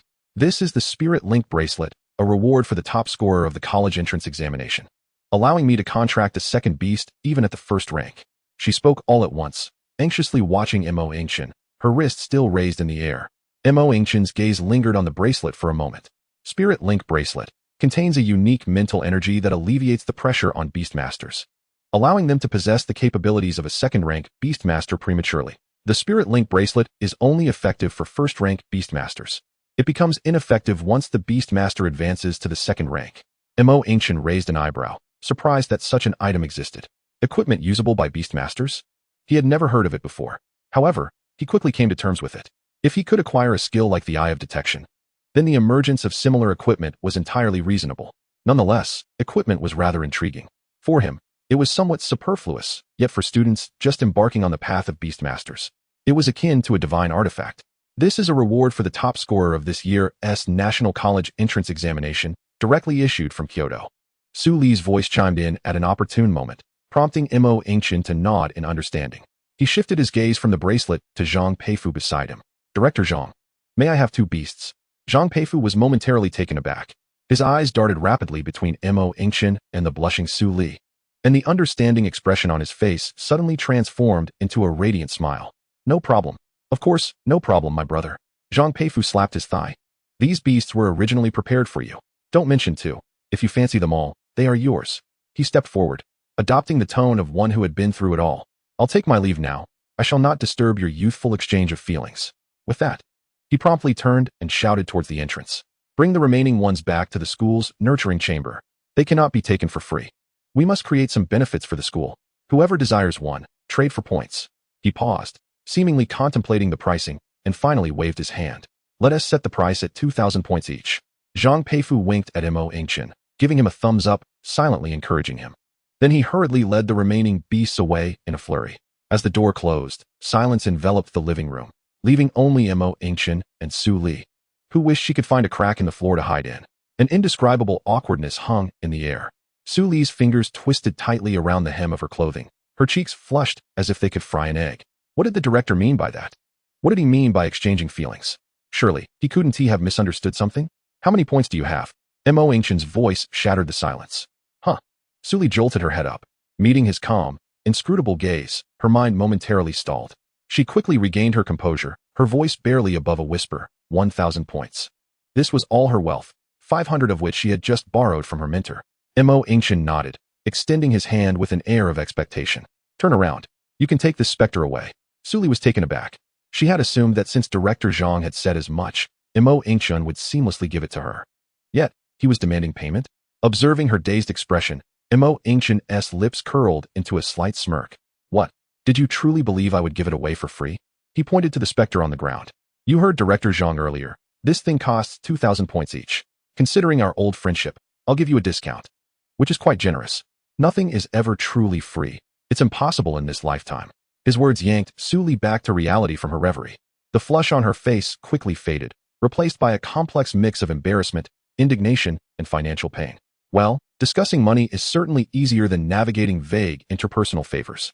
She pulled out her phone and transferred her remaining 1,000 points to Yingchen.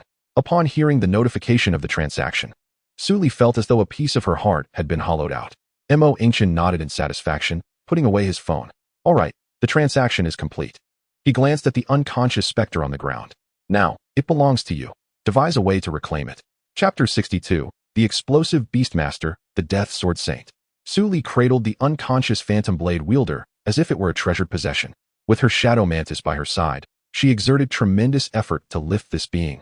A curious amalgamation of physical and ethereal essence. The process was fraught with challenges, yet the outcome was gratifying. Though this beast was a remnant chosen by Yingchen, could an ordinary student like her truly compare to such a creature? Certainly not. The disparity was insurmountable. With that thought, her heart lightened. Bearing her long-desired second beast, she departed in high spirits. The room fell silent once more. Yingchen rubbed his hands together, his gaze fixed upon the still unconscious Death Sword Saint. It had finally arrived, his second beast. His mental energy surged forth like an invisible tide, rushing toward the core of the Death Sword Saint. Unlike the gentle guidance during the contract with the Great Sage, this time, Yingchen's mental force was imbued with undeniable dominance. The Death Sword Saint, a born duelist, was inherently unruly. Even in its unconscious state, its beast core instinctively radiated a fierce resistance. A chilling thought attempted to sever Yingchen's mental energy. Yet against the vast expanse of his spiritual sea, such defiance was akin to a mantis attempting to stop a chariot. His mental force surged through, effortlessly shattering that feeble resistance and brazenly marking its territory. The contract was complete. Half an hour later, A towering figure stood quietly in the center of the living room. Yingchen and the Great Sage, one human and one monkey, curiously circled their new family member. The Great Sage walked around it twice, scratching its head, hesitant to make contact. Finally, it leapt onto the back of the sofa, crossing its arms and observing the newcomer with a scrutinizing gaze. In stark contrast to the Great Sage's robust physique post-evolution, the Death Sword Saint loomed impressively at 2.5 meters tall. It bore a sharply defined, austere visage. With its eyes completely concealed beneath a strip of cloth, its ash-brown hair fell loosely behind, with a few strands cascading over its forehead, enhancing its wild allure. Clad in a set of ancient-style purplish-red robes, the wide sleeves and hem fluttered slightly in the still air of the room. Its hands embraced the sheathed blade, the flowing blade of fire, which remained unsheathed. Though the blade was yet to be drawn, its mere presence exuded a formidable aura. Yingchen furrowed his brow, seemingly unsatisfied. While the appearance was impressive, he felt it lacked a certain essence. He opened the Beast's Attributes panel. Species, Death Sword Saint. Level, D rank, Level 1 Juvenile. Equipment, Flowing Blade of Fire. Attributes, Physical Attack. Strength, 270. Agility, 295. Mental, 255. Vitality, 180. Skills, Basic Swordsmanship Proficiency, Universe / Basic Swordsmanship Proficiency, Mastery of Sword Techniques, increasing damage by 10 when wielding blades. A Thunderous Strike, causes 200 damage to enemies within range on the first attack. Universe / concentrates all power into a single strike, inflicting 300 single target damage, followed by a state of weakness lasting 60 minutes. Flowing Blade of Fire.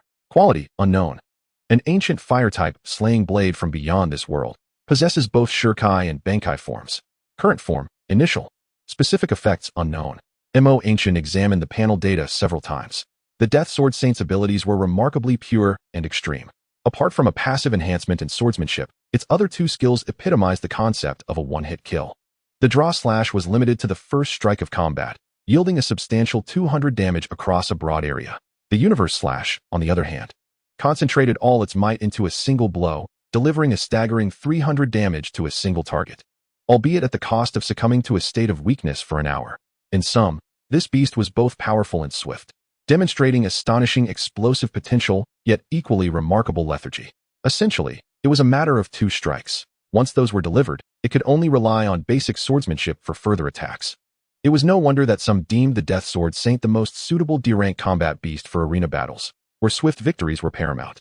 Next, he scrutinized the details of the flowing blade of fire. Its quality and effects remained unknown, possibly because this blade had never revealed its might in this world, leaving even the world's rules incapable of discerning its true capabilities. Yingchen smiled faintly. While the world may not comprehend it, he was well aware. The flowing blade of fire, once unleashed in its Shurkai form, would engulf the blade in an ever-burning flame, capable of incinerating all. In that moment, he could unleash a terrifying sword pressure that cleaved through enemies, a technique known as the embrace cut. Moreover, it could summon a colossal fiery hand to ensnare foes, reducing them to charred remnants, termed Fireburn City. There were also the roaring flame vortexes reminiscent of dragons and countless pillars of explosive fire erupting from the ground, creating a hellish inferno. As for the Bankai, its intensity rivaled the core of the sun, manifesting as the residual fire blade. With a single swing, it did not merely ignite but obliterated existence itself, turning all into ash. The blazing light would annihilate and evaporate everything in its path. However, what truly puzzled Yingchen was another matter. Despite having bestowed the flowing blade of fire upon the Death Sword Saint, why had it not entered an evolutionary state as the Great Sage had initially? This was not the first time Yingchen encountered such a conundrum. He had faced a similar situation when the Great Sage evolved into the Thunderclap Battle Ape. Initially, he thought that after evolving, the Great Sage's absorption rate of the Tremor Fruit would be only 30, and it should have been able to evolve further. Yet, that was not the case.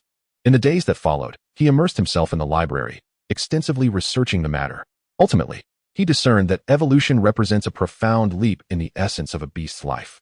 When the Great Sage first fused with the Tremor Fruit, its essence transformed, completing the evolution from Stone Monkey to Thunderclap Battle Ape. While the power of the Tremor Fruit might enhance over time, true evolution was unattainable unless Yingchen could present another extraordinary item capable of shaking its very foundation. Nonetheless, Yingchen held no concerns regarding this issue. He was certain that he would possess extraordinary items in the future. However, unlike the Great Sage, who had already consumed the Tremor Fruit, The Death Sword Saint was clearly experiencing the power of an extraordinary item for the first time. According to reason, evolution should be a natural progression. How could it be otherwise? Chapter 63. Yingchen, am ready to spend. Ugh, the great sage, unable to contain himself any longer, leaped down from the back of the sofa. Curiosity compelled him to poke at the flowing blade row cradled in the arms of the Death Sword Saint. Just as his claw was about to make contact with the scabbard, the previously motionless Death Sword Saint tightened his arm imperceptibly. A chilling, sharp aura flickered and vanished in an instant. The great sage's fur bristled as if struck by lightning, retracting his paw with a snarl, baring his teeth at the newly arrived second brother. Yet, the Death Sword Saint remained steadfast, holding the sword without a hint of movement. Yingchen observed this scene, a sudden epiphany illuminating his mind. He promptly initiated a mental link to inquire with the Death Sword Saint. This time, his question was not so direct. How does this sword feel? A wave of mental energy immediately responded, devoid of words yet imbued with a clear intent. In Yingchen's mind, an endless sea of lava materialized, scorching, tempestuous, yet confined by an indomitable barrier. According to the Death Sword Saint, he could sense the terrifying power within. He also gleaned from Yingchen's thoughts the essence of Shirkai and Bankai. However, he found himself incapable of wielding it. At present, he resembled a child clutching an unparalleled divine weapon, aware of its weight and sharpness, but unable to swing it. This power had yet to begin merging with him. Nevertheless, he harbored a profound intuition. Once he could activate this sword, achieving the Shirkai state spoken of by Yingchen, the colossal torrent of power would elevate his life level, transforming him into the king and surest sword master that his kind had long pursued. From this shared consciousness, Yingchen understood why, for centuries, no beast master had successfully evolved the Death Sword Saint into a surest sword master. In the perception of the Death Sword Saint's lineage, the surest sword master represented the pinnacle beyond races. Only one could exist within a clan at any given time, even if two exceptionally gifted Death Sword Saints embarked on this path simultaneously. Fate would compel them to confront each other, determining the singular victor through combat. This evolution method, reliant on arduous self-cultivation to shatter life's barriers, was inherently fraught with difficulty. Yet, the emergence of the flowing blade roho changed everything. The Death Sword Saint sensed that complete fusion was unnecessary. Merely triggering the Shirkai would instantaneously elevate his life level, surpassing all others of his kin. At that point, he would rightfully be the surest sword master. The method of fusing with the flowing blade roho was astonishingly simple, through relentless strikes and continuous combat. With each attack, he could siphon a fragment of the flowing blade roho's power, hastening the fusion and altering his very essence. Upon receiving this definitive answer, Yingchen felt a profound sense of reassurance. Excellent. He clapped his hands in satisfaction, preparing to gather his belongings and head out. The immediate priority was to visit the school's soul altar. The soul stones in his backpack were already eager for use. He needed to extract the 6 new life seeds of the earth-shattering battle ape after its evolution, comparing them with the 6 old life seeds from its stone monkey phase to select the strongest combination. He also intended to summon the Death Sword Saint to full capacity. He was eager to witness the terrifying initial combat power of a D-rank beast under the influence of full life seeds. My absolute luck is on the verge of bursting forth, Yingchen murmured to himself, a smile involuntarily curling his lips.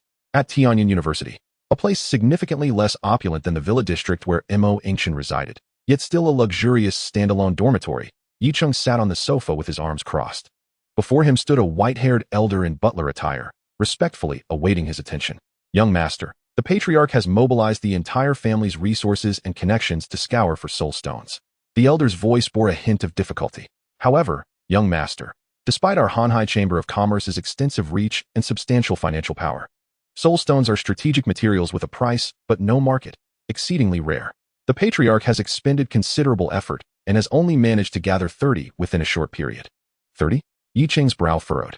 As the sole heir of the Hanhai Chamber of Commerce, the foremost commercial entity in Tianhai province, he had grown accustomed to having everything at his fingertips since childhood.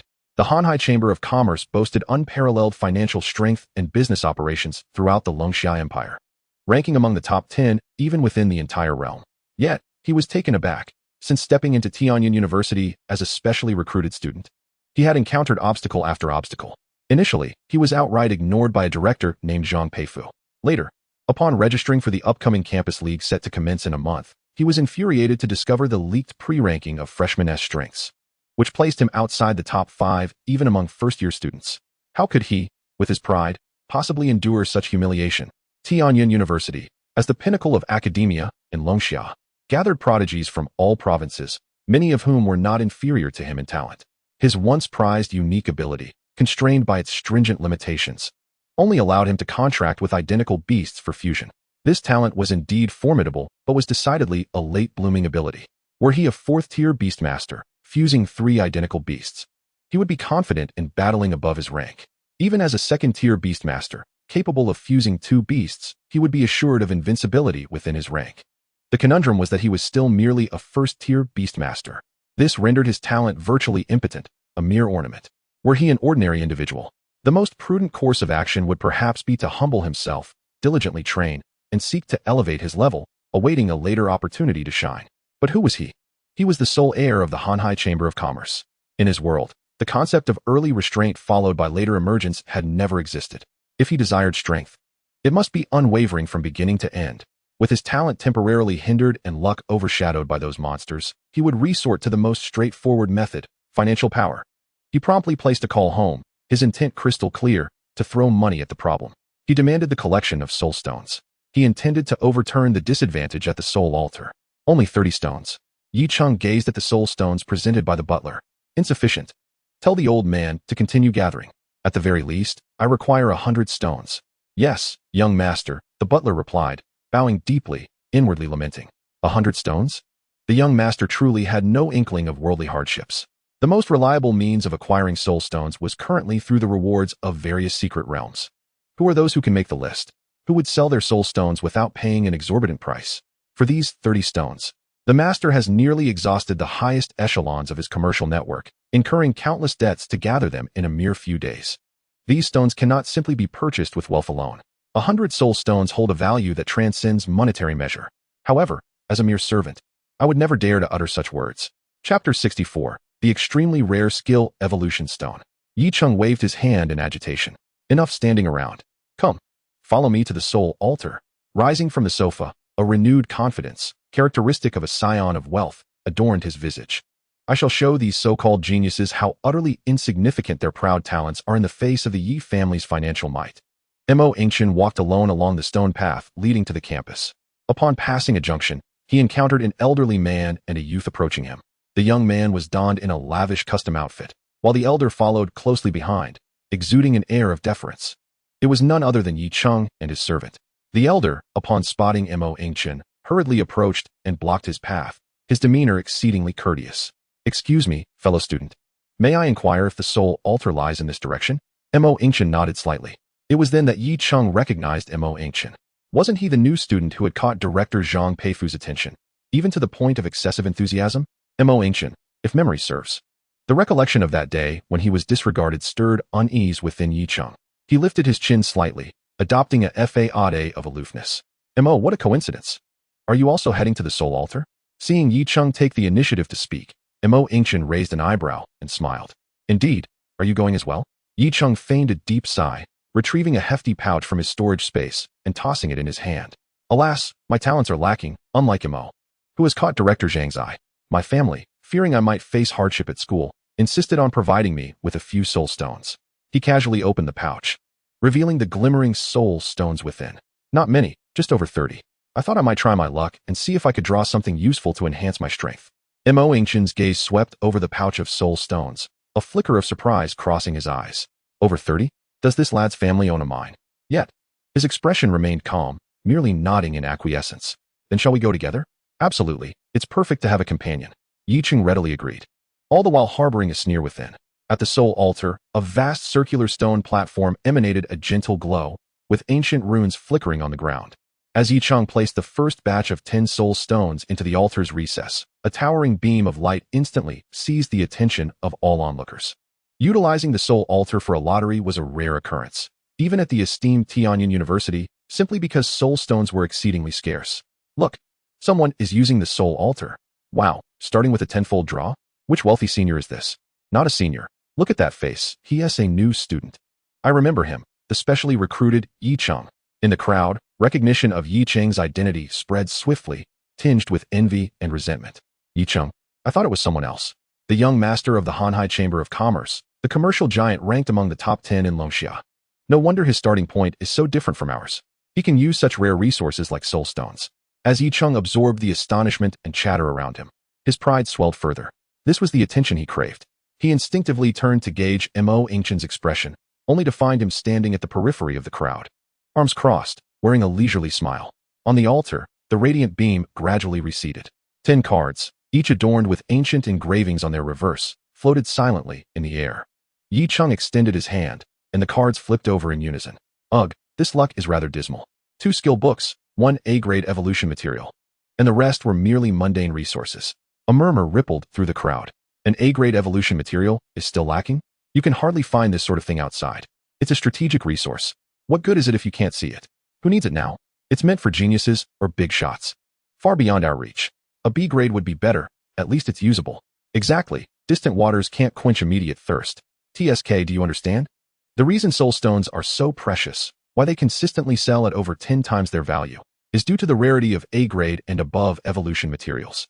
Essentially, aside from a few special locales, the only way to obtain them is through the soul altar by chance. B-grade at least has places to acquire it.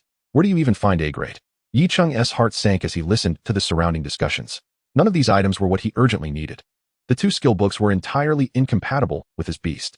As for the A-grade evolution material, as the crowd had mentioned, it was still too far from his grasp. Suppressing his dissatisfaction, he casually tossed another 10 soul stones into the altar. The second tenfold draw commenced, and the beam of light surged once more. This time, when the 10 cards hovered in the air, 1 card glimmered with an unusual and distinctive radiance. Yingchen's breath momentarily stilled. Flip, he commanded, and the 10 cards responded in kind. Most were still ordinary resources, with a few even deemed worthless. However, upon seeing the card emanating otherworldly brilliance, the crowd erupted in excitement. Wow, he has hit the jackpot. What is that? A stone? A skill evolution stone. It's a skill evolution stone. Goodness, what incredible luck. This item is far rarer than an A-grade material. A-grade materials are only useful for A-tier beasts, but skill evolution stones can be utilized by any level. Just this single stone recoups all his previous 10 draws and yields a profit.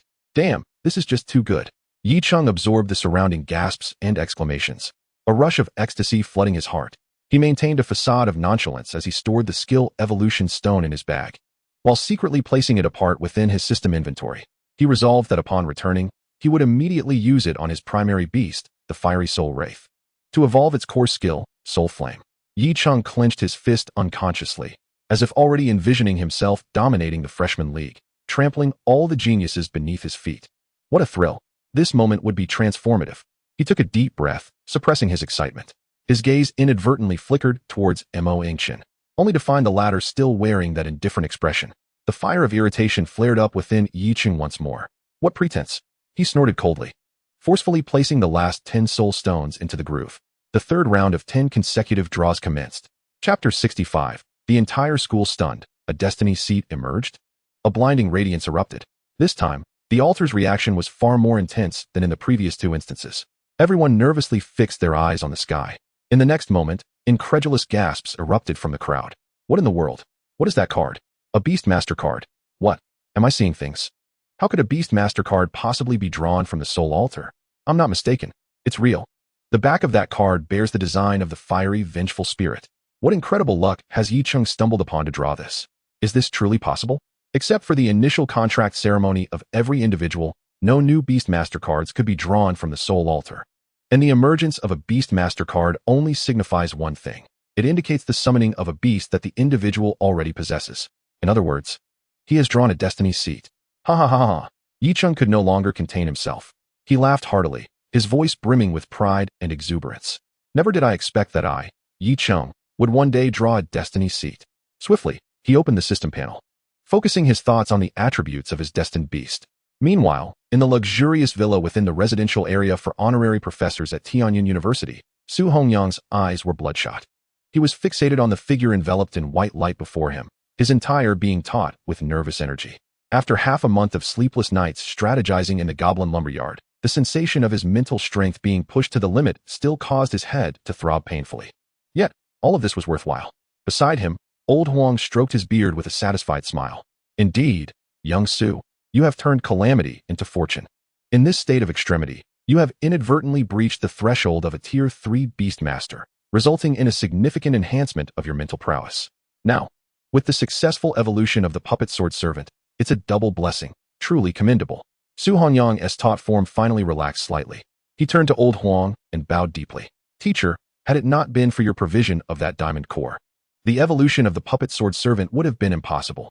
This kindness will forever be etched in my memory.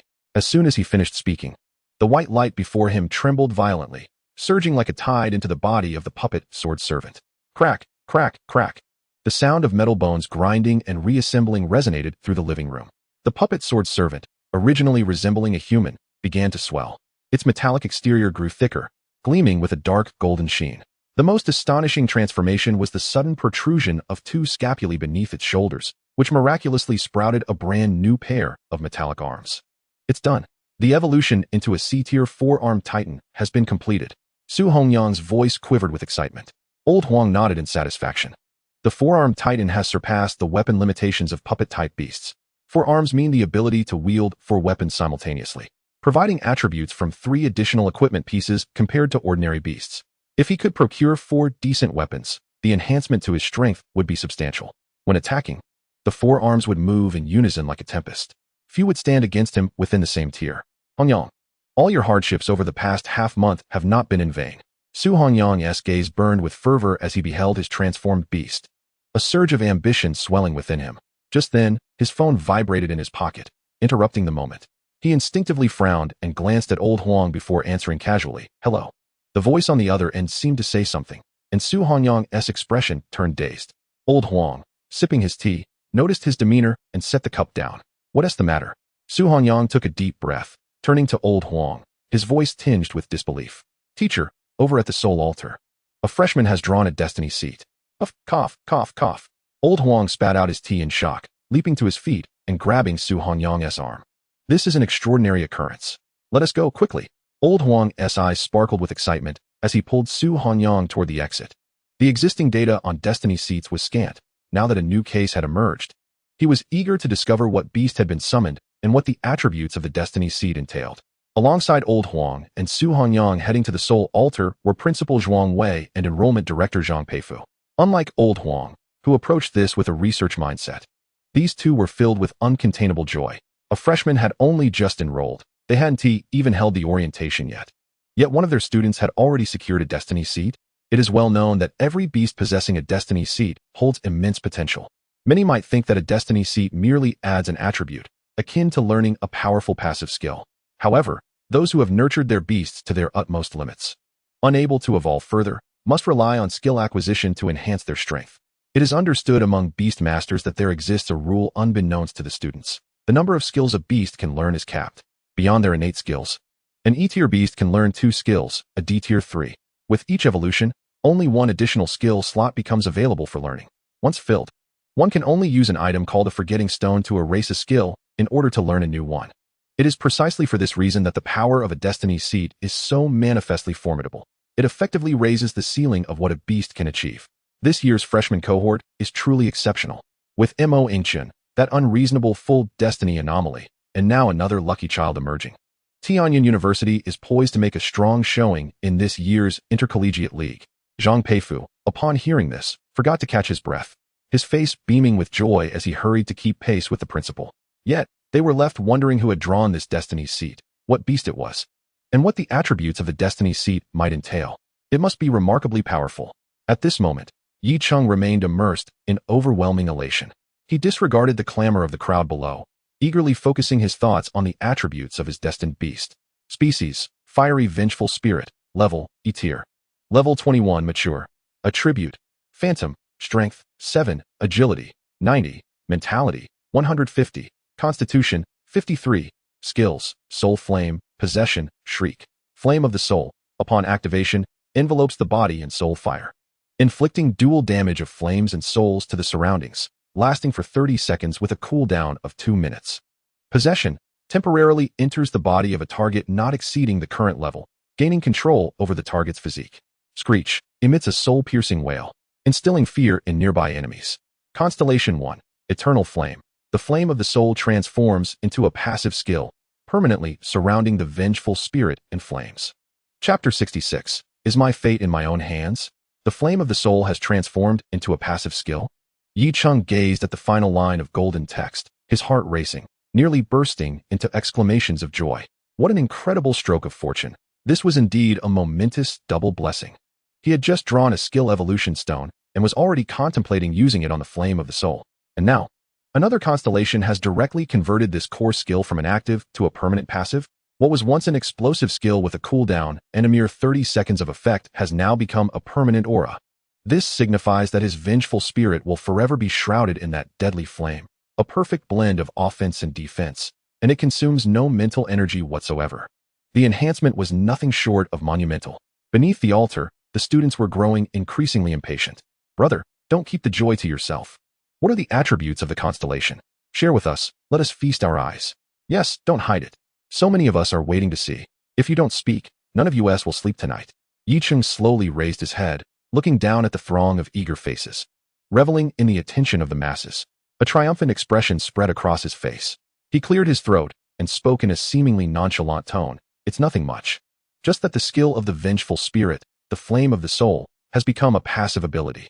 As soon as these words were uttered, a profound silence fell over the altar, which was shortly followed by a cacophony of astonished exclamations. What? A passive skill? Permanently sustained, with no consumption? My heavens, how can we combat this? It was akin to his tamed beast acquiring an unquenchable flame shield. Approaching it would result in being incinerated. This constellation had irrevocably altered the combat style of the vengeful spirit, tripling both its offensive and defensive capabilities. Even Yingchen, who had remained detached, now displayed a glimmer of intrigue in his eyes. This constellation was indeed remarkable, transforming a spirit beast inclined towards harassment and control into a formidable dual-threat artillery. Listening to the tumultuous discussions around him, Yingchen's pride nearly overflowed. He raised a hand, demanding silence. Ladies and gentlemen, you are witnessing the birth of a legend. With that, he retrieved the radiant skill evolution stone from his backpack. But that is not all. I have just acquired a skill evolution stone. Now, I shall use it to evolve the skill that has just received the constellation's boon. You shall witness firsthand how terrifying a skill can become when enhanced by both evolution and constellation. As his voice echoed, he clenched his palm, ready to shatter the stone. Wait. Stop. Hold on. 3 urgent voices erupted simultaneously from different directions. The first voice belonged to Yingchen, while the latter 2 came from the panting principal, Zhuang Wei, and Elder Huang, who had just squeezed into the crowd. Alas, it was too late. The skill evolution stone transformed into a stream of light in Yingchen's grasp, merging into the vengeful spirit behind him. In the next moment, a figure surged up to the altar with an incongruous speed, yanking the still posturing Yingchen down. Zhuang Wei's face turned ashen as he clutched Yingchen by the collar, his voice trembling. Have you already used it? Yingchen, bewildered by this sudden turn of events, instinctively nodded. Zhuang Wei's hand froze midair, anguish flashing across his face.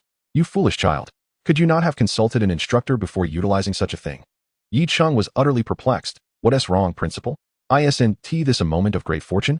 Fortune my foot. Elder Huang interjected, rushing forward, his temper flaring. Forget all that for now. Quickly, open your panel and see if your skill still bears the name Flame of the Soul. Dazed, Yingchen opened the attributes panel for his spirit beast. Flame of the Soul permanently envelopes the vengeful spirit in flames, inflicting dual damage of flames and souls. After evolution via the skill evolution stone, the damage of the Flame of the Soul is increased by 30. He instinctively shared the skill description aloud. Upon reading it, Zhuang Wei's taut nerves finally relaxed, letting out a long sigh. But before he could fully exhale, it morphed into an eruption of fury. He slapped Yingchen on the back of his head. Do you realize you nearly destroyed the constellation you just acquired? Yingchen. He rubbed the back of his head, still dazed. Destroyed? How could that be? Isn't this an enhancement? At that moment, Yingchen calmly stepped out from the crowd. Standing beside the altar. Brother Yi, you've never used a skill evolution stone before, have you? Yingchen nodded vacantly. Then it's no wonder. You likely don't know that a skill evolution stone not only enhances skill effectiveness, but also has a certain probability of evolving the skill into an entirely new one with a completely different name. Exactly. Zhuang Wei fumed, his hand raised halfway to strike Yingchen again before he restrained himself. You're just lucky. The skill still retains the name Flame of the Soul. If it had evolved into something like Hellfire or Infernal Flame, your Eternal Flame constellation, which is specifically tied to the Flame of the Soul, would have been rendered useless. It would have been a complete waste. As Zhuang Wei spoke, he cast a puzzled glance at Yingchen. How could this student possess such knowledge about skill evolution stones? Their rarity was such that even he, as principal, had only encountered a few. How could a newcomer be so informed? Could he have used one before? Impossible. Yingchen, upon hearing this, felt as if his mind had gone blank, a cold sweat drenching his back. Rendered useless? Just like that?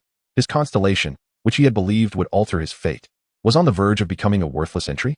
A wave of dread washed over him, and his legs began to tremble uncontrollably. Yet, the countless gazes surrounding him ignited a flush on his face. He straightened his posture, adjusting his crumpled collar. With a slight bow, he assumed a pensive demeanor. Principal, I apologize for worrying you and Elder Huang. However, even if you had informed me earlier, I would still have chosen to evolve the skill. Yingchen. He abruptly lifted his head, his gaze resolute and his voice resonant. My fate is dictated by me, not by heaven. It proved to be a gamble well placed. Did it not? Zhuang Wei observed his demeanor, falling silent for a couple of seconds, before delivering a swift kick to his backside. Scram. If I hadn't seen your legs trembling like a sieve, I might have almost believed your nonsense. Chapter 67. Yingchen draws cards. All idle onlookers, disperse. You. Go and transcribe page 349 of the freshman textbook 100 times. Zhuang Wei pointed an accusatory finger at Yingchen, his spittle nearly landing on his face. And you lot. He spun around suddenly, his fingers sweeping over the lingering crowd. From now on, any unknown or untested items must be cleared with the mentor before use. Do you understand that a single erroneous decision could potentially ruin your path to mastering your beast? The students recoiled under his thunderous admonition, silenced. All right, the spectacle is over. Everyone, return to your respective tasks. Zhuang Wei waved his hand dismissively, signaling the students to disperse. The crowd began to slowly dissipate, though their steps were laced with hesitation, frequently casting glances back, whispering about the dramatic scene that had just unfolded. Yingchen, now the focal point of their murmurs, felt his face fluctuate between crimson and pallor. Kid, it seems fate has brought us together today. Only then did Zhuang Wei redirect his attention to Yingchen. Come with me to the office. Your one-on-one mentor has yet to be arranged, and we might as well finalize this today. Yingchen nodded in response, yet remained stationary. Zhuang Wei inquired, puzzled. Yingchen turned, his gaze settling upon the deserted soul altar. Principal, I came here today with an important matter yet to be addressed. His voice was soft, yet it caused the students who had been preparing to leave to halt in unison. All eyes swiftly converged back upon him. All right, wait a moment. I will finish drawing my cards and then join you.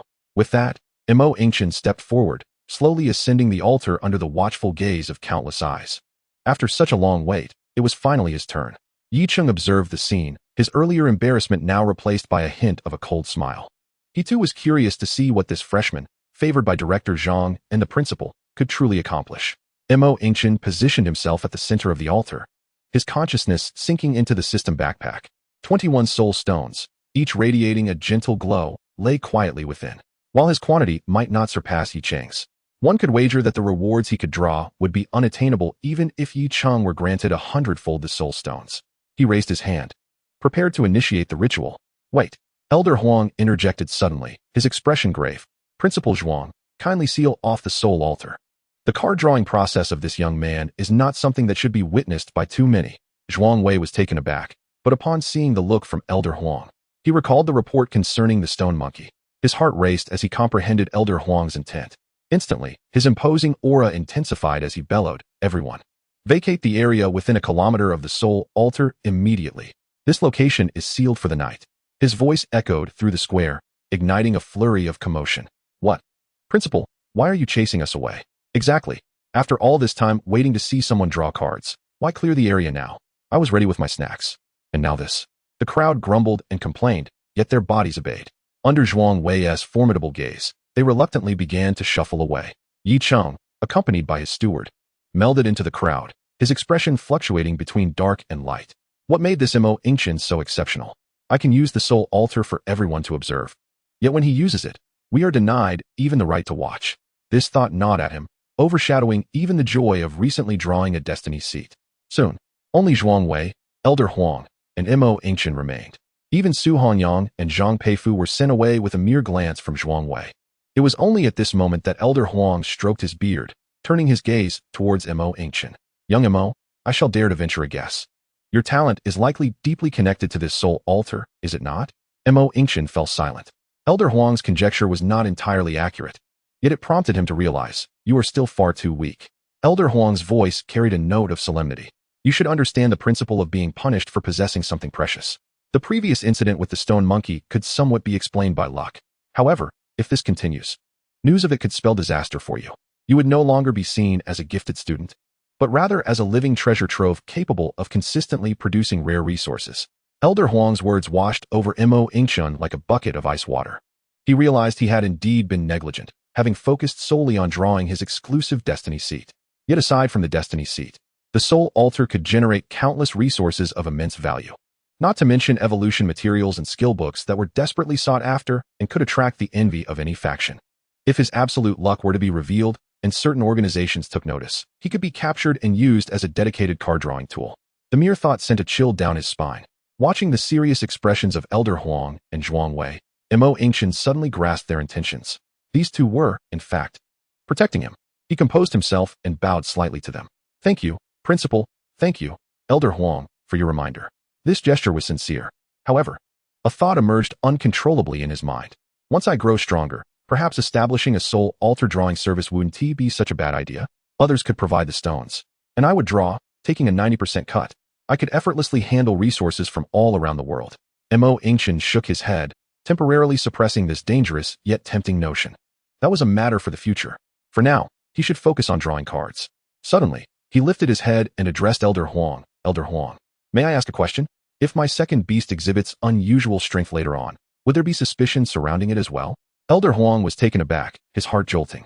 Yingchen's inquiry was tantamount to acknowledging his own talent. After all, why would a freshman who had just contracted a second beast assert that his beast would surpass its peers? There was only one possibility. He held absolute confidence that today, his second beast would also draw a destiny seat. This was indeed alarming. Chapter 68. Who has ever witnessed 10 consecutive draws yielding 10 destiny seats? Huang Lao and Zhuang Wei exchanged a glance, revealing the mutual astonishment and anticipation reflected in their eyes. Strength can stem from the inherent mutation of the beasts themselves, the exceptional talent of the Beast Tamers, or perhaps the exemplary training provided by our esteemed Tianyin University. What is there to speculate about? Huang Lao stroked his beard and stated with utmost seriousness, "This is a remarkable achievement, a testament to the educational standards of our institution. The matter of luck is an entirely different affair." Beside him, Zhuang Wei immediately grasped the implication, clearing his throat emphatically in agreement. Huang Lao is absolutely correct. Anyone who dares to gossip is merely questioning the pedagogical principles of Tianyin University. This grandiloquent response was readily understood by Yingchen. It was a pathway being paved for him, an official endorsement, an impeccable excuse. He clasped his hands in gratitude. "The student comprehends. Thank you, Huang Lao. Thank you, Principal Zhuang." With that, he wasted no time and plunged his consciousness into his backpack. Utterly fortunate, he initiated the summoning. With a flourish of his hand, 10 soul stones precisely fell into the grooves of the altar. Buzz! Above the altar, 10 beams of light soared into the heavens, coalescing into a visible vortex of energy, stirring the very winds and clouds. The overwhelming aura sent shivers down the spines of Zhuang Wei and Huang Lao below. Both men, tense and focused, fixated their gazes upon the sky. "Huang Lao, do you believe that this lad, Yingchen, can truly?" Zhuang Wei's voice faltered. The latter part of his sentence caught in his throat. Huang Lao interjected decisively, "Whether he can or not, we will know in due time. I am eager to witness his capabilities." Before he could finish his thought, his mouth formed an shape. The latter half of his sentence swallowed back in astonishment. What on earth? Huang Lao's words were cut short. In the sky, 10 cards began to take shape in the center of the energy vortex, suspended in midair. Huang Hongxiang was no stranger to 10 consecutive draws. Even he had experienced it on more than one occasion. Yet, the scene before him was truly unprecedented. Zhuang Wei's legs felt weak, and he instinctively reached out to steady Huang Lao. "Old Huang, do you see? Are those cards?" He could not complete his sentence. The hand of Huang Lao, which had been stroking his beard, became utterly frozen in midair, oblivious to several hairs he had inadvertently plucked. His mouth slightly agape, his Adam's apple bobbed up and down, yet no sound escaped. Above, the 10 cards were all extraordinary, none being mere resource cards. Every single one was a constellation card. 6 of them depicted an enormous giant ape, howling at the heavens, its golden eyes ablaze with unquenchable battle spirit, exuding an aura of wildness and might. The remaining 4 illustrated a gaunt, humanoid beast tamer clad in tattered garments, standing silently with a rusted long sword, resembling an ancient statue radiating an essence of death and desolation. The Death Sword Saint. A 10 consecutive draw yielding 10 constellation cards. Huang Lao finally regained his voice, albeit laced with uncontrollable shock. They had previously speculated on the absurdity of Yingchen's talent, but speculation was one thing. Witnessing someone treat the soul altar as their own backyard garden, summoning whatever they desired, in whatever quantity, was an impact few could withstand. Observing the reactions of the two men, Yingchen smiled and waved, collecting all 10 cards into his possession. He then glanced at the remaining 11 soul stones in his backpack, preparing for another round. Wait! Huang Lao exclaimed, jolting forward, his expression a mix of excitement and anxiety. Yingchen tilted his head in confusion. No more 10 consecutive draws, Huang Lao urged, pointing at Yingchen with urgency. The most precious aspect of the soul altar is the constellation cards. Your talent is far too extraordinary. Just perform 2 single draws to fill the Death Sword Saint's constellation, and save the rest of the soul stones for when you contract your third beast. That would be the optimal strategy. Yingchen raised an eyebrow and smiled gently. Thank you for the reminder, Huang Lao, I understand. He verbally acknowledged while his hands continued their motion, waving once more. Another 10 soul stones flew into the altar's grooves. Another round of 10 consecutive draws. Optimal strategy? No. Yingchen adhered to the philosophy of enjoying the benefits as soon as possible. For others, soul stones might be a rarity, but for him, they were far from precious. Breaking records and achieving feats was what he sought. Buzz. Once again, brilliant beams of light surged skyward. You rascal. Huang Lao pointed at Yingchen, but the words caught in his throat, transforming into a bemused sigh. The 10 cards slowly took shape in the center of the energy vortex once more. This time, both Huang Lao and Zhuang Wei felt their taut nerves finally begin to ease. Thankfully, the absurdity of 10 constellation cards had not repeated itself. As the radiance faded, 10 cards hovered clearly in the air. The first to catch their eye were 2 constellation cards of the Death Sword Saint. Zhuang Wei exhaled deeply, relieved, thinking that normalcy had finally returned. The lad had filled his required constellations. The remainder should consist of ordinary resources. Yet, as this thought crossed their minds, an inexplicable bitterness washed over them. They sought a single constellation, yet it eluded them, while Yingchen effortlessly filled his. Even the soul altar could only begrudgingly provide him with other treasures. Just then, the remaining 8 cards flipped over. The expressions on their faces froze instantly. The 8 cards shimmered with the identical luster as the stone previously drawn by Yingchen. Skill evolution stones. A full 8 of them. When Yingchen had drawn just one, it had ignited a frenzy among the crowd, and he had been beside himself with joy. Now, this strategic-grade resource appeared in Yingchen's card pool as if it were as inconsequential as a common cabbage, all at once. Old Huang, pinch me, am I dreaming? Huang Lao glanced at him. The two shared a look, both recognizing the profound sense of helplessness reflected in each other's eyes. The disparity between individuals truly felt greater than that between man and dog. Yet, Yingchen was not burdened by such thoughts. He merely looked at the 8 skill evolution stones, his brow slightly raised. His absolute luck was a rule-based talent, directly elevating his fortune to its zenith, drawing forth the most advantageous items for him. Could it be that, in the judgment of the world's rules, what he needed most at this moment was precisely these skill evolution stones? He waved his hand, collecting all the cards suspended in the air into his backpack, satisfied as he stepped down from the soul altar. Chapter 69. What others may never reach in their lifetime is merely his starting line. Let us depart, Principal Zhuang. Huang Lao, Yingchen addressed the still-dazed duo. Weren't you going to confirm my mentor selection? Zhuang Wei snapped back to reality, gazing at Yingchen with a smile that was more painful than tears. No need, Yingchen. There's no need to deliberate on the mentor matter, he said, shaking his head repeatedly. At Tianyin University, aside from the venerable Master Huang, who dares to assume the role of your mentor? Certainly, I do not possess the audacity. Your rate of progress is utterly astonishing.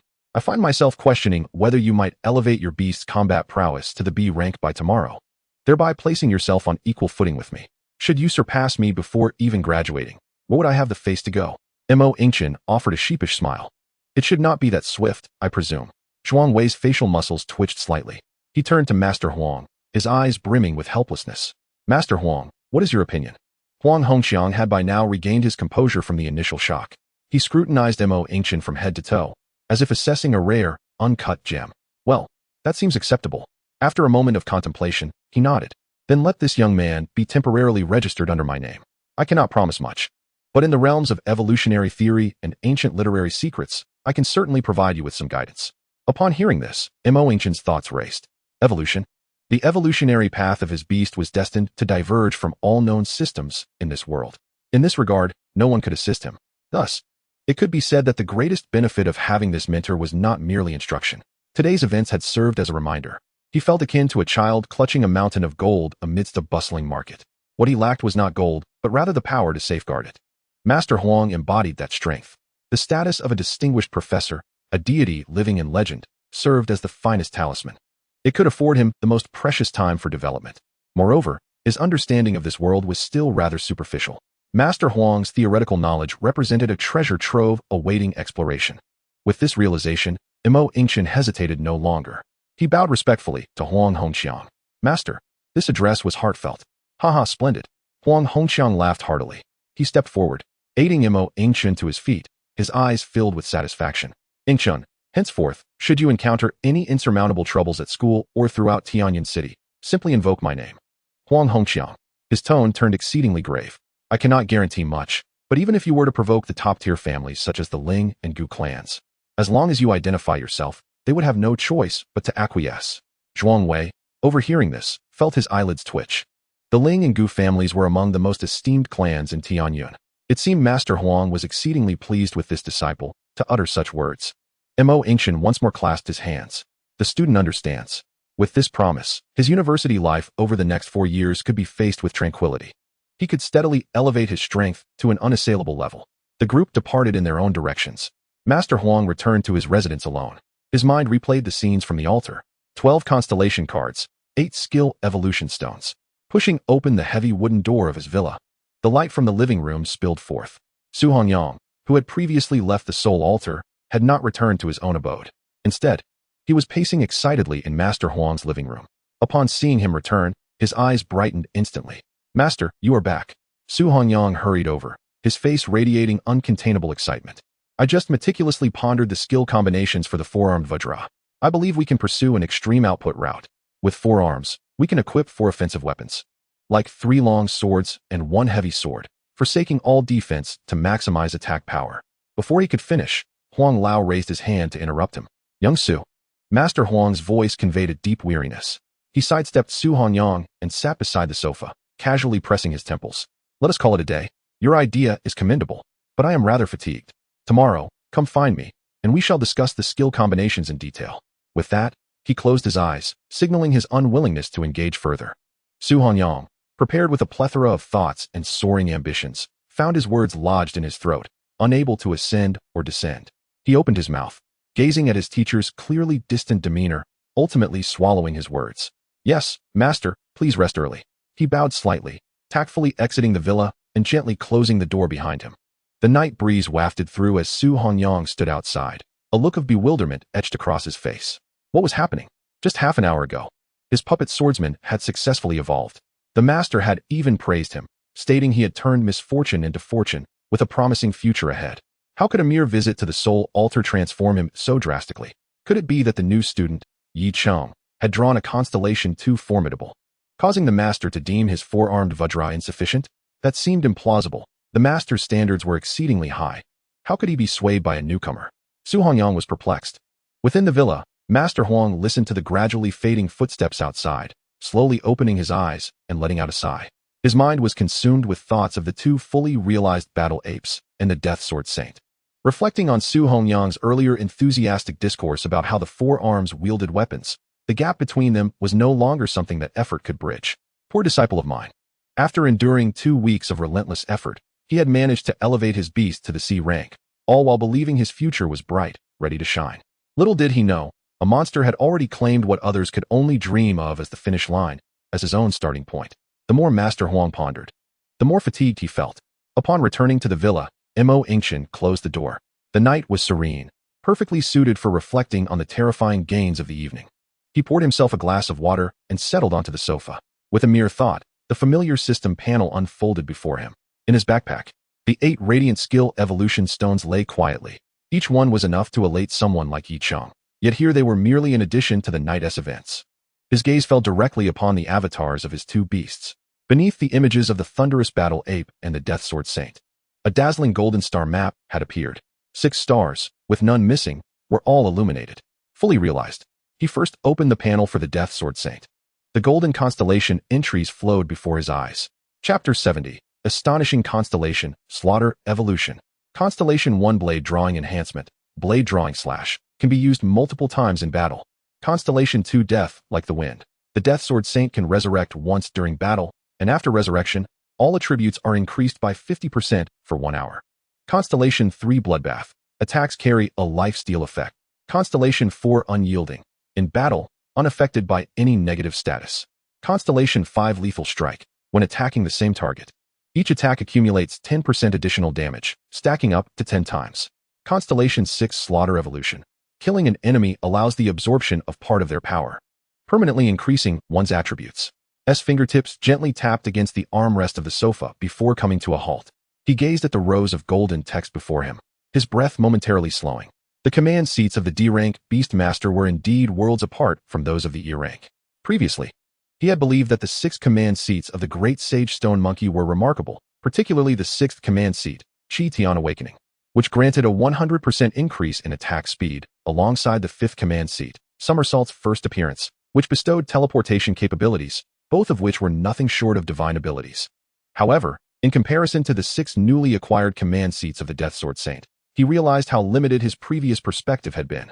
The command seats of the Great Sage seemed to merely lay a solid foundation for an E-rank beast, while those of the Death Sword Saint constructed an intricate, seemingly unsolvable combat system.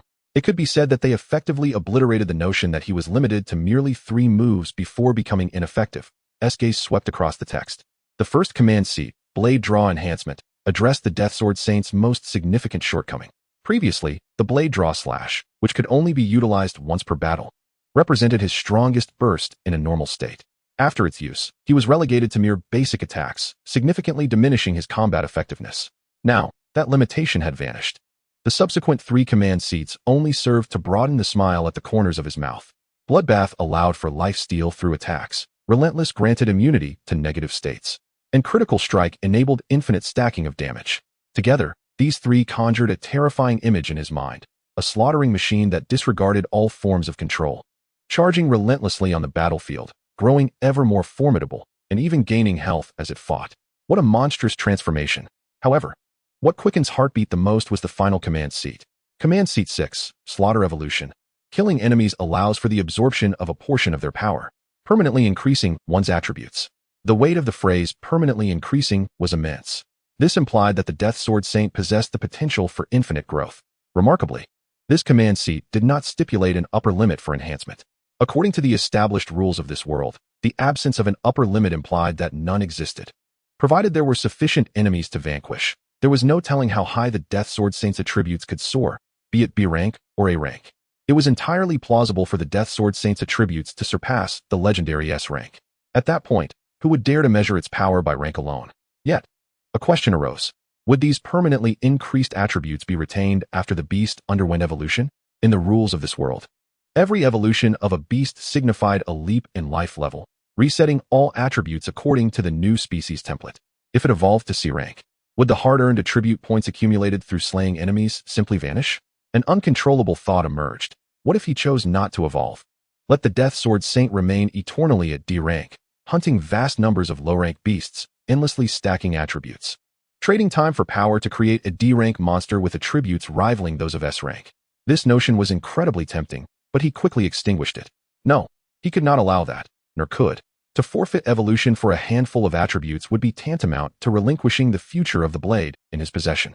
The true power of lay in its Shurkai and Bankai, the annihilation of all existence, the ultimate destructive force, could not be quantified merely by attribute points. Without evolution, the Death Sword Saint would be unable to bear greater power and could never truly unleash the might of this ancient and formidable fire-type Zanpakuto. He would be gaining a sesame seed only to lose a watermelon. It would be a case of losing more than gaining. Having resolved this within himself, S gaze shifted to the second command seat, Death like the Wind. The ability to revive once in battle, coupled with a colossal enhancement for 1 hour, could easily be considered a trump card for others. Yet, for this command seat held little significance. With such an extraordinary combination of command seats and limitless growth potential, if the Death Sword Saint could still be slain, it would reflect poorly on him as a beast master. Even in a dire situation where survival seemed impossible, S peripheral vision caught a glimpse of the Great Sage. The thunderous battle ape, on the sofa beside him, blissfully gnawing on an apple. Wasn't there a professional for such dangerous tasks? The Great Sage was his primary beast. It could be resurrected into beast space even after death. Assigning such perilous duties to it was the most prudent course of action, utilizing its abilities to their fullest. A loud sneeze unexpectedly erupted in the living room, causing the apple in the great sage's grasp to tumble to the floor. It rubbed its nose, bewildered, and turned its head, its golden pupils filled with confusion, seemingly asking, "What mischief are you plotting now?" Unfazed, withdrew his gaze and cleared his throat, redirecting his attention back to the silent and solemn Death Sword Saint. "From now on, you shall be called the Swordsman, simple and pure, just like the blade it wielded." Within the hollow eye sockets obscured by cloth, two flames of the soul flickered, as if in acknowledgement. It did not speak, merely nodded slightly in acceptance of its new name. Subsequently, it turned and approached a spacious corner of the villa, disregarding the opulent surroundings. The long blade was slowly drawn, and it began to repetitively practice its sword swings, slow and focused, as if the entire world had shrunk to just itself and the blade in its hand. It was familiarizing itself with the weapon, gathering strength for the day it would summon its true name. After examining the swordsman's command seats, S. gaze shifted to the other end of the sofa, where the great sage resided. He reached out and ruffled its fluffy head, then summoned the thunderous battle ape's attribute panel with a thought. Unlike the Death Sword Saint, the panel of the great sage displayed 12 dazzling stars, 6 of which were the familiar command seats of the stone monkey, while the other 6 were freshly minted, belonging to the thunderous battle ape. A system prompt appeared beneath the star chart. Detected command seats exceed the activation limit. Please select 6 from the following 12 to activate. S. fingertips lightly tapped in the air, first sweeping over the 6 familiar command seats. Somersault's first appearance granting teleportation, and Chi Tian awakening doubling attack speed. These were tried and true divine abilities. Gradually, his gaze shifted to the 6 new command seats, radiating a primal and domineering aura. This was the main course of the evening. Command Seat 1, Giant Ape's Roar. The thunderous battle ape enters a frenzied state, losing all rationality, with a 500 increase to all attributes for 10 minutes. Command Seat 2, Supreme Divine Body. When entering the battle ape form, its size can increase by tenfold. Command Seat 3, Stabilizing Needle of the Sea. All allied units within 100 meters of the thunderous battle ape receive a 50 increase in attack speed. Constellation 4, Shattering the Heavens. Skill Shockwave's attack range is expanded tenfold. Constellation 5, Wrath of the Inferno. The stronger the fighting spirit, the greater the attack power, with no upper limit. Constellation 6, Unparalleled Sovereign. The effect of the skill Sovereign's descent is doubled. TSK. Mo Yingchen reclined on the sofa, his fingertips unconsciously tapping the armrest. How should one articulate this? The effects of these new constellations are formidable, almost absurdly so. However, after witnessing the intricately interwoven constellation system of the Death Sword Saint, which could be deemed a work of art, observing the great sage's constellation, born purely for destruction, leaves one with an unsettling sense of incompleteness. Now arrives the moment of decision. Among the 12 constellations, only 6 can be activated. This delightful dilemma indeed tests one's resolve. First and foremost, within the Stone Monkey's constellation, the somersault must be retained. This transforms the agility of the spiritual monkey's movement skill into a form of teleportation that disregards spatial distance. This transcends mere strength. It is a tactical core, irreplaceable. Next is the insatiable drunkard. With no adverse effects, merely taking a few swigs of alcohol grants a 50% boost to attack power. This too must be preserved. Thus, the Stone Monkey's constellation retains only these 2 valuable abilities. As for the remaining 4, both rock-solid Genesis and the Awakening of the Celestial are rendered obsolete due to evolution. The 20% critical strike chance of the 1,000-ton power is, to be frank, somewhat lackluster. In battles of this caliber, relying on a 1 in 5 critical hit probability seems less prudent than pursuing more stable and potent enhancements. Lastly, the Wind Shadow's Remnant, which leaves an afterimage upon dashing to attack, might have been a decent harassment and supplementary damage skill for an ordinary stone monkey. Yet for the current earth-shattering battle ape, such trifling tactics are beneath consideration. Having discarded 4 old constellations, for vacancies remain. Mo Yingchen's gaze returned to the 6 pristine constellations of the earth-shattering battle ape. The first, Giant Ape's Roar, was immediately dismissed. A 500% enhancement to all attributes at the cost of losing one's sanity is indeed a significant increase. Yet Mo Yingchen has never favored leaving victory to the whims of uncontrollable variables. A frenzied beast that cannot distinguish friend from foe could pose more complications than it resolves. Such a capability that harms 1,000 while inflicting 800 on oneself is unnecessary in my case, as I do not lack for powerful means. The remaining 4 new constellations, however, are intriguing. Mo Yingchen's fingertips danced through the air, skimming over the remaining options. Shattering the heavens was also to be eliminated. This constellation's ability is directly tied to the skill Shockwave. He had previously suffered the consequences of an evolution that caused rock armor to vanish. Who could predict when Shockwave might evolve into something like Cataclysmic Rift? At that point, the constellation would become invalid. And to whom could one appeal for redress? Moreover, merely increasing the attack range tenfold is insufficient.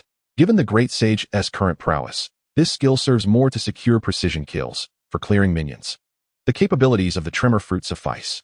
Then, Yingchen's gaze settled on the 4 constellations: Supreme Divine Body, Heavenly Stabilizer, Wrath of the Inferno, and Unparalleled Sovereign. The Supreme Divine Body enlarges the form tenfold. He stroked his chin, a smile tugging at the corners of his mouth. This is indeed captivating. Bigger is better. And might is magnificent. In the Battle Ape form, the Great Sage already stands at 3.5 meters. Enlarging that tenfold results in a staggering 35 meters. What does that imply?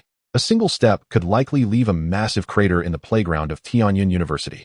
The Heavenly Stabilizer enhances the attack speed of allied units within 100 meters by 50%. This must be selected. He cast a glance at the swordsman quietly wielding his blade in the corner. The swordsman's 5th constellation, Lethal Strike, accumulates damage with each attack.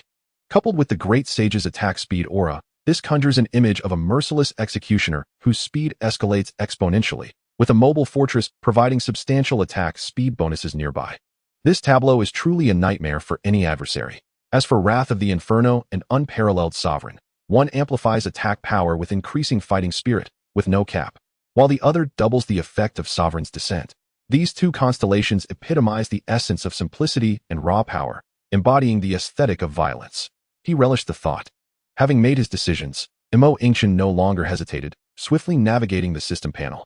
He observed 6 of the 12 stars hovering above the Great Sage dimming instantly, while the remaining 6 erupted in radiant golden light, transforming into 6 streaks of luminescence that surged into the Great Sage's being.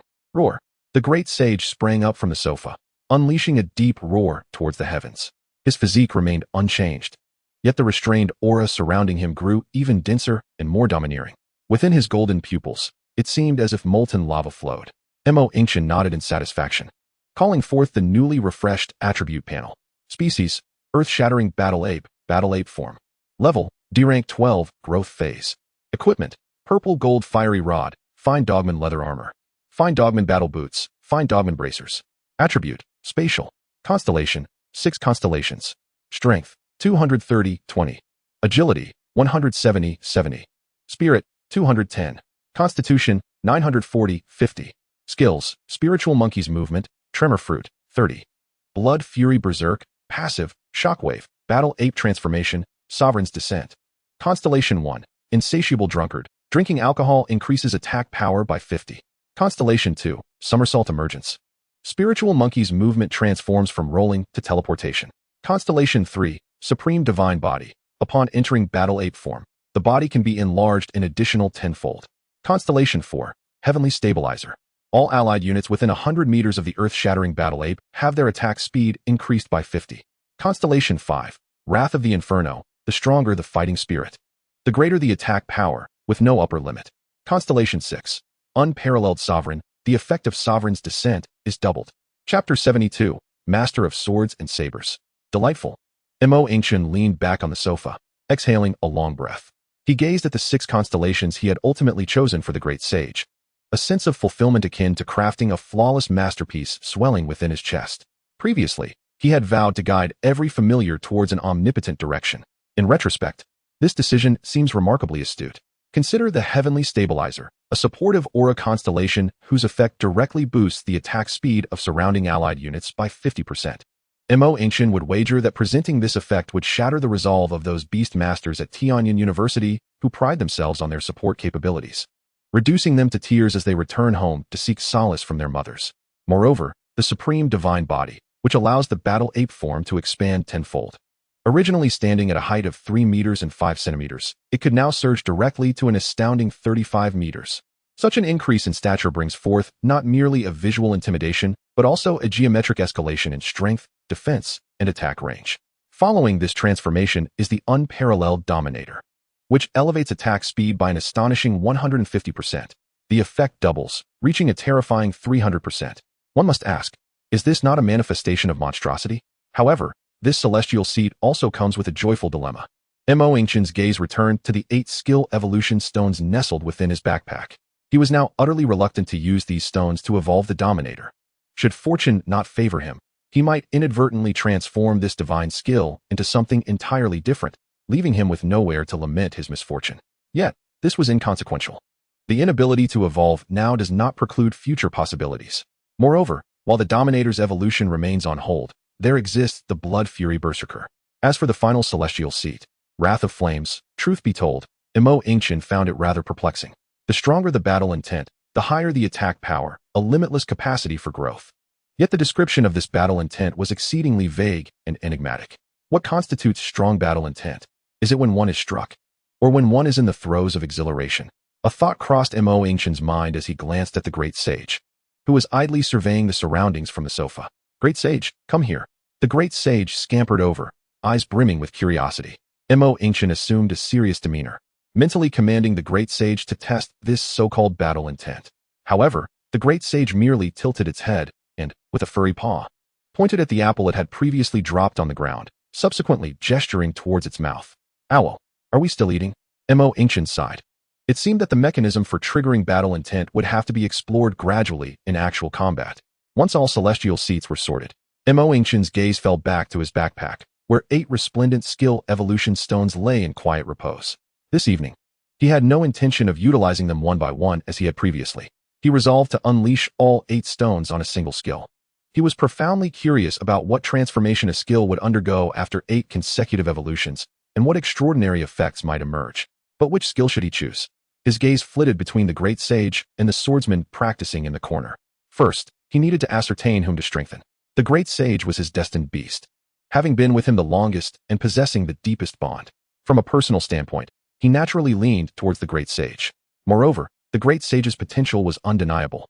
With the ability to resurrect infinitely, investing resources in it was guaranteed to yield returns. Yet, Yingchen contemplated another matter. With the enhancement from 6 new celestial seats, the Great Sage's power had become somewhat ludicrous. He estimated that, if a confrontation were to ensue, the Great Sage's true combat prowess would likely peak at C rank, if not surpass it. In contrast, while the swordsman was also fully contracted and possessed boundless potential, it was still at a low level and had only recently been bound. More crucially, it had yet to master the initial release of the flowing blade of fire. Currently, the swordsman's true strength was likely only at the pinnacle of D rank, not even scratching the surface of C rank. The disparity between a peak C rank and one that had yet to reach C rank appeared significant. However, all of this could change with the initial release of the flowing blade of fire. Even if it were to merge only 30% of its power, it would be enough to effect a revolutionary transformation. At that time, the swordsman's strength would at least match the Great Sage, achieving the pinnacle of C rank. Furthermore, it would directly trigger evolution, transforming into a C rank beast and thus growing even stronger. Understanding his own circumstances, and having acquired the Cloud Sea technique, Yingchen estimated that he was not far from becoming a 3rd-tier Beastmaster. The elevation of his Beastmaster rank would sufficiently support the swordsman in completing its evolution. But what of the Great Sage? The opening times of the Multiverse Research Institute were erratic, until he obtained suitable extraordinary items again. The path to the Great Sage's evolution was temporarily blocked. This meant that before the next opening of the Multiverse Research Institute, the swordsman would be his main force, swiftly surpassing the Great Sage in strength. Yingchen stroked his chin, already formulating a plan. Thus, the swordsman would take precedence. After all, skill evolution stones would eventually come to him again. Resolutely, he glanced at the indefatigable figure in the corner. As for which skill to evolve, was there even a choice? The Death Sword Saint currently possessed only a single passive skill. Passives formed the very foundation of all. Utilizing a skill evolution stone, he would evolve basic sword mastery. 8 consecutive evolutions. As Yingchen's thoughts solidified, the 8 skill evolution stones within his backpack transformed into 8 streams of light, instantly merging into the body of the swordsman, who was diligently repeating the motion of wielding a sword. The swordsman's body quivered suddenly. In his vision, the skill entries on the system panel began to wildly flicker and refresh. Basic sword mastery, intermediate sword mastery, advanced sword mastery. With each swing of the longsword, the swordsman's momentum grew increasingly fierce. The sound of the blade slicing through the air evolved from a mere whoosh to a sharper, more refined tone. Sword master, master of arms. Upon reaching the 5th evolution, the swordsman's entire demeanor underwent a transformation. If it had previously resembled a skilled swordsman, It now exuded the essence of a blade drawn from its sheath, radiating brilliance. Sword Sage, innate warrior. During the 7th evolution, the swordsman's aura surged dramatically. The air around him seemed to thicken, as if cleaved by an invisible blade intent.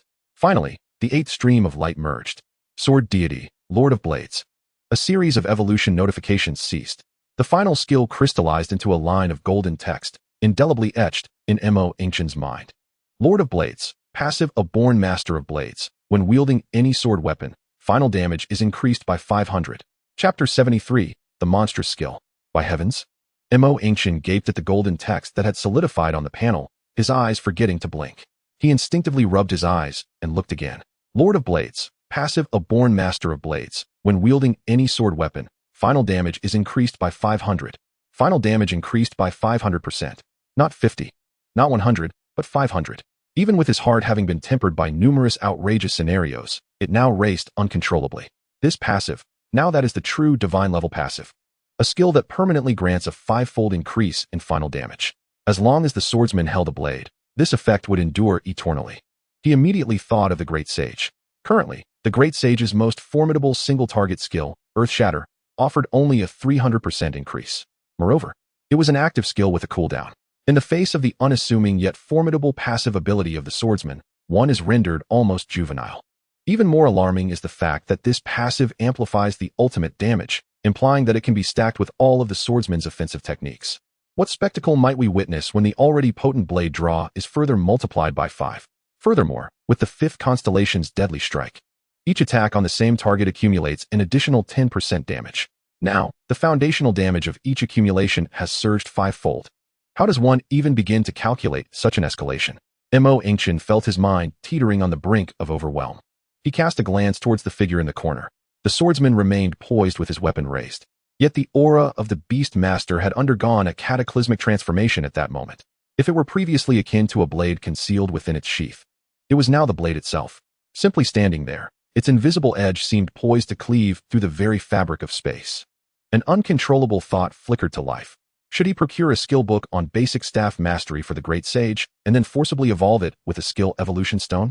Yet, as soon as this notion emerged, he swiftly dismissed it. No, that wouldn't do. He regained his composure. The Great Sage's might is rooted in the unyielding, rule-defying power of the tremor fruit. The staff techniques merely serve as a conduit for this strength. Merely enhancing the staff's power would yield negligible returns on investment. The cost far outweighs the benefit. It appears that each beast master must tread their own path most suited to them. Yingchen chuckled softly, retracting his scattered thoughts. The swordsman, now endowed with the terrifying passive of the sword master, possessed the pinnacle of hardware. Yet, mere hardware is insufficient. It necessitates compatible software. The swordsman's combat relies heavily on instinct and the skills displayed on his panel. When it comes to genuine combat techniques, he remains a blank slate. An ordinary individual wielding a divine artifact would only flail aimlessly, while a master swordsman, even armed with mere iron, could unleash astonishing lethality. Coincidentally, there is a course on basic combat techniques for beast masters tomorrow. A smile curled at the corners of Yingchen's mouth. This course is practically tailor-made for his current swordsman. He aims to ensure that the swordsman utilizes every ounce of strength in the most impeccable manner. As night deepened, the villa returned to silence. Yingchen reclined on the sofa, meticulously charting his forthcoming path. Starting tomorrow, he would attend classes to address the swordsman's skill deficiencies while simultaneously grinding for points in the task hall to exchange for the Tianhai crystal core. He is determined to elevate his status as a beastmaster as swiftly as possible. In Tianyan City, within a clandestine underground realm, a radiant flash erupted as a celestial angel, adorned with twin wings and wielding a long sword, tumbled forth from an energy portal. It staggered a few steps, nearly losing its footing, and a distinct burn mark marred the opulent armor it wore. Another failure.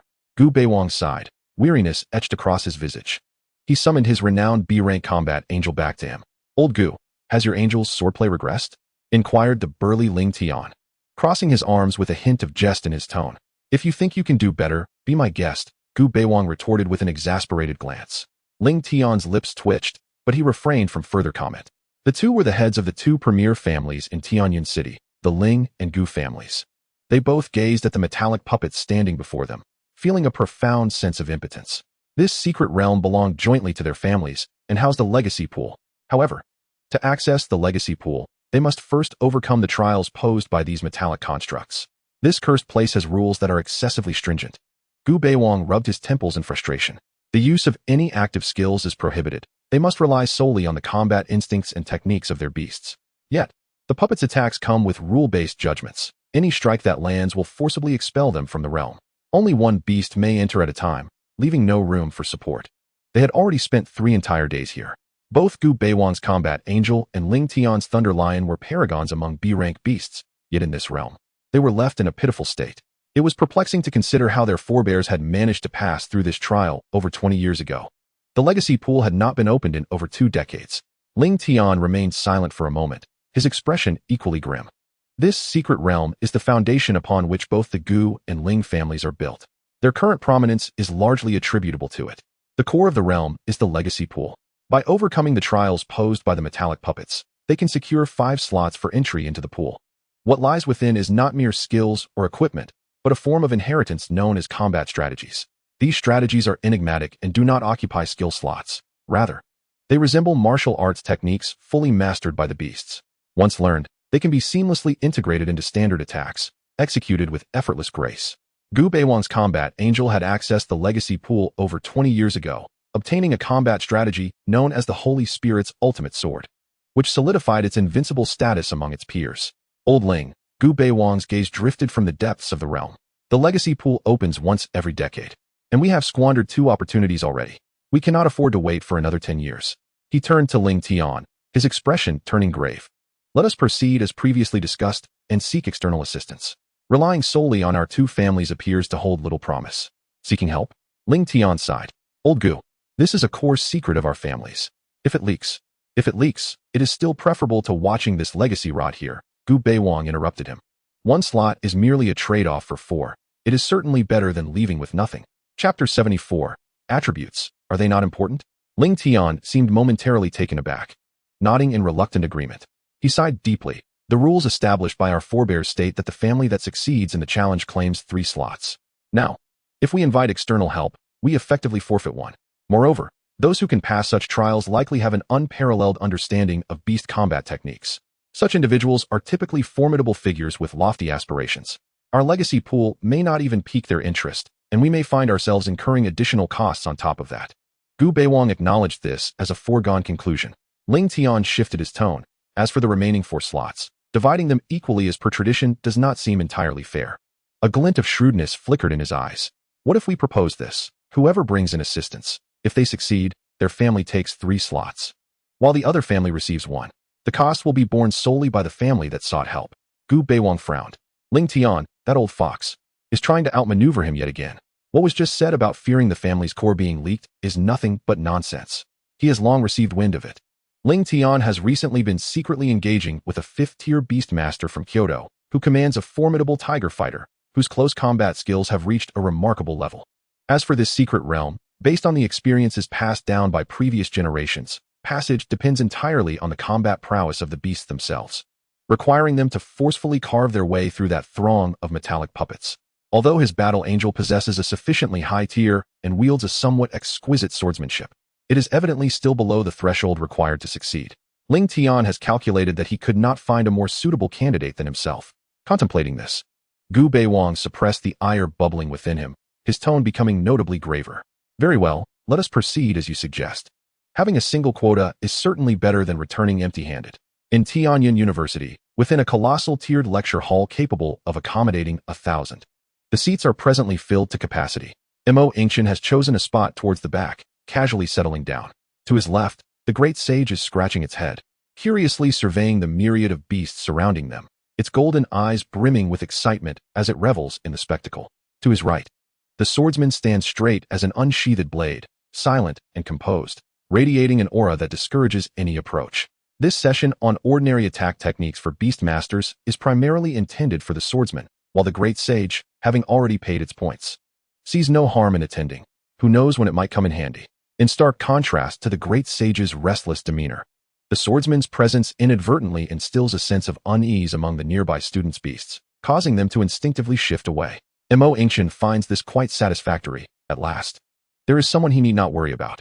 The determination of this death sword saint to enhance his strength is so intense that it puts even Yingchen, as a beastmaster, to shame. Just yesterday, He and the great sage slumbered until dawn. Upon waking, he discovered the swordsman tirelessly repeating sword movements in a corner of the villa, utterly unwearied. When he kindly suggested the importance of balancing work and rest, the swordsman retorted, "We, as beast masters, require no sleep." The swordsman's reasoning is straightforward. The way of merging with his blade, Jean Padao, is one of continual use. Each swing deepens the resonance with this weapon, and when that resonance peaks, it is the moment to invoke its true name. Regarding this obsessive pursuit, Mo Yingchen can only admire and encourage it. The instructor has yet to arrive. Mo Yingchen's gaze swept across the lecture hall, and even with his temperament, he could not help but feel a twinge of novelty. This space, rather than a classroom, resembles a temporary menagerie of beasts. Over 100 students have brought nearly 300 beasts, filling the vast area to the brim. The sounds of low growls, screeches, and elemental flows weave together. A serrated crab, comparable in size to a small automobile, is brandishing its massive pincers, snipping through the air with a resounding snip-snip, frightening a nearby delicate grass-type sprite into trembling. Not far off, a lava giant emanates heat, causing the metallic chair beneath it to glow faintly red, while its owner frantically sprays it down to cool it off. The great sage appears particularly animated, its golden eyes darting around. At one moment, it mimics a student in the front row, feigning profundity with its chin resting on its paw. Moments later, it extends a claw to poke at the remaining feather of a winged angel nearby. Mo Yingchen gently taps its head, prompting the great sage to retract its paw with a disgruntled huff. At that moment, a middle-aged man clad in a gray instructor's robe ascends the podium. The din in the classroom diminishes almost instantaneously. "All right, students, prepare for class," Instructor Huang Ming announces, scanning the room filled with eager young faces and smiles. "We have quite a number of new students today." Clearing his throat, his voice resonates through the amplification array, reaching every corner of the hall. "However, I must regretfully inform most of you that today's lesson will primarily focus on combat techniques and force application with weapons more suited for humanoid beast masters. As for those interested in unarmed combat, you may stay to glean some common principles of force application, but your gains will be limited. Therefore, beast type, elemental type, and other non-humanoid beasts may register with the assistant at the door for a refund of points. Remaining here would simply be a waste of time." As his words fell, a wave of unrest rippled through the classroom. What is the meaning of this? How can a class on ordinary attack techniques still be about weapons? Exactly. My Earth Bear just made a trip for nothing. I'm leaving. My Fire Elemental doesn't even have hands. What use is there in learning about weapons? Amidst the grumbling, a throng of students rose, taking their beasts and surging towards the exit. Within a mere minute, the once crowded classroom emptied by over 2/3, leaving less than 30 students sparsely seated, creating a somewhat desolate atmosphere. It appears that humanoid beasts are indeed a rarity in this world. Instructor Huang Ming stood at the podium, hands clasped behind his back, a mysterious smile lingering on his face as he quietly observed the mass exodus. His gaze swept over the remaining fewer than 30 students and their various humanoid beasts. His first words fell like a stone into a tranquil lake. "The attributes of beasts are inconsequential." As his voice echoed, a brief silence was shattered by an uproar of disbelief. What nonsense is this instructor spouting? Attributes are unimportant? What have we been laboring for with our beasts' upgrades? Is it merely for aesthetics? Whispers quickly amalgamated into a cacophony of discussions. Chapter 75. Is the main theme competition among equals? The students who remain seated here are all prodigies who have clawed their way through the grueling gauntlet of college entrance examinations, gaining admission to Tianyin University. The pinnacle of academic institutions is a testament to their exceptional capabilities. And what do college entrance exams assess? The attributes, levels, and practical abilities of each beast. The core of their education since childhood has revolved around a singular notion. The level and attributes of a beast are the sole measures of strength. Power dictates damage. Agility determines speed, and constitution ensures survival. All of this is enshrined in textbooks, revered as immutable truths throughout the Longxia Empire. Hence, following their beast contracts, students typically focus solely on one endeavor until the entrance exams, relentlessly raising their beast levels. Not to mention, during their high school years, they learned extensively about various methods of allocating points for their beasts and the attribute data of various monsters. Yet now, the instructor at Tianyin University has come into this classroom and audaciously overturned a decade and more of their understanding. How could this not leave them astounded? A lavishly dressed young man, clearly of distinguished background, could not restrain himself from murmuring to his companion, "What a joke. I spent millions on attribute potions to boost my radiant swordsman's strength by 20 points, and now he tells me it doesn't matter?" The girl beside him furrowed her brows, her face a mask of confusion. Exactly. Without attribute dominance, How can we tackle high-level secret realms? Are we to compete with other beasts through techniques? How long must we train for that? The murmurs of Huang Ming and the other students subsided somewhat, yet they did not immediately speak. He merely stood there, his gaze calmly sweeping over each perplexed or indignant young face in the audience, a faint smile of someone who has experienced much gracing his lips. Gradually, the clamor quieted under his silent observation. Huang Ming's voice resonated once more, measured and unhurried. Of course, the interpretation of this statement is contingent upon your understanding. A D-tier beast master, when compared to a C-tier, undoubtedly possesses overwhelming attribute points. However, I must pose a question. How many among you can guarantee that your beasts will consistently evolve? The answer is none. If evolution were so simplistic, then the esteemed families, the top-tier factions, and even our universities would find themselves rendered obsolete. I am well aware of the knowledge you have previously acquired. You have learned about the additional damage from strength, the increased attack speed from agility, and those attribute formulas that are revered in textbooks. He paused, shifting his tone to one imbued with a certain sharpness. Now, cast those notions aside, if only temporarily, for they hold little relevance within this classroom. I overheard a classmate mention spending millions for a mere 20 points in strength. Quite commendable, but what does that yield? A slightly heavier punch for your beast compared to its peers. And then what? When your beast confronts an opponent adept in force absorption, blocking, and exploiting the gaps in your attacks, will those extra 20 points in strength assist you in landing a hit, or in securing a swifter victory? Huang Ming's inquiries caused many students to instinctively furrow their brows. You are all prodigies, nurturing dreams of having your beasts evolve and ascend to greatness. This is admirable. His tone softened momentarily before becoming starkly pragmatic. Yet the very nature of dreams is that they are difficult to realize. Evolution is the most exorbitant luxury in this world. Do you believe that advancing to B-tier or A-tier is achievable merely through diligence? Do not harbor such naivety. The true essence of this world lies in the fierce competition among beasts of the same tier. Disparities in skill, potential, and even the quality of evolution materials can lead to vastly different combat capabilities among beasts of identical ranks. I have been a beast master for 22 years. Huang Ming remarked, tapping his chest with a hint of self-deprecation. My strongest beast is a C-tier humanoid swordsman, and to this day, it remains a C-tier. I can unequivocally state that it will never evolve again in its lifetime. My situation is not an anomaly. It reflects the future of over 90% of you present here.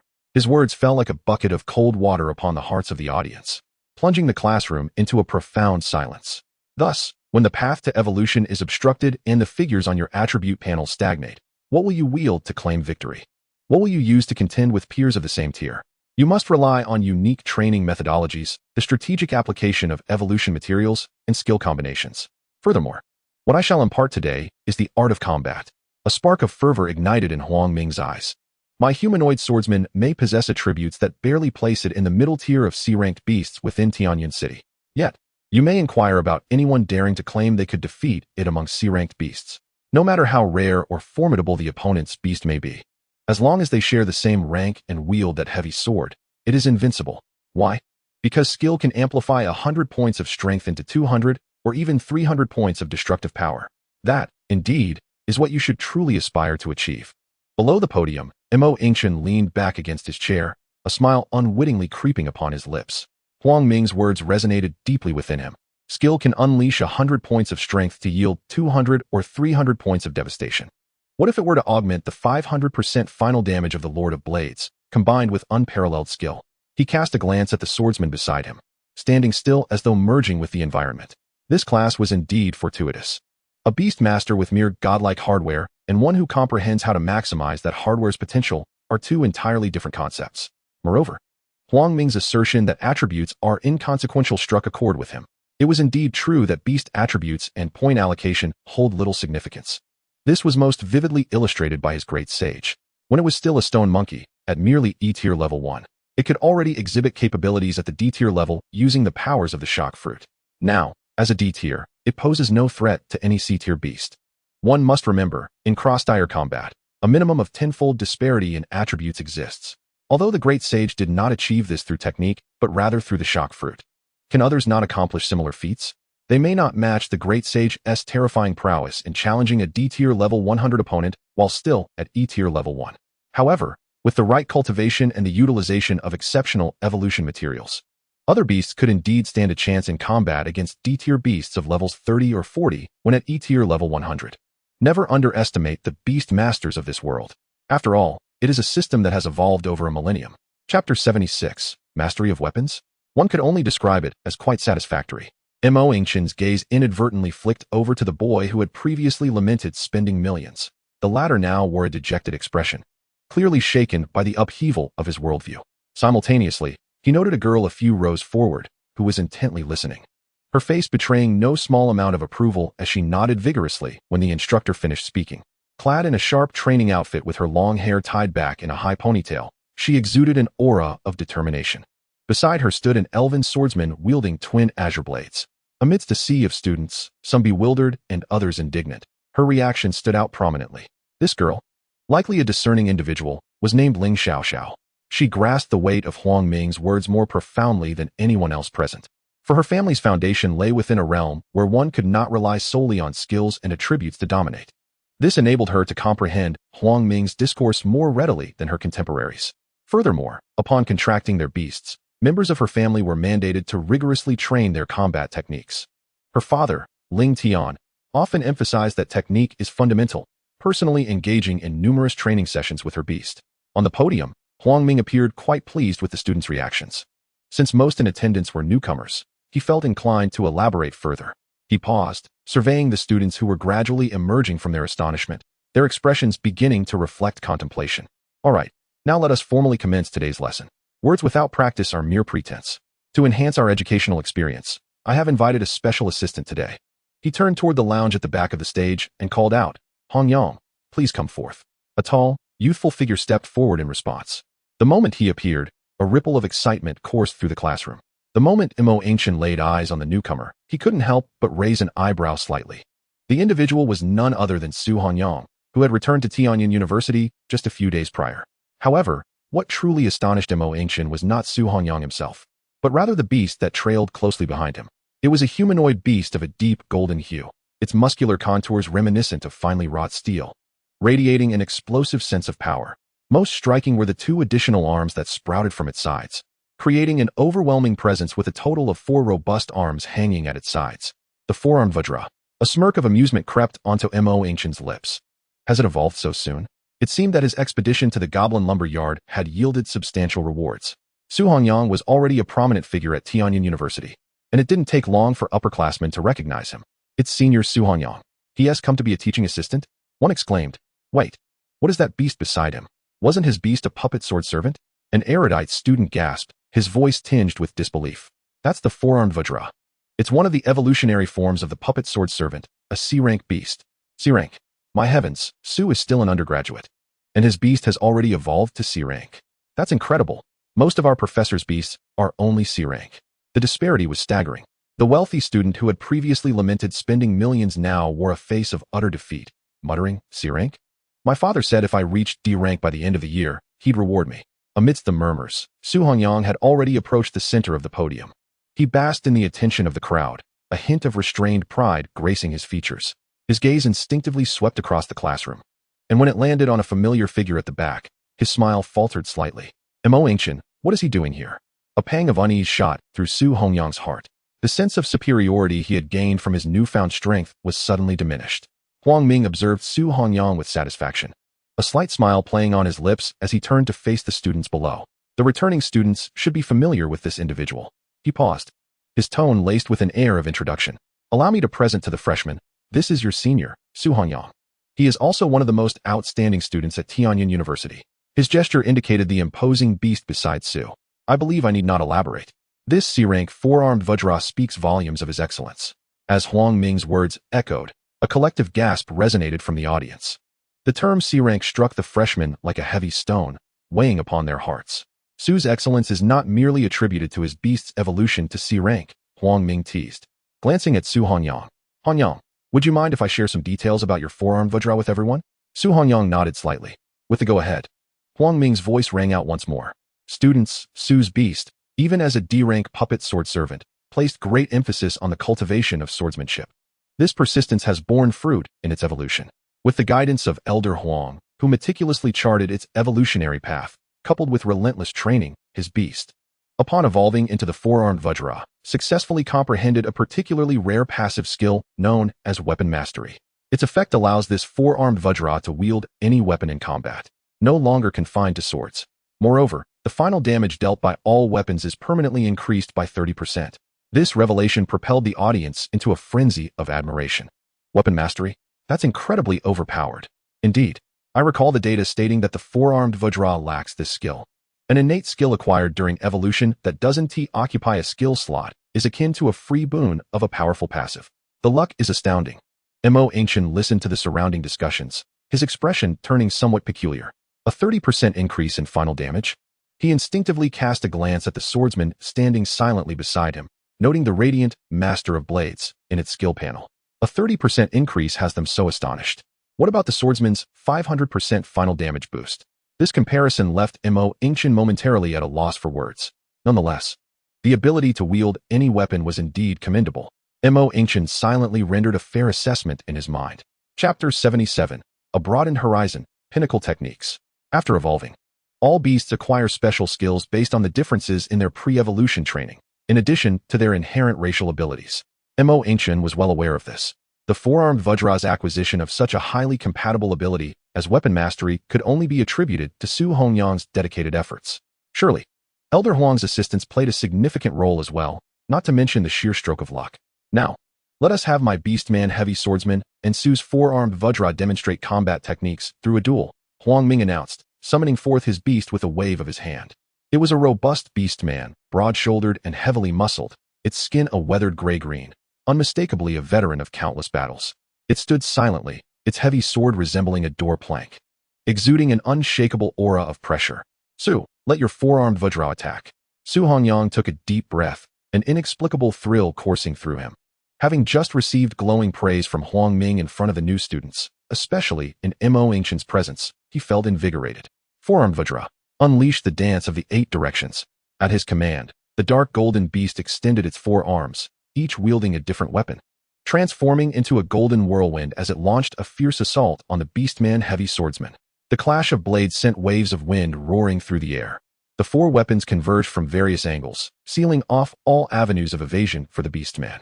Gasps of astonishment erupted from the students below. Such a frenzied onslaught was something they had only witnessed in videos. Yet, the Beastman heavy swordsman made its move. It did not retreat, nor did it employ excessive movements. Instead, it merely positioned its heavy sword horizontally. Clang! The sharp sound of metal ringing echoed as it executed a straightforward yet effective block, precisely parrying the first 2 strikes of the four-armed Vajra. The offensive from the remaining 2 arms was skillfully evaded with a deft sidestep. The tide of battle shifted in an instant. With a flick of its wrist, the Beastman heavy swordsman pressed down with its heavy sword, unleashing a tremendous force that sent the four-armed Vajra reeling off balance, staggering backward. The entire sequence unfolded with such fluidity that it was difficult to follow. Su Hongyang's expression changed, and he quickly commanded, Four-armed Vajra, regain your footing and follow up with an even more intense assault. In the ensuing 20 minutes, the scene transformed into a personal exhibition of the orc greatsword warrior. Yingchen observed as the four-armed colossus was once again felled by a single strike, a myriad of expressions crossing his face. He could clearly discern that under Huang Ming's command, the orc greatsword warrior meticulously restrained its own strength. In fact, the power and agility it displayed were significantly inferior to that of the four-armed colossus. Yet, despite this, the four-armed colossus unleashed all 4 arms in a flurry of attacks, wielding its weapons in a manner that seemed impenetrable, only to be effortlessly countered by the greatsword. Not only did it fail to inflict any damage, but it didn't even graze the orc's attire. Su, your four-armed colossus has considerable issues, Huang Ming remarked, his brow furrowed as he began to critique. In terms of technique, it falls short even when compared to the unevolved puppet swordsman. Su Hongyang's face instantly flushed with embarrassment. His mindset remained entrenched in the previous method of wielding a single weapon, completely unaccustomed to the simultaneous assaults of 4 arms.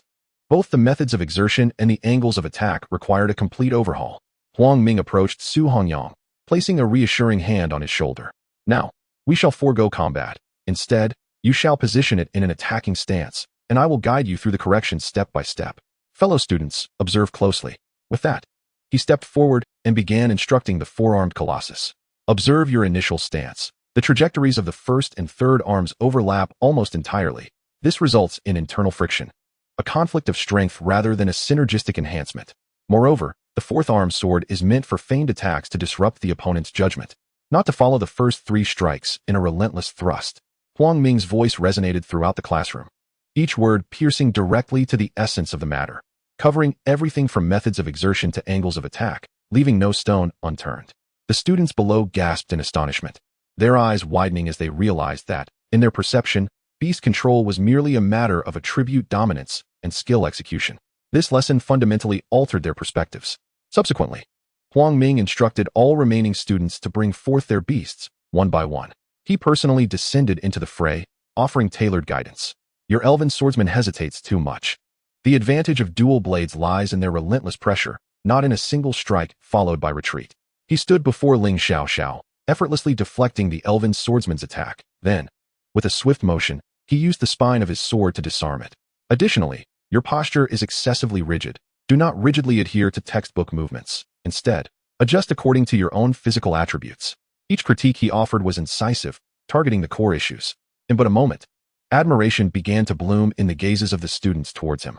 Finally, Huang Ming reached the last row, standing before Yingchen. His gaze fell upon the Death Sword Saint, and after a few moments of scrutiny, he could not suppress a frown. This classmate, is this Death Sword Saint your beast? Yingchen nodded. Huang Ming sighed and shook his head. There are significant issues. It is far too relaxed. He pointed at the swordsman. Look at its grip. It is loose and unsteady. If an enemy were to strike suddenly, the sword would surely be knocked from its grasp.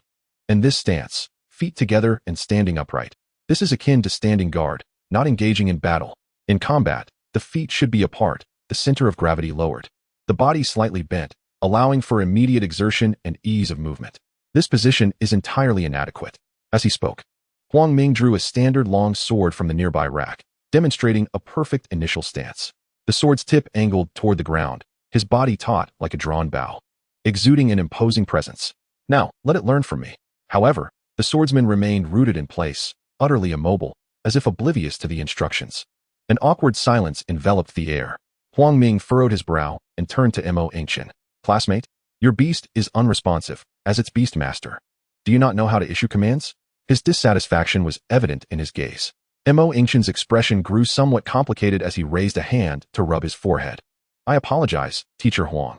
It seems my beast is experiencing some issues. How about this? You guide the other students first, and I shall rectify this matter. Huang Ming shot Yingchen a pointed look. If your beast cannot even follow the most basic commands, I suggest you refrain from wasting your time in my class. Chapter 78. This is not battle. It is an art. Yingchen felt a wave of embarrassment wash over him.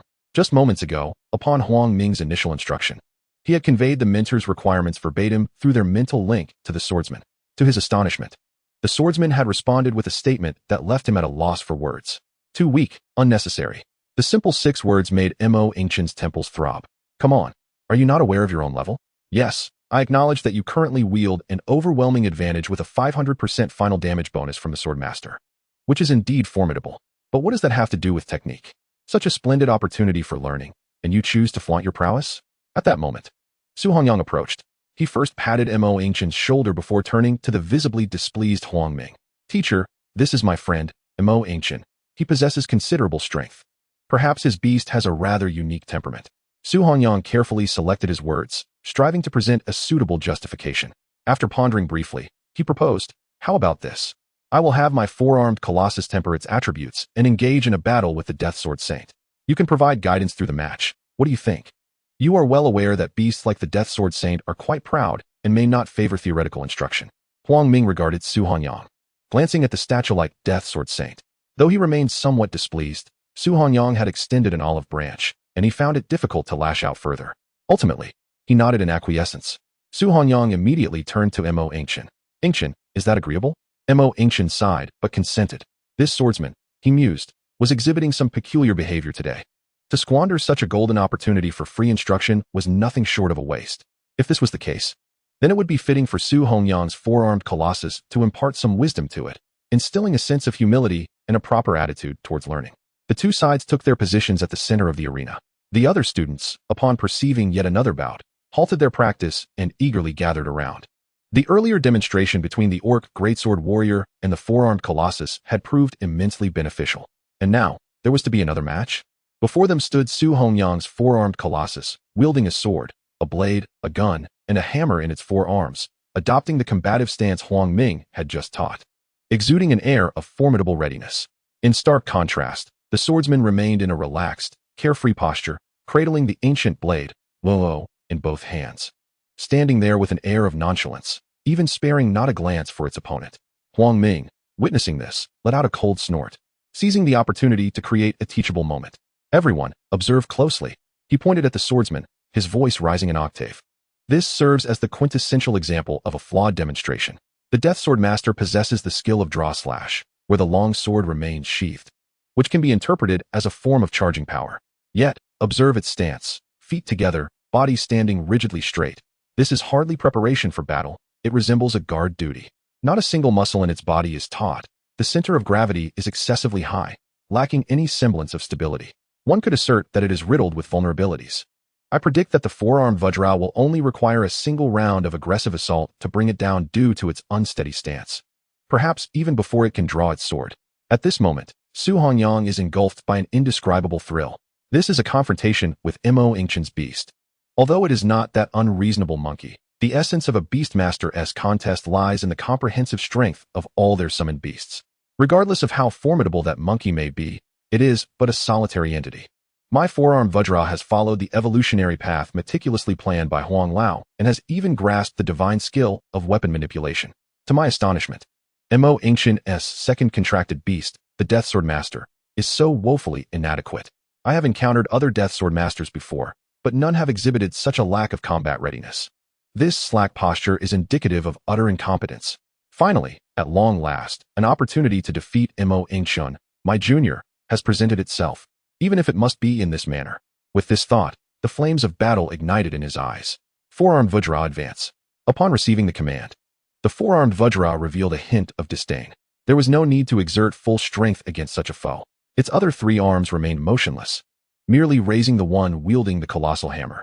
A resounding whoosh accompanied its descent as it aimed a heavy strike at the swordmaster's head. Observe closely how this hammer exploits the opponent's posture flaws to achieve victory with a single blow. Huang Ming's voice resonated clearly in the classroom alongside the wind generated by the hammer's swing. Upon examining the Death Swordmaster's stance, center of gravity too high, feet unanchored, this strike would leave it with no chance to block. Before he could finish speaking, a deafening crash interrupted his explanation. The entire classroom, along with the air, seemed to freeze at that moment. Everyone was petrified in place. In the center, the ancient long sword held by the Death Sword Master had, unbeknownst to anyone, already been drawn. The ominous blade tip hung ominously, poised less than a centimeter from the throat of the four-armed Vajra. A mere gentle push forward, and this C-rank elite beast would likely return to the beast space on the spot. Moreover, that thunderous sound was not the collision of weapons. It was the heavy hammer slipping from its grasp and crashing to the ground. Everything transpired too swiftly, so rapid that none of the students present could comprehend what had occurred. Their eyes were left with only the afterimage of the blade that seemed to have materialized from thin air, alongside the limp, quivering arm of the four-armed Vajra. Huang Ming was in a daze. His expression shifted from professional critique to astonishment, finally reaching a state of blankness, all within less than half a second. The latter part of his statement about having no chance to block became lodged in his throat, neither rising nor falling. A deathly silence enveloped the classroom. Among all present, perhaps only he had barely caught the complete action of the Death Sword Master. That was not merely a slash. Huang Ming's mind raced to replay that instantaneous scene. At the moment the hammer fell, the Swordmaster's body exhibited no signs of instability, contrary to his prediction. It did not even shift its feet. It merely executed an imperceptible twist of the waist, evading the direct force of the hammer wind. The long sword was drawn, its trajectory resembling a crescent moon, arriving before the hammer even struck. The blade did not clash with the heavy hammer. Instead, it deftly tapped against the hammer's back at an inconceivable angle. With that single tap, it redirected the force with precision, striking at the pivotal point of the four-armed Vajra's wrist. A surge of finesse instantaneously dissipated the strength in its arm, causing the colossal hammer to slip from its grip. And this was merely the beginning.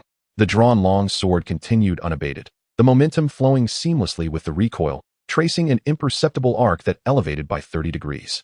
Silently, it hovered before the throat of the four-armed Vajra. The entire sequence was executed in one fluid motion. What transpired was not combat, it was artistry. Chapter 79. Does the flowing blade of fire carry inheritance? This Death Sword Master, is it not a D-rank beast? Huang Ming muttered in a daze. This is impossible. Just based on that earlier display, it has already demonstrated the capability to effortlessly slay C-rank beasts. Moreover, this is not achieved through attributes or skills, but through pure Exquisite technique. Just moments ago, he had expounded to the students on the importance of combat skills, claiming they could amplify 100 points of strength into 200. Yet, what unfolded before him transcended the issue of 200 or even 300 points. This was the effect of wielding a mundane iron as if it were a divine weapon. While he had eloquently lectured on the importance of combat techniques, he understood better than anyone. Combat skills enable one to suppress beasts of the same rank. However, this Death Sword Master has surpassed that. It is a manifestation of transcending rank. No, that cannot be right. A furious roar shattered the silence as Su Hongyang abruptly turned, fixating his gaze on Yingchen. Yingchen, did your Death Sword Master just utilize Draw Slash? His voice boomed, as if attempting to convince himself, and more so, the entire assembly present. You may not be aware, but our class's competition prohibits the use of active skills. This must be the only explanation, and it must be this explanation. Draw Slash can enhance attack power and possesses a hidden effect that increases drawing speed. If it were a fully charged Draw Slash, perhaps it could achieve all this. Upon hearing Su Hongyang's inquiry, Huangming slightly parted his lips, only to swallow his words back. Surely, he understood better than anyone else. Draw Slash? The essence of that technique lies in the concept of slashing, emphasizing an unstoppable momentum and force. Yet, that earlier strike was executed with such ease, imbued with a sense of artistic control. The two concepts are fundamentally at odds. If every Death Sword Master's Draw Slash could attain such an effect, it would have long been the indisputable choice for D-rank contracts, a coveted existence among the esteemed families. However, witnessing Su Hongyang's flushed face, brimming with disbelief, Huangming ultimately refrained from speaking. Very well, let the truth unveil itself to Su Hongyang. Yingchen's gaze shifted from the suspended tip of the sword in the arena to the sword master beside him. He too had been momentarily stunned. Yet, unlike the spectators who could only speculate, he had nearly initiated an inquiry through their mental link the instant the blade's light faded. The swordmaster's reply was as succinct as ever, but the content sent Yingchen's heart racing. How did you accomplish that? When swinging the sword, one naturally comprehends it. Naturally comprehends it? A flash of inspiration coursed through Yingchen's mind. He recalled the swordmaster's method of merging with the flowing blade of fire, continuously swinging the sword to deepen their resonance. Did his breath falter for a moment as he pressed on with a question? Was it the flowing blade like fire that taught you? This time, the swordsman's response was markedly clearer. It was not teaching, it was a bestowal. When wielding the blade, the memories and experiences inherent to it would become a part of me. The light in Yingchen's eyes shimmered with an almost uncontrollable brilliance. He comprehended completely. Inheritance. This flowing blade like fire represented far more than merely a weapon. It embodied the complete legacy of the Death God Captain, Yamamoto Jinryusai Shigekuni, and the entirety of his millennium-long battle career, with every swing of the blade and each deepening resonance. Those unparalleled techniques and battle-hardened experiences were continuously merging with the swordsman's soul. Yamamoto Jinryusai Shigekuni, a being who had lived for at least 2 millennia. What a terrifying wealth lay in the culmination of his lifetime's mastery over the 4 arts of cutting, boxing, movement, and the way of the spirit. It was no wonder it had just remarked that Huangming's guidance was too feeble, unnecessary even. In the presence of a monster steeped in the sword path for 2,000 years, Huangming's meager combat skills were likely akin to a child's play. A wave of ecstasy surged within Yingchen, and a more exhilarating question surfaced in his mind. What about the way of destruction? The Shunpa? Have you mastered them? Moments later, the swordsman's message brought him a slight calm, yet tinged with disappointment. The cutting technique, or Zhanshu, was indeed the primary and most complete inheritance it had received thus far. As for boxing, movement, and the way of the spirit, the situation was somewhat intricate. The hand-to-hand combat techniques and Shuanpa had imparted relevant experiences and memories. However, due to the differing systems of this world, they could not be directly utilized, merely serving as references to refine one's own movements. As for the way of the spirit, it could not be executed at all due to the absence of the unique spiritual pressure of the realm of death gods. Yingchen felt a pang of disappointment. Yet, this fleeting dismay was soon dissipated. The light in Yingchen's eyes reignited. Unable to be used? That was merely because this world lacked spiritual pressure. This was not a dead end. It was merely a crack open to a gateway leading to a new world. Did this not imply that as long as he could find an energy source capable of substituting for spiritual pressure, or perhaps an object that could generate spiritual pressure, the swordsman would no longer be merely a beastmaster wielding a zanpakudo. It would become a true death god, a complete being mastering all techniques of cutting, boxing, movement, and the way of the spirit. The significance of this revelation far surpassed any prior surprise. Yingchen had always thought that the Gura no Mi or the flowing blade like fire were merely means for the Beastmaster to gain immense power. Now, it appeared he was gravely mistaken. This was not merely power. It was the complete inheritance of the original owner, the crystallization of their lifetime strength. An all-encompassing, unblemished gift. With this thought, he immediately turned to the curious-looking great sage beside him. He reached out and patted the great sage's shoulder. "And you? Why did you not receive any inheritance?" The great sage tilted its head, a human-like expression of contemplation crossing its furry face. It scratched its head, seemingly recalling something. Moments later, it responded through their mental link. "Inheritance? Are you referring to that lunatic who laughs maniacally all day long and punches at thin air?" Yingchen nearly burst with laughter but pressed on with his inquiry. "Yes, that's him." Yingchen was filled with anticipation. "Oh, I received something too. However, it seems he has no experience or techniques with that Gura no Mi. It feels like I could do it instinctively, just raise my hand and use it. Nothing to learn." The great sage's tone even carried a hint of disdain. "Yet, that thing called hockey, I practiced quite a bit, and it all flooded into my brain." It shook its head, somewhat distressed. "But I can't learn it. This world simply doesn't allow for it." Chapter 80. The Four-Armed King Kong Questioning Life as a Beast. Yingchen's mouth twitched slightly. So the great sage had also received something, but it never spoke unless asked. Furthermore, from what it implied, Whitebeard's Gura no Mi ability was purely a natural talent, devoid of any special techniques. Hence, the great sage did not inherit any useful combat experience. Instead, it had inherited a plethora of theoretical knowledge regarding hockey. This situation bore a striking resemblance to that of the swordsman. Both were constrained by the world's rules, possessing great treasures yet unable to excavate their worth. Nonetheless, Yingchen felt not a trace of discouragement. Rather, an unprecedented sense of ambition surged within him. Just because he could not use it now did not preclude its potential for future use. The rules of this world might bind others, yet they need not bind him. He desired both spiritual pressure and hockey. With this thought, his expression returned to calm as he gazed at the increasingly agitated Su Hongyang. "Blade drawing slash." Yingchen repeated. "Brother, are you certain what you witnessed was a blade drawing slash?" Su Hongyang's face flushed, his neck stiffening. If it wasn't a blade drawing slash, then what could it be? How could it be so swift otherwise? "Very well." Yingchen nodded, a hint of a smile gracing his face. "Then let us do it once more. However, this time, brother, do not hold back your four-armed King Kong. Use your full strength." The battle commenced once more. This time, Su Hongyang seemed intent on proving something, his eyes blazing red as he roared, "Four-armed King Kong, Dance of the Storm." At the command, the four-armed King Kong's eyes gleamed with ferocity, its four arms engaging without restraint. Blades, swords, guns, and hammers created a dazzling array of residual shadows. They coalesced into a metallic tempest, descending upon the Death Sword Saint. The ferocity of the assault caused the observing students to instinctively take a step back. However, the swordsman at the eye of the storm remained utterly unmoved, with his right hand gripping the blade and his left hand lightly resting on the hilt. A crisp sound echoed as the gun's tip was deftly deflected by the end of the scabbard, altering its trajectory. The heavy hammer was similarly parried by the side of the scabbard, its tremendous force seemingly vanishing without a trace. Simultaneously, the swordsman's right wrist flicked. The ancient hilt gently nudged upward, precisely striking the side of the blade, deflecting it away. Finally, the long sword was effortlessly pinched by the swordsman's left hand.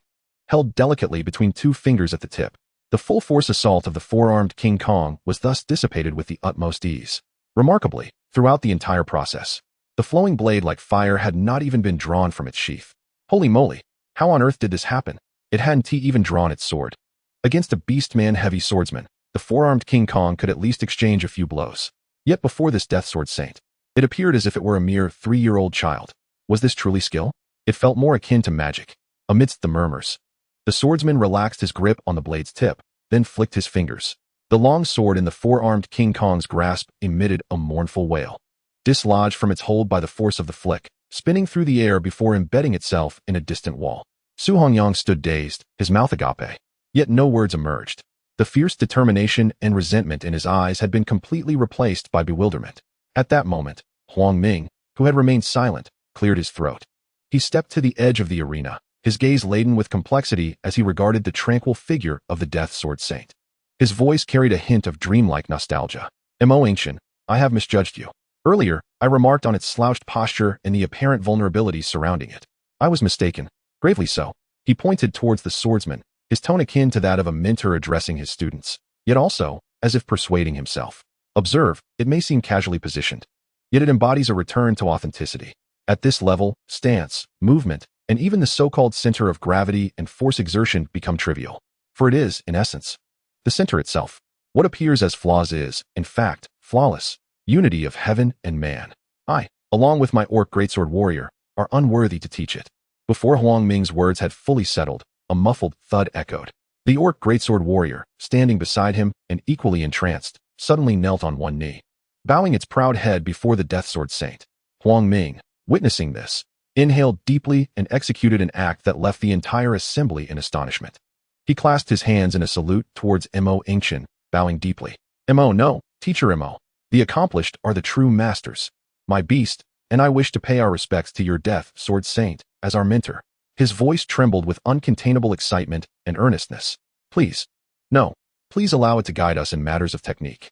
Finally, the lesson drew to a close.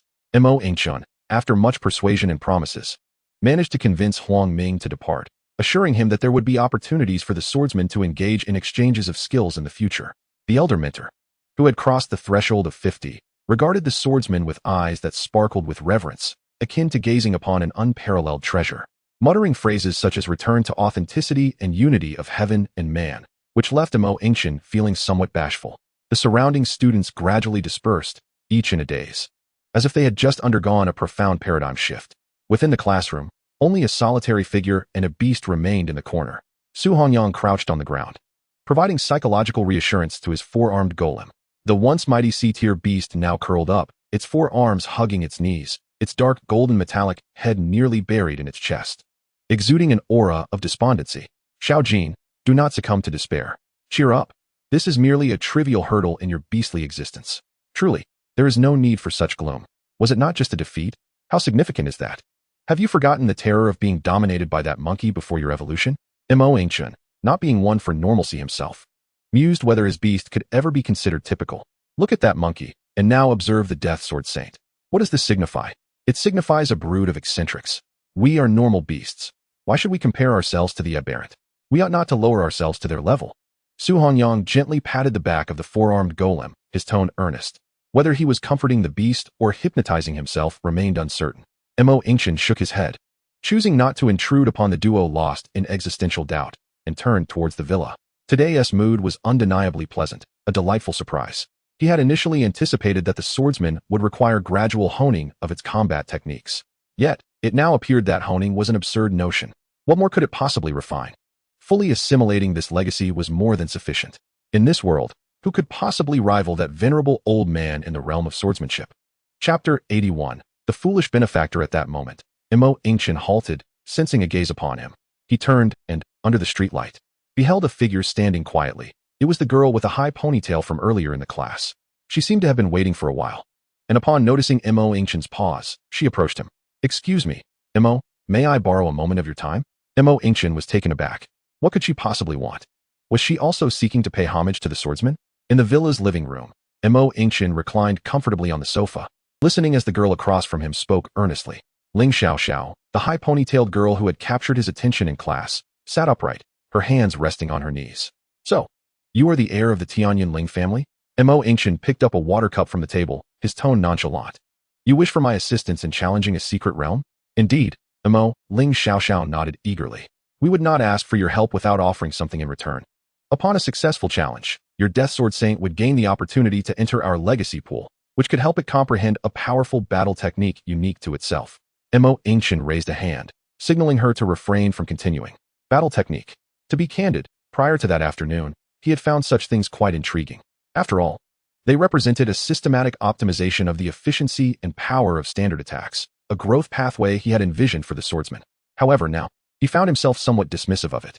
The so-called battle techniques were merely a condensation of countless experiences accumulated by predecessors, ultimately crystallizing into a specific set of techniques. Did the swordsman, inheritor of the weighty memories of a millennium, lack such knowledge? What it truly lacked was not experience, nor techniques. It simply required time. Time to thoroughly digest, absorb, and distill the immense reservoir of combat memories into a system that best suited its own nature. The Ling family's so-called legacy pool was, at best, a catalyst to expedite this process. While it sounded appealing, the crux of the matter was, why should Mo Yingchen engage in such a benevolent act? There were 5 slots for the Secret Realm Challenge. Once completed, the swordsman would occupy one. The remaining 4 would benefit the Ling family and the so-called Gu family she mentioned. This arrangement was patently unfavorable. Did he, Yingchen, appear to be running a charitable institution? Unless compensation was offered. I understand your proposal. Yingchen set the cup down. However, I have little interest in it. So, please take your leave. Upon hearing his words, Ling Xiaoxiao was momentarily taken aback. This was a direct opportunity to obtain an exclusive battle technique. The Death Sword Saint had indeed reached an astonishing level of skill, even impressing the esteemed Huang Ming from Tianyin University publicly. Yet she was acutely aware that each of its moves, when deconstructed, comprised merely the fundamentals of slashing, chopping, parrying, and blocking. It lacked a battle technique, an intricate system to interconnect all actions into a cohesive offensive framework. For a beast that had honed its skills to such an extent, wouldn't he possessing an exclusive battle technique be its utmost desire? It was akin to presenting the world's greatest swordsmith with a piece of unparalleled divine metal. How could one possibly refuse?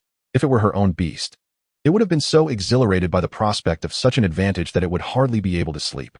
Why then did this Yingchen seem utterly indifferent? Ling Xiaoxiao's hands, resting on her knees, instinctively clenched tighter. She longed to rise and maintain the dignity befitting the heir of the Ling family before turning and departing. Yet, the image of the 4-armed Vajra, its 4 weapons effortlessly neutralized by Feng Qingyun, replayed incessantly in her mind. Additionally, the solemn expressions and wistful sighs of her family elders when discussing the secret realm lingered. For over 20 years, the Ling and Gu families had been stymied at the threshold of that enigmatic domain, unable to advance. Reflecting on the potential benefits of accessing the inheritance pool, she exhaled slowly, suppressing her pride. Student Mo, do not hastily decline. Whatever conditions you have, please articulate them. As long as the Ling family can fulfill them, we shall endeavor to meet your requests. Yingchen glanced at her with mild surprise. We can still negotiate. He had assumed that a scion of such a prominent family would simply storm off upon rejection. Clearly, the secret realm held immense significance for them. With this realization, he leaned back against the sofa, his fingers unconsciously tapping the armrest. What he urgently needed was the Tianhai crystal. If he were to exchange for it on his own, he knew not when he would succeed. Before him lay a ready opportunity, a potential partner in this endeavor. Yingchen's thoughts whirled, yet his expression remained serene. 100 Tianhai crystals. He calculated briefly.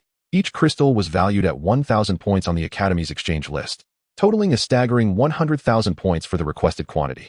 If he were to earn this himself, even by undertaking high-difficulty tasks, amassing such a sum would require an extensive period. If the Ling family could truly acquiesce, a visit would be well worth it. Ling Xiaoxiao froze at this figure. 100 crystals? She even questioned if she had misheard. Such an outrageous demand. Each Tianhai crystal commanded 1,000 points within the Academy's exchange system, making for an astronomical sum of 100,000 points. However, this was merely the official price. In Tianyin City, it was common knowledge that the true value of Tianhai crystals far exceeded this. They were not only essential for cultivating the Tianhai art, but also invaluable materials that aided the evolution of water and mental attribute beastmasters. The only mine yielding these crystals was firmly under the control of Tianyin University, with its annual market supply being exceedingly limited. As a local power in Tianyin City, the Ling family, despite exhausting their connections and channels, could only procure a meager 30 or so crystals in a year. Yet, Yingchen was demanding 100. To acquire such a vast quantity in a short time would necessitate purchasing at a premium from others, potentially inflating the price 5 or 6 times. Ling Xiaoxiao fixated on Yingchen, searching for even the faintest hint of jest or testing in his placid demeanor. However, she found nothing.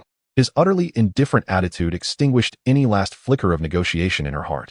She had no doubt that should she utter a single no or attempt to haggle, he would promptly show her the door without hesitation.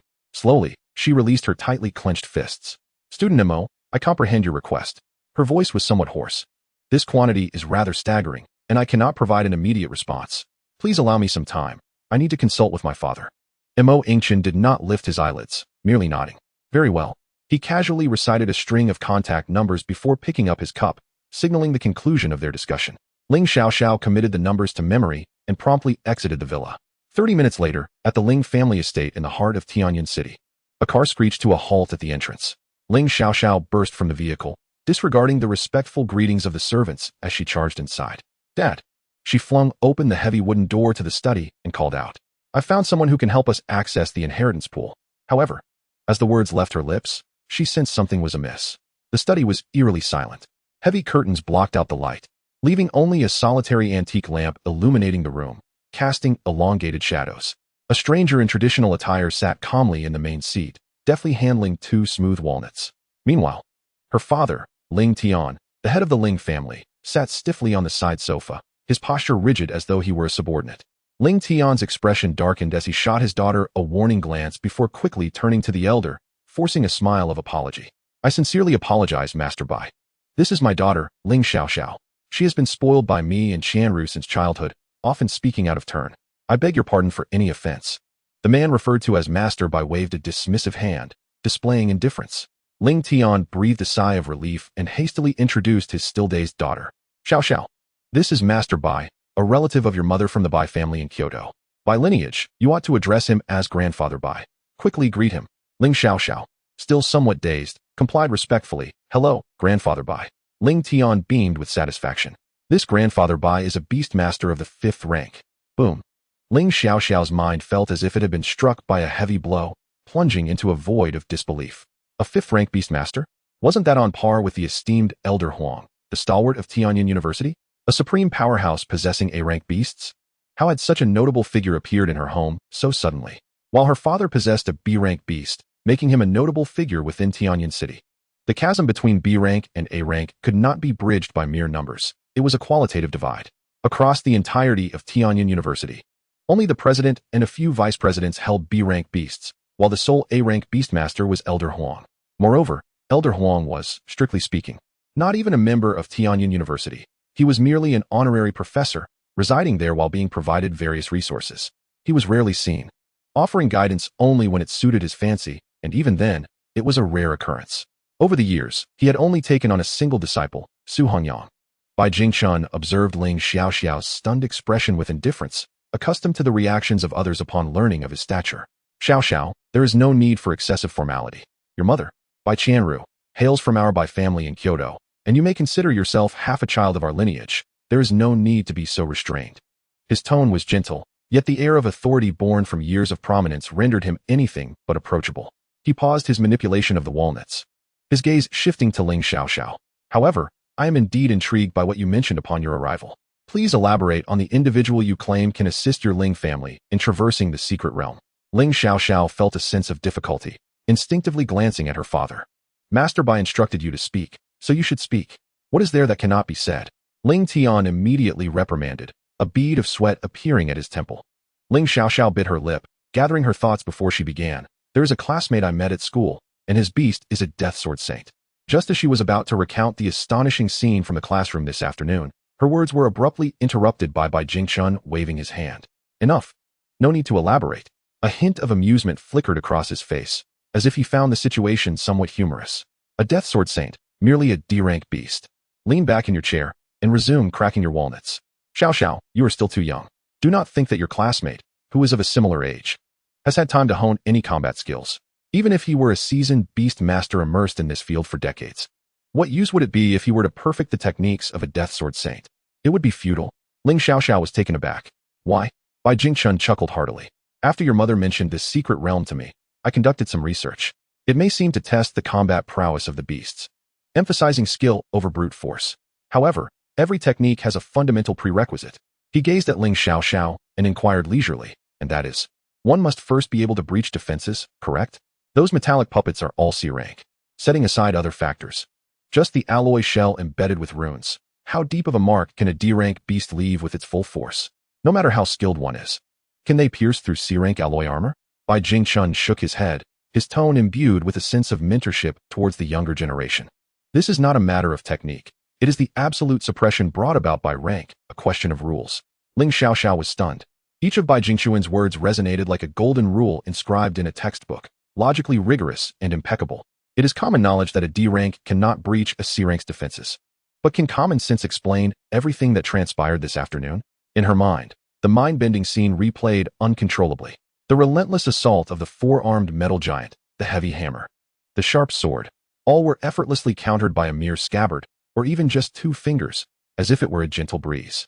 As the battle progressed, the four-armed giant showed no mercy, even disregarding rules and employing active skills. Yet, what was the outcome? It was still defeated by a single sword strike? No, Grandfather Bai. It is not as you say. Ling Xiaoxiao urgently attempted to explain. Xiaoxiao. A deep reprimand from the side interrupted her words. Ling Tian's face was ashen, desperately signaling her with his eyes, beads of sweat forming on his forehead. Bai Jingchen ceased his walnut cracking and finally raised his gaze to confront this audacious youth who dared to refute him. The warmth in his eyes had vanished. Chapter 83, Unparalleled Wisdom, by Qianru. Ha ha. Bai Jingchen suddenly burst into laughter, his mirth laced with unabashed mockery. Naive. He shook his head, turning his attention to Ling Tian and his wife. All right, I do not have time to listen to children spinning tales. Qianru, my terms remain unchanged. Bai Jingchen elegantly rose and strode towards the exit. I shall give you 2 days to deliberate. Upon reaching the door, he paused, not looking back. And Ling Tian, remember this. Yes, Master Bai, you may speak. Ling Tian stood rigidly, nearly springing to attention. I am only here out of respect for Qianru. I agreed to make this trip. Bai Jingchuan's voice turned frosty. But remember, I, Bai Jingchun, shall not be anyone's backup plan. Do not think of allowing your daughter as classmate to test the waters, only to return bloodied and begging for my assistance. Your opportunity is only this once. The heavy wooden door slammed shut with a dull thud. In the study, only the ashen faces of Ling Tian and his wife remained, alongside Ling Xiaoxiao's expression filled with confusion. Sigh. Bai Qianru wearily rubbed her temples. Look at the good you've done. Her voice brimmed with suppressed anger. Do you realize how much I had to humble myself in Kyoto to persuade him? Everything was going smoothly, just one final step, and you had to pull this stunt. Now, even if we agree to Master Bai's terms, our family's standing in his eyes will surely diminish. Ling Tian's face was equally grim. He glared at his daughter, wanting to scold her, but the words stuck in his throat, ultimately transforming into a sigh. Qianru, it is not that I do not wish to reach a decision on the spot. Ling Tian sank back into the sofa, his voice laden with exhaustion. The 2 conditions set by old Bai strike at the very heart of our Ling family. The first requires an S-rank evolution material. In our family S storeroom, we barely have 2 such items. I have not even dared to use one for my own beast's advancement to a rank. For him to demand one outright is not assistance. It is a plundering of our family's vital resources. The second condition is even more exasperating. Ling Tian's tone rose. He wants to contact the media to record the entire process while he explores the secret realm. What does he intend? To announce to the world that our Ling family possesses a golden goose? This secret realm has been our trump card against the Gu family for years. Once the effects of the inheritance pool become public, a myriad of opportunists will come knocking for a share. Even if I were to agree, would old Gu consent? He would surely come with a sword in hand, ready to battle. At this point, Ling Tian was so furious that he slammed his thigh. Moreover, understand this. These are merely his fees for participation, not the compensation for clearing the realm. This means that as long as he strolls through and then shrugs, claiming it is too difficult, we are still obligated to pay him regardless. Ling Tian lamented, growing more agitated with each word. However, his wife, Bai Qianru, shot him a disapproving glance. Have you not considered any of this? I will tell you, Ling Tian, my actions are precisely for the good of the Ling family. Let us consider old Gu's stance. I have already spoken with him. He is not as petty as you think. She shot a sidelong glance at her husband, a smirk playing at her lips. What Gu Beiwang said was this. Our 2 families have guarded this well for 20 years. Yet not a drop of water has passed our lips. Rather than perish of thirst, it is better to break open the well, and whoever has the ability to draw water may take their share. Just listen. What a grand perspective. Ling Tian's face shifted between hues of green and white. As for the recording, do you think Bai Jingchen is merely seeking to showcase himself before all of Longxia? I will speak plainly. This is part of a broader educational reform initiative aimed at revitalizing the art of beast mastery, which has been neglected. He is essentially submitting a letter of intent to the higher-ups. If this recording is executed well, it could become the standard for high school students across all of Longxia. As the video played, how would the host introduce it? She paused momentarily. Discovered jointly by the Ling and Gu families of Tianyan City, this ancestral secret realm has received assistance from the esteemed level 5 beast master, Mr. Bai Jingchen, in our endeavor to conquer it. Ling Tian, do you comprehend the significance of this statement? The entirety of Longxia City will be aware that our Ling family possesses the capability to summon a level 5 master. Our Ling family will automatically align with Master Bai, becoming part of the same lineage. What is this called? This is referred to as an intangible asset. It is worth 1,000 times more than that ancestral pool you Haven T entered in 20 years. Finally, there is that S-class material you hold so dear. Bai Qianru finally rose, gazing down upon her husband. Do you think this is a reward? No. This is a token of allegiance, a pledge from our Ling family to the Bai family in Kyoto. It is an exchange of a lifeless object for a living connection. It ensures that our daughter will have a supporting hand in Kyoto. With this connection, our Ling family will genuinely establish ties with the Bai family of Kyoto. Do you believe that my mere visage could expend any substantial goodwill? Her voice carried a weight of profound fatigue and a hint of disappointment. Ling Tian. One cannot guard their way to a bright future. If you continue to cling to those family assets, our Ling family will inevitably perish under your guardianship. Ling Tian was utterly bewildered. Aye. He suddenly slapped his thigh. Chanru, why didn't you explain this to me sooner? Bai Chanru cast him a glance. Her eyes laden with weariness. Explain sooner? How could I? Master Bai sits right here, and your face is etched with anguish. It is clear to everyone. What could I possibly say? Ling Tian was left speechless, regretting the urge to slap himself. We cannot delay any longer. He abruptly stood up. Every minute we waste diminishes our Ling families, standing in Master Bai's eyes. I will catch up and personally seek forgiveness, he exclaimed, rushing towards the door. Dad. Ling Xiaoxiao hurriedly followed, trying to stop him. Please let me explain, my classmate. He is really enough. Ling Tian waved his hand dismissively without turning back, maintaining his pace. No matter how significant the matter, it must wait until I have invited Master Bai back. No classmate of yours could possibly compare to a level 5 Beast Master. Stop this nonsense. Before he could finish, he had already burst out of the manor. Chapter 84. A failed probe leads to a beating from Gu Beiwang. Ling Xiaoxiao watched the empty doorway, stamping her foot in frustration, feeling utterly wronged. She turned to her mother, making one last effort. Mom, won't you reconsider? My classmate only needs 100 Tianhai crystal stones to take action. She had initially thought this was an astronomical figure. However, compared to the S-class evolutionary material from Master Bai, it seemed almost negligible. 100 Tianhai crystal stones? Bai Chanru chuckled dismissively. He truly dares to ask for that. She approached her daughter, gently smoothing her disheveled hair. Xiao, you still lack experience. You must understand, this is not a matter of money. It concerns common sense and rules. A D-class Death Sword Saint does not possess the capability to navigate that secret realm. She paused, softening her tone. Mother understands your admiration for him, but this world ultimately speaks the language of ranks and strength. Do not dwell on your classmate. It is unrealistic. Prepare yourself, for once Master Bai conquers the realm, there will be a place for you in the ancestral pool. With that, she rubbed her throbbing temples and turned back to her bedroom. In the study, Ling Xiaoxiao was left alone. She slumped onto the sofa, feeling utterly defeated. In the end, only a helpless sigh remained. She pulled out her phone and found the number she had just jotted down. Her finger hovered over the dial button for a long moment. The call connected. Ling Xiaoxiao closed her eyes, her voice low and dry. I'm sorry, MO classmate, my family does not agree to your request. They don't believe it. I'm sorry for wasting your time. MO Yingchen tossed his phone onto the sofa carelessly. Opposite him sat a middle-aged man, impeccably dressed, exuding an air of authority, yet leaning slightly forward, his posture betraying a sense of urgency. MO Xiao brother, have you come to a decision? MO Yingchen lifted his cup.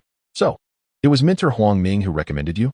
Facing him was Gu Beiwang, the head of another prominent family in Tianyan City. Yes. Gu Beiwang nodded repeatedly, a wry smile on his face. I do not fear your mockery. The secret realm shared with the Ling family has been stalled for nearly 20 years. Today, I intended to bring the materials and seek Minter Huangming's assistance. However, upon reviewing the materials, he informed me that he could not conquer this realm. Gu Beiwang recalled the scene, his expression growing increasingly complex. At that moment, I felt despair, but fortunately, Minter Huangming recommended you. He said he lacked the qualifications, but you would surely succeed. MO Yingchen, upon hearing this, let out a non-committal grunt. So, this is your justification for intruding upon my household? The mere utterance of this line caused Gu Beiwang's weathered face to flush crimson. Indeed, he had intruded. When he received the recommendation from Huangming, he had been filled with disbelief. A freshman? With a contracted Death Sword Saint rumored to be merely level 1? He had almost suspected Huangming was jesting at his expense. Yet, given the gravity of the situation, he approached with a mindset of desperation. To his astonishment, before he even entered, he witnessed the Death Sword Saint practicing its blade work in the vacant lot. It was merely repeating the most basic motions of drawing and sheathing its sword, its movements mechanical and somewhat sluggish. Seizing the moment, Gu Beiwang discreetly released his own C-class beast, the Abyss Beetle, intending to gauge the true strength of the Death Sword Saint. This beetle, contracted in his early years, was not of top-tier strength, merely at the initial C-class level. Its resilience was remarkable, with a tough exterior. He decided to let the beetle probe, ensuring it would not strike too hard. With that resolution, he commanded the Abyss Beetle to stealthily burrow underground. The very next second, the ground beneath the Death Sword Saint erupted. The abyss beetle burst forth, its metallic mandibles gleaming menacingly as it lunged for the Death Sword Saint's waist. Yet, the scene that unfolded before his eyes was almost beyond belief. The Death Sword Saint, which had been mechanically swinging its sword, did not even flinch at the ambush from behind. Clang! A light sound echoed. It did not even turn around. With its left hand deftly gripping the scabbard, it precisely parried the beetle's fangs. Immediately after, the right hand wielding the sword emerged from beneath its ribs. A silver line, swift as lightning, flashed through the air. The sword drawl with a sickening squelch, the abyss beetle, which was said to withstand the bombardment of energy projectiles of the same rank, was cleaved open, revealing a deep gash that exposed its very bones. Viscous green fluid gushed forth. And this was merely the beginning. With a swift strike, the Death Sword Saint's wrist twisted, and the blade gleamed anew. He intended to press the advantage and execute a lethal blow right then and there. It was a near miss, just a fraction away. Had he not sensed an anomaly, he might have succumbed to the onslaught. After the Death Sword Saint's initial attack, he summoned the Battle Angel, leveraging the prowess of a B-rank beast to suppress the grotesque Death Sword Saint. He feared his abyssal beetle would be cleaved to shreds in the chaos. Nevertheless, this realization filled him with exhilaration. It was indeed true. What Mentor Huangming had said was no mere fiction. This Death Sword Saint possessed unfathomable, divine capabilities. The abyssal beetle, a beast he had cultivated for many years, boasted a carapace as resilient as specialized alloys. Yet under that blade, it crumbled like tofu. Remarkably, throughout the encounter, the Death Sword Saint never even cast a glance at his beast. Technique? This transcended the realm of mere skill. This was the way. The mere thought sent Gu Bei Wang's heart racing uncontrollably. The prospect of clearing the secret realm was tantalizingly close. Thus, he found himself in the earlier awkward moment, having intruded in a moment of folly, only to be caught red-handed by Yingchen. After a cold snort, Yingchen refrained from further inquiry, merely stating in a neutral tone, "Before you arrived, the Ling family had already sought me out. I presented them with my conditions."